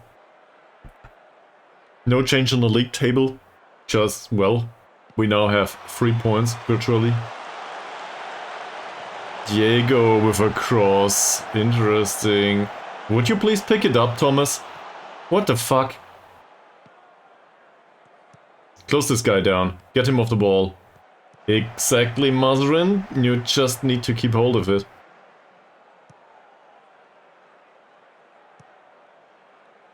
Now it's better. Nothing should come of this. Okay. Well done. Carrier, Ancun. Good pass towards Diego. There is always the opportunity to go through the middle as long as Diego is there to pick up the ball. Seems like they really have a problem with that. For some reason. Thomas. Wow. It seems like somebody is identifying with this club. After all, maybe we should keep Thomas. Just for his performances. In particular the one today so far. Chuchu, that's nothing. Diego with another possession pass towards Chuchu. No offside. It's offside. Ah, damn it. What a nervous game.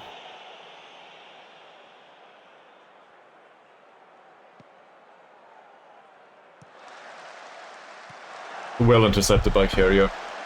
I like it. So, that's good. Ancun, Mazrin. 20 minutes done. That's not good, Mazrin. Don't do that to me.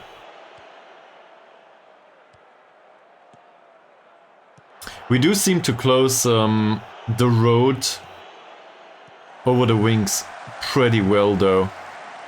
Baru? It's just a corner. Like, I'm pretty happy that Baru as well as Chuchu are assumed to track back all the time. They do so far. That's no good. Would you please, you know, just go towards the ball? On some occasions at least.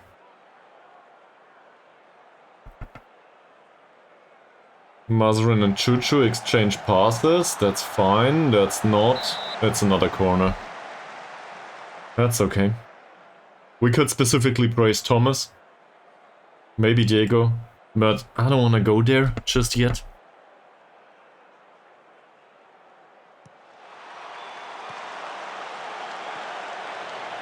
Not another corner. Short pass instead of a cross. Don't know why that came forward. Well, Mazarin, there's a ton of space on the left. Why don't you go there? Ooh, what a pass. It's another corner.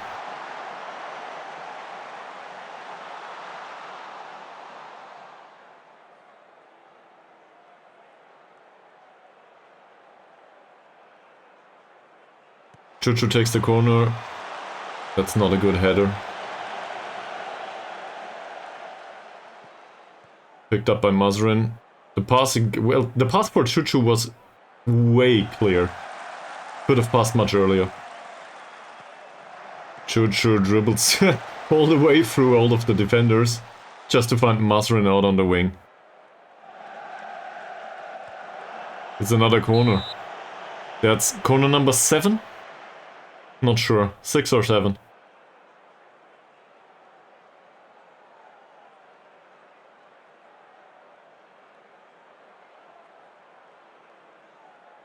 Chuchu with the corner... No. It was corner number 7 apparently. The way it counts up on the left is a bit weird. Good pass towards Chuchu. Striker's missing though. He just gave the pass. That might be picked up by Baru or in touch. By Mothosin. Decent. An attempt at a cross maybe? Yes. They are under a ton of pressure. Despite us playing defensively. Melaka are up by 1 goal against YPM. Everything's going according to plan. The big problem is, I just feel like Hamburger Sportverein. If everything goes according to plan, that's usually a sign that you gotta be extra careful. Don't fuck it up just yet.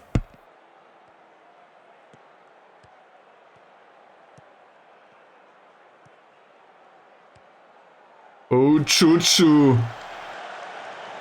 Whew. It works. We're okay.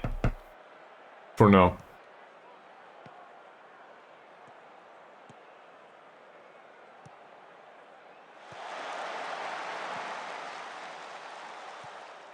That's well controlled.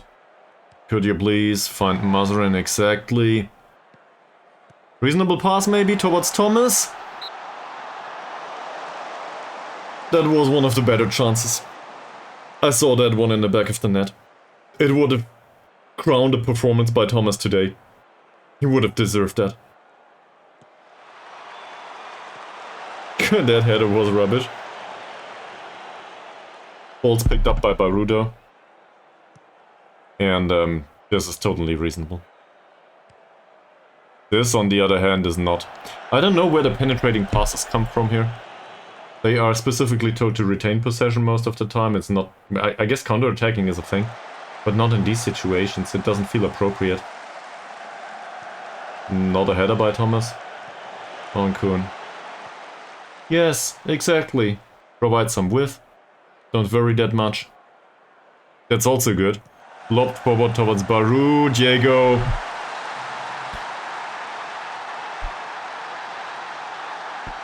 We got it. I think we will get promoted. I'm getting my hopes up now. Still 60 minutes to go. But this might just happen in the last possible opportunity. We might get there. Also, we are now in praising territory, I think. Mazurin intercepts. Go, guys. That's a foul. Yeah, the header was okay. 3 points of heading in action. Shall we waste time? Not sure. For now, it doesn't seem like it's needed. They are not really able to cope with us. Baru with a cross from deep, Diego with another header. This is more Diego header quality, sadly. I want Jorge Cesar back. This is one of theirs. Before I spill my coke. Cross. And that was close. Abu Khalil is somebody in midfield. Don't really want to go there. Don't want to emphasize on that.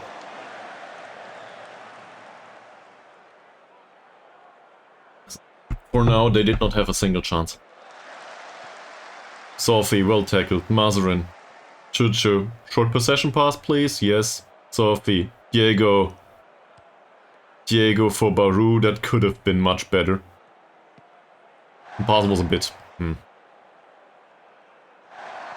He could have tried to penetrate between the defenders back there. It's a free Mazurin. Thomas. Good pass, Thomas. And Diego with a long shot. He's somewhat capable of pulling these off. He's just not that good with it.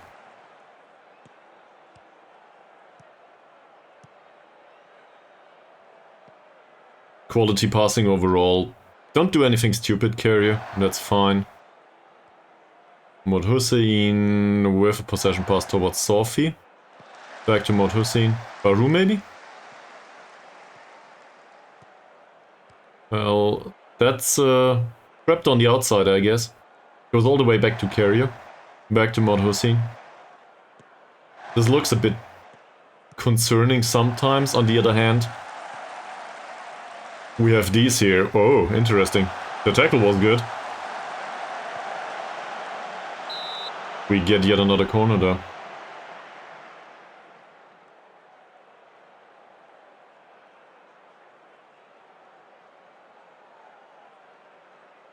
That corner will be taken by Mazurin. He does. Carrier was in the area, but didn't stand a chance. Chuchu still out there, and well, Chuchu, that was slightly misplaced with your 4 points of passing. The idea was okay-ish though. Diego's on a 7.8 rating now.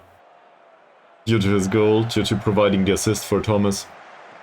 So much for not playing a midfielder in striker position. Not a long shot this time. Ankun, Baru, still Baru, that is okay. Who am I kidding? Ah, it's offside. I thought this was the game. Oh, come on. Only 2. We face a throw-in. We face a cross. That hit the woodwork. Wow. Also far post again, and the defender didn't really stand a chance there. That was a good opportunity for them. Could have clawed one back. Overall, I'm happy with this.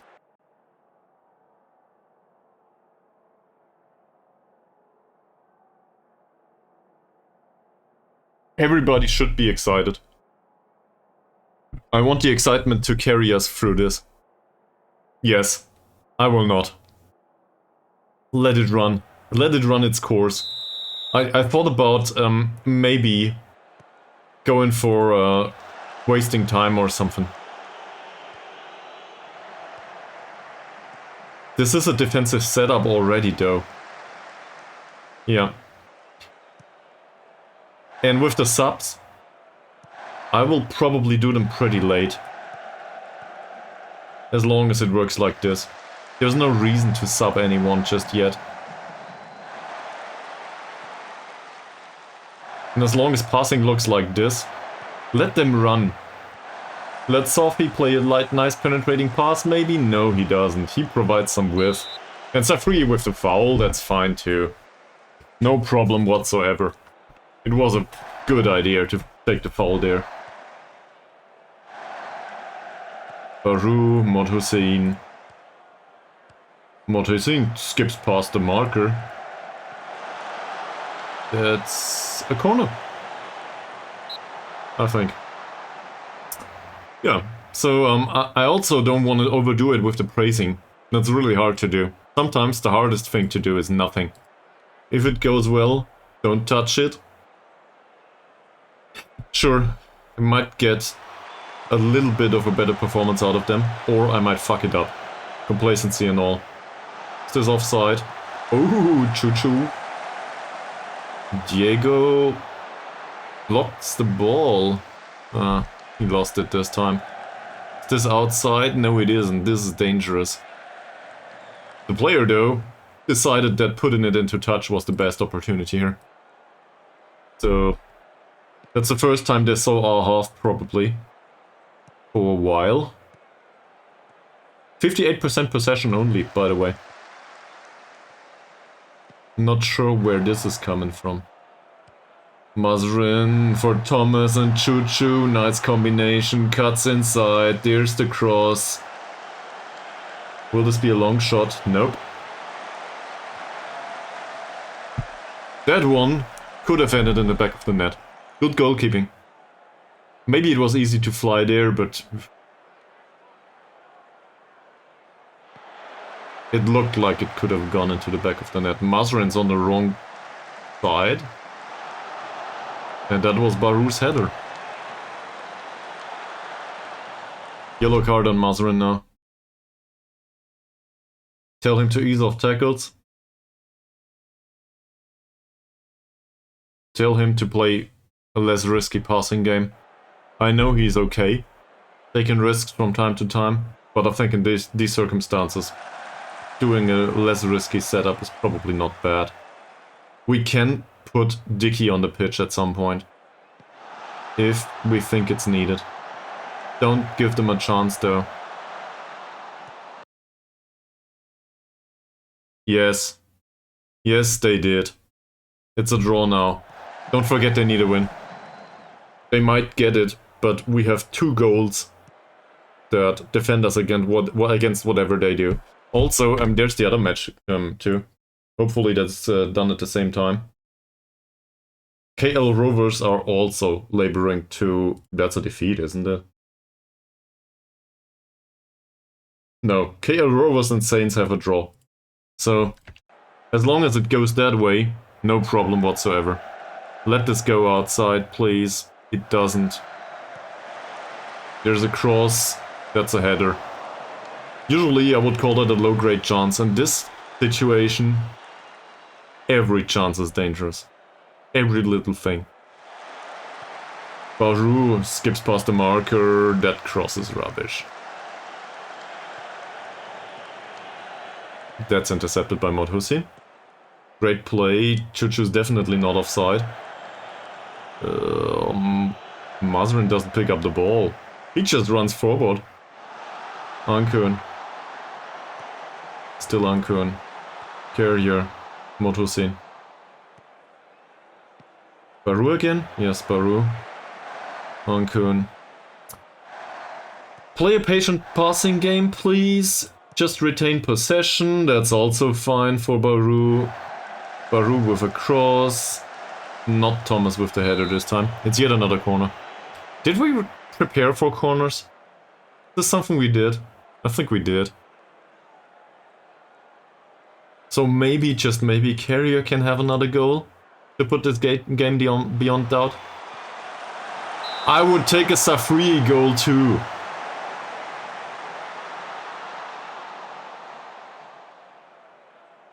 Second attempt. Get this thing in. Carrier. Everybody gets an attempt. The praising works well. It was time.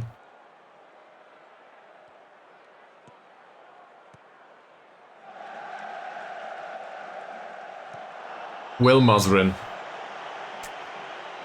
That was a lack of communication, it seems. Mod RS should have known. You YPM are up. We need to win this.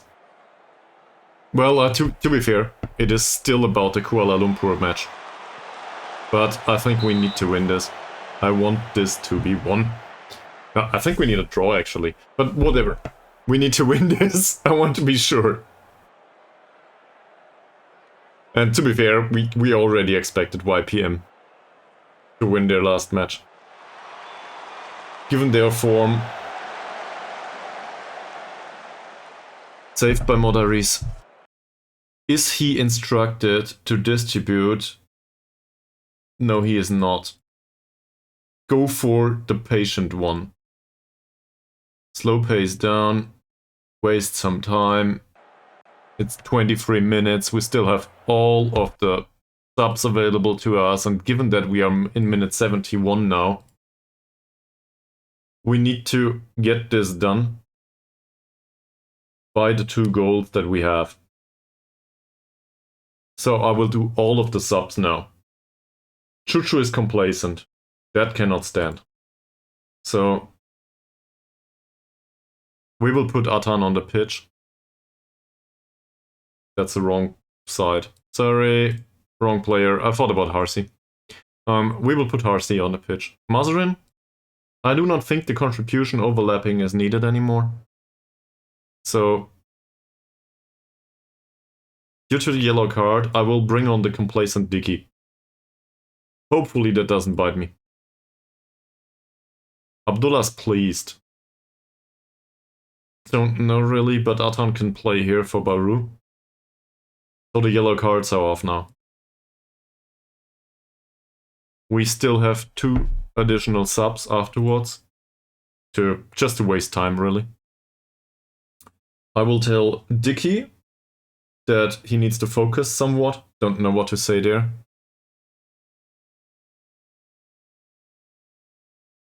Sure I can. No problem. I could do that, yes. I can also do it for any other team that's missing. I just need to find a logo somewhere. Okay. The kids are probably missing too. Where was I? Tell Harsi to see the game through. Tell Atan to see the game through. Tell Dicky to concentrate.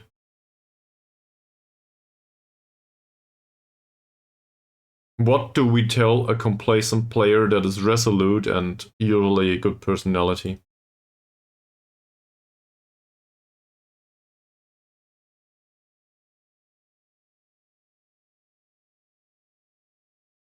I will tell him make sure to see the result through, right? Not try to see. Thanks, man.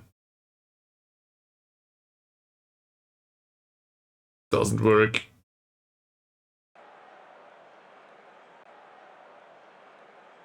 "15 minutes to go.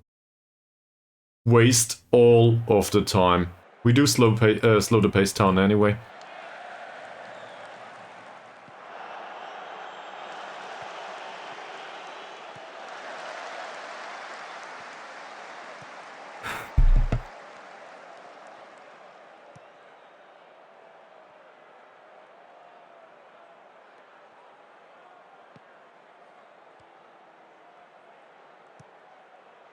Did they sub anyone, by the way? Not yet. Nobody got subbed on so far. This, by the way, does this... It does not mean relegation for them just yet. PIB are behind, it seems. This is a close one, but in the end, everybody here might celebrate.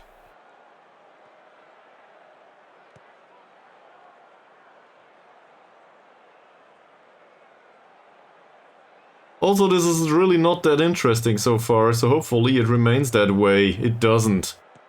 Don't. Oh, are they... Hopefully I did not forget to put the wing back on the specific instructions again. That's an easy one. Also, it was offside. The wingbacks do need specific instructions to be marked. And we just subbed some players and I forgot to put that in again. Why is it running? Oh. KL Rovers are up against Saints. We absolutely need this point now. Everything's going against us. With the exception of this result.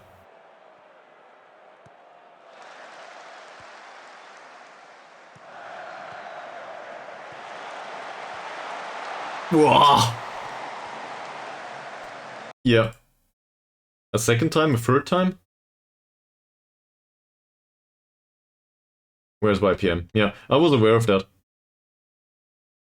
So, this is as bad as it gets on the other pitches for us.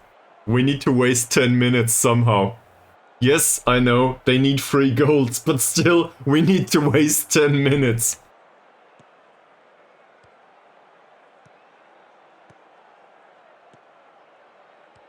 Take it all the way to really boring, please.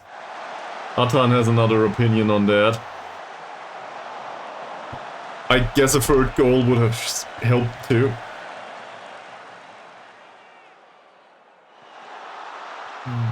Harsey, Dickey with a cross. That's one for the keeper, isn't it? Yes.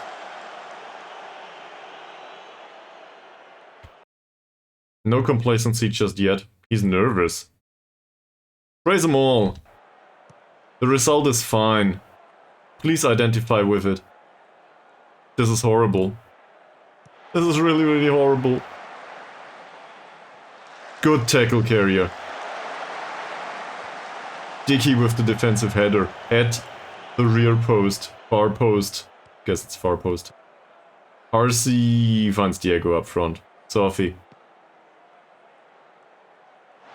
Maybe. Is this offside? It is not. This was not offside. What happened there? Equalizer by Milaka. Yay!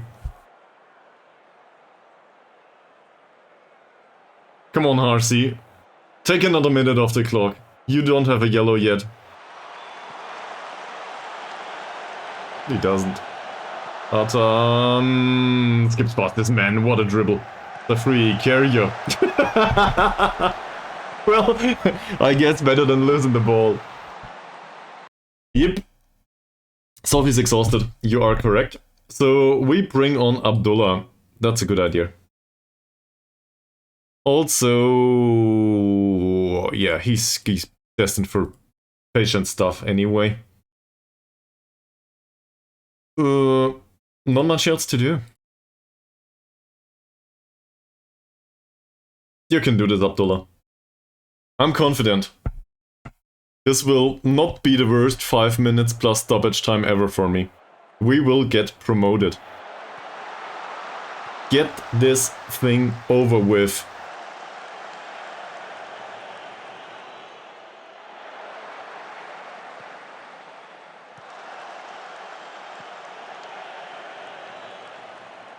I'll try. Nice tackle by Dickey. Really reliable performance by Dickey so far. Harsey. It's a corner. Dickey doesn't even have a rating yet.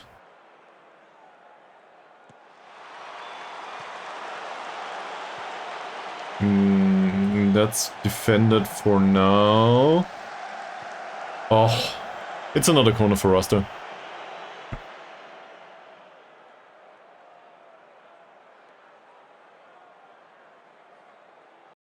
League table says nothing, because I cannot read it. RC takes another few seconds off the clock. Everything counts. It's all good. Just get it over with.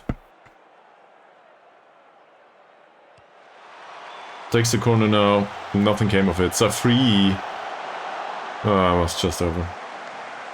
Already celebrating goal? Well, I don't think so.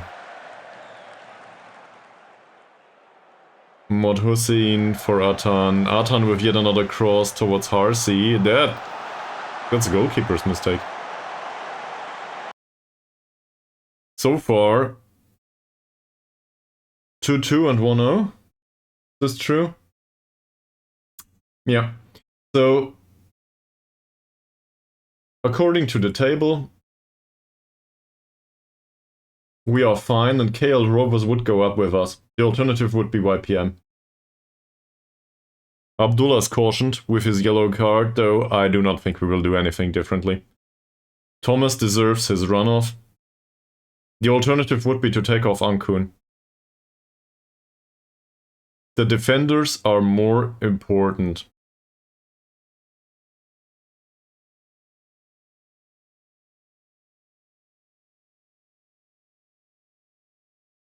I bring on Killeen. Norman Ankun is exhausted, and we need to make sure that they're...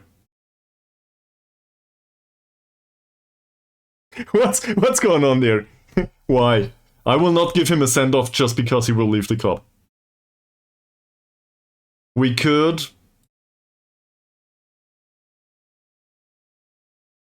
take,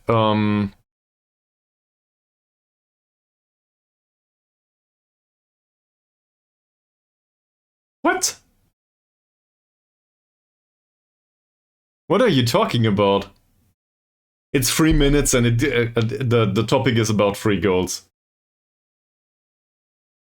So I think, in this situation, I don't really care. You can't stop the captain off. Okay.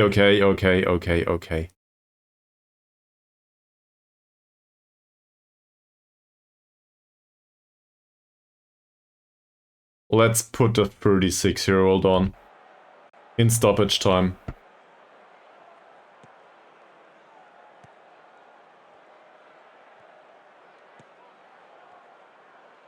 Don't worry, he won't be captain next season either, because he will not be at the club anymore.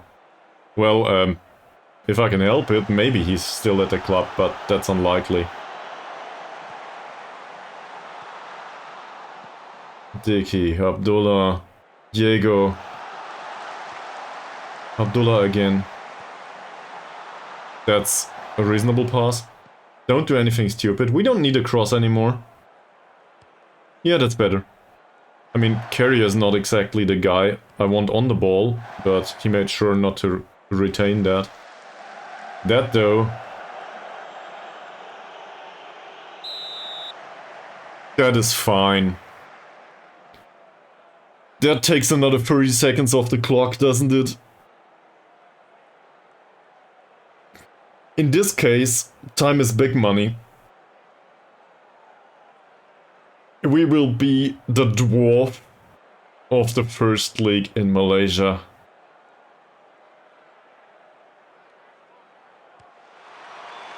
Carrier. With the ball. Sulkifli. Gives it back to Ankun. Is it another corner? It's just a throw-in. Doesn't matter. This is it. I think we've got it. Maybe there's at stoppage time, but in the end, this will be the thing. Atan Modhutin with the cross. 20 seconds over. Stop the count. We're done.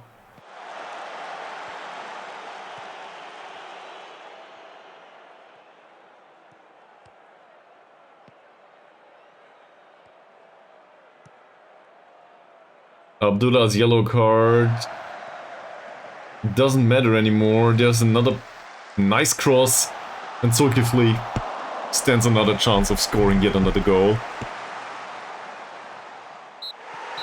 That's it. I think we just got promoted. Yoo-hoo! It's been a long time since I celebrated one of these.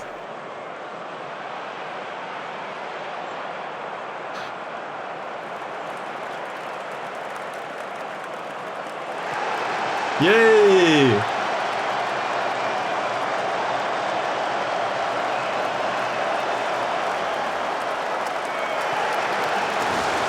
Woohoo! This is well deserved. Also nice fireworks, thanks. Good stuff. Promotion as a total underdog. I'm so proud of the guys.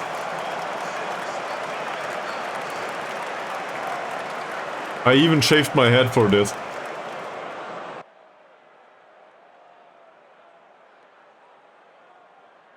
Overall, in the end, well deserved as a result. At least according to this match. That's it. Yeah. True. Really true. We got it though. We got it. As champions of the league, by the way. Promoted as champions. Outstanding. I'm so happy.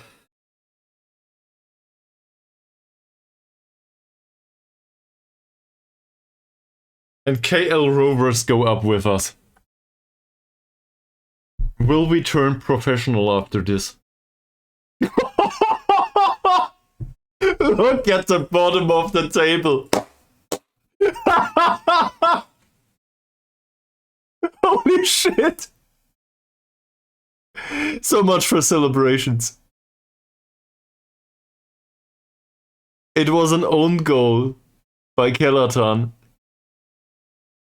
that made them go down in the end. No. It was an own goal on PIB's side. Never mind. My bad. I'm so confused. It's late. Also, Bukit Tambun went down accordingly, and YPM will stay in the league below. So that means that the 18-year-old striker with YPM might just consider signing for us next season.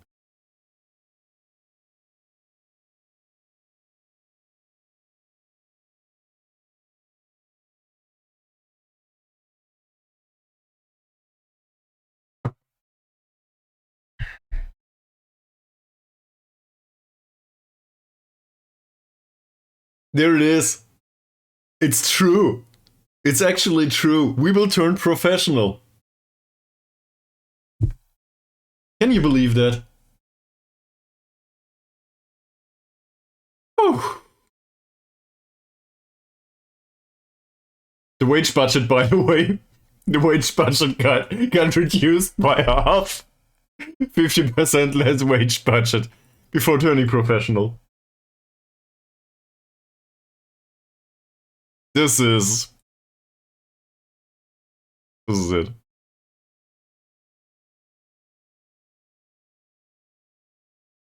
Yeah.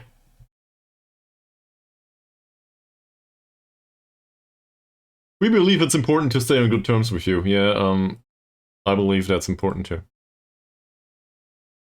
We celebrate together. This is... The preseason odds were 151.00. Sure.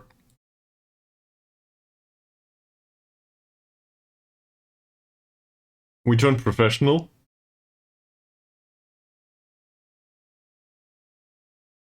They also have increased the amount of staff we are able to hire. Everybody gets 5.75k, not bad.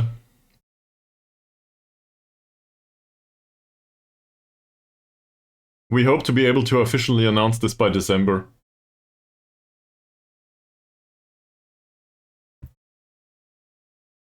It's all going so well. Oh, isn't there? No, there isn't. So I was thinking, we have an affiliate.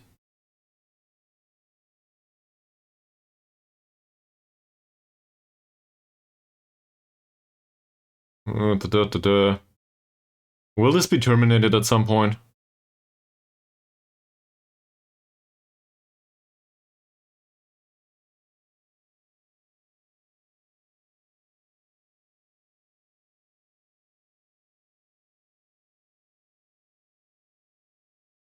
Apparently not. The terms of this deal will prevent Sarawak from playing in the same division as Sarawak United. So yeah, they might get promoted. Now that we left the league. So that's good. Also, let's have a look at the reputation if I can find it. Malaysia should be somewhere around here. Club list, reputational rating. Yeah, there it is. And it just seems like ours is not as... Bukit Tambun have good reputation, by the way. Ours is not... Well, they had. It declined. It isn't 1-star yet. It's still local. But we are getting close. It's getting better and better, I think. Yeah. Yeah, of course. Well, it's hard to tell with this arrow, really. The teeny tiny green arrow doesn't say much. So reputation might have improved a little bit. This is Melaka, by the way, not us. This is us. But whatever. Same. We might overtake armed forces in this, because armed forces are getting relegated. We did this on our own without Willy. And we turned professional on top. So that means that we can extend contracts, can't we? Namis. I'll deny this. Just for, you know, I appreciate the sentiment, but try to phrase it another way, please. The filter picked up on it, you know, for whatever reason. Okay. So I guess the big question now is there anyone that needs to stay? Any opinions on that?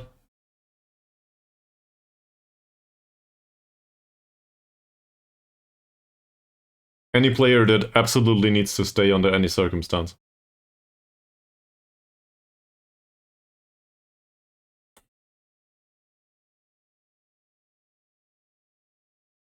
I think I disagree. That's not under any circumstance thing. Yeah, Rachili, obviously. Sure. I want to compare him to Mod Killeen for a second. This is a real thing for me. I think these two are very similar.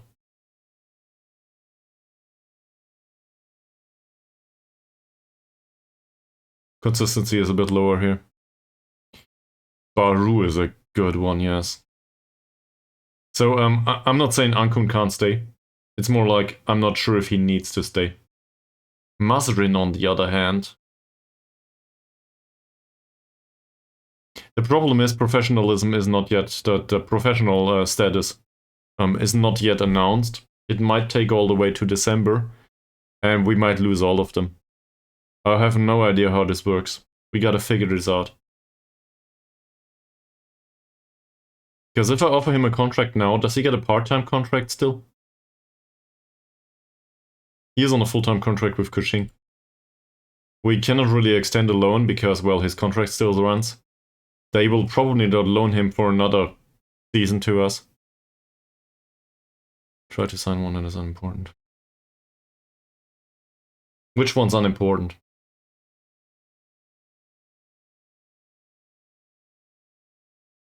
Who would be a really unimportant signing? Amron is director of football, isn't he? Rachili, yeah. Okay. So, we try to sign Rachili now. I will go away from these talks there. Is there anyone else? People like Zulkifli and also Chuchu, by the way. This excludes Chuchu. Chuchu is done with this club now. Because Chuchu decided that he will turn semi-pro. He will partially retire from playing professional football. He's done with it. So that is his send-off. Promoting Sarawak United to the first league in Malaysia. Hats off. Great achievement. That also means we need a new vice captain for next season. I will definitely miss him. And the very unlikely 11 goals in 24 appearances with no finishing whatsoever. Same as the 5 assists with no passing ability and no vision whatsoever. That is an astounding achievement.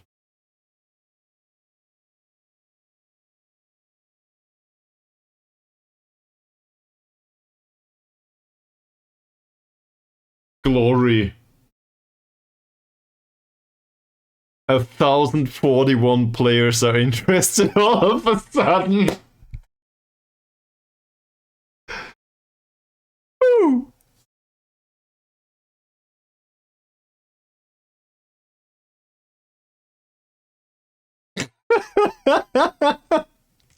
This is the entirety of the league too.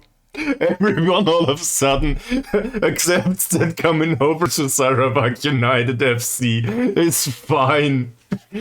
Don't want to go towards Borneo, but now, given that we are in the first league. This one, the poacher. He's a 22-year-old poacher that does not dive into tackles, and apparently he scored 5 goals and had 3 assists. That's the wrong one, is he? Defensive midfielder here, the 18-year-old, where is it? He's 39, that's not him.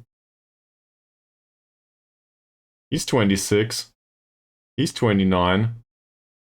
Where's the 18-year-old striker by YPM? It was a striker, right? I think it was a striker. Put it in. No. That's too easy, man. That's way too easy. No. It's him. Norasama.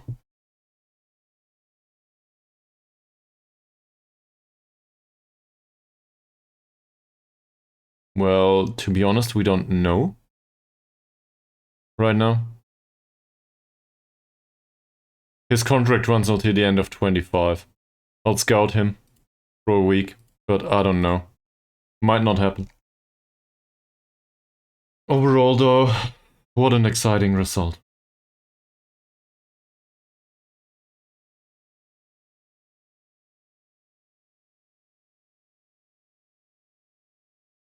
Well, that's not that impressive, is it?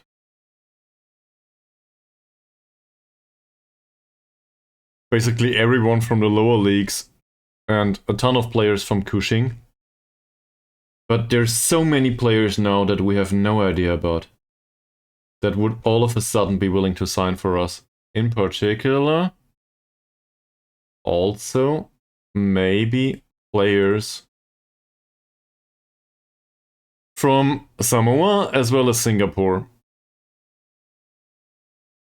A 39-year-old, well, this is obviously the signing for the future. And an 18-year-old, this is the other extreme.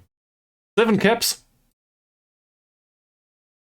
Yeah, well, then it's American Samoa, who cares? 20 appearances, 2 goals, 4 assists. Come in. Have a trial for 4 weeks. The 39-year-old, probably not. His contract runs out. Does he? He does not retire. I'll offer a trial. Why not? We need to get foreign players. No, I didn't.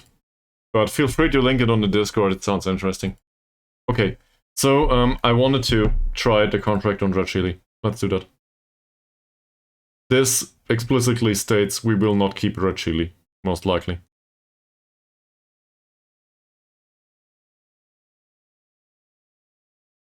So say we sign him as an emergency backup. This is 90 per week. What kind of contract is this though? It doesn't show.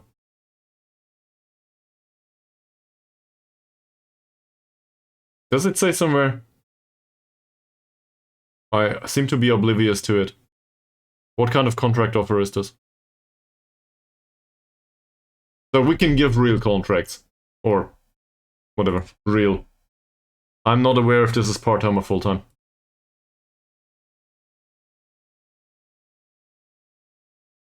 He wants a ton of money all of a sudden, though, in comparison to what we usually pay him. We can start out at 30, though. That's pretty big. So we can try to push wages down more and more.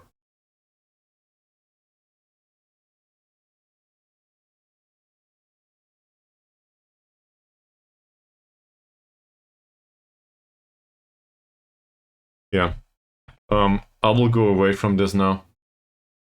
We have the entirety of the new year to figure this out. It's 9 hours and 44 minutes. This was one of the longer streams. Any last thoughts on your side?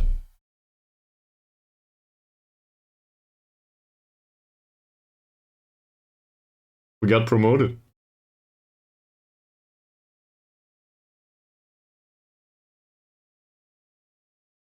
Okay. We have a ton of time to watch this or that now. So in case you want to, feel free to link it on the Discord, Mies. It sounds interesting. Thank you all very much for keeping me company for all that time. And we will wrap this up appropriately with an end screen and yet another ad break as always. Nah, seriously though, thanks. And now we can give them real contracts. We're a professional club. And this is actually an interesting situation to be in. Whatever we do now, we are responsible for every single fuck up. So, good luck with that, Chris. Good luck with that. I will probably see you tomorrow, I guess. I have the time after all. Bye.